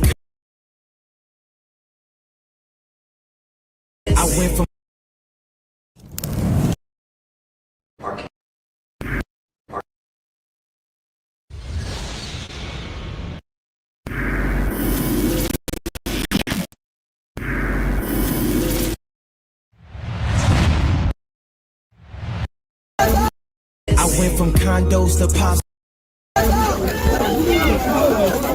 I went from condo. With Asana, you can manage any kind of work, from project intake to campaign management to strategic planning or anything else your team works on. Asana works for you. Try for free today at asana.com. I went from condos to Pop's house. Just, you know, chilling, being at home or whatever, and seeing out there everybody doing videos on it and talking about it and saying, hey, did this happen? Hey, I could see how this happened. What were thoughts that came across your head when you saw people doing videos and saying Cowboy and Big U had something to do with the murder of Nipsey? Yeah, I was like, they playing with my life. Yeah. They playing with my life because, you know, at the time, you know, the hood was mad at every nigga in that parking lot. Any homie that was even in the vicinity, because niggas couldn't figure out, like, how could that happen? Like, I mean, that was just, niggas don't realize when that happened, that was like unimaginable. Like, Nip, how could that happen right there? It was just so unimaginable. Like, you feel me? Like, there wasn't no guns out there, wasn't no this. Like, how could that happen? You feel me? So that was so crazy. Just how could it actually happen? You know, everybody was stunned.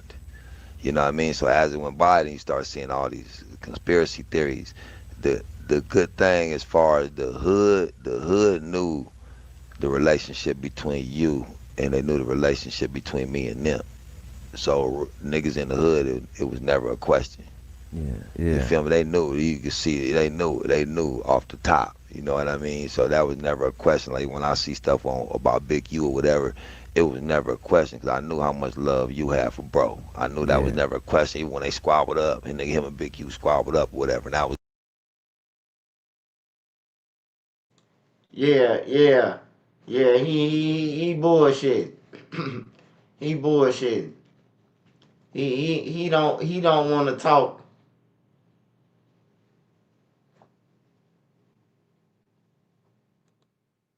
Roku Ads Manager puts Roku's reach within your reach. He don't want to talk. He don't want them motherfucking rolling 60s. He's still walking around Crenshaw.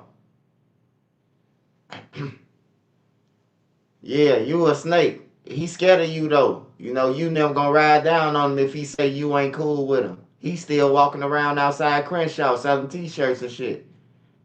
They could just grab him up and beat him. Or backdoor him like they did Nip.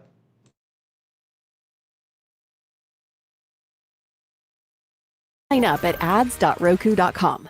Nipsey Hussle brother Black Sam just did an explosive interview with Big Boy. Now, this interview has completely changed how everyone viewed the series of events that led up to the death of Nipsey Hussle. Now, before yesterday, if you would have asked me, I would have told you Eric Holder shot and killed Nipsey Hussle after a brief argument that took place in the parking lot of the Marathon store. We, the jury, in the above entitled action, find the defendant, Eric Ronald Holder Jr., guilty of the crime of first-degree murder of Ermias Ashkedon. The trial began 3 weeks ago with prosecutors revealing chilling details about the entertainer's death. They said 3 years ago, Eric Holder arrived at a South LA strip mall that Hussle owned before opening fire. The two men grew up together. Apparently, there was some conversation about snitching. Holder left, then 10 minutes later came back and killed Hussle with two guns he pulled from his car. Prosecutors told jurors Holder ran away from Hussle's bullet-riddled body, but then came back a few more times to continue to shoot him before running off. In the crossfire, he also hit two bystanders in the parking lot, but both survived. Holder was charged with 1 count of murder, 2 counts of attempted murder, and 2 counts of possession of a firearm by a felon. Holder's defense attorneys say Holder should be found not guilty of first-degree murder since he acted under passion. They say. But after watching the Big Boy interview and hearing what Black Sim had to say, my entire view on the situation has changed, and I don't know why Eric Holder was in the parking lot that day. I don't know if the argument or the conversation was the catalyst for Eric Holder doing what he did. You see, the first time I heard any other alternative theory to anything outside of the cut and dry story of Eric Holder came to the parking lot, had a conversation, was pissed off at the conversation, came back and shot and killed Nipsey Hussle, was when I watched the Adam and Wack show on No Jumper, and this guy by the name of Loose Cannon came on, and he issued an alternative theory where he would say that somebody sent Eric Holder to kill Nipsey Hussle. And I'm on a phone, he FaceTimed me. So he FaceTimed me and stuff like that. He was like, Nipsey just got killed. I'm like, sick, so I didn't hear that. So I hang up with him. I called Nipsey, and I'm like, Nipsey, what's up? He was like, oh, what's up with it? Nipsey answered. Nipsey answered. He answered the phone. And I was like, I love you, cuz, or whatever like that. Did you tell him the call you just got? Or you didn't even mention it? I didn't mention it. And that's what fucked me up, because my cousin is Nipsey baby mama. You get what I'm saying? So it was like, I could have probably stopped it, or it had it. Stop what? What you mean, man? After I talked to Nipsey, and I was like, yeah, I love you, cuz, or whatever like that. I'll see you later, or whatever. So I hung up the phone. I thought Big U gave wrong information. 30 minutes later, the homies blowing me up like they just killed Nipsey. And so I'm like, wait. You get a call from Big U telling you Nipsey just got killed. Yeah. You panic, call Nip. Yeah, that's what them motherfucking slick ass OGs do, man. They do shit like that, bro. Call everybody around, get everybody startled. He called him.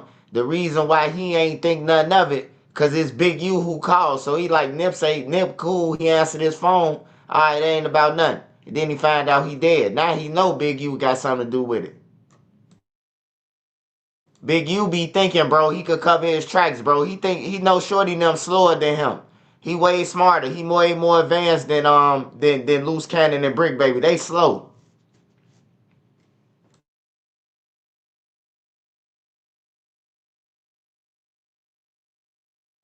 Nip answered the phone. Yeah, and you we like were just talking on regular. So it's like at the end of the day, I didn't even think about it, because you don't even warn him that you got that call from dude. No, because their relationship was so up. It'd be like they be hot one minute, then they be cold the next minute, and then they be lukewarm. Like you and just 30 minutes after you get out the phone with Nip, he get killed. Yeah, I got it. So you think he hit you a little too early?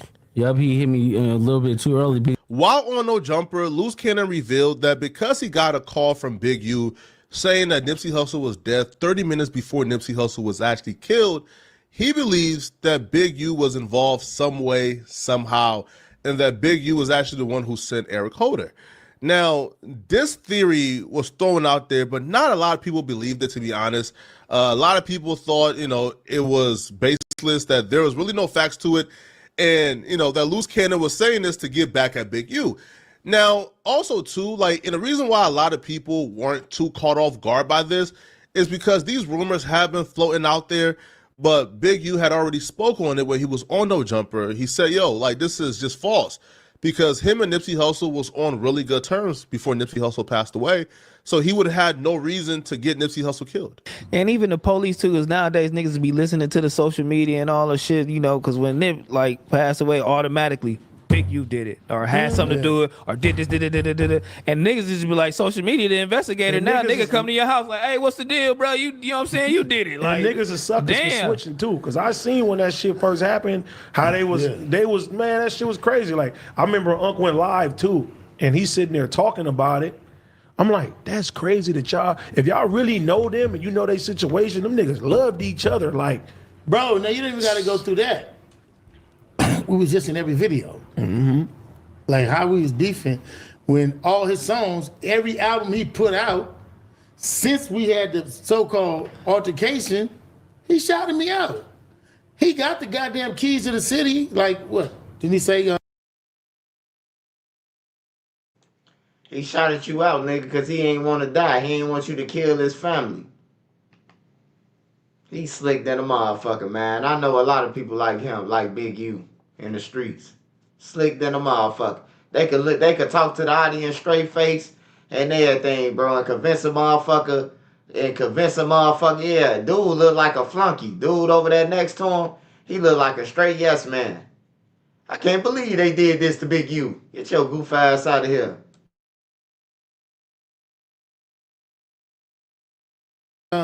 I want to be Big U. Oh no, what did he say? Big U, like J Prince and Big Draws. And then I mean, like, what did he say? He shot me out of every song. But you got to figure that's not gonna make no sense though, because people make money. You know how much money people made off of saying that? For sure. Stop it. Yeah. YouTube. I want to preface this by saying I've met Big U in person and I've met Loose Cannon in person. And both men have been completely gracious to me and nice to me. So I'm not picking sides. I'm not going to tell you guys which theory I believe, which theory I don't believe. I'm going to let you guys make up your own decision on who you want to believe. If you believe Big U, then believe Big U. If you believe Loose Cannon, then believe Loose Cannon. Now, Nipsey Hussle's brother Black Sam did the interview with Big Boy, where he essentially says that he doesn't believe the theory that Eric Holder came and because of an argument and a conversation, he shot and killed Nipsey. He believes that Eric Holder was sent to kill Nipsey Hussle, and he already came to the parking lot with one thing in mind, and that was murder. He will start off by alluding to the Higher music video with Nipsey Hussle, John Legend, and DJ Khaled may have been one of the contributing reasons to why Eric Holder came into the parking lot that day to kill Nipsey Hussle. What was that day like for you, bro? And did you feel any premonitions before we lost Nip?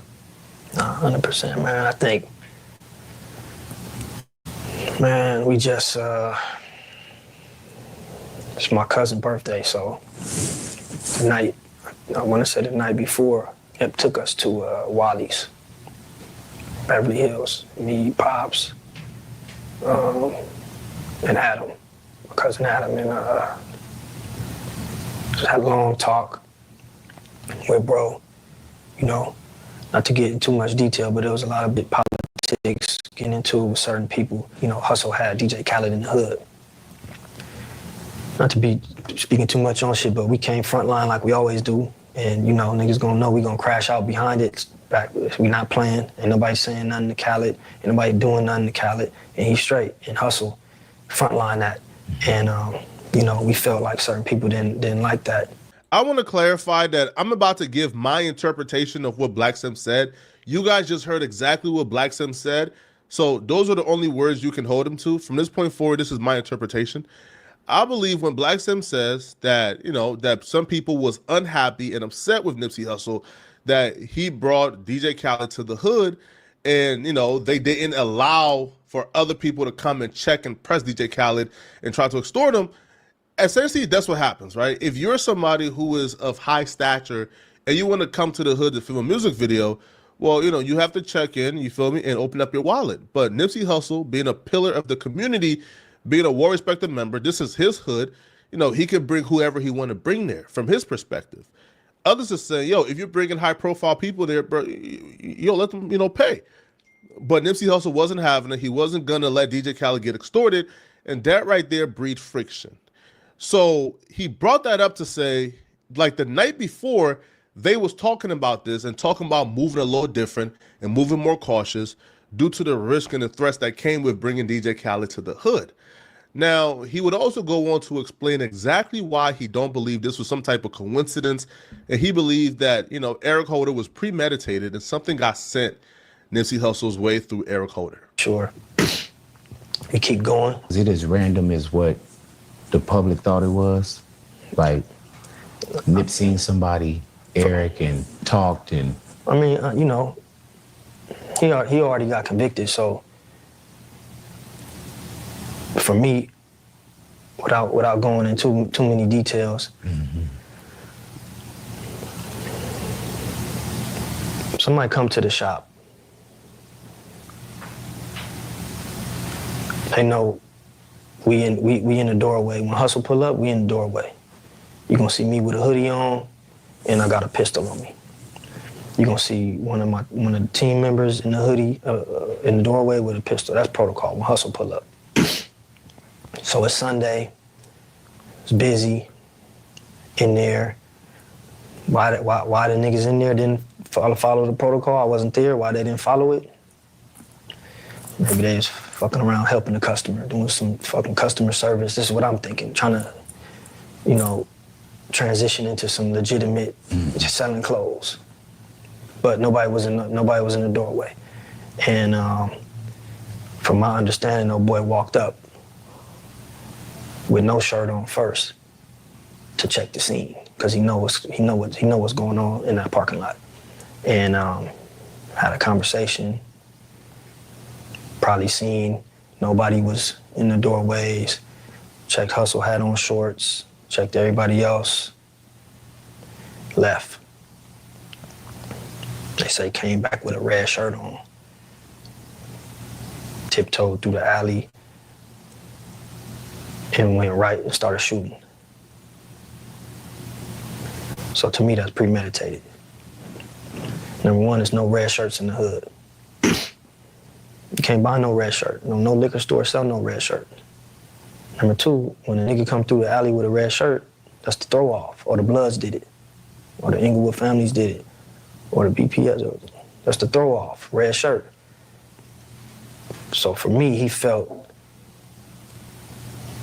he was supposed to do a job, or somebody sent him or whatever, and he was nervous.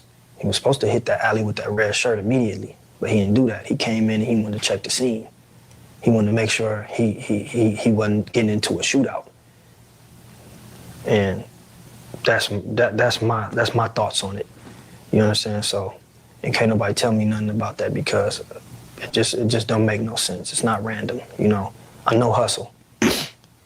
Ain't nobody. Eric Holder's lawyer at trial was pushing for crime of passion. Because I remember watching trial one day where he did say, yo, we're not arguing that Eric Holder was the gunman. We're arguing that this was not premeditated first-degree murder. This was a crime of passion where he got called a snitch and he reacted. Now, if you look at the details, though, it did seem heavily premeditated.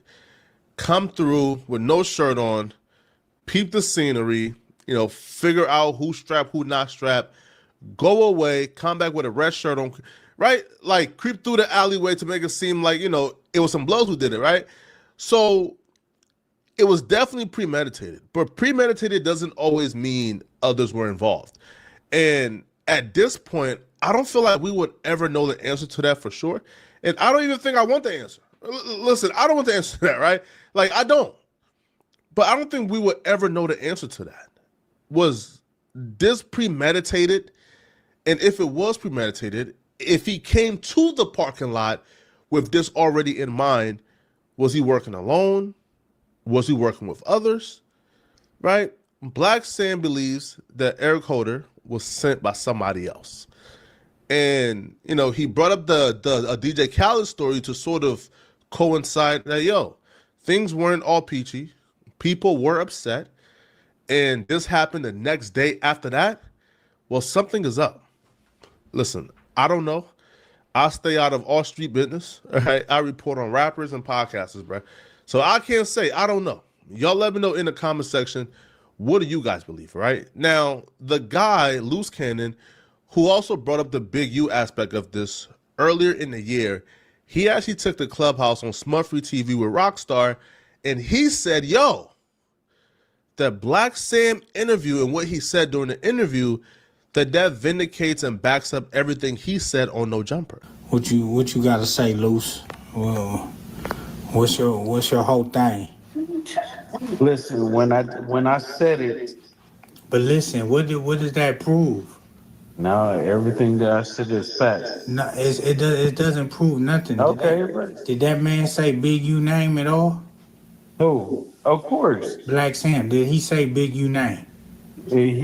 Of course, he didn't say Big U name, but of course. So that's what everybody knows. But don't nobody know, bro. Okay, well, This is you putting together something. no, it's not Rockstar. That you I created. said it But listen, in the beginning. Everybody now see it. Everybody should owe me an apology. But listen, it's so funny because it still don't prove nothing. Like and you just running with it. You gonna run with It's it. not running. It's not running with it. It's, You gonna run it's with the it to truth. the It's 8 the of facts. time. Like it's not. Y'all let me know in the comment section, what do you guys believe? What do you guys think happened? Who do you guys think sent Eric Holder? Do you guys think anybody sent Eric Holder?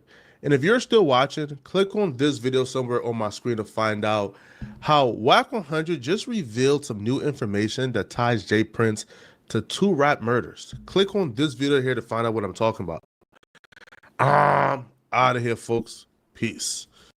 Why is filing your taxes with Free Tax USA different?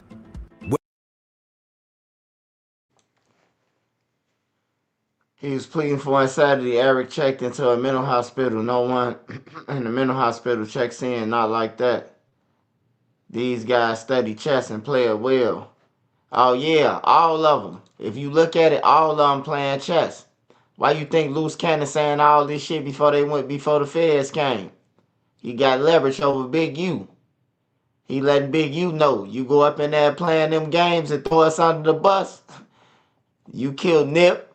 You did this, you did that. You orchestrated the whole thing. He all he doing on no jump is letting Big U know, like, I'm ready. I'm ready for you to throw us up under the bus, nigga, to the feds when we go in.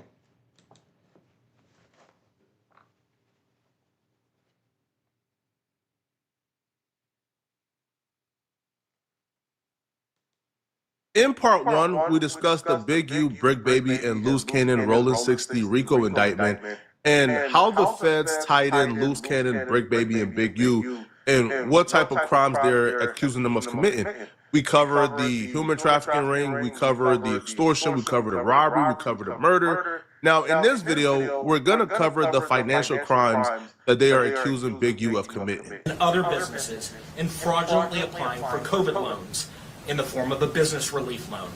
On that application, Mr. Henley falsely stated that his music label, Unique Music, operated at a $200,000 profit in 2019 and was entitled to government assistance, despite the reality that the company had operated at a loss and was ineligible for such relief. On top of that, they're saying that Big U also lied about the number of employees that was at Development Options, because on the 501(c), when it did exist, Big U listed he had 1 employee. On the PPP loan, Big U listed he has 11 employees. The majority of the bank fraud, wire fraud, and embezzlement charges comes from the Development Option nonprofit. Big U has ran this profit for over a decade now. The mission statement for Development Option states that Development Option is a nonprofit organization that began in 2004 to give the youth of the 77th Grid Zone in Los Angeles, California, choices beyond the gang violence, drug, and crime through advocacy, education, resources, training, development, and sports. The goal. Hey, I ain't gonna lie, Big U into everything. He want all the money on the streets, all the government money, and everything, bro. Like, what would make you take some what would make you take some government money if you out there committing crimes and murders, bro? Like, that's just stupid, bro. That's why the IRS there. That's why the feds there. That's why everybody there.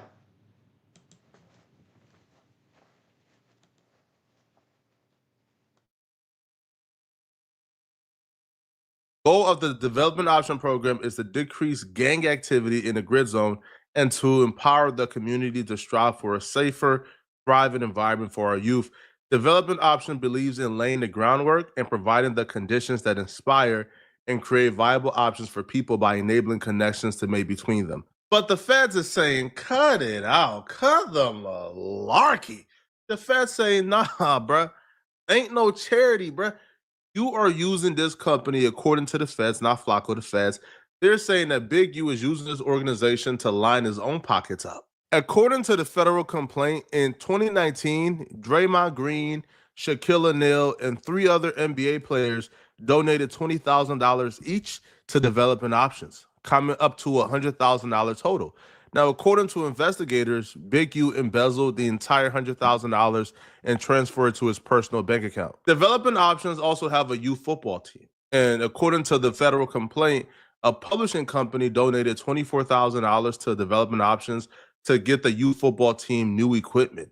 According to the feds, Big U pocketed $14,000 of the $24,000 and transferred to his personal bank account. The feds accused Big U of extorting two men that they named Victim 1 and Victim 2. Big U got in business with Victim 1 and Victim 2, where they were supposed to have a birthday party at Deja Vu. Big U demanded $30,000 to have the birthday party and 30% at the door that was supposed to be donated to Developing Options. Now, in exchange for this very lucrative, out of this world deal, Big U was supposed to bring T.I. and a bunch of other celebrities to Deja Vu. Now, they'd agreed upon on the specific celebrities that was coming, so the promoters felt okay with giving the $30,000 because they know that if a bunch of celebrities come, that will increase the profile of their club and probably make them more than $30,000 plus 30%. But Big U didn't live up to his promise. He didn't bring Wiz Khalifa, T.I., or any of the celebrities. And when the promoters contacted those celebrities, they pretty much confirmed they weren't coming and don't know what they're talking about. So the promoters brought this to Big U and said, bro, you didn't bring the celebrities we agreed upon. Hence, we didn't sell what we were supposed to sell because you didn't bring the celebrities. So I know we agreed at $30,000, but I want to give you $20,000. Big U went off and demanded that he get $30,000 when that party starts, or else they would tear up the club and destroy it. Transcripts between Big U and Victim 1 reads, I was trying to get you $20,000. Big U says, no, $30,000. Victim 1 says, I sold it for $30,000, the whole thing for $30,000, and I got to get all the people. Henley says, $30,000, because this ish is viral and is all over the city. Got me into it with my wife and everybody else, and that's the number you told me. But if Wiz don't come, Big U says, Ninja, I wouldn't give a F. I'll tear that B up. It won't be a club there no more. You don't tell me if Wiz don't come, Ninja.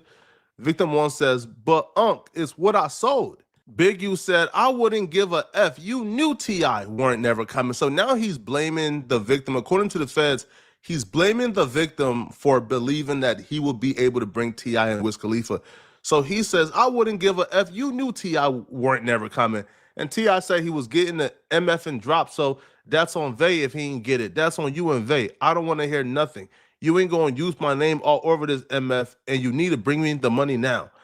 The Victim 1 says, all right, I'm getting it from Tubbs and them later on in like 2 to 3 hours.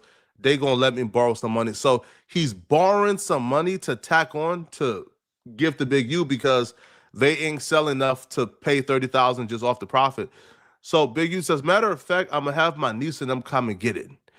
1:17, later in the call, Victim 1 and Big U discuss various business details related to the booking event. Keep in mind, Victim 1 is the same guy who owns a dispensary that the feds are alleging that Big U and Loose Cannon robbed because he wouldn't pay the $25,000 a month anymore. But then once they robbed it, he got scared and terrified and began to, acquiesce and began to pay Big U instead of $25,000 a month, began to pay Big. Yeah, ain't nobody getting Wiz Khalifa. Ain't nobody getting Wiz Khalifa no 30, bro. Now, if you was talking about 2000, 2011, 2010, like that, 11, 12, like some shit like that, when phone numbers and all that, he probably could have got 100K when phone numbers was out when he first came out, but he ain't getting no. He probably get it if he sing for the white people. When I see you again. He probably could get that from the white people, but nah, he ain't getting nothing in no club from no niggas. Hell no, I could go and get motherfucking I could go and get the Bloodhounds for a couple pills, man, and sell out that motherfucker. Big U $3,500 a week. So that same dude has a promoter friend who runs Deja Vu. So he's the middleman for Big U and the promoter friend.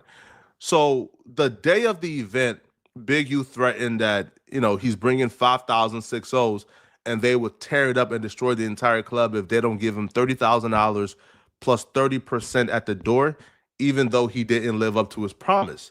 So the night of December 2nd, 2021, Big U and his associates, Robinson and Martin, and countless Big U Enterprise associates showed up to Deja Vu. T.I. and Wiz Khalifa and others promised guests did not arrive as promised. Victim 1 watched as Robinson and Martin, Big U friends, and 3 other associates took the club promoter, Victim 1's homie, into a back room and extorted $30,000 from him before returning to the main room to party. Not only had they demanded the flat payment, but they also got the 30% of all proceeds from the party that night that was advertised. Hey, that gotta be crazy, man. You can't tell me that. You can't tell me that ain't crazy, bro. They take you in the back room of the club. They take you in the back room of the club. Take your 30,000 and then tell you, and we want 30% at the door. That's crazy work, bro. That's crazy, man. What do you do after that? Call the FBI.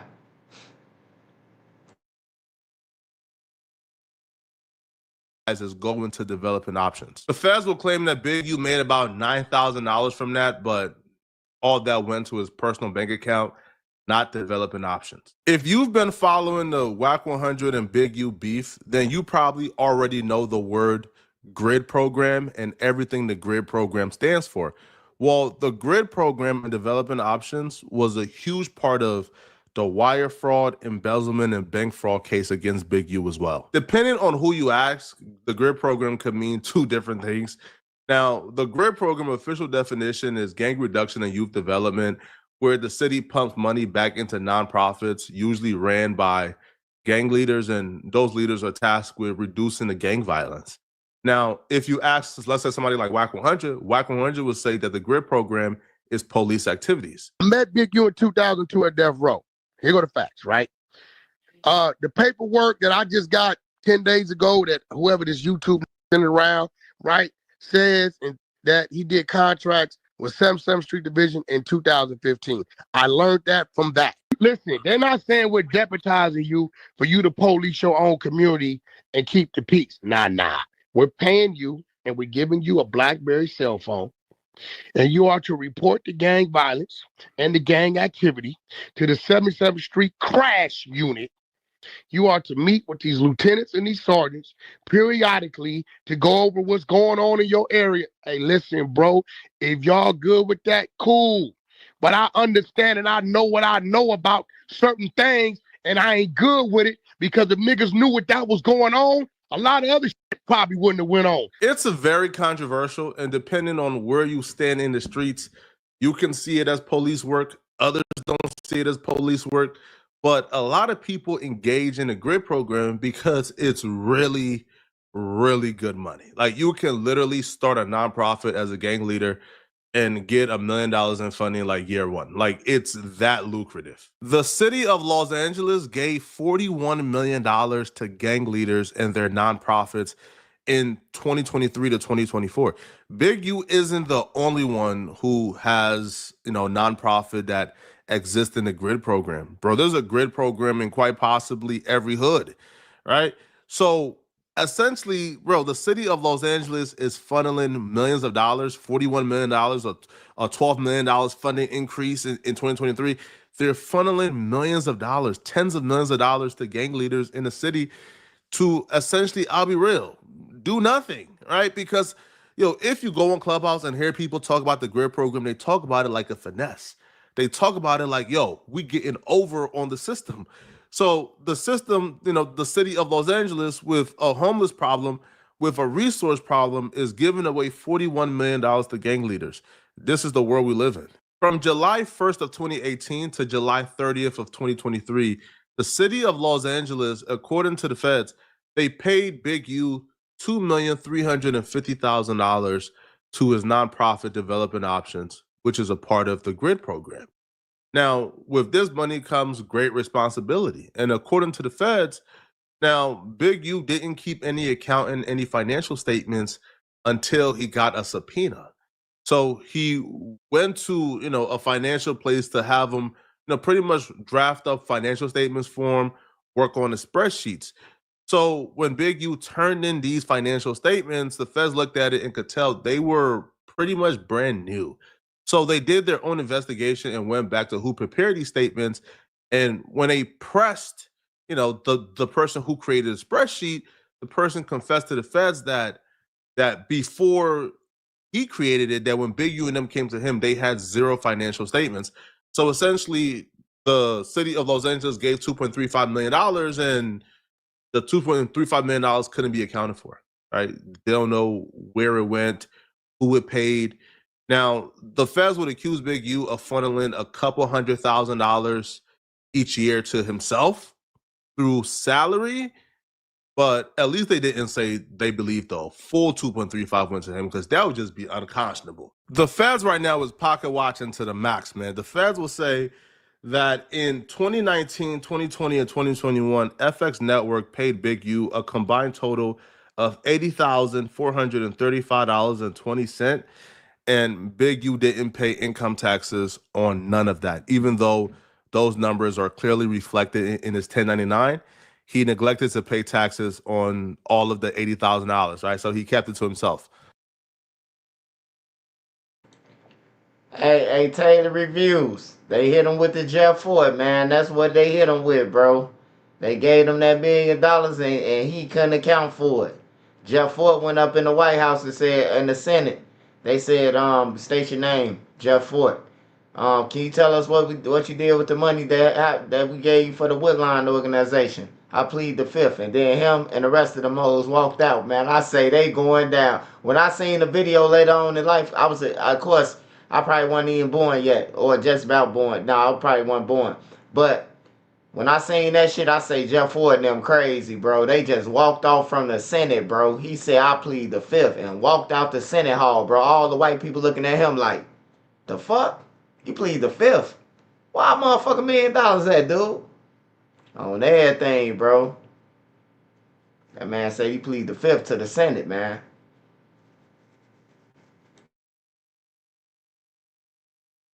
I think this speaks towards a larger issue. No, truly towards a larger issue, man. Is the city of Los Angeles blameless? I don't think so.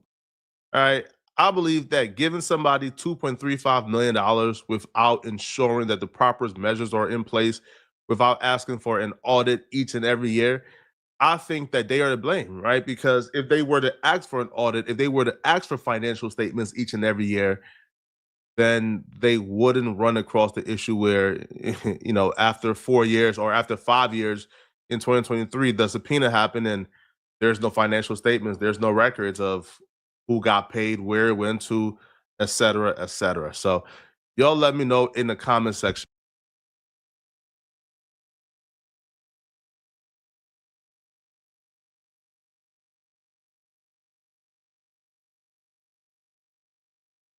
A woman is dead after an argument with another woman on the Red Line. It happened at the 69th Street stop just before 10 last night.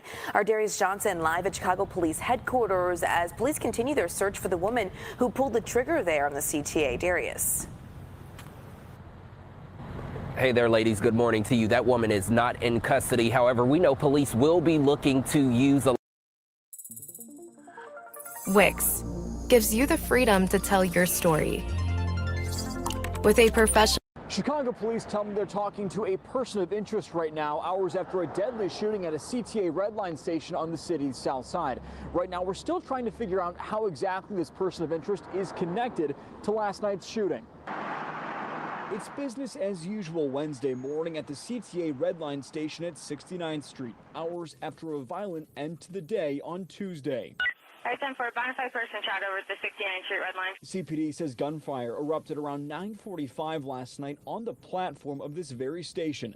Police blocking it off with crime scene tape for hours overnight, looking for evidence on the platform and on a train that was stopped there. Police say the victim, who investigators believe is in her 20s or 30s, got into some sort of argument with another woman.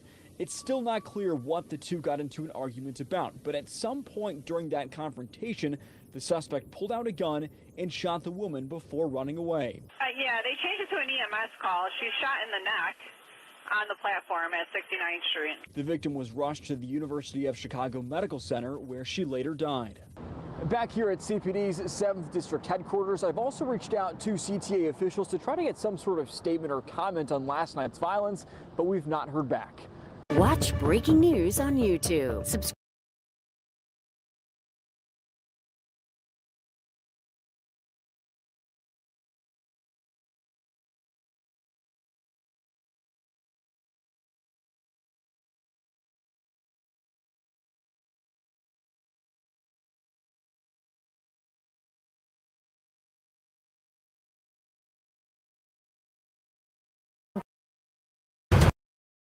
Terrell, police tell us that Chicago police to home even for those who didn't know the teen well or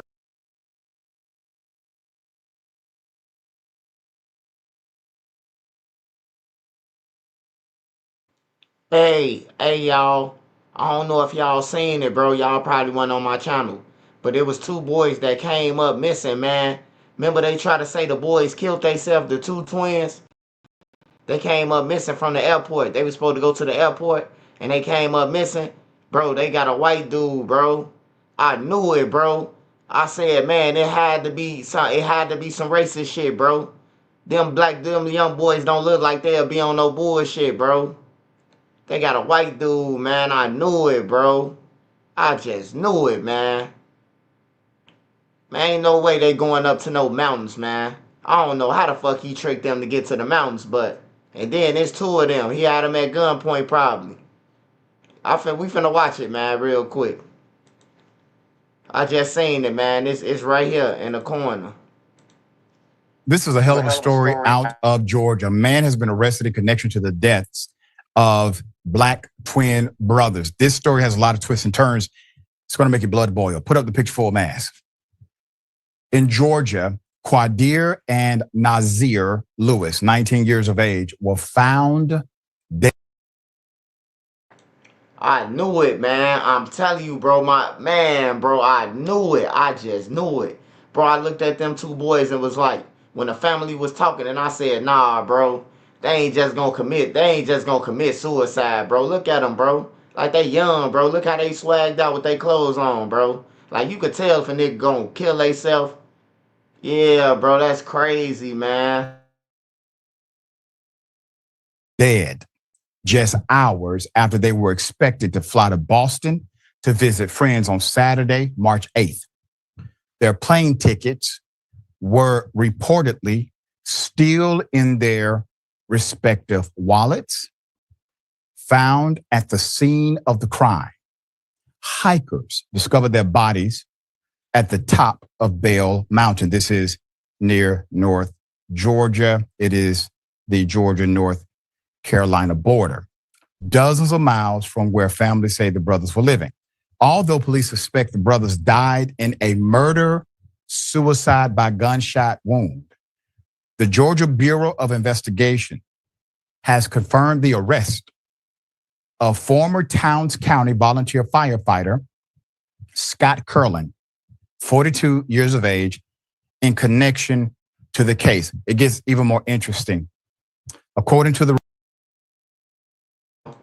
Hold on, bro.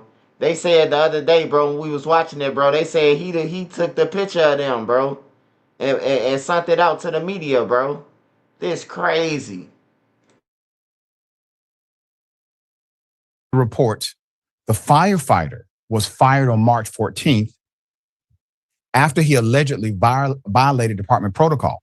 Towns County Commissioner Cliff Bradshaw told 11 Alive.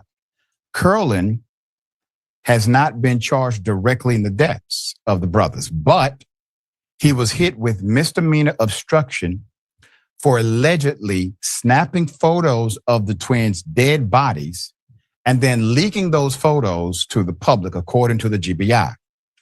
The GBI's medical examiner has not shared the complete autopsy reports to the public yet, according to a spokesperson. Additional forensic tests are still pending. The family, however, continues to dispute the murder-suicide ruling, saying the twins would never hurt each other.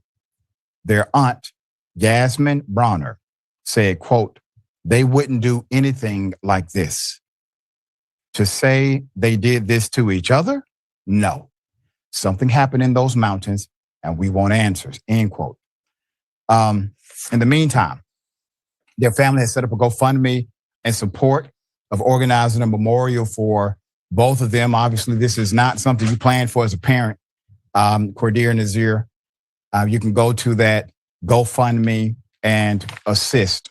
There are a lot of dynamics to this story. And we've been following this story in the state of Georgia. So one thing that stuck out to many is that they were in an area that normally they would not have been. And no one has been able to give an explanation as to why they were in those mountains and why did they miss their flight. Absolutely no information. And then the ruling of this murder-suicide thing happened so quickly. Once again, there's no exhaustive investigation before the proclamation of murder-suicide. And thirdly, how many times have we reported on indisputable a mother's intuition or family's intuition where they knew something was off? And because of their willingness to continue to push the reality of how they knew the person, that actual justice was served and the person or people accountable were held to account. We've seen this many times on this show. There's no motive. There's no motive. There's no bad blood. These are twins. These twins, according to everybody in the family, these individuals wouldn't hurt other people, let alone each other in this manner. Nothing is adding up. Nothing makes sense. And then to add on top of the chaos and the confusion, you have a local authority, obviously tied into not only the fire department, but also obviously the police department, the medical examiner's department. These individuals don't work in silos, they work together. He then takes a picture and releases it to the public. Well, you can't do that in a silo. You can't do that by yourself. That means you got some public folk that you can talk to, that you can release this picture to.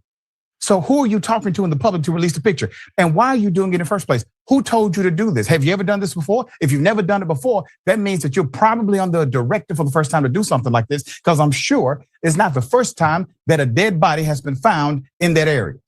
But why this time did you decide to do these actions? There are more questions than answers. I'm with the family on this one. There needs to be an exhaustive investigation into every element of this case.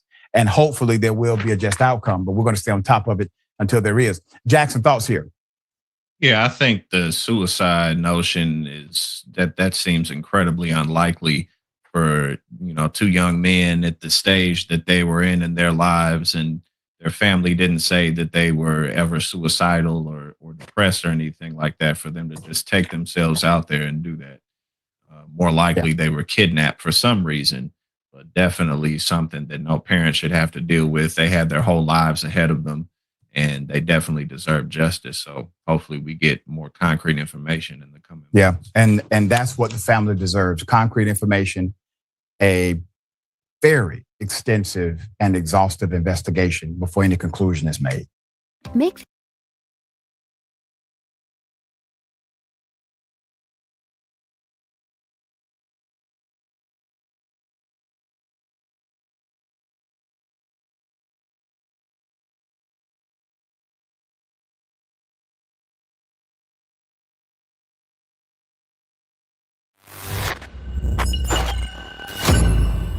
Willie D Live. What's up, family? On yesterday, Big U turned himself in on RICO charges. The feds allege murder, human trafficking, and extortion. The question is, do they have a case? According to Big U, they don't. Big U believes that he has been set up by internet rumors, gossip. He says that all of these things that they're claiming that he did not happen. And he is prepared to prove himself innocent in a court of law. Big U says that they was trying to get him for the PPP loans. He said, man, we had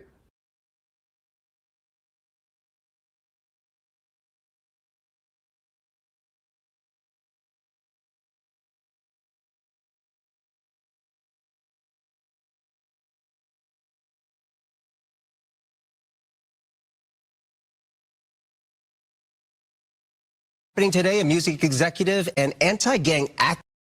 Literally known and decades-old LA gang to commit crimes like murder, fraud, and extortion. Henley is also accused of fraudulently obtaining money from the Gang Reduction and Youth Development Program supervised. Get like 20 guns.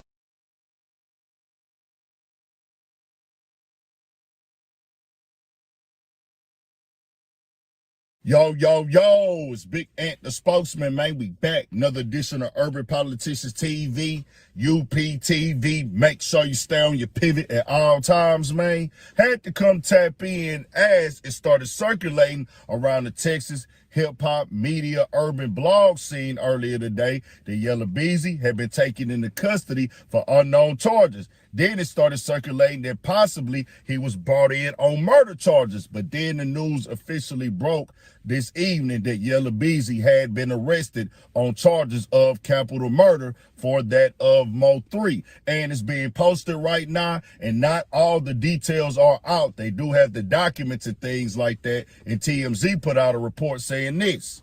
Yella Beezy is in police custody in Texas, where he's been arrested and hit with a capital murder charge in the death of rapper Mo3, TMZ has learned. The rapper was busted in the Dallas area on Thursday, where he's currently in jail. According to court documents obtained by TMZ, Yella is accused of intentionally and knowingly causing the death of Melvin Noble, a.k.a. Mo3, on November 11, 2020. The charging documents accuse Yella of employing a man, Kawan White, to murder Mo3 on a Texas interstate by using a firearm. We reached out to Yella Beezy's lawyer for comment. So far, no word back. Now, we've seen the other guy being arrested and everything like that for these charges. I'm going to say this.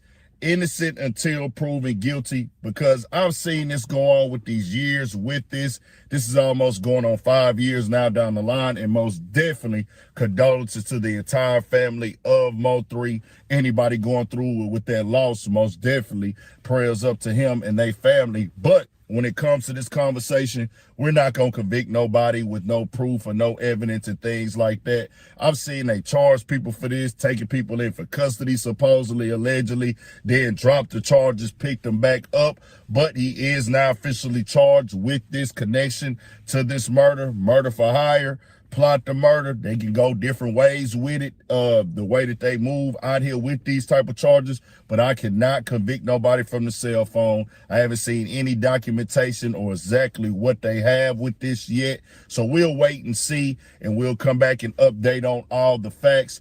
I don't want to be the guy to just throw these things out there.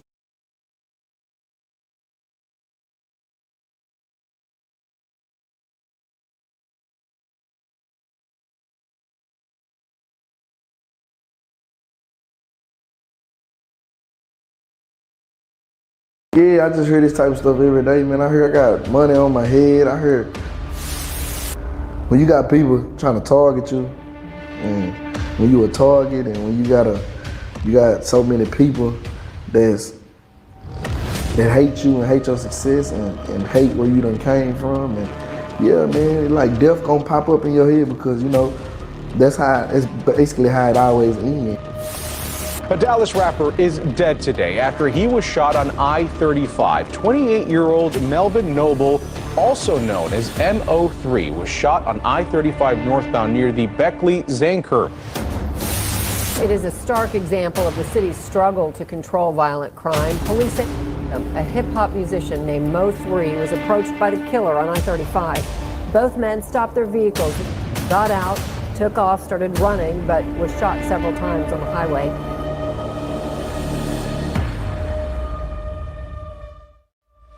November 10th, 2020, the night before his demise. Melvin Noble, known as the Dallas rising rap star Mo3, was at a female companion's apartment. The two were dating at the time, but Mo3 wasn't the only one with feelings for the female.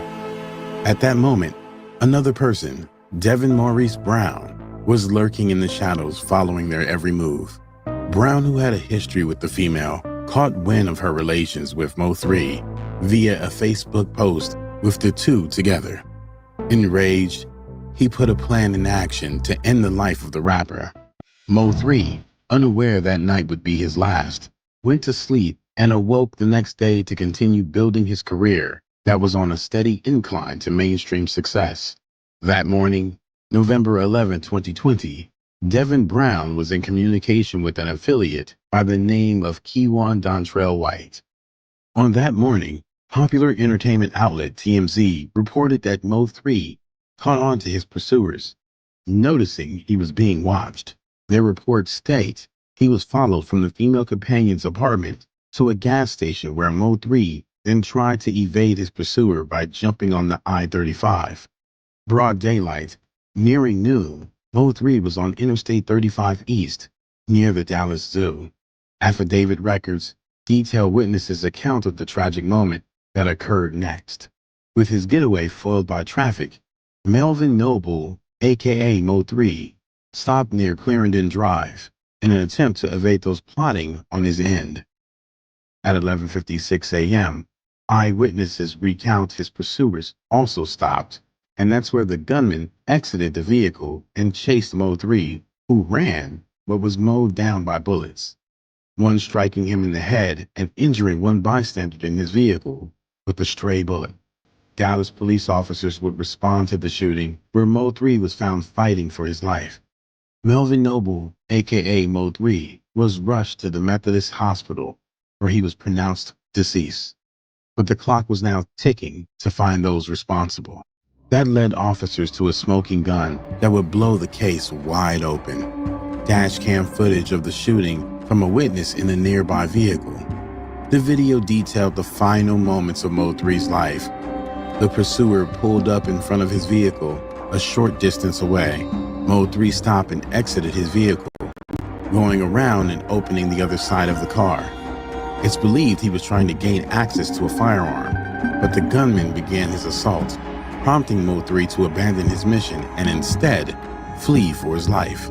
The video shows the shooter giving chase outside of the camera, where Mo3 fell from injuries of multiple bullet wounds before the shooter enters back into the frame to head to the getaway vehicle. News reports spread like wildfire and the hunt was on. 28-year-old Melvin Noble, also known as Mo3, was shot on I-35 northbound near the Beckley-Zane curve.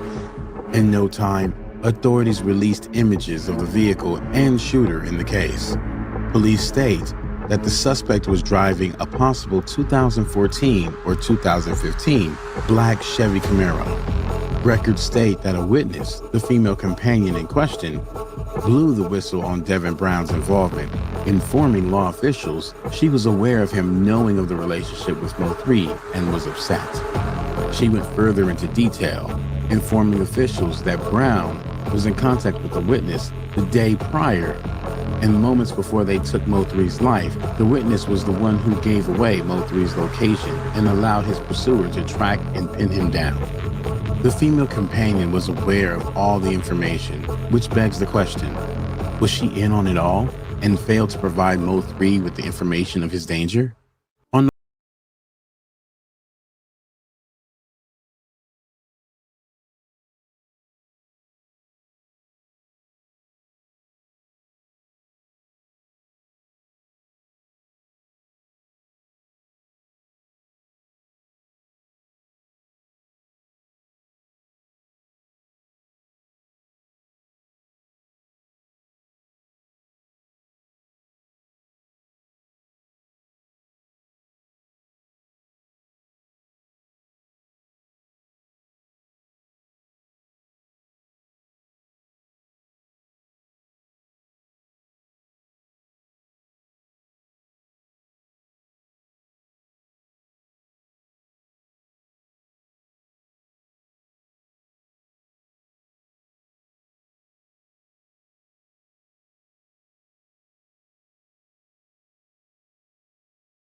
was chased and shot, and messages and calls were exposed between him and Brown during the entire ordeal.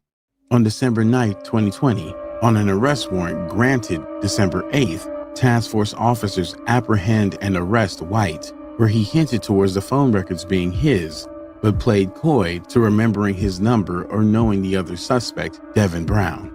Both men, who are described as affiliates by the Office of the U.S. Attorney for the Northern District of Texas, were indicted in December on multiple charges, including 1 count each of felon in possession of a firearm. According to the U.S. Attorney's Office, Brown was also indicted on 1 count of conspiracy to possess with intent to distribute a controlled substance. Also, according to a criminal complaint, reports state that upon conducting a search of Brown's home, law enforcement found a stolen AK-47 in his closet, as well as several illegal substances, scales, baggies, and more than $3,200. A second criminal complaint alleges law enforcement found a 9mm pistol in White's pocket. White previously fled on a dirt bike and then on foot when officers tried to stop him. If found guilty of the federal charges, White faces up to 10 years in federal prison, and Brown faces up to 20 years on both the illegal substances and gun charges. Both Brown and White have also been indicted on federal charges, but their problems go even deeper with the indictment on murder charges, as well for the plan and actions that took the life of Mo3. 28-year-old Devin Brown was indicted on a murder charge this week. Another man, 22-year-old Kwan Wright, was also indicted on the same charge earlier this year. March 2022, updates on the case were revealed, reporting one of the suspected murderers, Kewan Dontrell White, plead guilty to a felony charge of unlawful possession of a firearm by a felon.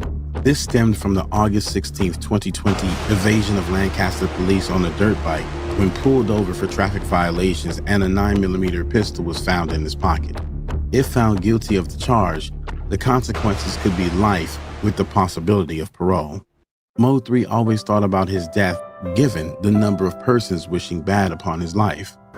When you got people trying to target you, and when you a target, and when you got so many people that hate you and hate your success and hate where you done came from, and yeah, man, it like death gonna pop up in your head because, you know, it's basically how it always ends. One such rival who showed no remorse and celebrated Mo3's end was Trap Boy Freddy, who sadly was a past friend turned enemy. Payback.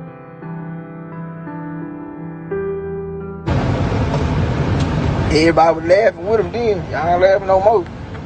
Mo3 was maturing and trying to be on a better path and focused on his music. But sadly, his life was taken before he could enjoy the changes he made in himself. How have you grown? Musically, emotionally, spiritually? How have you grown? I'm grown now. Way grown now from, Furry coming in the game, reckless, no brain, no mind, head, Furry. You seen me at that DJ Vertical a long time ago when I came out there? Yeah? Yeah. I mean, you know. I wouldn't do nothing like that no more now. Real I talk. don't even put myself in that situation because I know what I'm gonna do. So to avoid all that, we ain't even gonna, you know. So yeah, though, like, as far as music, like, yeah, I found myself. May he rest in peace. Or riddled with bullet holes. Tonight, neighbors worry about crime after a man was shot outside a southern Dallas grocery store. James Browning Jr. was shot and killed around 11:30 at the Dixon Grocery in South Dallas. Police say that the gunman pulled up while Browning was in front of the store and started shooting, leaving dozens of shell casings behind. Browning made it inside the store. It was right here outside Dixon Grocery in South Dallas where neighbors say the chaos happened. All these bullet holes. This grocery store now covered with bullet holes. This is all them bullets, it's like 20 bullets, man. After police say some unidentified gunman shot 20-year-old James Browning Jr. late Wednesday night. A Dallas homicide detective is calling out South Dallas to speak about the murder of an unarmed man gunned down outside a convenience store. Browning, who neighbors say is popularly known as Bubba, was in the parking lot. Police say two gunmen drove up in a white SUV and began firing shots at him.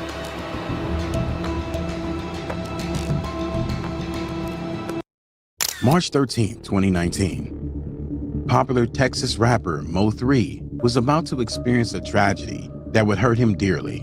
His close friend, who he refers to as his nephew, 20-year-old James Browning Jr., known to his peers as Bubba, was about to experience an attack that shook the community to its core.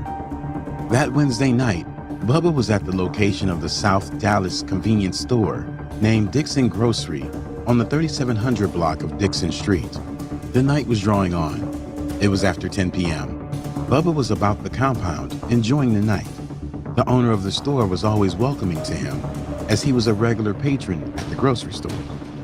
Bubba was outside of the store in a white vest and long jeans, minding his business, unaware that assailants were already tailing his location and plotting on ending his life. While facing the direction of the car park, what appears to be a white Dodge Durango comes into view in surveillance footage from the store. The car slowly makes its way past Bubba and drives to the side of the grocery store, while Bubba notices the vehicle but continues about his business in front of the store.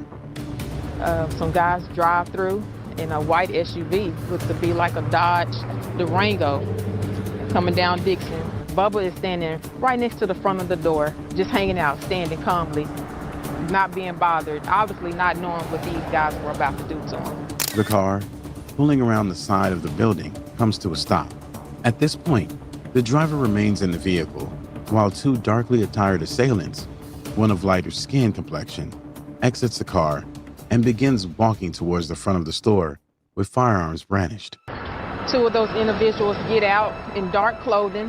One seems to be a lighter skinned male, one seems to be a darker skinned male. The driver stays in the car. Impending tragedy was about to strike. Taking a closer look at the surveillance footage, Bubba began walking away the moment he saw the SUV drive to the side, as if instincts told him something wasn't right with the vehicle's movements. Bubba continued in a calm and cool manner, passing in front of the entrance door, where he briefly acknowledges two other customers, one exiting to his white car parked outside. A few seconds later, Bubba glances back over his right shoulder, and that was the pivotal moment where his life was about to meet its end. While all of this is happening at the front of the store, the two assailants were getting into position to carry out their attack on Bubba. Once they get into view of the front of the store, they set their marks on the target ahead and began firing a round of shots that led off in rapid succession. The customer heading to his parked vehicle reacts quickly, shimmying around his car to evade the bullets. Bubba also instantly ducks and tries his best to dodge the hailstorm of gunfire while scurrying to his best chance at escaping inside the store. But unfortunately, it was already too late, and Bubba succumbed to injuries sustained from bullet wounds right inside the store. The assailants, completing the task they arrived to do, rushed back to the waiting getaway vehicle to make their escape while still firing backwards. Approximately around 11:30 p.m., the Dallas Police Department would respond to the shooting, arriving to find the lifeless James Brown Jr., aka Bubba, in the grocery store. Commander for the homicide unit. We're here today to discuss the shooting that occurred at 3752 Dixon Avenue. On March 13, 2019, at approximately 11:36 p.m., the Dallas Police Department responded to a shooting at the Dixon Grocery located at 3750 Dixon Avenue. Upon arrival, they discovered the victim, James Browning Jr., suffering from multiple gunshot wounds inside the location. The acting unit commander for the homicide unit at the time, Calvin Johnson, confirmed that the assailants didn't go after any other individual, but left right after taking the life of Bubba, further verifying that he was a target for whatever reason they may have been. The crime scene quickly became overrun with blue and red light and yellow tape as detectives began collecting evidence and marking out bullet holes and shell casings. In the background, you could hear the anguish, anger, and pain in the voices of locals wanting justice while others mourn the loss of another youth. The search was on for the two gunmen responsible for the senseless act that took one life and endangered everyone in the vicinity of the incident. The night went by, but the signs of the tragedy still lingered on the grocery store, with bullet holes visible about the building. Residents were now left in fear knowing that the persons responsible are still at large and armed. I'm scared. Tamia Hall lives nearby. She's among neighbors feeling on edge knowing Browning's killers hadn't been caught. You know, just walking, catching the bus is kind of scary because it can happen in the daytime. Others recall the unnerving feeling being as far as several blocks away at home enjoying their night when the sounds of gunfire erupt, shaking their surroundings. The collective voice of the community was one of being overwhelmed by the shooting incident that stole another life. I'm playing the game on my phone and I just feel the walls rattling. Damn. Antonio Adams says he could hear the gunfire from his home blocks away. I was like, golly, like it's not even so much a frustration. It's just like sort of getting to the point of being overwhelmed. It's just like, damn, man, another one. Bubba was gone, and it would leave a scar on many friends and family who knew the young man, not even yet experiencing all life had to offer. Condolences began flooding online platforms that showed just how much Bubba was loved by his peers. There was one person in particular who was feeling the full brunt of Bubba's passing, his close friend and affiliate, Melvin Noble, known as Dallas Rising Star, Mo3. Mo3 always called Bubba nephew, and he saw him as one of his own. They were close and had a solid bond. So you always speak on this one's for Bubba, and always mention him at the beginning of these songs. Yeah. Who is that and what does he mean to you? Beezy for there. That's Bubba guy. That's big gorilla. You know what I'm saying? Big general for life. You know what I'm saying? That's my youngin'. I call him nephew. My young nigga, man. He died. You know what I'm saying? 2019. You see, like, I do this shit for him. In an interview speaking on Bubba, Mo3 hinted to the lifestyle that Bubba might have lived to have someone target his life. It appears that Bubba was part of the Crips, a gang that is known and established globally with various factions. He one of the motherfuckers I do it for, you hear me say, that's on Bubba. And when if that certain shit right there is for Bubba, that's why I'm doing it for him right then and there. Cause I know this, he gonna say, cuz, he was crippin'. Cuz, you hate that hoe, cuz, my mom. Losing Bubba weighed heavy on Mo3, but he moved forward and lived with Bubba always in his heart, wherever life took him. While Mo3 and loved ones of Bubba were mourning, one person was gratifying his passing. A Texas rapper by the name of Kyron Peters, aka Go Yayo. The rapper had a past feud with Mo3 and saw Bubba's passing as a way to poke fun and taunt his rival. Via his Facebook profile, Go Yayo would make the disrespectful comment, "Make all them songs got your partner whacked," ending the distasteful post with a slew of laughing emojis. Needless to say, fans of Mo3 and affiliates of Bubba were not amused and made their grievances with Go Yayo's comment known. Mo3 didn't respond to the taunts directly, but indirectly made it known to anyone that Bubba's legacy is something he always stands in support of, no matter who is the one he'll have to confront for disrespecting the loss of someone dear to him. Sadly, Mo3 wouldn't have the chance to carry on Bubba's legacy for much longer. For the following year, he too lost his life in a similar manner. November 11, 2020, Melvin Noble, known as the Dallas Rising Star Mo3, was gunned down in a brazen broad daylight attack on Interstate 35 East.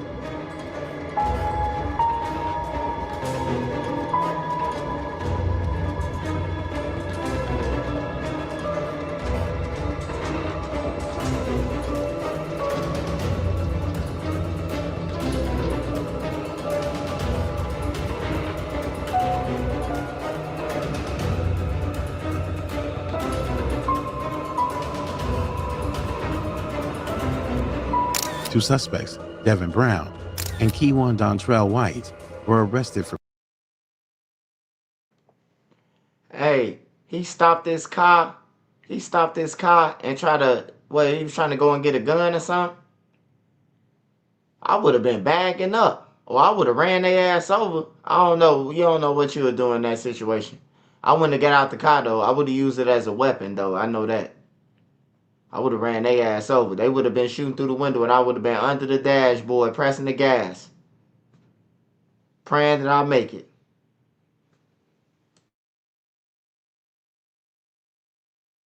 For planning and carrying out the assassination. They were both indicted on multiple charges for the attack taking Mo3's life.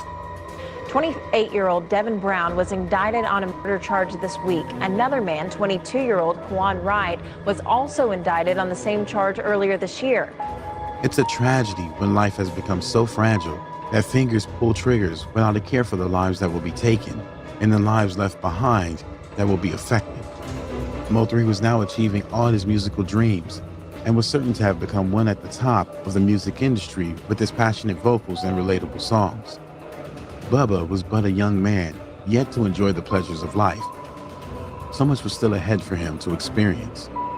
Who would have thought the young smiling child would grow up only to have his life taken so violently? To date, the crime is yet to be solved. Hopes are still held tightly for anyone in the community to come forward with information about the vehicle and that deserve to be brought to justice for taking Bubba's life and the cycle of shootings plaguing the streets. So I need the family, the friends. If you know these suspects, I need you to come forward with that information. Let's do the right thing so that we can all make sure that we bring closure to this case for Bubba's sake, since he can't speak for himself. How much would it help you if this area talked to you about this white vehicle? Oh, it helped tremendously. You know, this is the perfect opportunity to build the relationship with the community. This is the perfect opportunity for us to work together to speak for Bubba. He can't do that anymore. Rest in peace, Bubba. It's been a long time.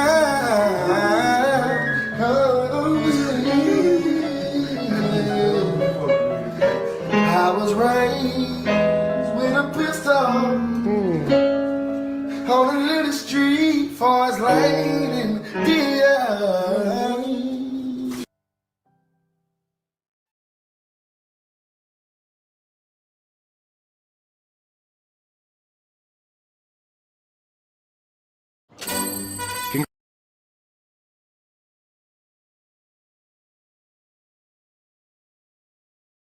Store riddled with bullet holes tonight.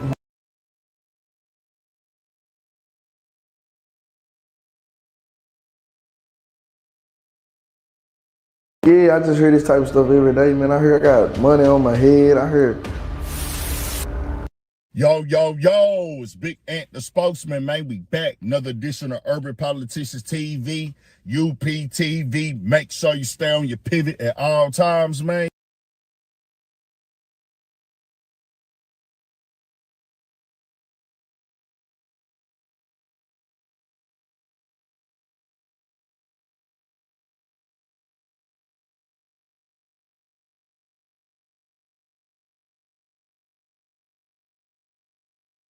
And after taking a plea deal, an Omaha teen has been convicted in that October shooting near 14th and O back in 2023 that injured 4 people.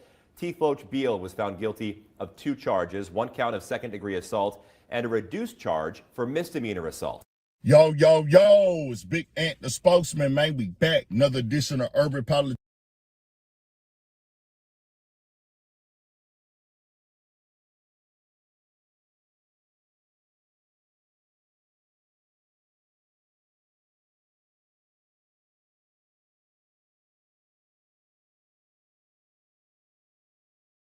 And after taking a plea deal, an Omaha teen has been convicted in that October. Yo. Happening today, a music executive and anti-gang activist is expected to appear in court to face allegations.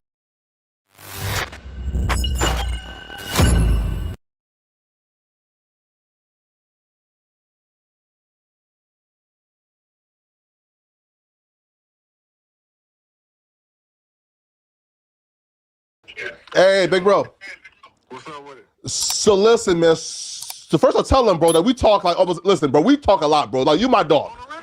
Yeah, man. So yeah, bro. So yeah. All right, my bad, big bro. So listen, yo. So listen, yo. So again, I've been up here defending you from Lush One slander. So this is.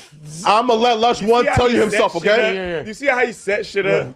Ain't no. What up, 600? Lush, no. Like directly to you. What's going? Hey, so what is the deal? What's the deal with the badge and all that? Are you police affiliated or not? Straight up. Okay, did you see a police badge or did you see a security badge? I just seen a badge, bro. That's about the trinkets the trinkets and all that.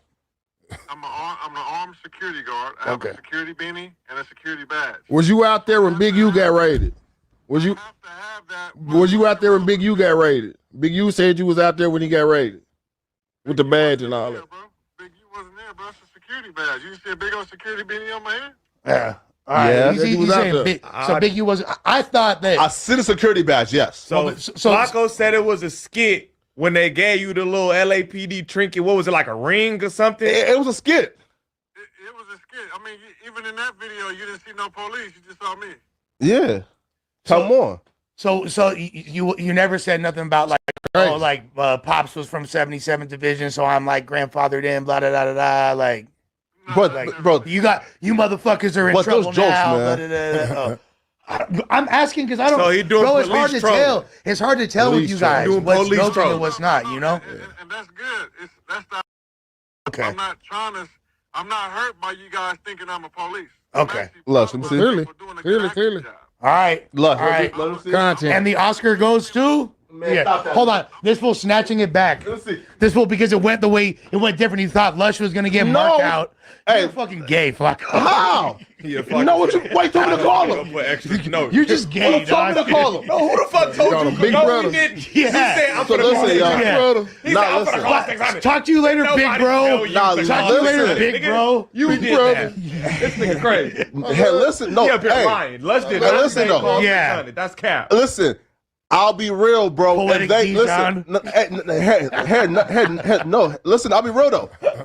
And they know I get super sensitive when 600 is talked about for me, right? Oh my god. So when they said badge and cop, man, I said, bro, We seen it. I said, bro, that was a skit. I said I seen some seen shit it. where the police gave him a gift. I said that was a skit. I want to know what that was about. Wait. It's not really a skit. Yeah. It's not really a skit. I do bodyguard work. It's not a No. I still don't Not get a it. skit. It wasn't even a skit. No.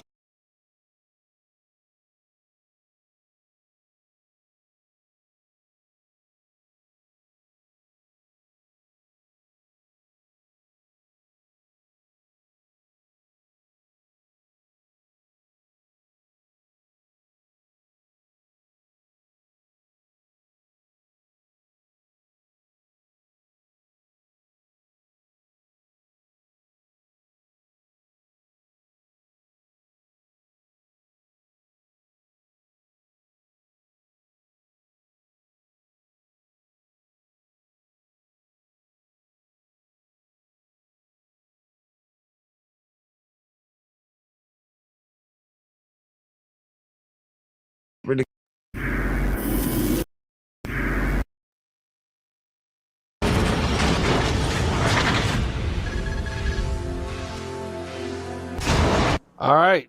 There he is. Movie production. How you gonna go arrest? I ain't gonna lie. This is. We back with another one, y'all. Look, man. Brick baby shit. No, I know how to. Okay, What talk about? okay, I'm at the airport, but just wanted to give you. What had to happen in order for you? It's cracking this showing boy Mr. Criminal, you know how. No, they said they have him in a separate area. They won't allow calls. Hey, man, I guess.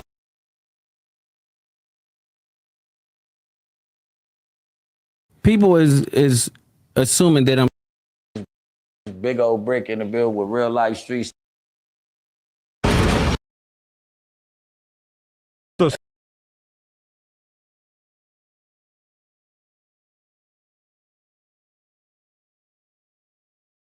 Stop playing.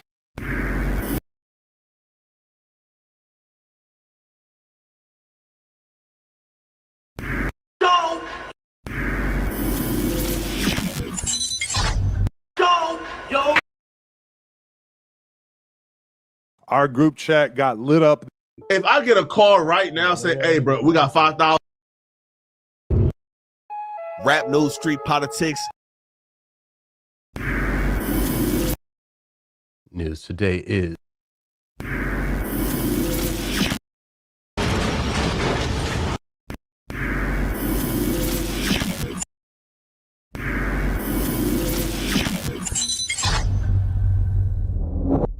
All right, here we go. Brick Baby, welcome back to Vlad TV. Man, I'm back. Hold on. There might be some magic in the air. I'm back, baby. Yeah, you're officially a repeat guest now. Oh my God. Yes, Don't you got tell that them status. that. Don't tell them that because then I get more hate mail to the house and people wanting to cut my throat, man. Okay, first of all, I want to ask you what your favorite number is. So, what's your favorite number? My favorite number before I got into like numbers and spiritual healing stuff like that, it was 6 because I grew up in the 60s. So it's always automatically 6. But now I'm in number 9 is my favorite number. Completion. Okay. Are you sure it's not the number 4? I'm over here trying to be serious. Are you sure it's not number 4? Right now it's 5th. I'm gonna go 5. I plead the 5th. Okay, you see where I'm going with this, right? Yeah, man. You walked right into it. Yeah, he didn't you wait walked for the right blow. into it. You got me. Okay, because since our last interview, Lil Durk and 5 co-conspirators have been arrested for murder for hire. Yeah. In the situation where Quando Rondo's cousin, Lil Pop, got killed in LA. When you go through the paperwork, it says that the location where Quando Rondo and his crew were staying in LA was provided by co-conspirator 4. And right when it happened, a whole bunch of people started to say Brick Baby is co-conspirator 4. In fact, I had Wack 100 on my show, and I think he was trying to imply the same thing. So they said that I, or co-conspirator number 4, is I'm the one that provided the location to Lil Durk, yeah. Yeah. I mean, nah. You know what I mean? Like, I know it looks, I wouldn't be right here doing all this first and foremost if I was co-conspirator number 4. Now, the way the world's working, some snitches are playing into their snitch role or into their roles, but at this point, like, that's really my homeboy. Would it be who's your homeboy? Durk. Durk, okay. Durk. Me and Quando Rondo, when this happened.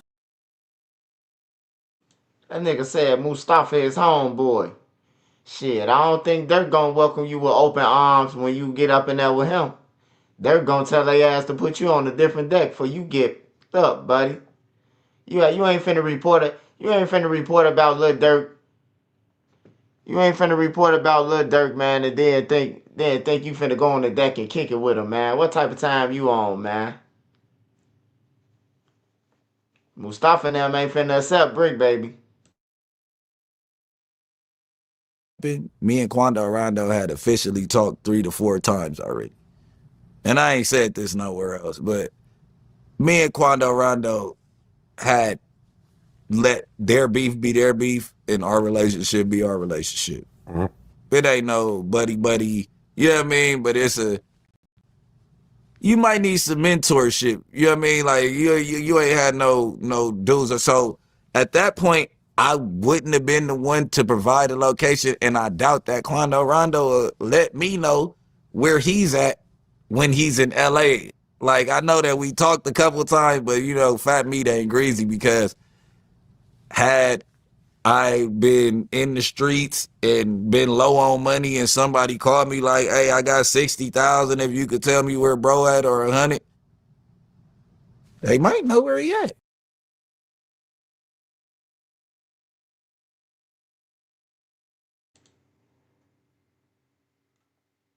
So he just admitted that if he was broke, he would have did it.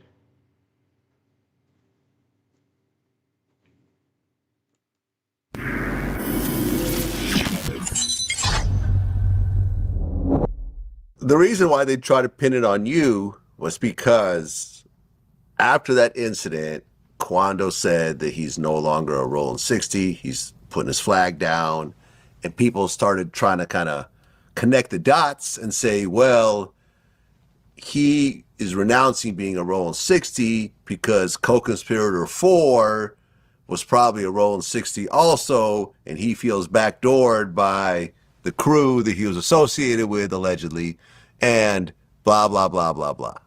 It makes sense. It depends on when they come out who co-conspirator number 4 is, then it all makes sense. You get what I'm saying? Like that do make sense. Like, it makes sense what the world is saying, but it's like, y'all didn't crack the code this time. I know the fans usually solve the case, but y'all didn't crack the code this time. This how I feel. It either could have been that it was somebody that was tied in, that dropped the low. It definitely, the 2 big names that they thinking of, I doubt it's them. And I know I'm one of the big names or whatever the case is. But how I feel like it went, I feel like it's like he might have caught in like, huh, they just slid on us down here in L.A. You got to look at it this way. They just slid on us down here in L.A. Cause can y'all help us hop in the field? Like, da-da-da-da. And the homies probably didn't give him no helping hand due to the fact that you ain't been involved with us the whole time you been. Hey, he just took a script out of Big U playbook. That's what Big U told Quando Rondo, man. Hey, he just took Big U whole little script.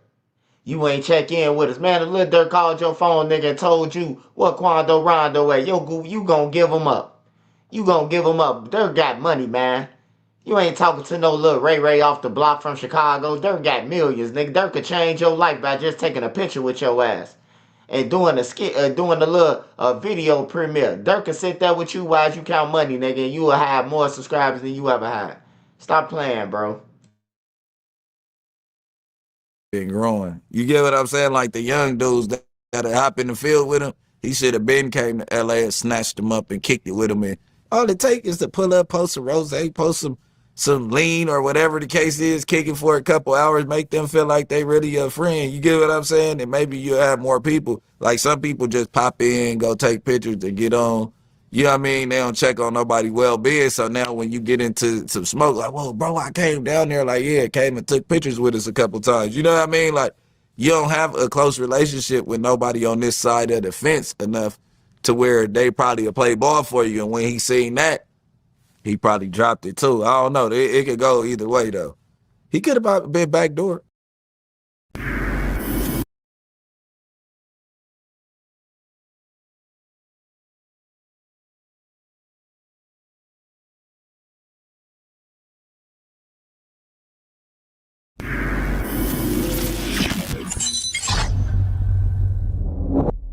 I remember when you did an interview on No Jumper, like right after this happened, you said that if you actually knew Quando's address, you would have given it to Durk. Just like on some loyalty. I just said that again right here. I said,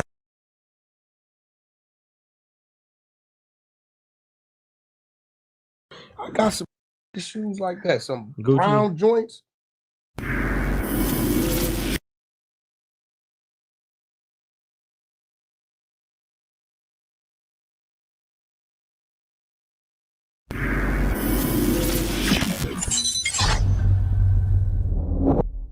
It's really not that hard not to do illegal shit, especially when you're rich. Man. Seriously. I ain't even half-ass rich like that, but I mean, it's so easy to mind your business when you seriously. When you got... Okay, you can legally smoke weed out here, right? So that's not going to violate your probation. If you feel unsafe, hiring security is, you don't even feel that money. Yeah, for sure. That's like pennies to a normal person. Okay, you can't associate with any gang members. All right, you just got to be extra careful in terms of who you associate with. Who do they prove? How do they determine somebody's a gang member at this point? Right. So if you do a song with Snoop, Snoop's a Crip. Does that violate your probation? I mean, he's not an active Crip on any level. That's what I'm like. It's like, yeah. I think they just giving him these stipulations and all these like conditions on his probation because if they ever, this is what they do.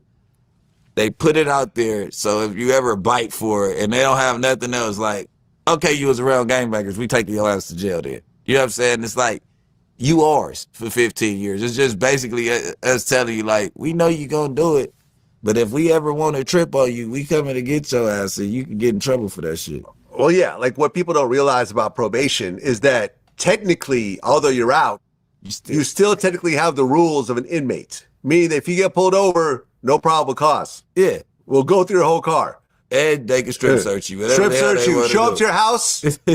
No probable cause. Open the door and let us in. We're going to wreck your house up.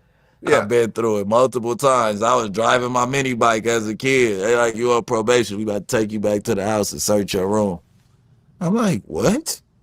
I'll end up in juvenile hall over some shit that I was like, man, I'm out having fun. I ain't even had nothing on me. They got me. You theirs forever. I took a 10-year plea deal in Atlanta, though. Oh, okay. Are you off that now? Huh? Yeah, I got off in 2016. That was from when I got caught with all that weed on the campus when I was 18. I didn't get off till I was 28. Yeah, I mean, look, it's not that hard to make it through even a very long probation if you got money. If you're broke and you're still doing illegal things to get by, you might have those problems. Like an unfook. For sure. You know what I'm saying? I kind of, I violated a gang of times. I ain't gonna lie. They just look the other way? Yeah, nah. I fought one all the way to trial, and I ended up beating it. And then I ended up doing time in LA and all that, and they got tired of transferring me. They just like, he keep on getting in trouble so much, we'll just let his new probation take over in LA. I just feel like, and this is where I feel so many rappers get caught up. If you are a successful adult, or even a,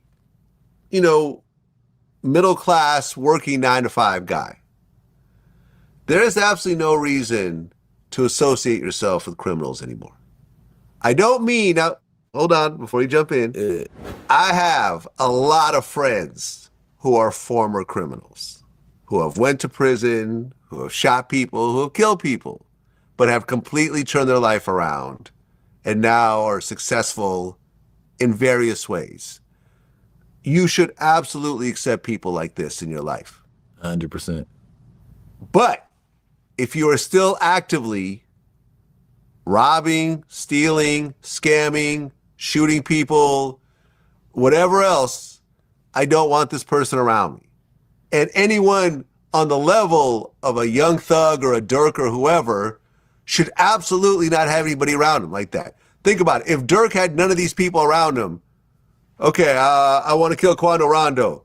Let me call my police security and see if they'll do it for me. Motherfucker, are you crazy? Yeah.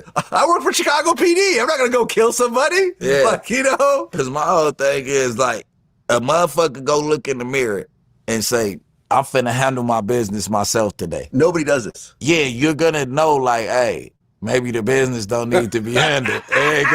We ain't doing that shit today. Maybe I should be out of business right now. Yeah. Because that's how that's how I've been handling my problems. Man, I mean, like, because I be worked up.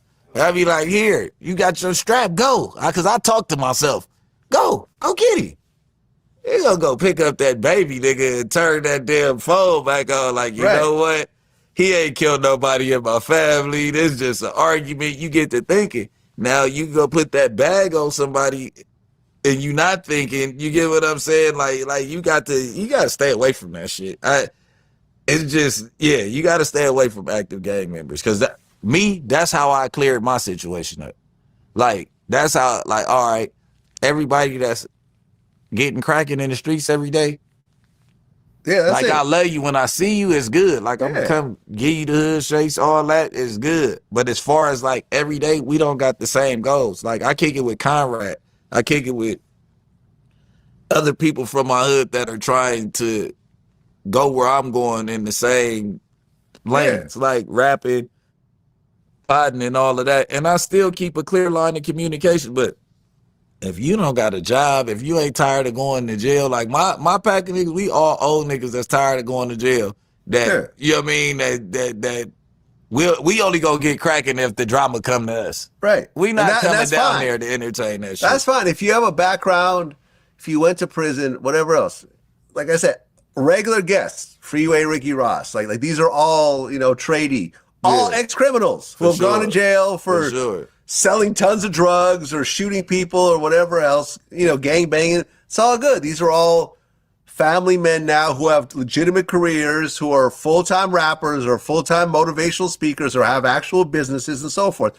We all have backgrounds. I've done lots of dumb shits, you know, in my 20s that could have put me in prison for 5-10 years. That don't make me a bad person. Doesn't make me a bad business person. But I'm not out here doing anything anymore. And all these problems start with you have a whole bunch of maniacs around you. Think about it. Like, I would have a YSL Woody in my crew.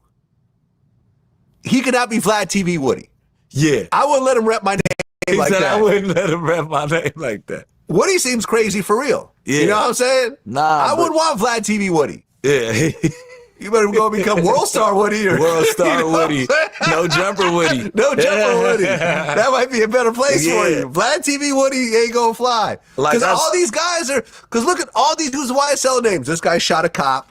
This guy did a murder. You know what I'm saying? This guy shot up a fucking Lil Wayne's tour bus. All of them got YSL in their names. But you can't control some of that shit because it's like you are letting them use your name. No. I know niggas in LA that got OTF names that ain't never met Dirk in their life. Are you serious? And they OTF this. Man, some people just be fanned out. Like, you don't even know half these people that committing the crime. Like, if you go through Thug's phone book right now, from the phone that they took when he went to jail, I bet you he don't got that boy number that killed that cop in there. I bet you don't even know him. You get what I'm saying? It's just like I built it up to where it's so popular that everybody's screaming this shit, and it's looking like I didn't put these people on, and the people that's up under me, I didn't tell them, hey, this your block, and y'all go put them on. It just end up coming together because Atlanta is a place, and it's gangsters there, but it's a place where the trends run the city.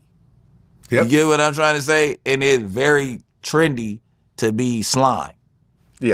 It's people calling motherfucker slime that ain't never slimed nobody out, never did nothing, you know what I mean? They just slime. So it's unfortunate that sometimes you people get put in this situation. But like you said, Woody used to kick it with you. You hear what I'm saying? No, they didn't really know each other. Yeah, but they put the YSL on him. Woody never called himself YSL Woody. I mean, he was from 30 Deep the whole time. I just didn't want to tell nobody business while the trial was going on, but Woody never was YSL. He always was 30, Mechanicsville. But the world don't see it as that. He did travel with Thug or whatever the case is, but he always maintained, you can't find no Instagram that say YSL Woody on it or in his bio, you know? Okay, but they call him YSL Woody for the case. Period. For sure. Yeah. All the time. Yeah. You can't say Woody without the YSL in front of it. Yeah, no, for sure. Even when I'm tagging him in the videos. And all I'm saying is that I wouldn't travel around with a Vlad TV Woody. Yeah. I'd rather travel around with, Reggie Wright. Police Woody. You know what I'm saying? Yeah, that's what I said, Reggie Wright. Because, Reggie Wright Woody. Because I know that they can legally shoot somebody. They're not going to act reckless. They're not going to be on drugs and do something wild. Like, you know what I mean? That I have to ultimately pay for.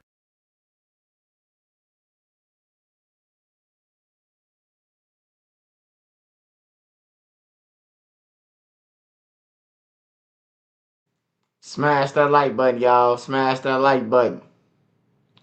Smash that like button.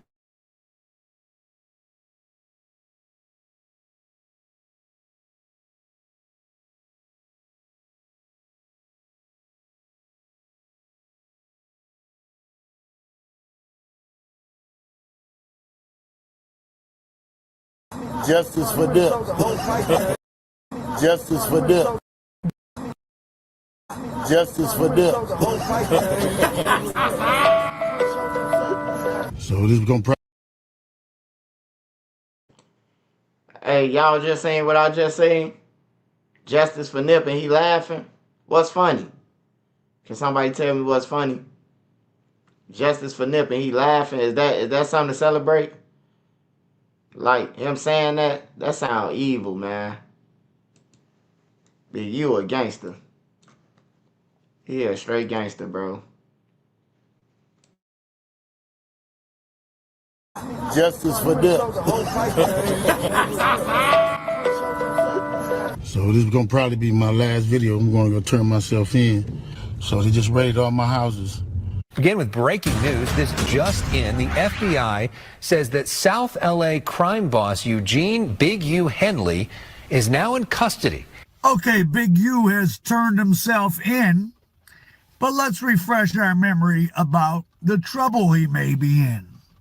That opening clip was him on an old live stream with him and someone else laughing when someone said justice for Nip. That always struck people as pretty damn strange. Now, here's a story. There's a guy, Little Rat. Okay, so let's refresh our memory here. Loose Cannon and Brick Baby are both in custody. As you can see, these guys in the several days, like they were just having these conversations. Because Brick Baby and Loose Cannon have been talking crazy about each other.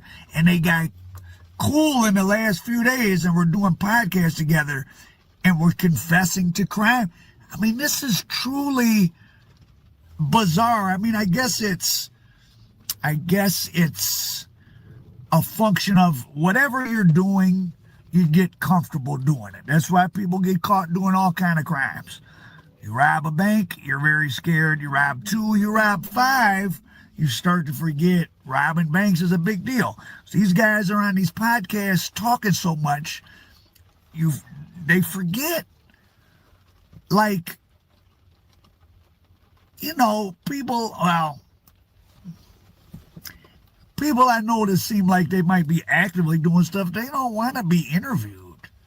But I don't know. I don't know what people do. But so there's those guys, again, seemingly confessing to being a part of Big U's extortion program on certain people in LA. Pretty crazy. And there's Big U saying that the police were talking to him about stuff off the internet. Now, this is going to be so interesting.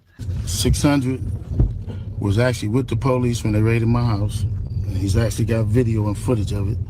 So y'all know what y'all dealing with. And I just want to say this to y'all. When they raided my houses and my property, they was asking about Wack. Wack, Loose Cannon, 600, and this internet stuff. All of y'all filed. All y'all who be sending shit around the internet, all y'all who be promoting and listening to what they're saying, all y'all giving these likes and hidden likes, all y'all supporting this. All y'all guilty of this shit. If you had something against a black man, you should handle it with a black man in the streets. Wack said 100 times he was gonna take my contracts. He working with the FBI. The FBI went to the city 3 days in a row and told the city they didn't want nobody to give me no more money. They went to all the different celebrities and told all the different celebrities, don't give me no money, don't help me, don't do nothing for me. They going around scaring and intimidating everybody. Brick knows, since Brick want to bring up some dirt, I'm gonna bring up some dirt, right? Because Cuz been blackmailing Brick. Nah, he ain't blackmailing. Cuz been blackmailing Brick. He ain't never blackmailed for years. He ain't never blackmailed me. Nigga, Okay, but blackmail is stop me holding it over somebody's head. Okay, listen. We all this stuff together. I'm looking at this video as I come in to turn myself in, and I'm disheartened by the fact that they trying to say that I stole something from Developing Option, or I used Developing Option as a front. Developing Option paid my bills. They paid my house note. They paid the bills for my family, the money I made. And them going around talking about I was using Developing Option as a cover. Cover for what? None of that's going to be true. None of that's going to be true. The government putting this big ass picture, they going to arrest 21 dudes. Some dudes I don't even talk to. I don't even know nothing about. So how the hell you going to lump me in with all them? But it's all a big picture though. It's all a big picture. Now I'm going to be sitting in here. It's going to be years out of my life.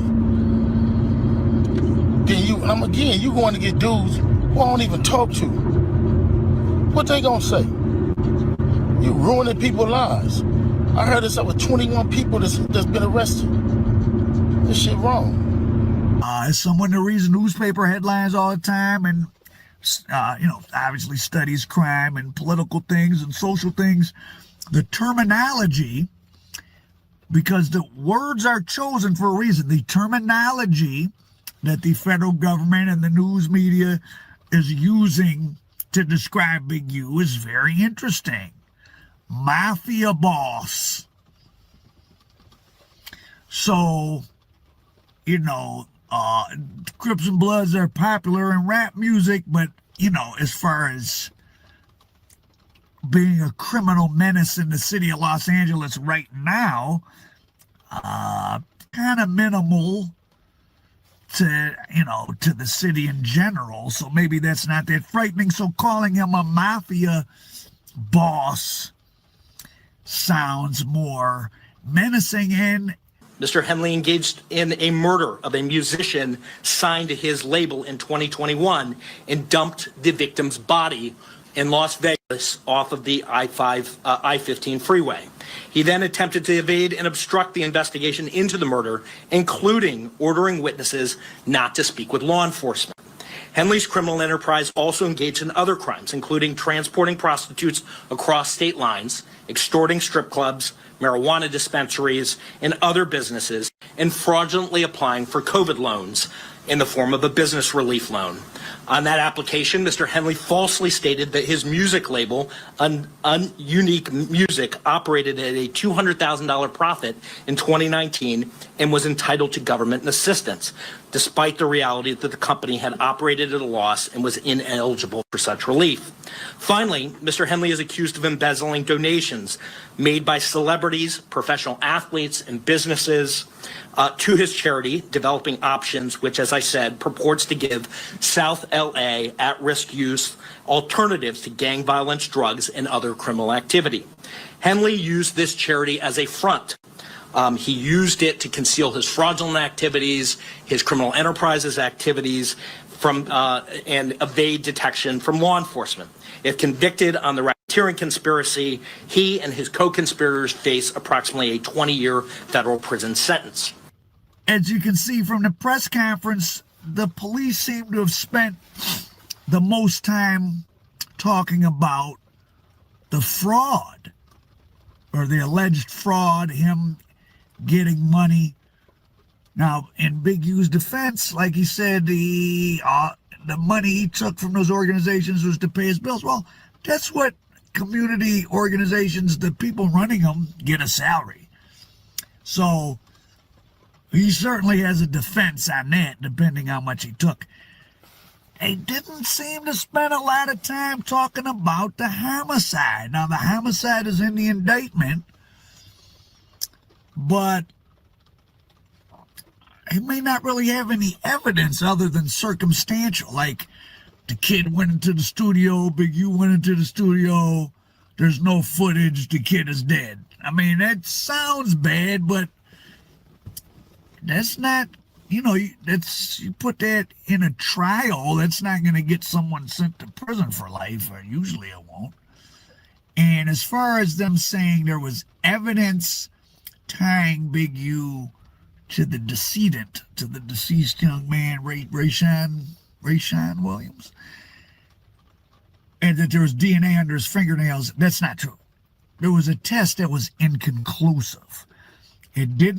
I think that the material wasn't good enough. It did not rule Big U out, but it's not any proof that it was Big U.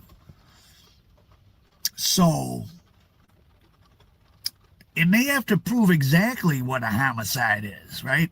Like, if Al Prophet and his friend, if Al Prophet's with his friend, and Al Prophet starts arguing with the guy, and the guy hits Al Prophet, and Al Prophet's friend jumps up to defend him and hits the guy, and the guy dies, and then Al Prophet and his friend go and get rid of the body, that's a crime. But the only crime I might be guilty of is accessory after the fact or disinterment of a corpse. And my friend might just be guilty of involuntary manslaughter. That's a totally different crime than Al Prophet and his buddy lure someone somewhere to take him out and then dump the body. Well, that's first-degree murder. So the exact circumstances of something obviously are very, very important. Well, they don't seem to have the exact circumstances. If Big U went to that studio to check that kid about wasting his money in the studio time, and the kid got brolic with him and they had a fight and the young guy passed, again, that might be some type of crime, but it might be something that's like a 3 to 5 year sentence. Lots of people, I mean, a lot of homicides end up being like that, right? If it's a fight and an argument, depending on the circumstances, the fraud part is interesting, but what's so interesting is Brick Baby and Loose Cannon. I mean, Sweetie!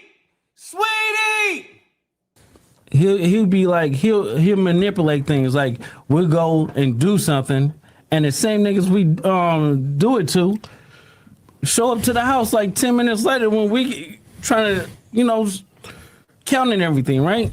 And we be like, how the fuck they get that? Oh, well, we're going to just give them like $40,000 back and stuff like that. But because it's actually putting us in paperwork, right? Maybe Loose Cannon knew he knew this was coming and he's going down to ship. So he figures why hide it. And he wanted to drag as many people down as he could. I don't know. Brick Baby, man, you definitely were, whether maybe you don't like that style of podcasting, but as far as what it was, I mean, he was good at it. He definitely had a big personality. I could see Brick Baby possibly being in the entertainment industry for a while, but that old arrest of him with the gun. So if he had an AK-47 in his house, like they say, though, who knows if that's even true? Who knows what's true? We're getting this information off the internet. But something's true, because these guys have been indicted. Loose Cannon was out in Las Vegas because they booked him into Henderson jail, which is a big suburb next to Vegas. So a lot of these people that are talking about all this gang stuff in Chicago and in LA, they're all in Vegas. So, now here's a clip. It's not easy being the one everyone counts on to keep your operation running. That's why at Grainger, we're here for you with professional-grade industrial supplies and fast delivery. Call, click Grainger.com.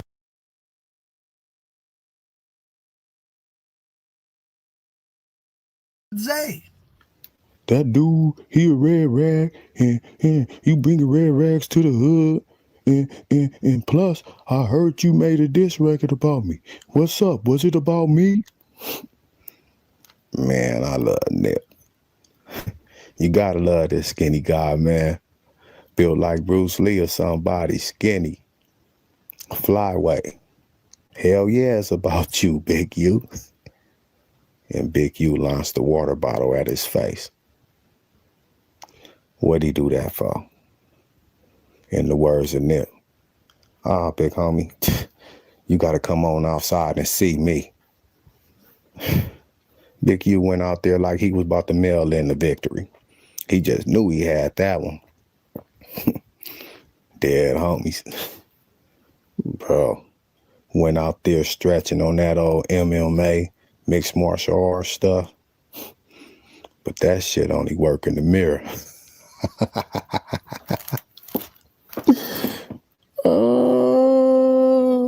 If I'm lying, I'm flying.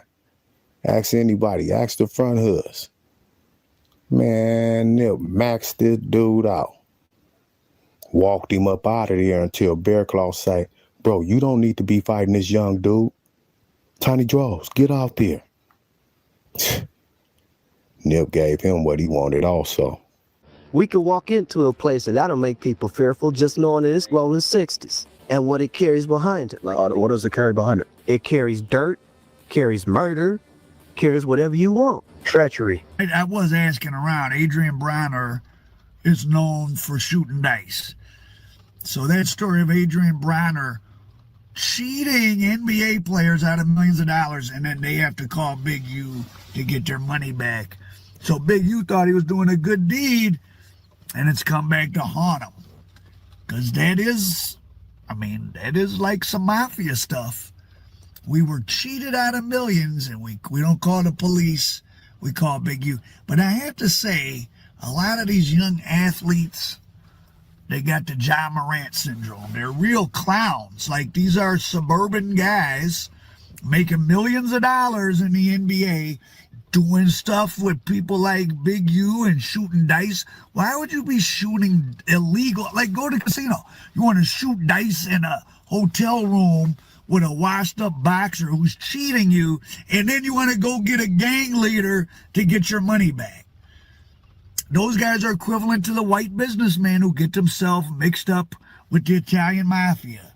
They want to have dinner with the wise guys, gamble with them. Just watch the Davey Scatino episode of Sopranos.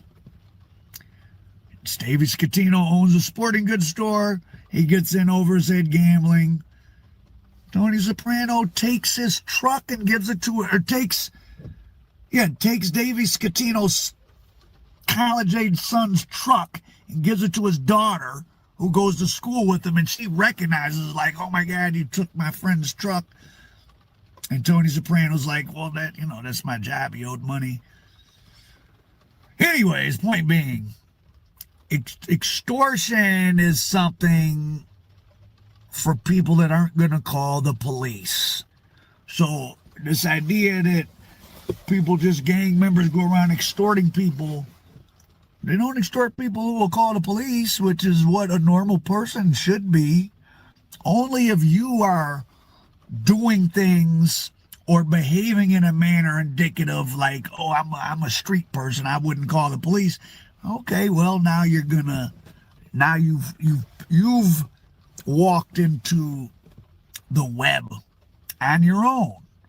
You've chosen to place yourself under street rules, and then you get extorted, right? If you shoot dice at a casino, none of this would have happened. But anyways, so I didn't believe necessarily all the things that Loose Cannon and Brick Baby were saying, but now with them being part of the indictment, with them talking about this stuff on the eve of the indictment.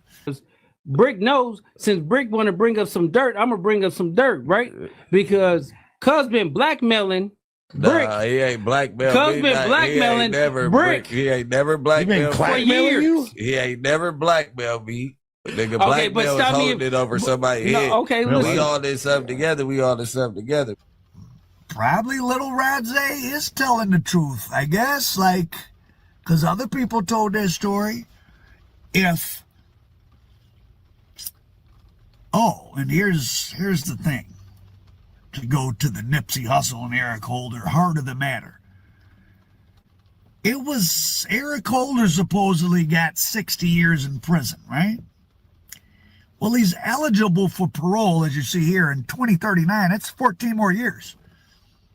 Like, Eric Holder could see the light at the end of the tunnel already. And let's just say he was part of some grand conspiracy. If Big U is orchestrating, or him and others are orchestrating, or orchestrated the Nipsey thing and used Eric Holder, etc., well, then that means they have contingents of people in prison that are going to look out for Eric Holder. Eric Holder's not really going to be any worse off in prison than anybody else, which is to say it's probably not going to be too fun, but same thing for everybody there. And for those of you obsessed with celebrity culture to think, oh, well, he killed Nipsey and he can't be in there, and everyone that's doing a long time did some foul crime that might have been in the newspaper. People are there for taking out police, go on a drive-by, accidentally hit an 8-year-old. Look at the little Ronnie thing in Texas. Like, a lot of people are convicted of foul crimes. That's how you get long prison terms. So he's not, once the fervor of the trial died down, he's just another inmate. And he probably has a contingent of supporters in there, you know.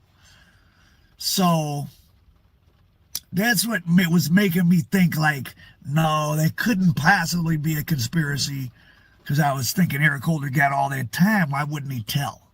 Because when it boils down to it, when you look at who tells and who doesn't, it's really, do you get an amount of time that you think you can handle, that you can do, and what sort of support are you going to get? Eric Holder's parole date is 2039. I don't know what all this 60 years is or how the California parole thing works, but that guy has a very, very doable amount of time. Could Big U and others have convinced him to redeem himself, that he could be back in the hood, he could be good? Because that guy, there's people that are, LA has some guys that are gang bang crazy, like their whole life is just a gang. So if Eric Holder had been kicked out of the Rolling 60s neighborhood for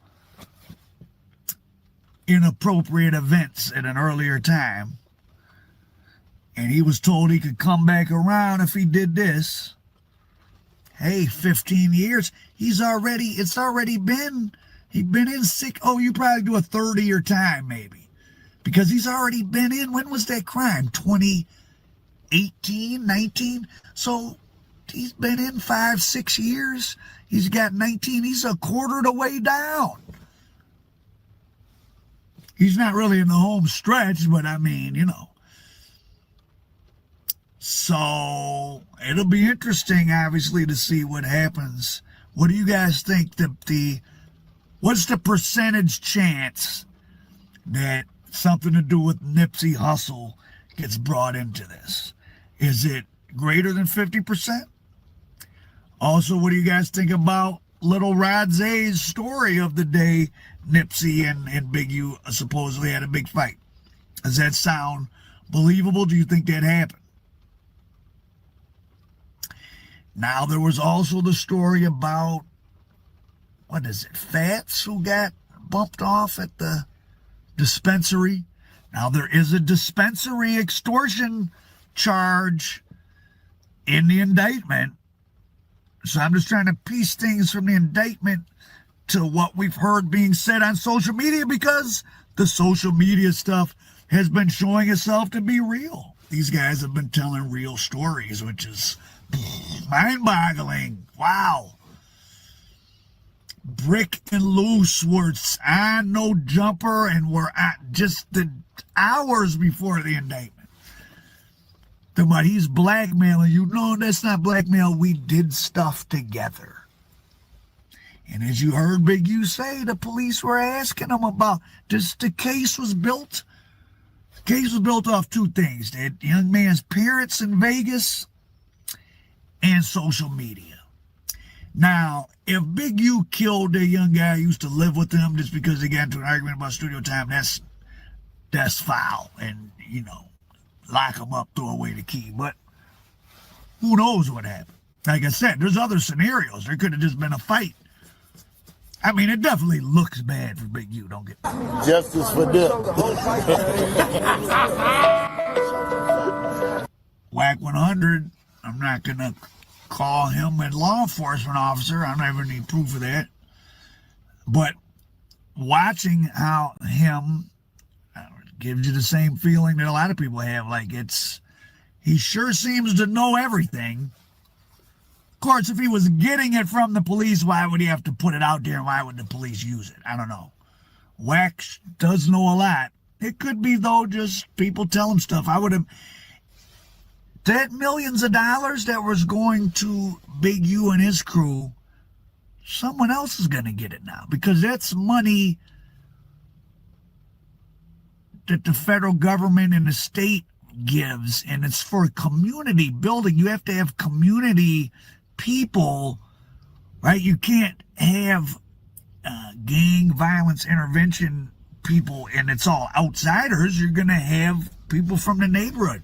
So if Big U's organization's gotten $2.3 million in the last 5 years or whatever it is, well, that means someone else is going to get $2.5 million in the next couple of years. And the Olympics are coming up in 2028. They don't want any problems over there. That Crenshaw neighborhood in Slauson is very nice. It's been cleaned up, rebuilt.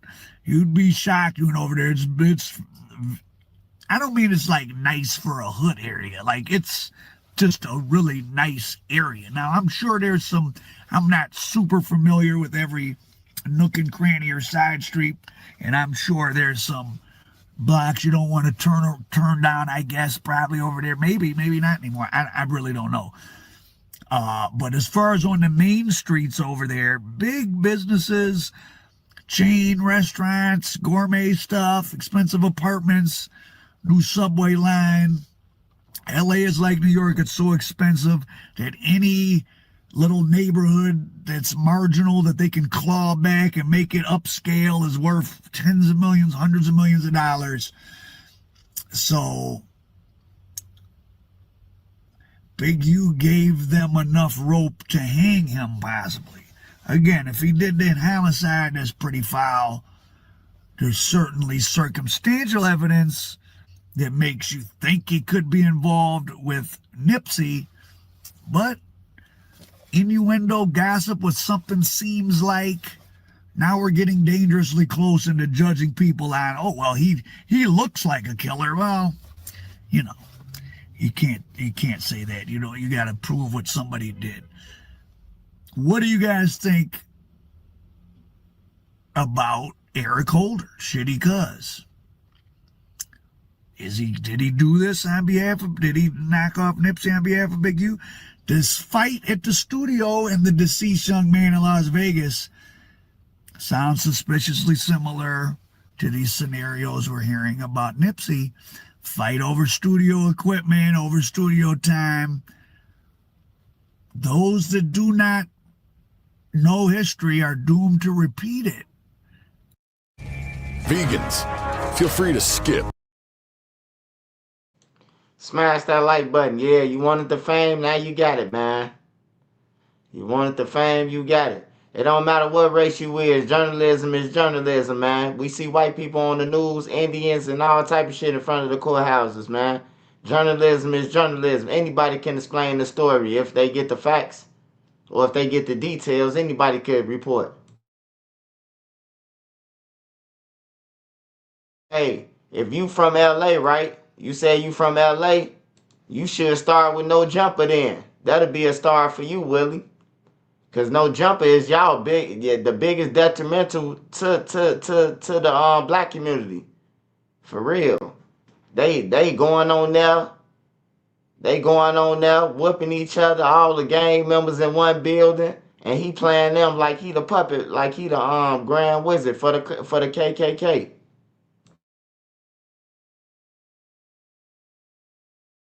You made a whole life of being able to beat everybody up, and he probably still is a rough customer, but he's 58.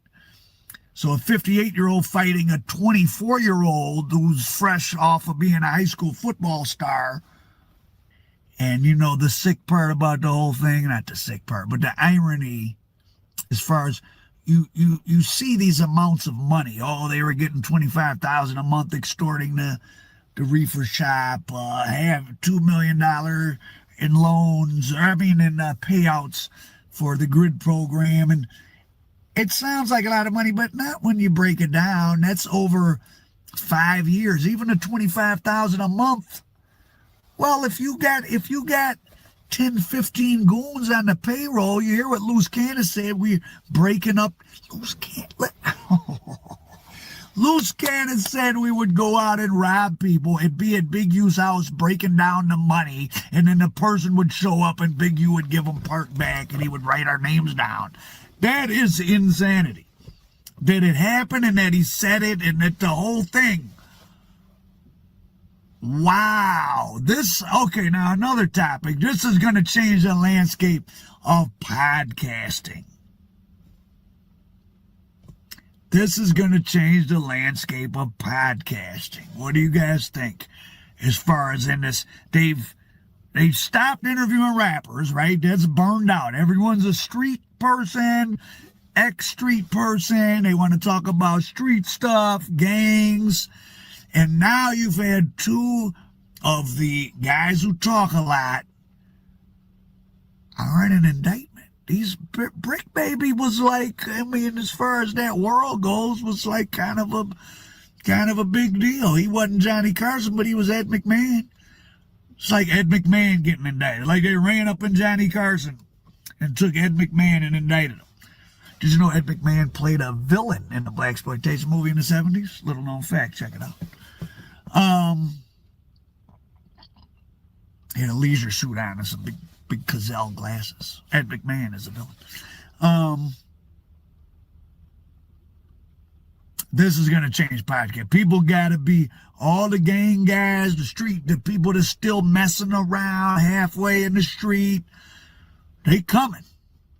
And this shows you that it's not only that they're doubling back and using what you say as evidence.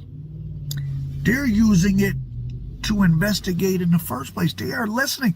Listen, please believe me when I tell you, every medium to large size police force, and certainly every federal agent, has at least one, and if it's a big police force and well funded, there's a whole office that work on social media. They come in at 9 a.m., whatever their shift is. That's all they do. That's all they do.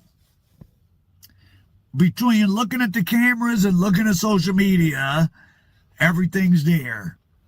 And the thing about running a criminal, being a gang, extorting people, you do need people to know what you're doing because it runs off of intimidation.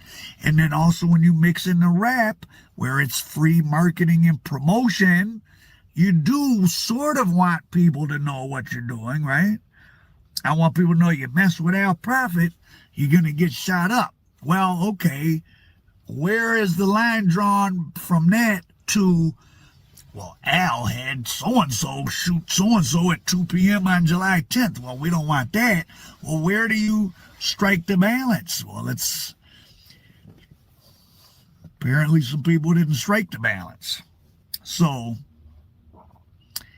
they won't stop solving crimes off social media. In fact, we're just getting started. But I guess we're in the era where this is the people are just now coming to terms with, no, the internet is what goes on on these internet streets is just as me and you confessing the crimes on a podcast is no different than me sitting on my couch and confessing a crime to you and you telling the police, or you wearing a wire. We're all wired now. We're all confidential informants because we're all wearing a wire because we're carrying our phone around. So think about that, my fellow confidential informants. Whether you like it or not, we are all part of the case. Al Prophet, American Dope. More later.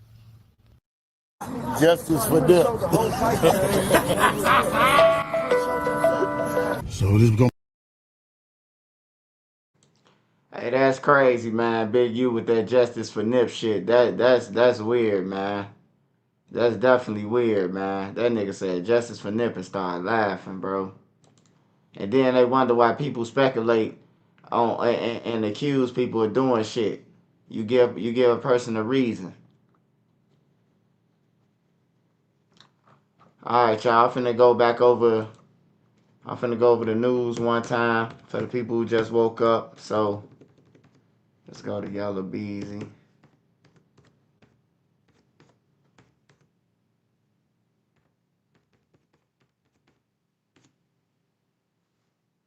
And we have two breaking. Begin with breaking news in Dallas. Craft. And we have two breaking news stories tonight, starting with an update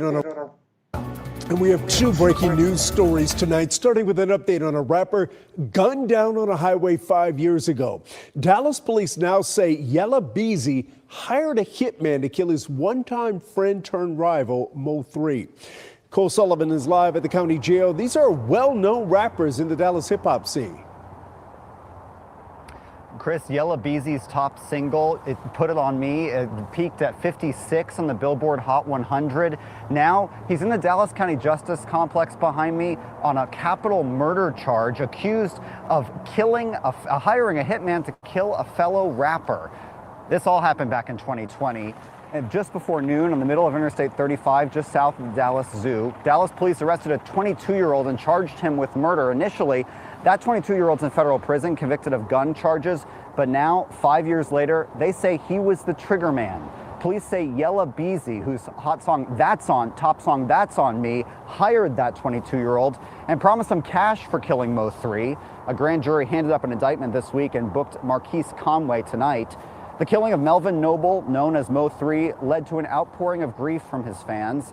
Dozens held a memorial outside Dallas City Hall that week. He once was friends with the man now accused of hiring someone to murder him.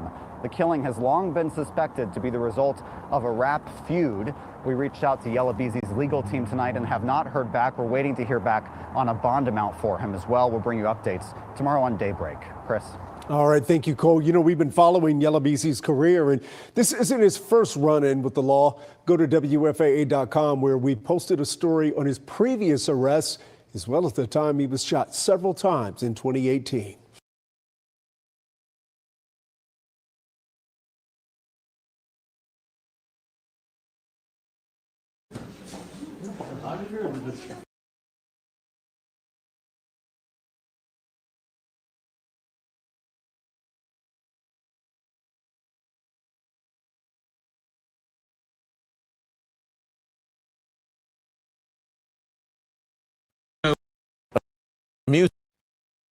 A music executive. You could buy on your own. You could get a lender, get viewings. Too small for a yoga studio, too big for a yoga studio, too much character. Or you could get an agent who is a realtor with the expertise and ethical training to help you find the best space. Empire in Los Angeles. A music executive and community activist is accused of running a criminal empire in Los Angeles. Eugene Henley Jr. facing RICO charges, allegedly tying him to the notorious Rollin' 60s street gang. Eyewitness News reporter Sophie Flay has more on his appearance today in federal court. A big group of supporters showing up at federal court to support Eugene Henley Jr., also known as Big U. He's facing RICO charges, and the Department of Justice also accusing him of murdering an aspiring rapper in 2021. The federal government usually does not bring these types of charges unless they've done extensive investigation. It looks like he has been under investigation for several years. Federal authorities allege the music executive used his connections with a South LA street gang to run a, quote, mafia-like organization. Investigators say Henley is one of 18 members of the Rollin' 60s Crips charged in the federal complaint. He helped launch Nipsey Hussle's rap career. He's the father of an LA Chargers linebacker, and he's been admired as an anti-gang activist who also ran a nonprofit. But prosecutors say he used it as a front. Now accused of embezzling those donations to fund his life, including donations from celebrities like Shaquille O'Neal and Draymond Green. Before surrendering to authorities yesterday, he posted to social media calling it a misunderstanding. I'm disheartened by the fact that they're trying to say that I stole something from Developing Option. I used Developing Option as a front. A statement from Los Angeles Press Secretary DeMarcus Fennell said in part, the city has zero tolerance for malfeasance and over the past 2 years increased oversight on gang reduction and youth development programs. This alleged act does not reflect the work of the GRYD program overall, which has helped lead to a dramatic decrease in gang-related violence citywide 2 years in a row. A detention hearing has now been set for Henley on March 31st. In downtown LA, Sophie Flay, ABC 7 Eyewitness News. Hello, I'm Mark Brown. Get more great ABC 7 content by clicking the subscribe button for our YouTube channel. And download the ABC 7 Los Angeles streaming app on Fire TV, Android TV, Apple TV, and Roku to watch on your TV.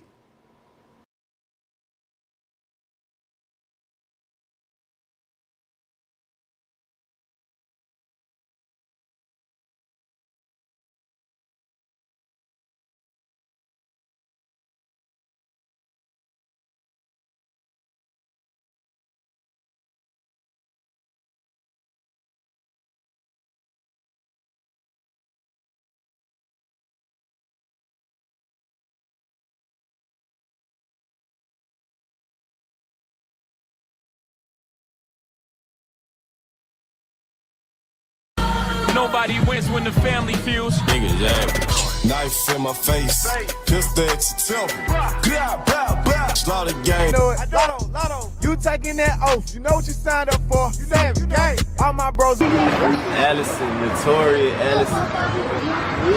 In my hood, though, this where I started it. This where I got them, made my name at. You know what I'm saying? Everybody out here family. Lotto 7, man, done slaughter dropping made, man. Lotto 7's on the, you know, like the average, every person from Atlanta, from the hood. On the bandit, man. On the niggas running around, kicking in doors, back then, robbing folks, been in prison. You know what I'm saying? Live the rough life, basically, you know what I'm saying? From the streets, we from the hood. I'm from Zone 42, Campbellton Road. So, you know, we just, Lotto Savage is a street nigga who done turned a vision into a reality. That's who Lotto Savage is. Oh, I'm not finna keep telling y'all. I did not know who that was before I posted it. Secondly, this is my motherfucking page. You know, the thing with life is this. Even though sometimes we get mature, we want to move on in life, sometimes our past don't. It's going to catch up with us. I was looking over the indictment of Big U, preparing to bring you guys part 2. Some more information we didn't cover. But as I was doing so, I got an alert that an Atlanta, Georgia-based rapper had lost his life in gruesome fashion, broad daylight, in a local neighborhood that's familiar with him and also his associates. One of those being a big-name rapper based out of Atlanta and 21 Savage, who also, after the news, went to Instagram to share his respect and his memories with his audience. But you know, this 2025, and the summer hasn't even started yet. But the first good day just happened. Now, people wasted no time on trying to claim this. One was allegedly a well-known rapper, Raan. I won't necessarily say claim the situation, but he made a post.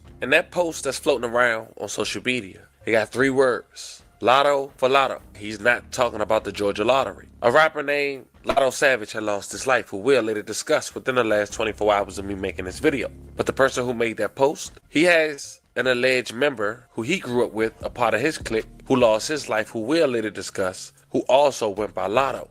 And allegedly, the people who was associated with the guy who lost his life within the last 24 hours was held responsible. Today we go over this story. We pay our respects to both victims. We talk about their careers and we see where we stand today. But before we go over this one, I want you guys to remember, I won't give you no angle. I just give you the story. So with that being said, make sure you like, comment, and subscribe. We'll jump right to it. Family Lotto Savage from Zone 4 in Atlanta, Georgia. A couple years ago, he grew a relationship with the Atlanta rapper 21 Savage. And eventually, he made his first song with 21 Savage inside his apartment. The song was titled Dirty K, released 9 years ago with over 12 million views on the video alone. Great the bowl like grease.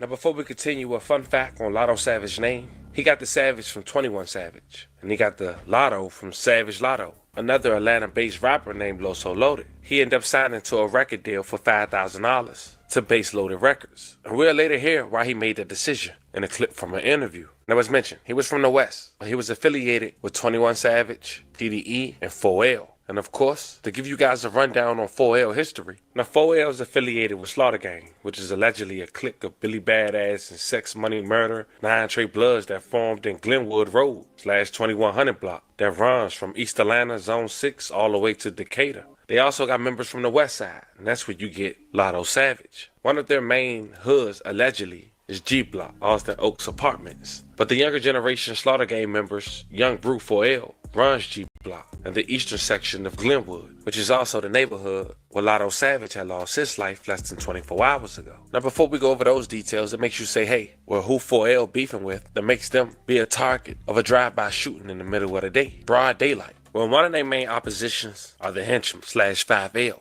And that's not me guessing, that's according to public record. We talked about this a number of times, and we may have to do a full video on it to bring you guys the up-to-date events. But the reason I mentioned this alleged gang is because after the death of Lotto Savage, a young rapper from the henchmen / 5L named Raan once signed to Gucci Mane. Well, he made that post, Lotto for Lotto, allegedly, was posted on his account and shared on social media. And allegedly, the reason he decided to do that stems from a situation dating back since 2022, when he allegedly got into it with the well-respected OG from his neighborhood called Big Bank. And apparently, all this stemmed from Ola Runt being in his feelings, which led to Big Bank exposing his dad in the process. So Ola Runt decided to drop a diss called Mob Father, shot in his neighborhood, dissing Big Bank. Now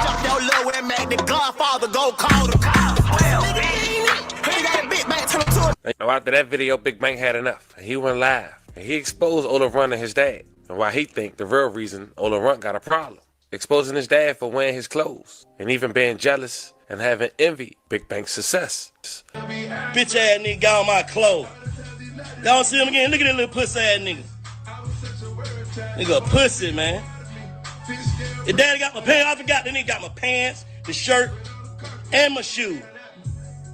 Look at it, same pants, but I had on the head wrap. Now, Big Bank ignored him, but it later turned out that Ola Runt just wanted his attention. Big Bank is a role model, especially for his neighborhood, and he wanted to co-sign from him, and when he didn't, he felt like F it. Ola Runt got arrested for Operation Phoenix. He ended up coming home, but during his time incarcerated, his little brother Lil Cam lost his life at a metro station by a 16-year-old robber named Lil Pump. Also, recently, Ola Runt once right-hand man got caught messing with dudes, even having 4L PDE member, allegedly Baby Drill, make a music video targeting the 5L member Left Eye, titled Scared of the with over 2 million views and counting.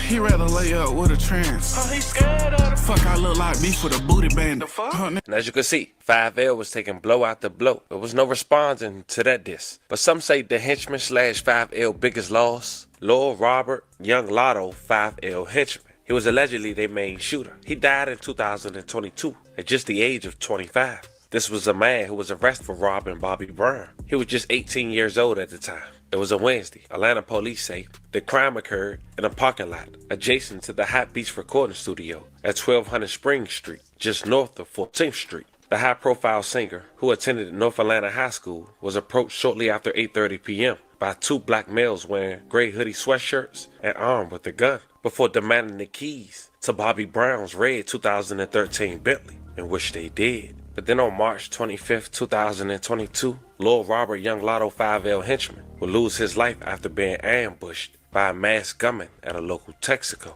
Investigators said police were called out to the Texaco gas and convenience store on Clifton Street, just off Memorial Drive, shortly before 11 p.m. for a shooting incident. Witnesses told them a man entered the store wearing a mask and gloves. They said he walked to a customer inside the store and shot him before running away. No arrest was never made. New from overnight, police say a person followed a man inside a Southeast Atlanta gas station and shot him. We now know the victim was 25 years old. Investigators say the shooter was targeting that victim that was inside that Texaco gas station on Clifton Street, just off Memorial Drive. Now, we showed you the scene live with breaking news on WSB tonight at 11. Police say the suspect had a plan. We do have an individual that entered the store. It appears that he was wearing a mask as well as latex gloves. He was carrying two weapons at the time in which he expelled a barrage of gunfire upon the individual inside. Police told us they are still working on leads and looking at surveillance video from that gas station.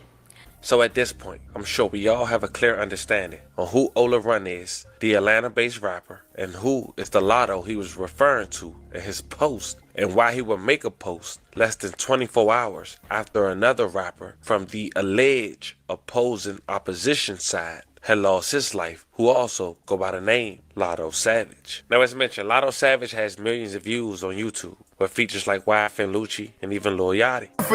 Now I'm trying to make plays on the jet. I got 3 child, how they going?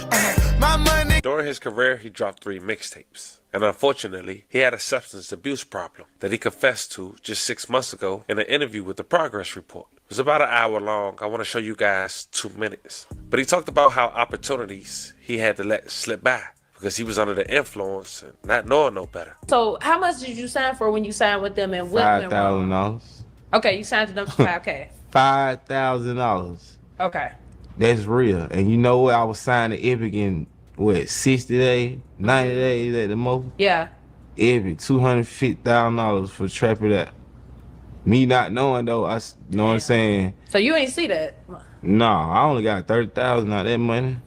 Cause I ain't have no lawyer. Trapped it out. I ain't know nothing about the music game. I didn't know, you feel me? I was getting signed for a single deal. I ain't know that. You know what I'm saying? It's stuff I ain't know because I ain't get the full contract on what I was doing. So like I said, sometimes you have to go through stuff to realize what you're doing and where you want to go with it. You feel me? Yeah. So that was a learning experience for me. You know what I'm saying? To know what I know right now. You feel me? Nah, that's real. The other song, man, that y'all had, that Whoa song, that's still my shit. Yeah, whoa, see, I ain't get no money out that neither. Really? No money out them songs. Like, when it comes to the spins and all that, only money I got was like show money. And then the little 30,000 that they gave me. Yeah. That was it. You feel me? So. What did the show money look like for you at the peak? I was getting like, what, about 3,500 a show? Okay. Hell yeah. You feel me? I was getting like 3,500 a show. Hell yeah. And I was booked up for like 2 years. I know. So, you know what I'm saying? It was money, but it wasn't the money that I feel like I probably got. I feel you. You know what I'm saying? I feel like everybody get burnt in the music business. You have to though, kinda. It's cool make though. You appreciate shit. So it's kind of like it's like a rites of passage, It's like more definitely cool. type shit. It's more definitely cool. So with just money management, like how did you do in terms of like just with that money that you was making? Did you? Man, I was blowing it. Okay. I ain't even gonna lie. I respect I was that. blowing it. Man, I went to the concert, Travis Scott, Rihanna tour, right? They came here. I'm gonna tell you what I did. Go there, 60,000 on me now. I'm going to the concert like this. I'm finna perform. 60,000 on me. Going there, lean. I'm on the lean. I'm on the drugs bad. You feel me? I'm on the drugs bad because I'm thinking like this how you supposed to live. You feel me? When you doing the rap. That's real. You know what I'm saying? You go with your cup of lean and you try. I'm really trying to fit in Type shit. in this industry with these people listening to, you know what I'm saying, thinking this how stuff go, but it don't. But I go to the concert, perform, you feel me, do all this right. I had the opportunity, you know what I'm saying, to shout out Travis Scott. Hell yeah. He was the first person that really was like, you know what I'm saying, put the Trap It Out song out there. Wow. People don't know that. Travis Scott was going around playing this for me, bro, because he heard it at a show, and then he started putting it on his show. Like he was going on concert, so he was playing it like when he go on their break, you know how they go on whatever breaks and they play a little song and then they come back out for the set. Hell yeah. He was doing that for me. Then boom, he put me on the tour with him and Rihanna. You know what I'm saying? When they come to Atlanta, let me go on. I go there. So I'm gonna tell you, I go with all this. Going there, doing all that, get what? Do my little performance. Get what I do after it. I'm scared. I dip to go back to the hood, to kick it, to be around everybody, you know what I'm saying? Trying to live in that light, like, you know what I'm saying? Y'all done missed out on the whole opportunity, man. This man wanted me to stay there with him, and we were gonna go where we were gonna go. Yeah. You feel me? And it was gonna be that. Type shit. Yeah, but guess what? It went into something else. You know what I'm saying? I went to this way, with that way. That just my opportunity that I messed up with somebody, a relationship that I could have built. You feel what I'm saying? With a person, but I didn't take the time to because I ain't know. I wasn't thinking about it. That's real. You know what I'm saying? But like you have to be aware of what you're doing when you in the industry and knowing when people give you opportunities and bring you in on something they got going in, they messing with you. So you have to show that same, reciprocate that same energy back to those people. You know what I'm saying? 100%. My energy wasn't like that. My energy was like, oh, I'm finna go over there. You can't be like that. You know what I'm saying? Type you have shit. to be a type of person that gon', you know, just be aware of who you're around. Shout out to the progress report. That interview was over an hour long. You guys should go over there and check out the entirety. But just 6 months after that interview, Lotto Savage was gunned down. The DeKalb County Police Department was investigating a deadly shooting March 19th, 2025, Wednesday at around 6 p.m. at the Glen Hollow Apartments. As of now, that was the only information police provided to authorities. Now, some girl who lived at the complex had posted Lotto Savage laying on the curb. We're not going to play for the respect of his family, but we will play what she had to say when people had gave her backlash for posting that. Check it out. One thing about it, two things for sure. I'm not finna keep telling y'all. I did not know who that was before I posted it. Secondly, this is my motherfucking... Now, as we wrap this video up, to both Lottos, may they both rest in peace and loving condolences to their families. Now, the police haven't released the motive. It's only been reported that allegedly it was a drive-by, but that hasn't been confirmed. But a rapper comes out and linked himself with that. Even if he not responsible, you playing police games. But that's where we at in 2025. Fam, let me know how you guys feel about this one. This was the story of an Atlanta rapper who was gunned down where he was most comfortable at. Talk to me in the comments. Don't forget to like and subscribe. And today, I'll catch you guys on the next one.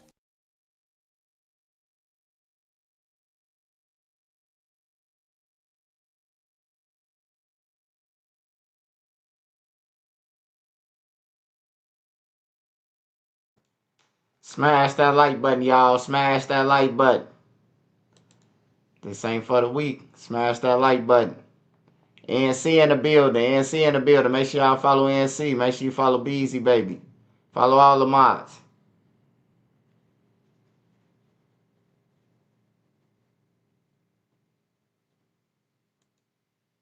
Everybody want to make an example out of somebody. Somebody gonna make an example out of you. You keep on throwing rocks at the hey man, somebody gonna make an example. And I'm not talking about nobody in particular.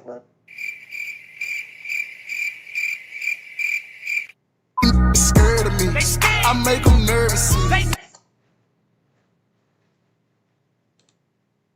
Nobody wins when the family feuds.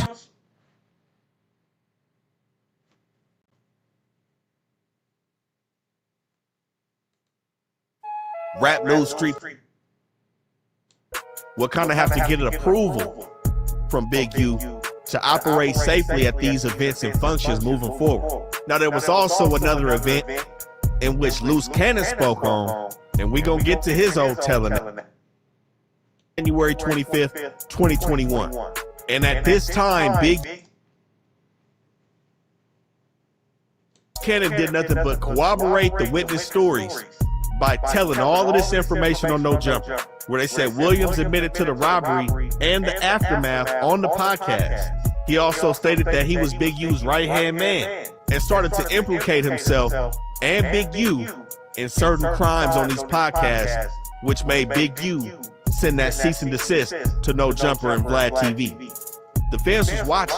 They seen Loose Cannon refer to Big U as Big Useless or Big Uterus. And they also have the January 3rd incident that happened this year when Loose Cannon struck somebody in the head and knocked him out with the pistol and proceeded to remove valuables from him, the jewelry, cash, cell phone, and added up everything to being over $5,000. They watched statements that Loose Cannon made saying he was Big Useless's enforcer, that he loves to fight, and that incident could have went a lot worse, implicated himself in this assault, and implicated himself into working for a criminal enterprise, Big U Enterprises. He also posted some of the fight and also spoke about how he was with Big U when P&B Rock was killed and that they would have told him to comply with them dudes that killed him from A7 so they can bargain and get his jewelry back and tax him on the back end. He implicated himself in all of this, and we see him looking stupid, looking at his wife now, with the feds all around him. All that playing, doing too much playing on the internet. This shit not a game no more. You know, these dudes was known for fabricating situations, making up stories, and falling back in and falling out with people, doing a bunch of shit. Now people looking crazy. He also made statements online that he kidnapped a victim and put him in the trunk of his car and drove him to Big U's house. Why are we talking about this? It said y'all was trying to kidnap him. No, that's capital. So explain that story. Wait, so how did you even come in contact with it? And I think supposedly there was a Big U portion of it. Yeah. So basically, the Grabbed him. security is LA niggas. Yo, I noticed that. Are you serious, man? Are you serious, bro? This man going on a podcast talking about a real robbery. He put somebody in the trunk. Bro, they ass finna, hey, look, I guarantee you, everybody talking about they finna get 5 years and 7 years. Man, they ass finna get some years, bro. They finna get some years, bro. They put motherfuckers in trunks. And then everybody told me that this dude right here was a creative player. It seemed like he was the gangster of the crew. I seen him whoop a couple people, beat them up. Like he the henchman. He was slow though, because Big U manipulated him. Big U knew he was slow. This man going on all the podcasts telling all the shit that he involved in though. He think he hurt Big U, but he telling on everything that he involved in. But it might work in his favor though if they want Big U. Big useless, big uterus, whatever you want to call him. Sweetie pie.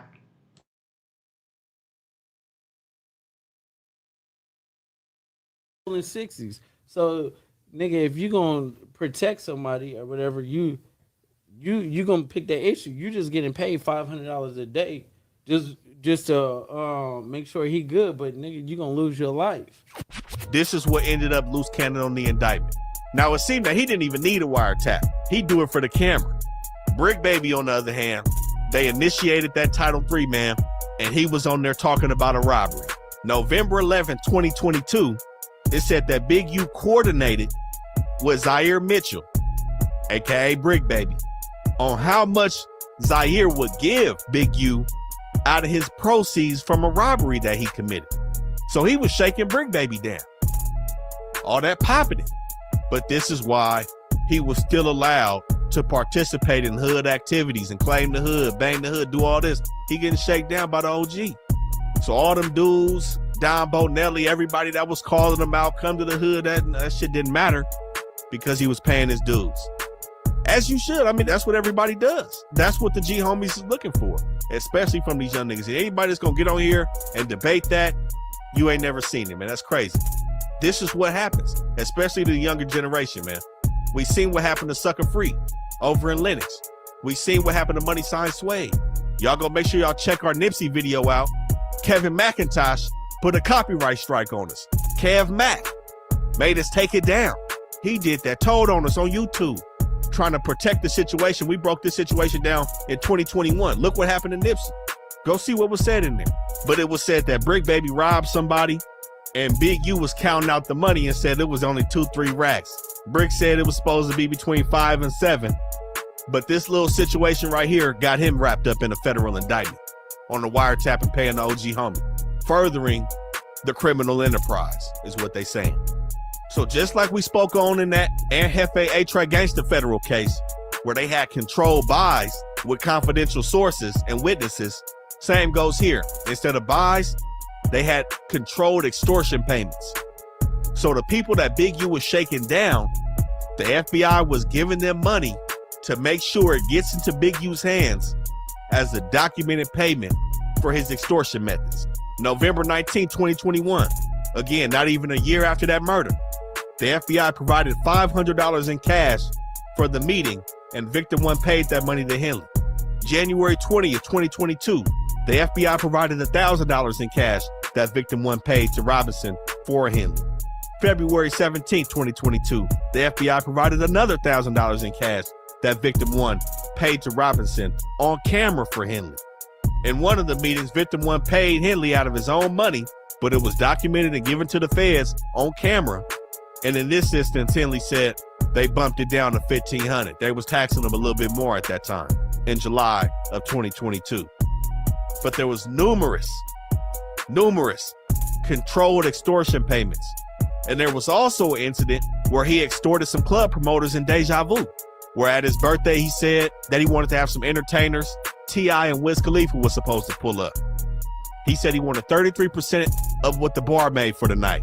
So after that, he calls one of the promoters and basically is like, look, y'all put my face on this flyer. It's all over the city. My wife is tripping. I need 30 racks. Club promoter like, man, you know, maybe 20 because 30 is the pot. So I'll give you 20. I'll take 10.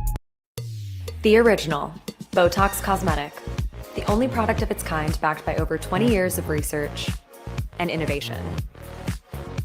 The most researched product of its kind. Still Botox Cosmetic. Big U said no, 30. Wiz Khalifa, T.I. didn't end up pulling up. Some witnesses seen him shake the club promoter in the back for that 30 racks. And on top of that, he still asked for the 33% of the bar. And of course, these demands were followed by threats.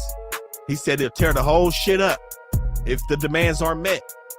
He said he'll have 5,000 6-0s in the club to tear it down.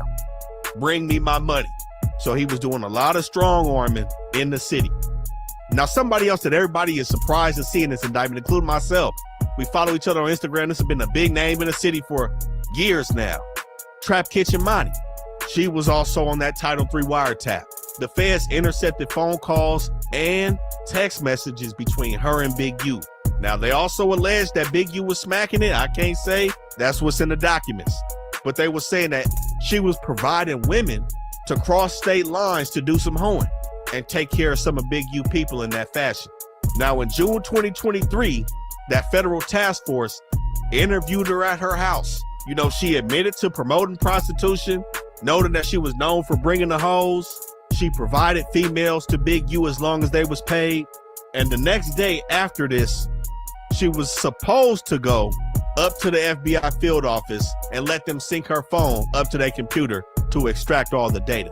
Now, of course, she wasn't supposed to have communication with anybody after this interaction, but they intercepted her talking to Big U and meeting with Big U. And at this time, Big U was already knowing that the feds was tapping phones. But at this time, she meets with Big U, breaks down everything that happened. And, you know, it looks like Eugene grounded her a little bit, made her pull her shit together. And she didn't cooperate anymore after that point. She didn't make another statement and didn't go to the FBI field office to empty the contents of her phone, because that would have blew everything up. But, you know, they got warrants for all of that right now. The biometrics, everything. They're trying to go through everything right now. But the reason Big U knew his phone was tapped was because a couple months prior to this interaction between Trap Kitchen Money and the feds, Las Vegas police pulled up to Big U crib, tried to do the okie doke, saying they was new detectives working on Raan Williams' case, and they just wanted to touch everybody that could know something 2 years later for the anniversary of his homicide. He wasn't at home at the time. His wife called him. And anybody know, if you ever got a phone call with somebody telling you, hey, the police looking for you, the number one question you ask, how many of them was it? That's the universal question. So the feds intercepted that call and noticed that Big U was getting wary about the phones. He didn't return home for 2 weeks after that point and started to move a little differently. But like I said, there was already hours of phone calls and what the feds call a pertinent conversation that had meaning in relation to the indictment or the case. But you know, this whole situation right here gave them the opportunity to go ahead and look into his financial affairs, which is where they hit him with the EIDL. A lot of people's thinking of PPP. When the IRS involved, it was that EIDL, the one before the PPP that wasn't forgivable. Everybody know what I'm talking about. Don't do that. They said he got 90 racks from the EIDL under Unique Music, saying he operated with a $200,000 profit for the year when he was actually at a $5,000 loss, and got him for a fraudulent application on that. So this is where the bank and the wire fraud come in. The embezzlement. It said that he embezzled around $150,000 on 7 separate occasions, where we see in August of 2019, he got $20,000 donated to his business by an NBA All-Star. January 2020, $14,000 that he embezzled from a payment from an award-winning music publishing company. Now, the embezzlement happened because these people were donated to a business. So in this case, for example, the publishing company donated $24,000. Once they followed the money, it was seen that $14,000 out of that $24,000 was transferred to his personal bank account and being used for personal expenses instead of the business expenses that were negotiated at the time of the donation. Simple stuff. Very simple. Is they trying to add everything up. This is what the feds do. And it said September 21st, 2022. He embezzled $19,000 out of a $20,000 donation from an NBA MVP, former NBA MVP. And he also had a situation with ex-NFL player Willie McGinnis. Well, I believe it's Willie McGinnis, based on a situation that Willie McGinnis had in the club at the same exact time. And the indictment is referencing somebody named WM, who was a former professional football player, where it said that this individual busted somebody in their head with a bottle at the club. Big U had to step in and had to squeeze them folks from pressing charges, getting the heat off Willie McGinnis. Is this how his son is in the NFL? I can't say. I'm not gonna go there. Of course, you got to be talented, but we see a lot of the company Big U was keeping is some high-ranking people, especially in LA. Now, they also allege that he misappropriated funds from the GRID program and from the city of LA. Now, the GRID program is also that situation where 600 and all these dudes is talking about how he's working with the police. It's a gang intervention program where they do have dealings with the folks as well. But clearly, if he was operating with the folks, it didn't help him none in this situation, man. When we see, it looks like 600 really is the folks. But since 2015, his company Developing Options received $550,000 from the GRID program. And between July 1st, 2018 to July 30th, 2023, he received $2.3 million from the city of Los Angeles.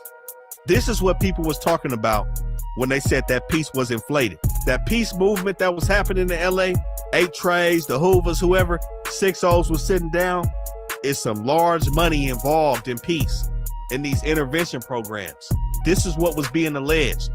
This type of paper. You can't fault nobody for trying to get a legal bag. But when the funds are misappropriated, this is how you see a situation like this. And on the wiretaps, we also see multiple threats, many to Wack 100, where he's communicating with people stating that he needed to break Wack 100's jaw and that he needed to beat the shit out of Wack 100. There was also a situation where he described threatening to kill some dudes from Grape Street, saying he had paperwork on some of his homies in the 60s, and speaking on how he's the biggest Rolling 60 member to ever exist, including Nipsey Hussle. So, you know, this is very early in this situation between Big U and his co-conspirators. But we're going to keep providing y'all with this dope content, man.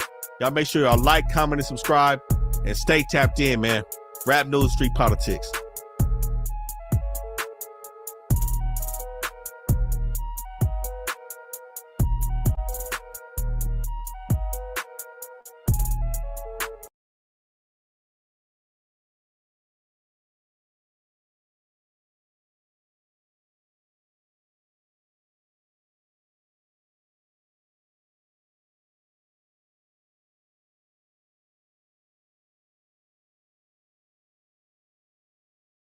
Love my niggas like a blessing, everyone that bled. I just took a 10-piece, made it out the Fed. You got the brother right here. What's your name, man? Tiny Minutes from Mo3 Gangster. Yes, sir. I pray something shake for my nigga hit 6. Free YD, YA, and Tiny Mad Minutes. It follows that many of them were Mo3 gangster Crips. Rap News, Street Politics, the best hood channel on YouTube. And we back in South Central about to cover the largest federal indictment on the West Side Mo3 gangsters. Now, you know, a lot of people been hitting us about covering cases. They've been asking us to cover an Hefe case, man. You know, I guess some people got on the who's and was asking for paperwork on there and all that.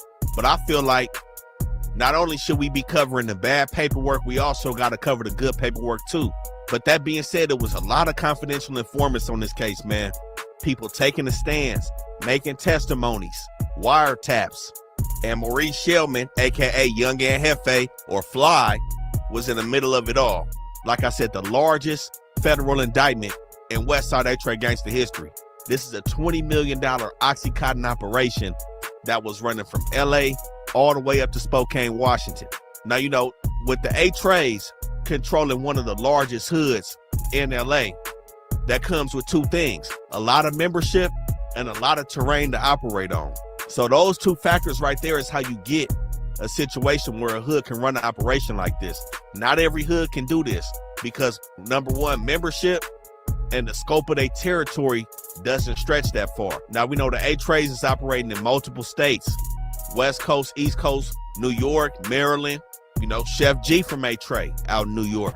But this specific setup was when the Mo3s started operating and really making money in Spokane, Washington. But for y'all that don't know exactly who the Mo3s is on the West Side, like I said, controlling one of the largest territories, they operate just a couple blocks south of Harvard Park, all the way down to Century, north to south, and really going from Van Ness to Vermont, east to west. So really, man, they cover like 30, 40 blocks in this section. We know they got the north side over by Florence. They got the original west over by Western. The far west bordering Van Ness. The back west back by the 99s and the 90s, and the south side's between all of that. So with 5 sides of they hood, we know they bordering a lot of enemies, and they bordering some hoods that they cool with. To the north, they got the 6-0s, who we know is the #1 enemy of the Mo3s, along with the 9-0s to the south, also gridlocked in the deadly war with the ETGs. To the east across Van Ness Inglewood Family Gangsta Bloods, who we've all heard them be cool with, as well as east of Vermont, they got the Hoovers, who they cool with. Then they got other situations to the northeast with the Menlos, and to the southeast with the 99s, both hoods that they don't see necessarily eye to eye with. Damn, cuz, he working with the cops. The Draco got the drums, time to terrorize his block. Is you with this gangsta shit or not? Don't bang it on the dead homies if you ain't sliding when they drop. All sides moving, nigga, this is GC. Active giants, but the young hogs raise me. It's free, baby, schoolie till they let them free. Yeah, it's free, baby, schoolie till they let them free. But like I said, they took this operation that they got in South Central all the way up to Spokane and got cracking. So it's said that this whole situation started around 2008, no later than 2008. It's not necessarily known when the 8 trays as a whole really got to Spokane, but LAPD said they was made aware of the 8 trays traveling up there around 2007. Now, this indictment included 62 people in total, and it's confirmed that about 25 or 26 of these people was for show from 8 tray gangsters. Everybody else was ETG associates, co-conspirators, or just dudes and females either claiming or just being around the mix of all the 8 trays. And they broke it down into levels. They had upper level leadership, mid-level leadership, strictly female drug runners, other mid-level distributors and drug runners, and lastly, they had a group labeled 8 tray gangster criminal associates, all a part of this indictment. Now, with all of them members, we know there's a lot of people with some reputable names that went down on this case. A part of upper level and mid-level leadership, we got dudes like Tiny Sody, Tiny Menace, Tiny Football, Big Rowdy, as well as Lil Sidewinder. Now, we know those kind of names ring a lot of bells in their section. Names like Side.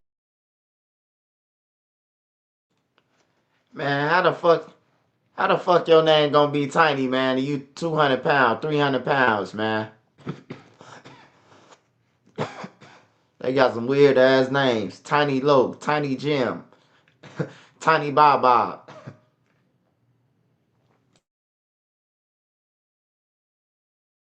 Sidewinder, Football, Sody, Menace, Rowdy. These names hold a lot of weight, and these were some reputable members, as well as Young and Hefe going down a part of this indictment. Now, like I said, that was upper and mid-level leadership of this program. Young and Hefe was labeled as a mid-level distributor in this program again. This operation was going on from about 2008 to 2013. So when everything blew up in 2013, we talking about a 21, 22-year-old and Hefe, a real young dude that got mixed up and involved in this situation. But the lead defendant, the main guy, had ties to Washington before everything jumped off. Schoolboy, Arvin Carmen. Now, he had ties earlier around 2004, and even before that, with his baby mama, Jessica Clinton, staying up here in Spokane. So it's not confirmed, but he may have been the one to really jump ETG off in this section.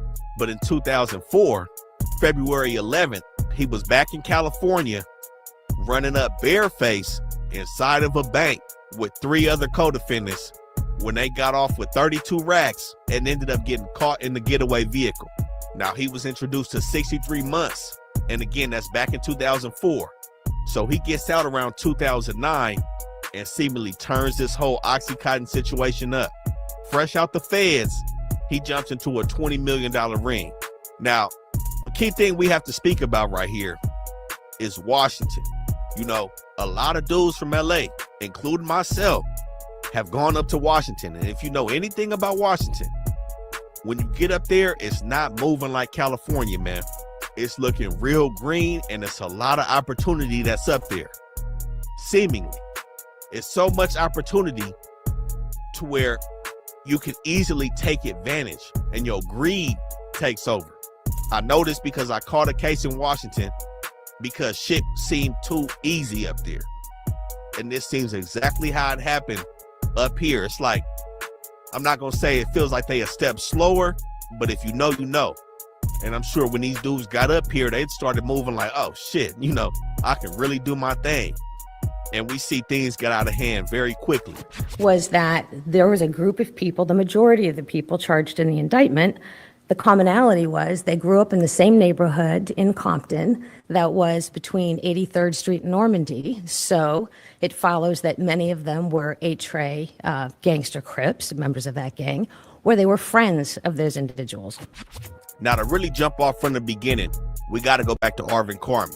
It was said that he was the original pill man in Spokane, and this being right after he gets out of federal custody in 2009 from that robbery.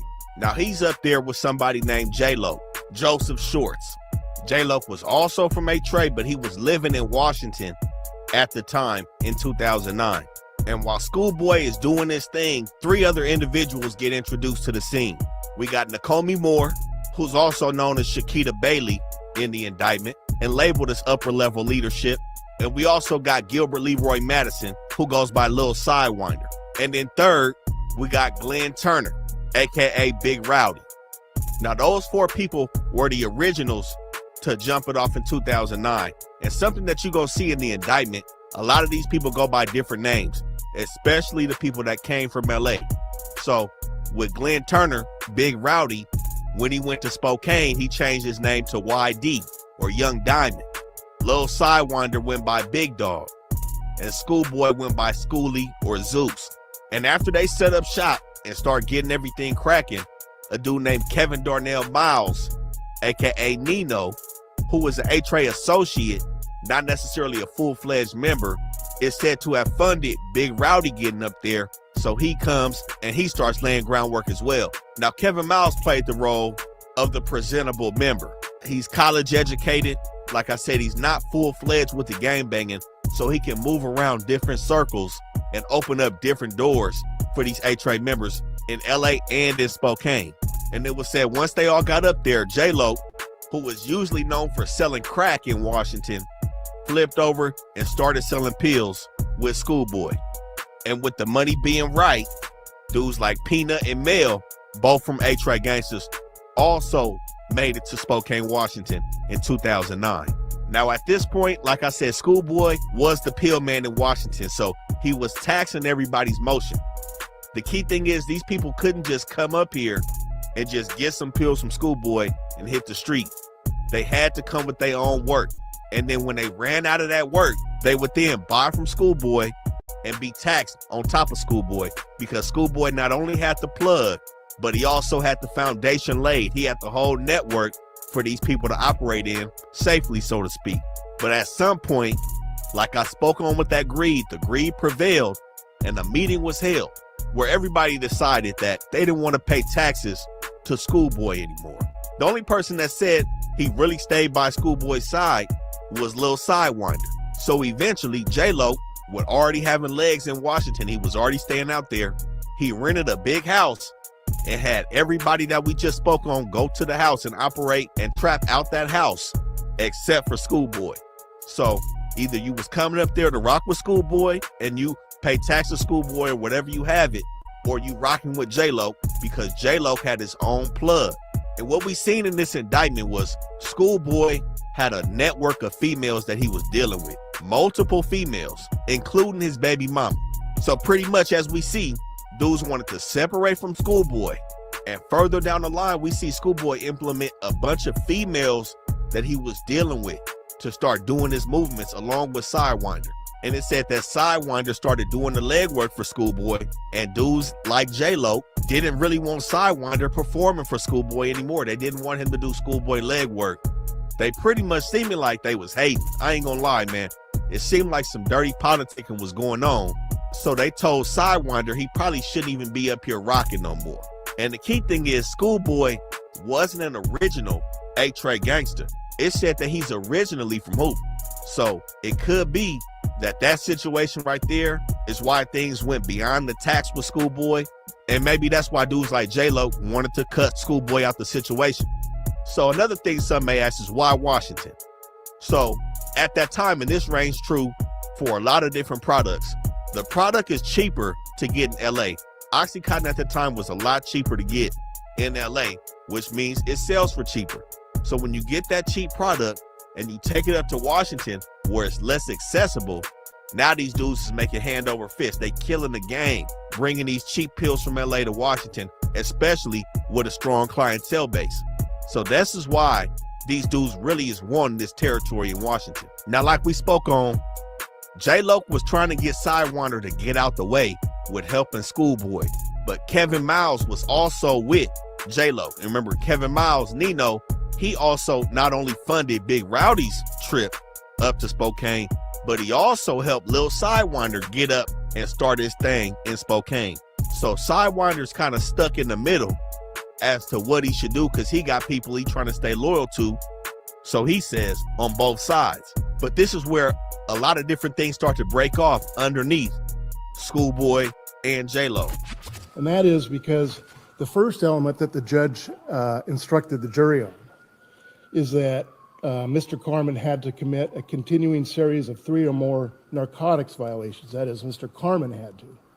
Defendant Carmen committed 1 or more of the following narcotics transactions, and it lists conspiracy, distribution of a controlled substance, possession with intent to distribute controlled substance, and use of a communication facility in furtherance of drug trafficking crimes.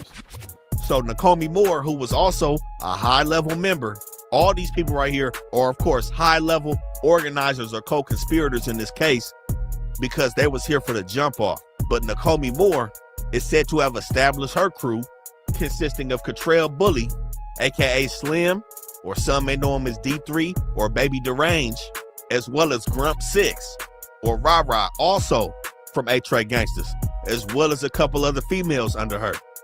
Now, Catrell Bully, D3, is D3 the Gas Man, another one of their artists coming out the 80s. He was involved in this situation as well, man. Like I said, a lot of dudes from A-Tray was involved in this. He was defendant number 10 out of 62. So he was also out here doing this shit with everybody else in Spokane, Washington. And then Kevin Miles further developed his crew that consisted of Big Rowdy and Donald Lynch, aka Young Mo, who also went by the name of Flossie or Lil Bit up in Washington. Now, with both of them working under Kevin Miles, Young Mo also introduces DeAndre Megan, Baby G-Man or Flacco, into the situation. More A-Tray gangsters coming up to Spokane, Washington. And eventually this led to big names like Tiny Sody, Richard Jamal Haynes, who also went by Swag or TS or Tiny Schoolie in Washington, and Alex James, Tiny Menace, along with Tiny Football in the Lael Lisby, who was said to be one of the top guys coming out the north at this time, and Tymar Haynes, Tiny Outlaw, also ended up making their way and start really putting in work in this pill game in Spokane, Washington.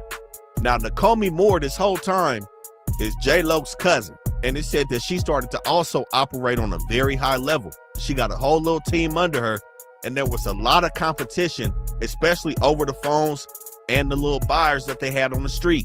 So things started to kind of get out of hand, man. And it really all started with that meeting at the big house when everything split into J-Lo and Schoolboy's crews. So Sidewinder ends up going back down to LA and starts to operate out there.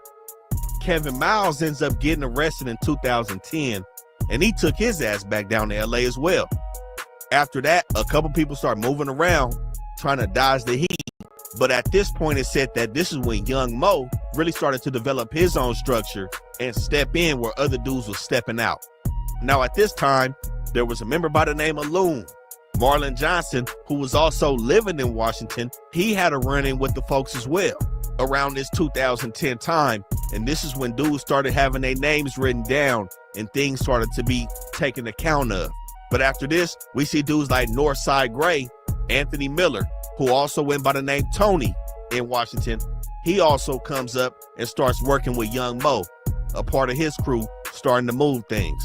Now, when Tiny Sody got up there, it said that this dude was really getting to work and putting it down. Now, we know the Sody name is a big name in this situation, and 3 of the Sodys was kind of involved in this situation, low-key, where you had Baby Sody, Tiny Sody, and Young Sody.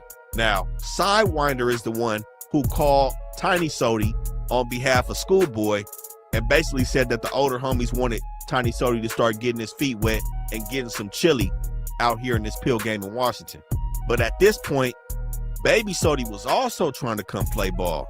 But with Tiny Sody already starting to run a hard program, he kind of had these stipulations where it's like, man, nobody finna give you a free ride up here. Like I said, everybody had to come with their own work, whether you sent your work with one of the runners that was bringing it from LA or you bringing it yourself, but you couldn't come empty-handed, and you got to be ready to fall up under a program. So Baby Sody not being named in this indictment, you know, it seemed like he fell off to the wayside, but Tiny Sody started to take a strong grip. And it said that a couple dudes were scared of this dude. It said that Northside Gray at one point was hiding from Tiny Sody up here. There was a lot of friction that was going on, a lot of competition in this pill ring amongst the ETGs. But now by the time it's 2011, Tiny Sody's starting to re-up with Lil Sidewinder and Schoolboy. Little homie like, what this hoe? Nigga, half 100 from that G gang, the one off Florence. You can ask about me. You ain't never caught a body for the G, then don't come around me. Who could? Never seen him for. I don't know about him. My squad went down for a whole summer.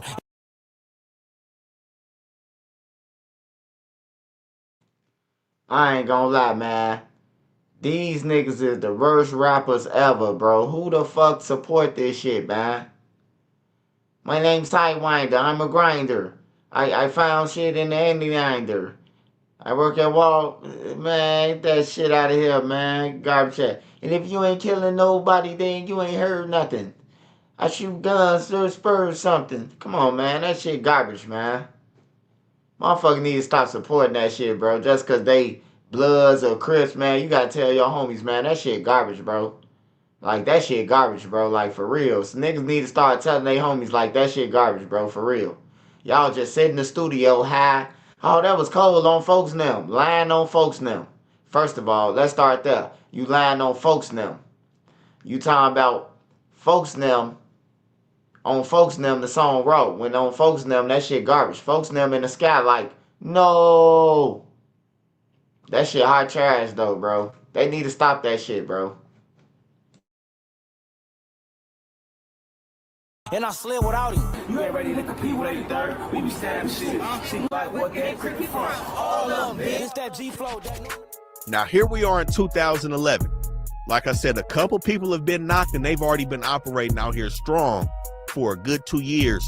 And a good amount of people from A-Tray Gangsters have gone back and forth from LA to Spokane, Washington, and the people have taken notice. So you have the Spokane Regional Drug Task Force, Idaho State Patrol, Washington State Patrol, the county and the sheriff's office, LAPD, LAX police, and the DEA.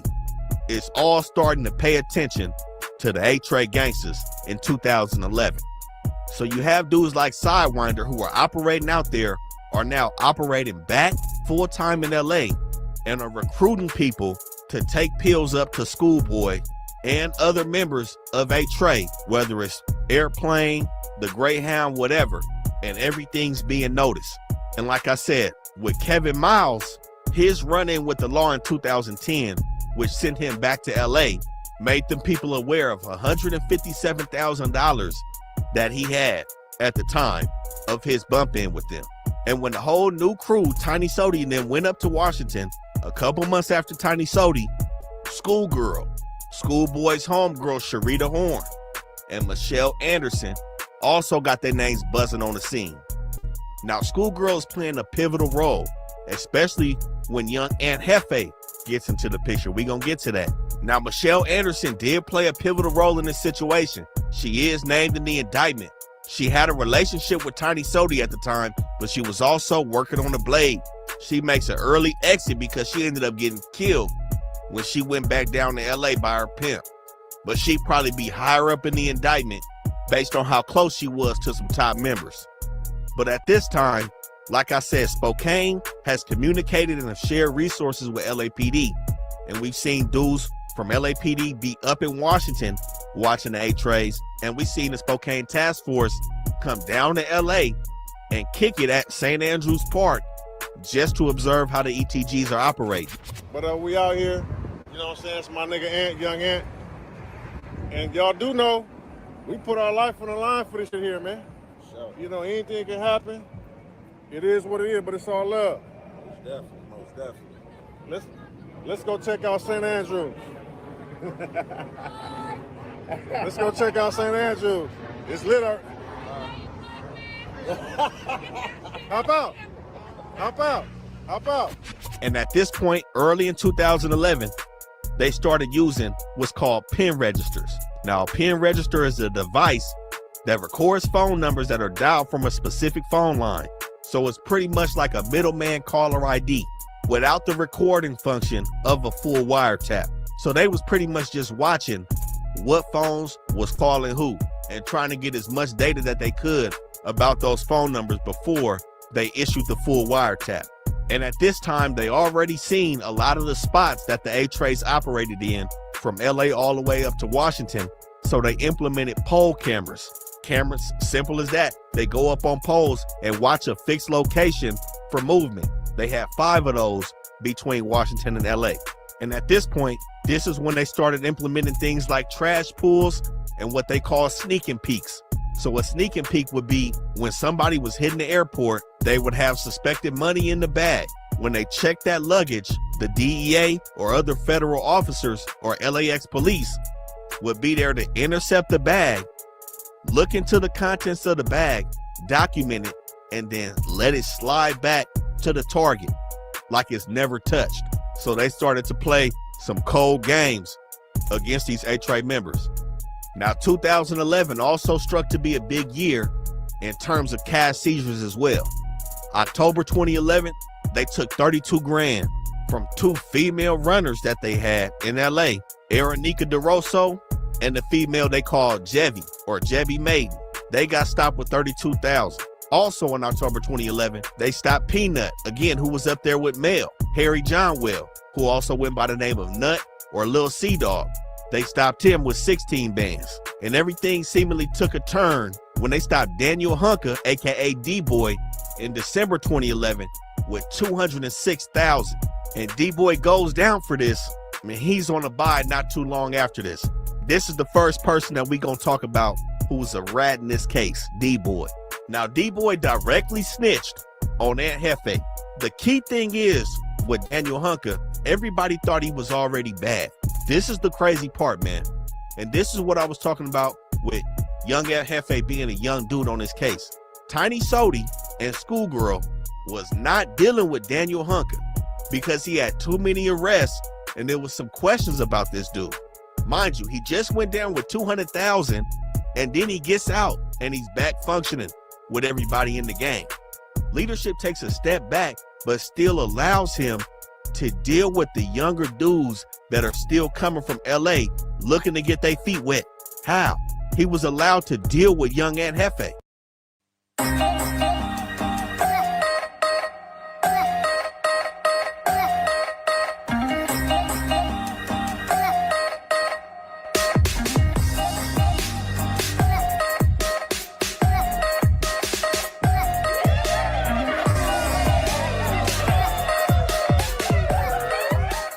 Hey, what's up? Sam here. The Jenga U2 Ultra Through Projector is probably the best gadget I've ever reviewed in 2021. Now, the feds did say that he was playing both sides. They labeled him, quote, a bad informant. He was making controlled buys for them, snitching and telling with audio taps, as well as doing his own side work when he wasn't an informant with the feds and still gaining money from the pill game. So they labeled him a bad informant, but he was also a snitch and a rat in the streets. And I don't understand how they still let him, if anybody had questions about this dude, how did they let him touch the little homies? And this is the thing where people were saying that everybody kind of started moving for self. Daniel Hunker presented some form of value in some way. So it was like, let me not completely cut this dude off, but let him deal with the young homies so we can still profit. You know what I'm saying? Because like I said, with Schoolgirl, she dealt directly with Aunt Hefe multiple times. So let's jump right into it. Young Aunt Hefe hit Spokane, Washington. I'm a felon for the record, I still carry metal. I'm a felon, I be stepping, ain't no forgery. Put them niggas 6 feet when it was war with me. Had no mercy on the streets, bet the Lord agree. Shit we never speak on, niggas always preach. What's the topic? Get some money, can we buy beats? How you feeling in the farm when you in them seats? When you coming from the ghetto, struggled in them streets. I made a couple 100,000, I seen every leak. Now, Aunt Jefe jumped into the pill game already in LA, and it seemed like he was waiting to get cracking and take his talents up north. But before the wiretap phase, like I said, it was still pen registers. The confidential informant started to play around in 2011 and 2012. And that brings us to July 6, 2012. Still in LA though. LAPD confidential informant hit up Aunt Jefe to purchase $5,000 of prescription pills at the Everything Gold store. Now, like I said, Schoolgirl was somebody that was instrumental with Aunt Jefe being a part of this movement. Schoolgirl is the direct homegirl to Schoolboy, Arvin Carmen, the lead defendant on the case. That Everything Gold store was on 88th and Normandy. That store stood for ETG. That was Schoolboy's store. He would operate between LA and Washington, running that store, conducting business, and really putting it down, making sure that he was trying to have some legit money in there on the side. But the ETG store is the meetup spot on July 6th with the confidential informant and Aunt Jefe. Now, the informant goes back and tells the LAPD that Maurice Shellman, Aunt Jefe, is working for Schoolboy, and he makes the deal. But shortly after this deal, Schoolboy calls the LAPD confidential informant and advises him that he's cutting Aunt Jefe out, and you only gonna be buying from me now. That sounds like some New Jack City shit. You know what I'm saying? So he said, you only gonna buy from him, or you gonna buy from Lil Sidewinder. He was still rocking with Lil Sidewinder based on the loyalty that Sidewinder has showed when everything has split up 2 years prior in Washington. Now, like I said, this July 2012, 1 month later, August 7th, the Title III is initiated. What is the Title III? The wiretap. So they have enough evidence, they submitted the warrant, and they ended up putting taps on 7 phones that they called target telephones. TT1, TT2, all the way through to TT7. Now, like we spoke on, they labeled Aunt Jefe a mid-level distributor. There was a lot of people ahead of him. He's defended 35 out of 62 on this indictment. But the reason why they kind of went heavy on him is because he was in direct communication with the higher ups in this situation, and he had a lot of communications on these target telephones, specifically with Schoolgirl. Now, when the wiretap started happening early August, they started to see Aunt Jefe, who also went by YA or Young Ant or Fly in Washington. They seen him doing a lot of movements and his name being brought up from people like Tiny Sody, Schoolgirl, and also being referenced by Tiny Football, Schoolboy, and Lil Sidewinder. Top defendants had young Aunt Jefe name in their mouth on these target telephones. Like I said, he was dead in the mix.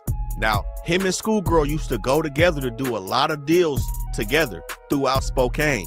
And we seen it was even one point where she called Aunt Jefe talking about he messing up her business because he not answering the phone. So they had a real good relationship with making things happen up here. But that July sale with the confidential informant with the LAPD would not be the last time Aunt Jefe was on the back end of a controlled buy with a confidential source, which takes us to Samantha Madsen, also known as CS9, Confidential Source 9, who was a prostitute at the time that signed a contract with the feds to start working as a confidential informant in order to work off some of the bunk charges that she had piled up over the years. Just some bullshit. Really no reason. They had none on her. She just didn't want to sit in the county for a couple days, signed up to be a confidential informant. Not only was she working off charges, but they also paid her. She was monetarily compensated for her cooperation in this. She was a drug user and a prostitute, and this wasn't the first time that she participated as a federal informant for the police. So we still in 2012. The lead detectives on this case, who also referred to this case on a grading scale of how good this case was, labeled it an A-. These dudes was doing their thing and man, they hit some high barriers in terms of this operation. But November 8th, they laced up Samantha Madsen with the wire and dropped her off to make that telephone call to Aunt Jefe and G Stutters, aka Carlin Romeo Tones, who did a lot of dealings with Aunt Jefe in Washington. Now, like I said, the LAPD was also up in Washington doing surveillance, and it said they was just driving by one time and they just happened to see like, oh, that's Ann Hefe and G Stutter. You know, so this is how Washington came privy and really started to know these is real A-Trays that's out here and really doing some work. But nonetheless, they set up Samantha Masson, and she called Ann Hefe, man, jumped in the back seat and did the deal with Ann Hefe and had them on audio recording, pointed everybody out who everybody is. And for the most part, they had Ann Hefe in the bag with this. But there was also another snitch that was implemented, a dude named Nick DeCaro. Now, Nick DeCaro was said to be the pill man before the 8 trays got there. Aunt Hefe used to sell his work to Nick DeCaro and put tax on it, so Nick DeCaro would have to overprice his work, therefore making him void in the situation. Why go to Nick DeCaro and pay this amount when I can go to Aunt Hefe and get it for the low? You know, this is what was going on out here. And this is the drug game. This is how it's played out. But this is also what turned Nick into a snitch and a hater. He made statements to Samantha Masson and said that he didn't like how flamboyant Aunt Hefe was. He said he was too arrogant. And he even made statements saying that he was contemplating robbing Aunt Hefe, to where Aunt Hefe said people get killed like that. Now, nothing ended up happening to Nick DeCaro, but he's also somebody that's a rat in this case. Not a confidential source, but like I said, there was many confidential sources, at least 9 in Washington alone, plus the ones in LAPD.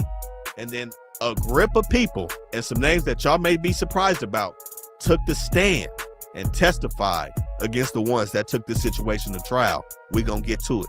Now, on these wiretaps, like I said, this went on from August all the way to December of 2012. A lot of communications were had, especially between Schoolgirl, who also goes by the name of Star in Washington, and Aunt Hefe, where it said they spoke about a vehicle that a dude named Brandon Warner had purchased. Young Aunt Hefe was seen in this vehicle. Guess what? Brandon Warner was also a snitch. He was also playing the role of a confidential informant, and the whole case was really in the bag with all these people cooperating. And there started to be a lot more cash seizures and confirmed airline travel. In March 2012, Big Rowdy was caught with a measly $1,400, but it was noted. Also in March 2012, one of their female runners, Treasure Brown, was stopped with an unknown amount of $1,000 bundles. In June 2012, Mercedes Reeves, who was one of Schoolboy's females that he was smacking, was caught with $28,000. August 2012, Portia Marcus, who also went by Flasha or Sasha, was caught with $73,000 in a sneak peek.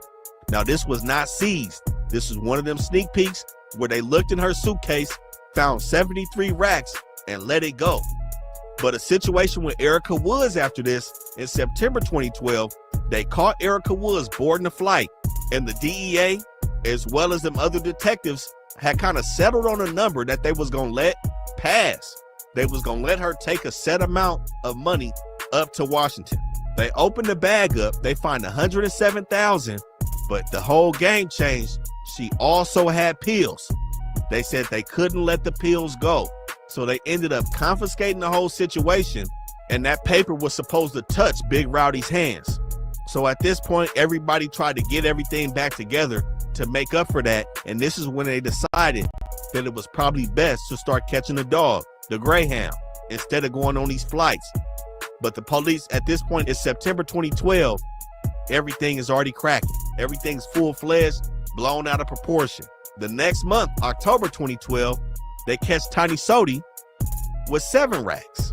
So all together, all the seizures that they made in their whole investigation totaled about $930,000.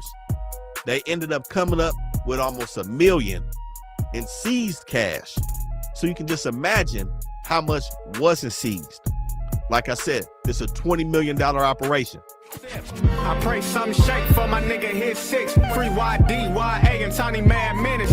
Black bone, stay strong, you almost home. I'm in the stew going hard, some niggas can't get on. On probation, but a nigga still toting heat. Cause Lord knows shit is wicked in these LA streets. My nigga West Boy running up a bag. Stay on your grind, third, don't let nothing get you off your path. I hold this cheat shit down like an anchor. You wonder why? Cause I'm from A-Trey gangster. I'm from A-Trey gangster. 3 times, it's for A-Trey gangster. Now, in this whole situation, with all these pills moving, we talking about shipments that would have 1,500 to 3,500 pills in it every shipment, every other day, 2,000 to 3,000 pills moving. Sometimes in one day, they was talking about 9,000 pills moving. We talking about $180,000 being made in 1 to 2 days off these moves, bringing in pills from LAX all the way up to Spokane, Washington. Like I said, Schoolboy had a bright idea coming out the feds from that robbery case. He's also dealing with guns as well. They recovered a grip of guns in this whole situation for no reason, honestly. It didn't seem like they was beefing with anybody other than what they had going on in LA. You know, none of that shit is even mentioned in this whole situation. These dudes are just trying to get some chili out here. So the guns, you know, I can understand you feeding the streets, but all them guns that was recovered involved the ATF into this case as well. And like I said, Schoolboy was dealing with a lot of females that was doing these movements at this time. Like I said, Jessica Clinton, his baby mama, Sally Guthrie, Joisha Jefferson, Mercedes Reeves. These was all females he was smacking on. And he had his homegirl, Schoolgirl, who was said to be like a walk-on. Also kind of not a fully official member. She didn't get put on the A-Tray. But again, she was a walk-on. She was dealing with Lil Sidewinder at the time. So this is how they was having a whole bunch of females move around. Like I said, it's a whole group of nothing but female co-conspirators and runners that was doing all this work, man. And when you see, there was 4 people that took it to trial. You had Schoolboy, you had Dante Blackman, aka Paco, you had Brandon Chavez, who was a dope fiend, and you had Carlin Romeo Tones, G Stutter, who spent a lot of time with Aunt Hefe. Now, G Stutter seemingly kept it solid, man. They had him in that room, and it seemed like he wasn't breaking, man. He didn't take the stand, and his interview was only 20 minutes compared to the hours and hours that they said Lil Sidewinder and Schoolgirl set up in that room for. Like I said, he spent a lot of time with Hefe, T-Crazy, and football, but he didn't point anybody out in no pictures. He didn't want to do that. And, you know, when they was trying to play with him over the prison time, he took it on the chin, said whatever it's going to be, he just hope it's 10 or less, and proceeded to shut his mouth. Those 4 dudes took it to trial. What we seen is most of them female drug runners took the stand. Sally Guthrie, who Schoolboy was smacking on, took the stand. She was in her feelings, talked about how he left her in the hotel for days on end. You know, she felt like she was done wrong, so she took the stand. Schoolboy baby mama took the stand, talking about all the money that he was bringing in without having a job. Brandon Chavez, who was on the case, who was fighting the case on trial with Schoolboy and G Stutter and Paco, also took the stand in his favor. Another confidential source, Raylynn Andrews, who participated in controlled buys with Flacco, Tony, and Loon. Man, she was a nasty CS. She made sure the folks stayed up to date with the target telephone numbers, make sure they was tapping the right numbers. She took the stand. And like we spoke on with that rat, Daniel Hunker, he also made controlled buys with D3 and Tiny Soda. So that testimony stand went crazy, man. But 2 people, man, that kind of hit home, that testified, told everything on everybody, including Aunt Hefe, everybody at every level possible. Lil Sidewinder and Schoolgirl both took the stand and testified against their co-defendants. Love my niggas like a blessing, everyone that bled. I just took the 10-piece, made it out the fed. Blue flag, red beam, they wanna kill me dead. Took the racks up out my pocket, placed it by my head. Love my niggas like a blessing, everyone that bled. Can anybody translate what the fuck he just said? That shit sound garbage, son. Shit sound garbage, man. They whole crew garbage. I ain't heard not one rapper in like 30 minutes, man, that said, damn, he cold. All they ass sound the same. Garbage. Garbage. It gotta be some different drugs out there in Cali, man, that they fucking with in Cali. Ain't nowhere in the hell you gotta be high to listen to some shit like this. You gotta be off some dip, some angel dust. You gotta be off that shit that's off colors, man. For me to listen to that shit, you gotta be high, man. Hey, imagine you sober. Imagine you sober and a nigga, you in the car with a nigga, you sober, broke and everything, and he playing that bullshit.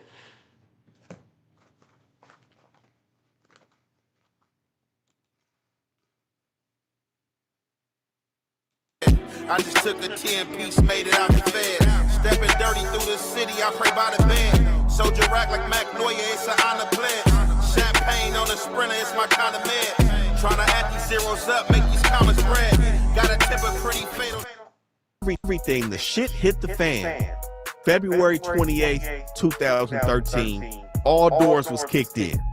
You had multiple people that went to jail in Washington and multiple people that had went to jail in LA. They was kicking doors from Hawthorne all the way up to Glendale and had Moreno Valley and San Bernardino on the list as well. After all the tactics used, they was also using GPS trackers on people's vehicles. Everything blew up February 28, 2013, where the feds said they had 36 discs of evidence, not even counting the people that took the stand, but they of course also had at least 9 confidential informants as well as the CIs in LA. They were scanning people's social medias. Man, they got some of the phone numbers that they use in the wiretap from Facebook talking about, hey, tap in with me, and people putting their number on there. The key thing with the feds, man, as we see, they make sure they have everything tied up, all I's dotted, T's crossed before they bring your ass in so you can't move. I don't know what these niggas really took it to trial for. The only person that seemingly was successful in a way in trial was G Stutter. Again, G Stutter was with Aunt Hefe multiple times. He was there when Samantha Masson had the wire, when they hopped in a black Navigator and did the deal. He was also there at a spot called Flamin' Joe's, which was a big meetup spot for them in Washington. The people watched Aunt Hefe serving outside of that spot and taking phone calls as well as conducting business with G Stutter there. So G Stutter was somebody that was really rocking with Aunt Hefe, and they was on the same charge together, which was count 27, distribution of oxycodone hydrochloride. Now at this time of the trial, Aunt Hefe had already took his deal. We're gonna touch on that, but G Stutter's lawyer was pretty much saying, hey, y'all watch Aunt Hefe do everything. G Stutter didn't do that on count 27. And this is a rare occurrence. We seen a not guilty from the jury for G Stutter, even though he was convicted and found guilty of count 2, conspiracy to distribute oxycodone hydrochloride. But everybody else, I don't know why they took it to trial. It was an embarrassment, and it was nothing but an opportunity for everybody and their mama to get up there and testify and make them look stupid. And that's what everybody did. All the females and some of their homies went up there telling. Now, Aunt Hefe, on July 17th, 2014, submitted his plea of guilty. He was smart in seeing all the evidence against him, the confidential informants buying off him, the wiretaps. Like I said, even though they labeled him a mid-level distributor, they treated him as somebody that was higher up because of the communication he was having with them people up top. And when he was arrested, he tried to get out. They wasn't having it. They denied his motion for release because they were saying that he had no place to go for real. They didn't trust the addresses he had set up.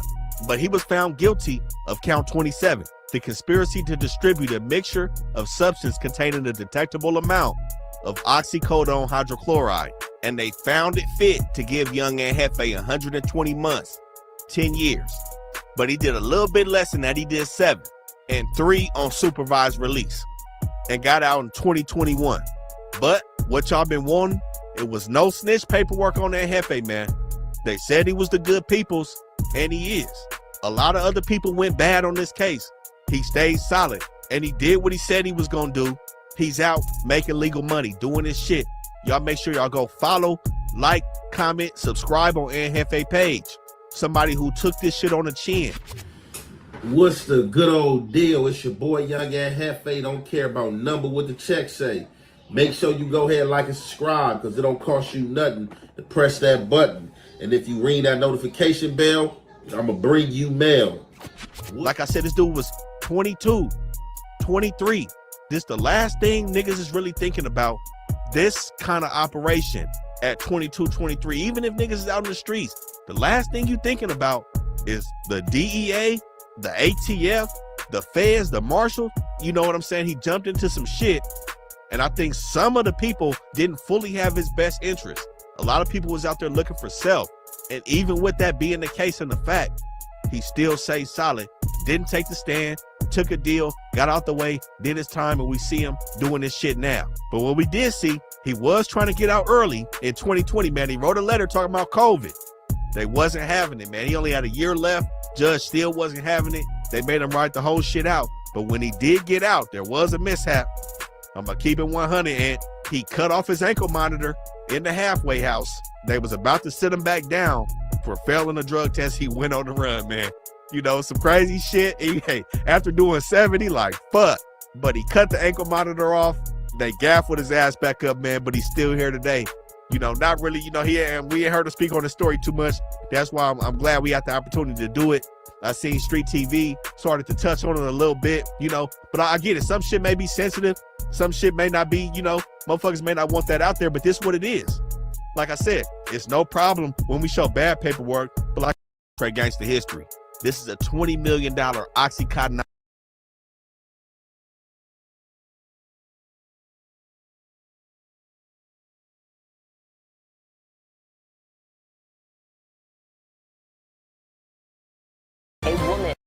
And limited time offers.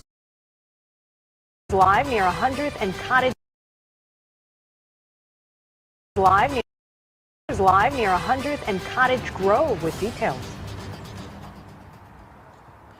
Lourdes and Dina, a lot more information has come into our newsroom within the last 30 minutes or so from the Chicago Police Department. We now know, as a result of a domestic incident and a shooting, a man is now dead and a woman is in the hospital. Shots fired in the residence, 912 East 100th Place, 100th Street. Police say they responded to a domestic-related call on the 900 block of East 100th Street just after 7 this morning. The caller said the man had a gun. When officers arrived, they encountered the armed man and a woman inside of a bedroom. Police say the officer tried to de-escalate the situation, and ultimately the woman was able to flee the room. But when the man pointed his firearm at the officer, police say the officer fired their weapon, striking the man. The man was taken to the University of Chicago, where he later died. The woman inside of the home at the time was also taken to an area hospital for treatment. An officer went to a local hospital for observation as well. We're told that a weapon was recovered at the scene and that COPA is investigating the shooting. Police say that those officers involved will be placed on routine administrative duties for a minimum of 30 days as this investigation continues. Reporting live in the Pullman neighborhood, Emmy Victor, WGN News.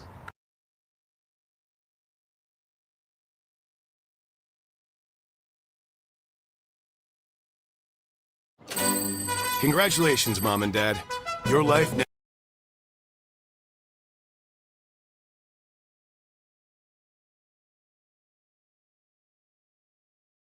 Live near 100th and Cottage Grove with details.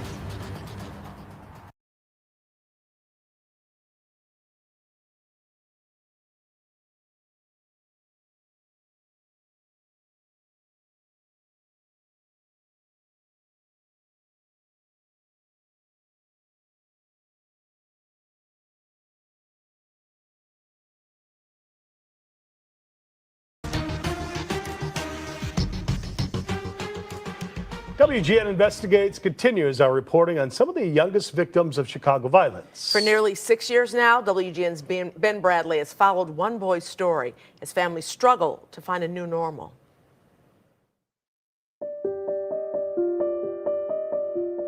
Police say that 8-year-old boy was shot in the chest and back, and police at the scene rendered aid. He was rushed to the hospital in critical condition. Hit by a stray bullet fired down the block from a family baby shower. This here is actually his spinal cord. That tickles. It hit everything going through. Those early days were a struggle. I would not go in the bathroom with you. I try not to help him. I let him just be great. Careful. Stairs seemed like a mountain. Whoa. Dang it. Don't push yourself too hard, Kay. It's okay if you can't get it up there. Aaron about to ride a bike with me.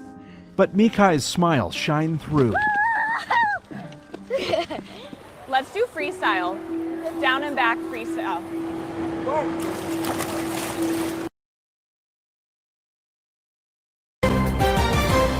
We begin with that breaking news on the south side. An 8-year-old boy was shot and killed, and a 5-year-old was hurt in this Grand Crossing home tonight. Our Jermont Terry spoke to neighbors about what happened and has new information from investigators. Just before the sun set on East 71st Place off Blackstone, a 911 call brought Chicago Fire and police to this block. We got a crime scene and a pistol at the top of this staircase inside the house. Officers stood on the front porch of this Grand Crossing home where 2 children, 8 and 5 years old, were shot. Just devastating to get that news, right? And then, how do you handle that? The investigation reveals a bullet hit the oldest boy in his head. He did not survive. You can hear the emotional cries as an ambulance was called. I tried to get him to take him out, but they said no. The youngest boy was grazed by a bullet, also in the head. Just concerned about the family in general, so concerned about the kids. Y'all gotta kick them bombs out y'all houses, man. They liabilities, man. Only thing they bring to the table, the house, is a gun. The gun and the ops. They don't bring nothing to the table, man. Food, hygiene, shit, clothes, nothing. Nothing but a gun, man. Nothing but a gun and ops. They got guns laying around and shit. The kids curious. Like all type of weird shit, man. You know the kids curious, man. If a kid see where you put a gun at, you can go in your room and turn on your camera and watch them. They gonna go in the closet eventually once they think you sleep and try to see what you put in that closet, man. It's just kids, bro. Gotta put that shit up, man. Niggas gotta get charged for that, though. That's a body. You can't say no accident. Niggas gotta start getting charged for that shit, bro. Motherfuckers will stop doing that shit if motherfuckers get that body charge. Ain't nothing like a first degree on your own family member. On an accident, what you would call an accident. That were in the house. We're told additional children, possibly siblings, witnessed this shooting. Also at the home at the time, this man, CPD, took him into custody after detectives found the weapon on scene.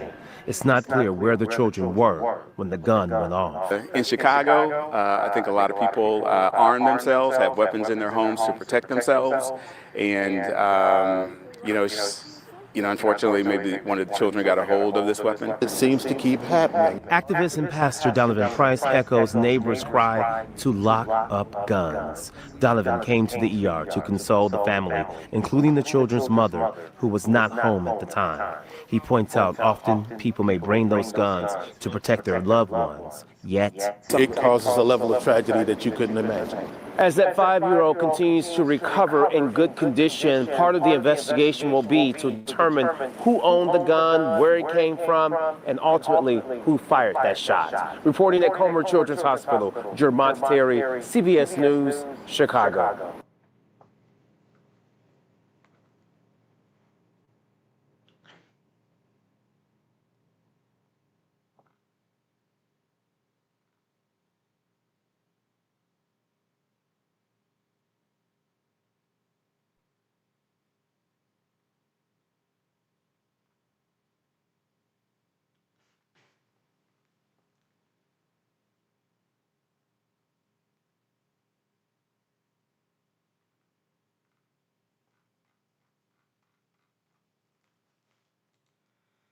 What time is it? 15 minutes. I'm going to 12, y'all. Congratulations, Mom and Dad. Your life now.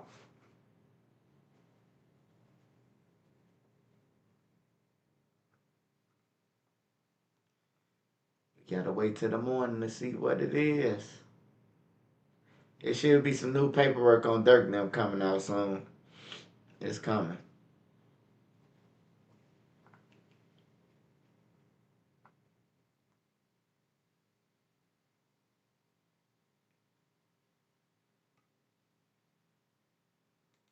Now to new developments in the ongoing investigation into the American college student who disappeared while on spring break in the Dominican Republic.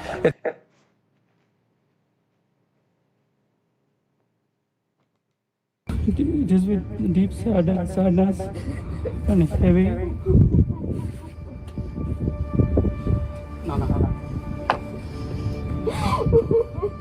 And heavy heart that we are coming to the terms with the fact that our daughter has gone. This is incredibly difficult for us to process.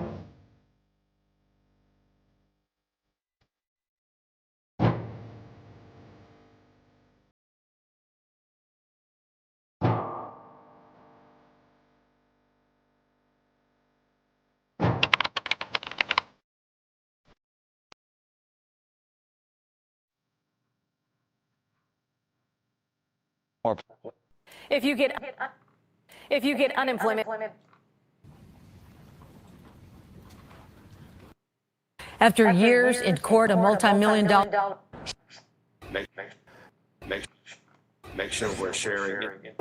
A CBS News Chicago investigation leads to answers about how costly and widespread fraud is in the SNAP program. Those federal benefits help low-income families afford food. The cost now totals nearly $21 million stolen in just Illinois. As investigative reporter Dorothy Tucker shows you, there's a new push underway to prevent the fraud. Across the country, U.S. Secret Service agents are on the hunt for skimmers.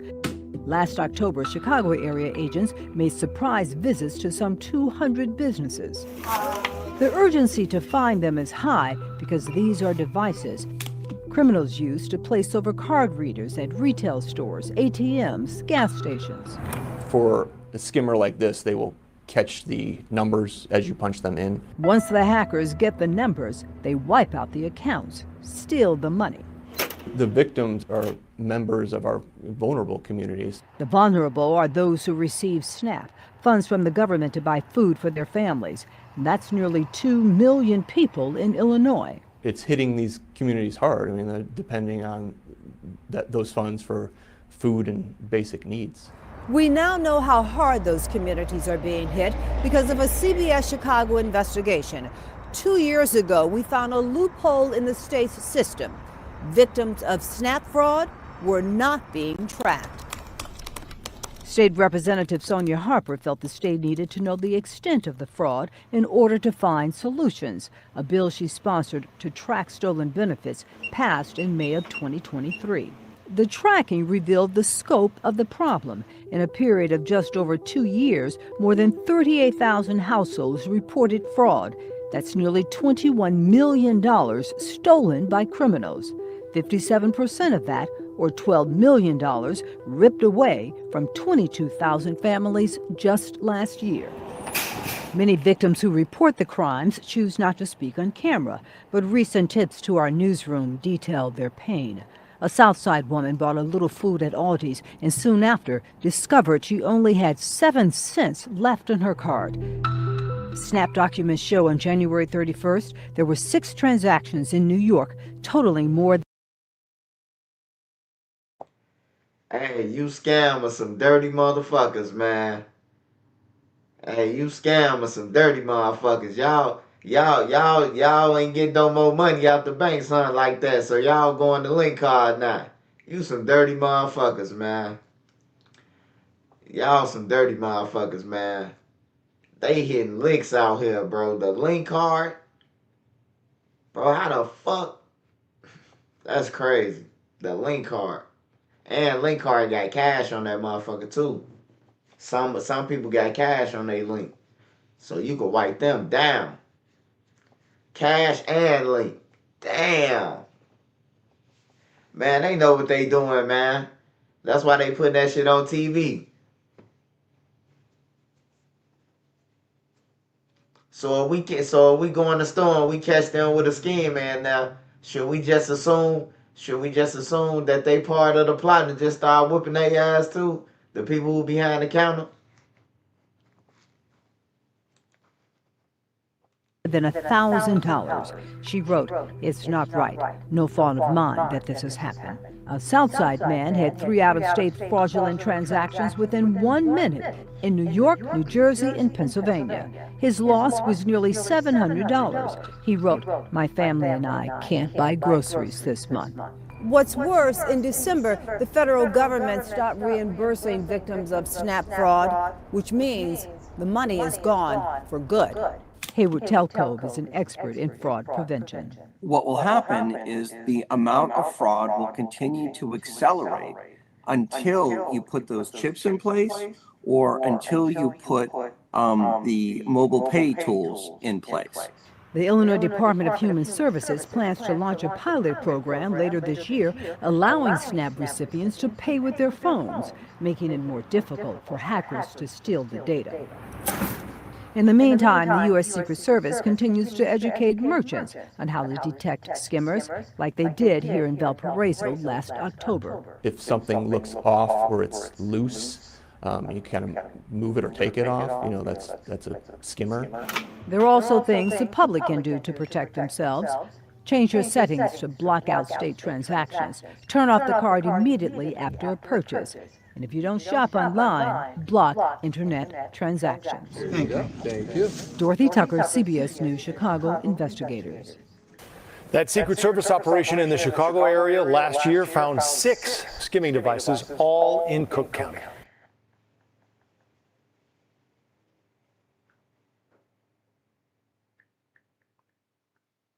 TerraClear delivers detailed maps showing the precise location and size of each rock. Knowing the time required to clear each field, TerraClear's solution allows you to optimize your time and resources. Or if you don't have the labor or don't have the time, a TerraClear provider will pick for you. From small rocks to big rocks. Emergency crews in the U.S. state of Connecticut made a disturbing discovery last month while responding to a house fire at the property.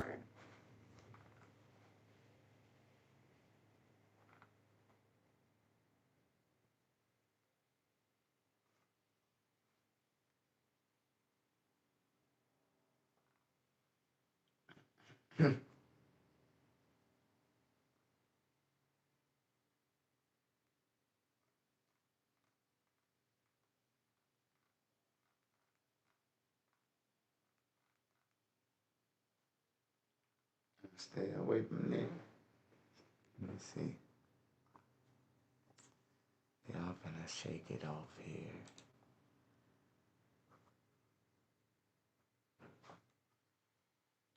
Who remember the old food stamps? Oh yeah, the food stamps was the shit. So it's Big U and